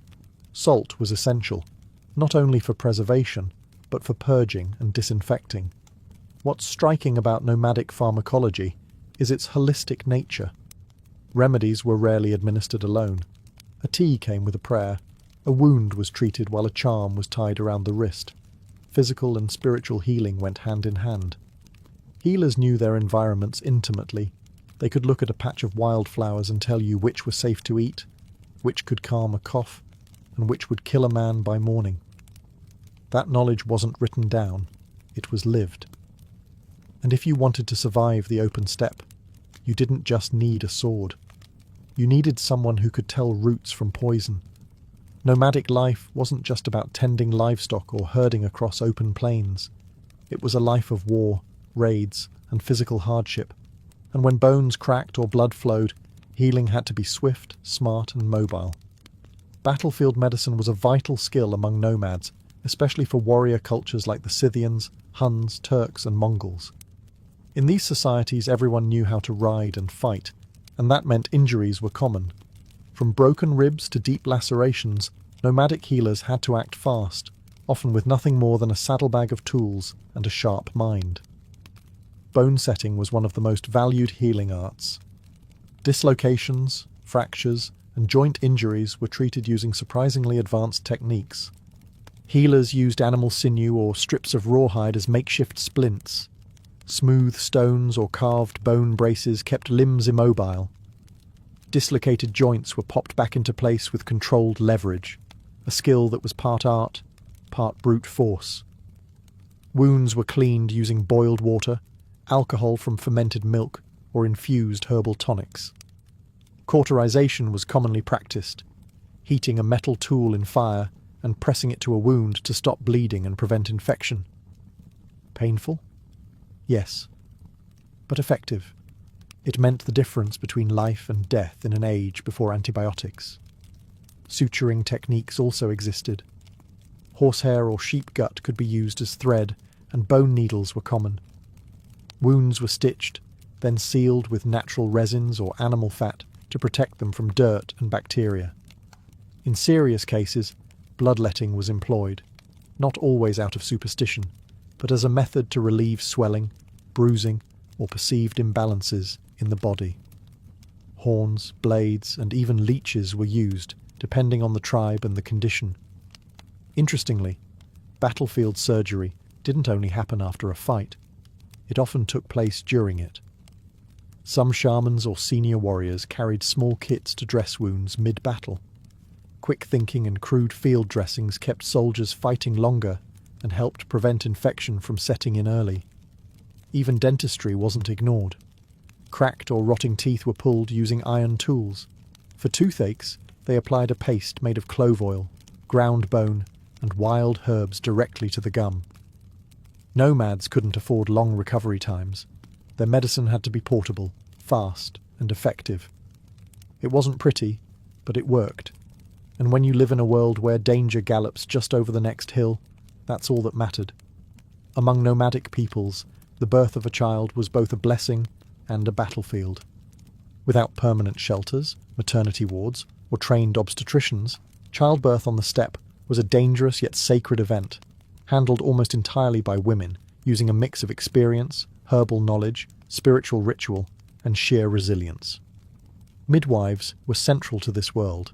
They weren't formally trained, but they carried generations of knowledge passed down through observation and oral tradition. These women knew how to position a baby, how to soothe a mother in labour, and how to act fast when things went wrong. Births typically happened inside gers or yurts, the felt-covered tents of the steppe, which could be made warm, clean, and private. The mother would squat, stand, or lean against another woman during delivery, positions that used gravity to assist the birth and minimised prolonged labour. The midwife monitored the baby's position, adjusted the mother's breathing, and massaged her abdomen to encourage contractions. Pain management came through both herbal remedies and ritual. A tea made of valerian root or wild poppy might be used to calm the mother's nerves. Juniper smoke was often burned to cleanse the space and drive away malevolent spirits. The presence of charms, amulets, and whispered blessings helped create a sense of protection. If complications arose, breech birth, hemorrhaging, retained placenta, the midwife had limited options, but a lifetime of practiced intuition. Herbs like shepherd's purse or yarrow were used to control bleeding. Pressure techniques and warm compresses were applied to help reposition the fetus. In rare cases, forced delivery by hand might be attempted, a dangerous move, but sometimes the only choice. Once the baby was born, horse milk or warm sheep's milk was often the first nourishment, especially if the mother was weak. The umbilical cord was cut with a sterilized knife or flint, then tied with a string soaked in alcohol or brine. The baby was swaddled in felt and anointed with protective symbols, sometimes soot or oils placed on the forehead or chest. Infant mortality was high. But when both mother and child survived, it was cause for major celebration. The newborn was not just a child, it was the future of the clan, another rider for the endless steppe. And for nomads, that meant everything. Not all illnesses came from wounds or weather. Sometimes, the body broke without explanation. A man would grow weak despite eating well. A child would stop speaking. A warrior would suffer nightmares and refuse to ride. These were not just illnesses, they were signs of a spirit sickness. For the nomads of the steppe, the invisible was just as real as the visible. They believed that spiritual imbalance, curses, or offended ancestors could manifest as disease. This wasn't superstition. It was an integrated part of their worldview, where health depended on harmony between the physical and the spiritual. When someone fell mysteriously ill, they didn't always call the midwife or the bone setter. They called the shaman.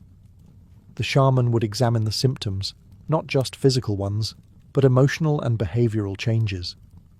Was the patient talking to unseen things? Had they become withdrawn? Were they unusually angry or afraid? These were signs that the illness came from another world.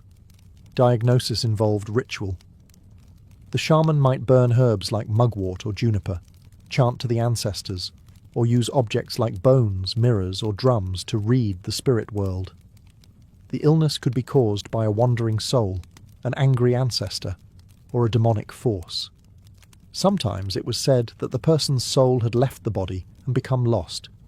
To heal, the shaman performed soul retrieval rituals. These were dramatic events. The shaman might don elaborate costumes, mimic the behaviour of animals, or speak in strange voices. All of this was intended to draw the spirit's attention, negotiate its return, or chase away harmful forces. Talismans were placed under pillows. Protective tattoos were drawn. Salt circles were laid around the yurt. Some shamans used animal sacrifices, offering the blood of a lamb or goat to appease the spirit realm. For more common spiritual afflictions like nightmares, infertility, or melancholy, smaller rituals were held. Dreamcatcher-like charms made of bones, feathers, and thread were hung over sleeping areas. Special songs were sung. Milk or vodka was poured as an offering to the spirits. What modern medicine might call trauma, depression, or psychosis, nomadic societies treated through story, ritual, and deep communal care. The illness was not just yours. It affected the tribe. And healing meant bringing the whole world back into balance. In the absence of medical schools or written manuals, how did nomadic societies preserve and pass down medical knowledge? The answer: collective memory. Nomadic medicine was not centralized in universities or locked away in elite circles. It lived in the mouths of elders, in the hands of mothers, and in the practices of every rider, hunter, and healer. It was communal, taught through demonstration, remembered through story, and refined through lived experience on the open steppe. Children grew up watching injuries treated after horse falls, or fevers soothed with herbal steam. By the time they reached adulthood, they knew the basics: how to stop bleeding with moss, how to prepare a root tea for stomach cramps, how to recognize the signs of a spiritual affliction. Knowledge wasn't given through formal lessons, it was embedded in daily life. Elders played a crucial role. Grandmothers especially were often walking encyclopedias of medicinal knowledge. They knew which plants to gather in spring, how to prepare a poultice for swollen joints, or how to ease childbirth pains with rhythmic chanting and breath control. Many acted as informal doctors within the clan, treating ailments while telling stories that carried layers of coded advice and health wisdom. Shamans trained apprentices, not through classrooms, but through mentorship. A chosen pupil might spend years learning how to interpret dreams, prepare ritual tools, or enter trance states safely. The training was personal, intuitive, and deeply spiritual. There were no exams, but failure could mean disaster for both patient and healer. The communal nature of knowledge also meant that nomadic medicine could adapt. If a new herb was discovered while migrating to unfamiliar lands, its effects were tested, documented orally, and shared. A new treatment might be tried on a sick animal before a human. If it worked, it became part of the tribe's living knowledge. This oral tradition had its vulnerabilities. Disease outbreaks could wipe out entire family lines and their medicinal wisdom with them. But it also had its strengths. It was flexible, dynamic, and resilient. It could travel with the tribe, change with the seasons, and adapt to new threats. In a world where everything moved, the one constant was memory, not written in books, but in the rhythm of everyday life. A knowledge passed not by pen, but by firelight, sweat, and story. For nomadic societies, animals weren't just companions or commodities, they were lifelines. Horses, sheep, yaks, goats, and camels formed the backbone of steppe economies, culture, and even spiritual life. So naturally, caring for animal health was just as critical as healing human wounds, sometimes more so. Animal medicine was a highly developed parallel system, often overseen by the same people who treated human ailments. In fact, the line between veterinary and human medicine was blurred. If something could heal a sick goat, it might work for a person, and vice versa. The bond between rider and horse especially shaped a deep understanding of physiology, trauma, and recovery.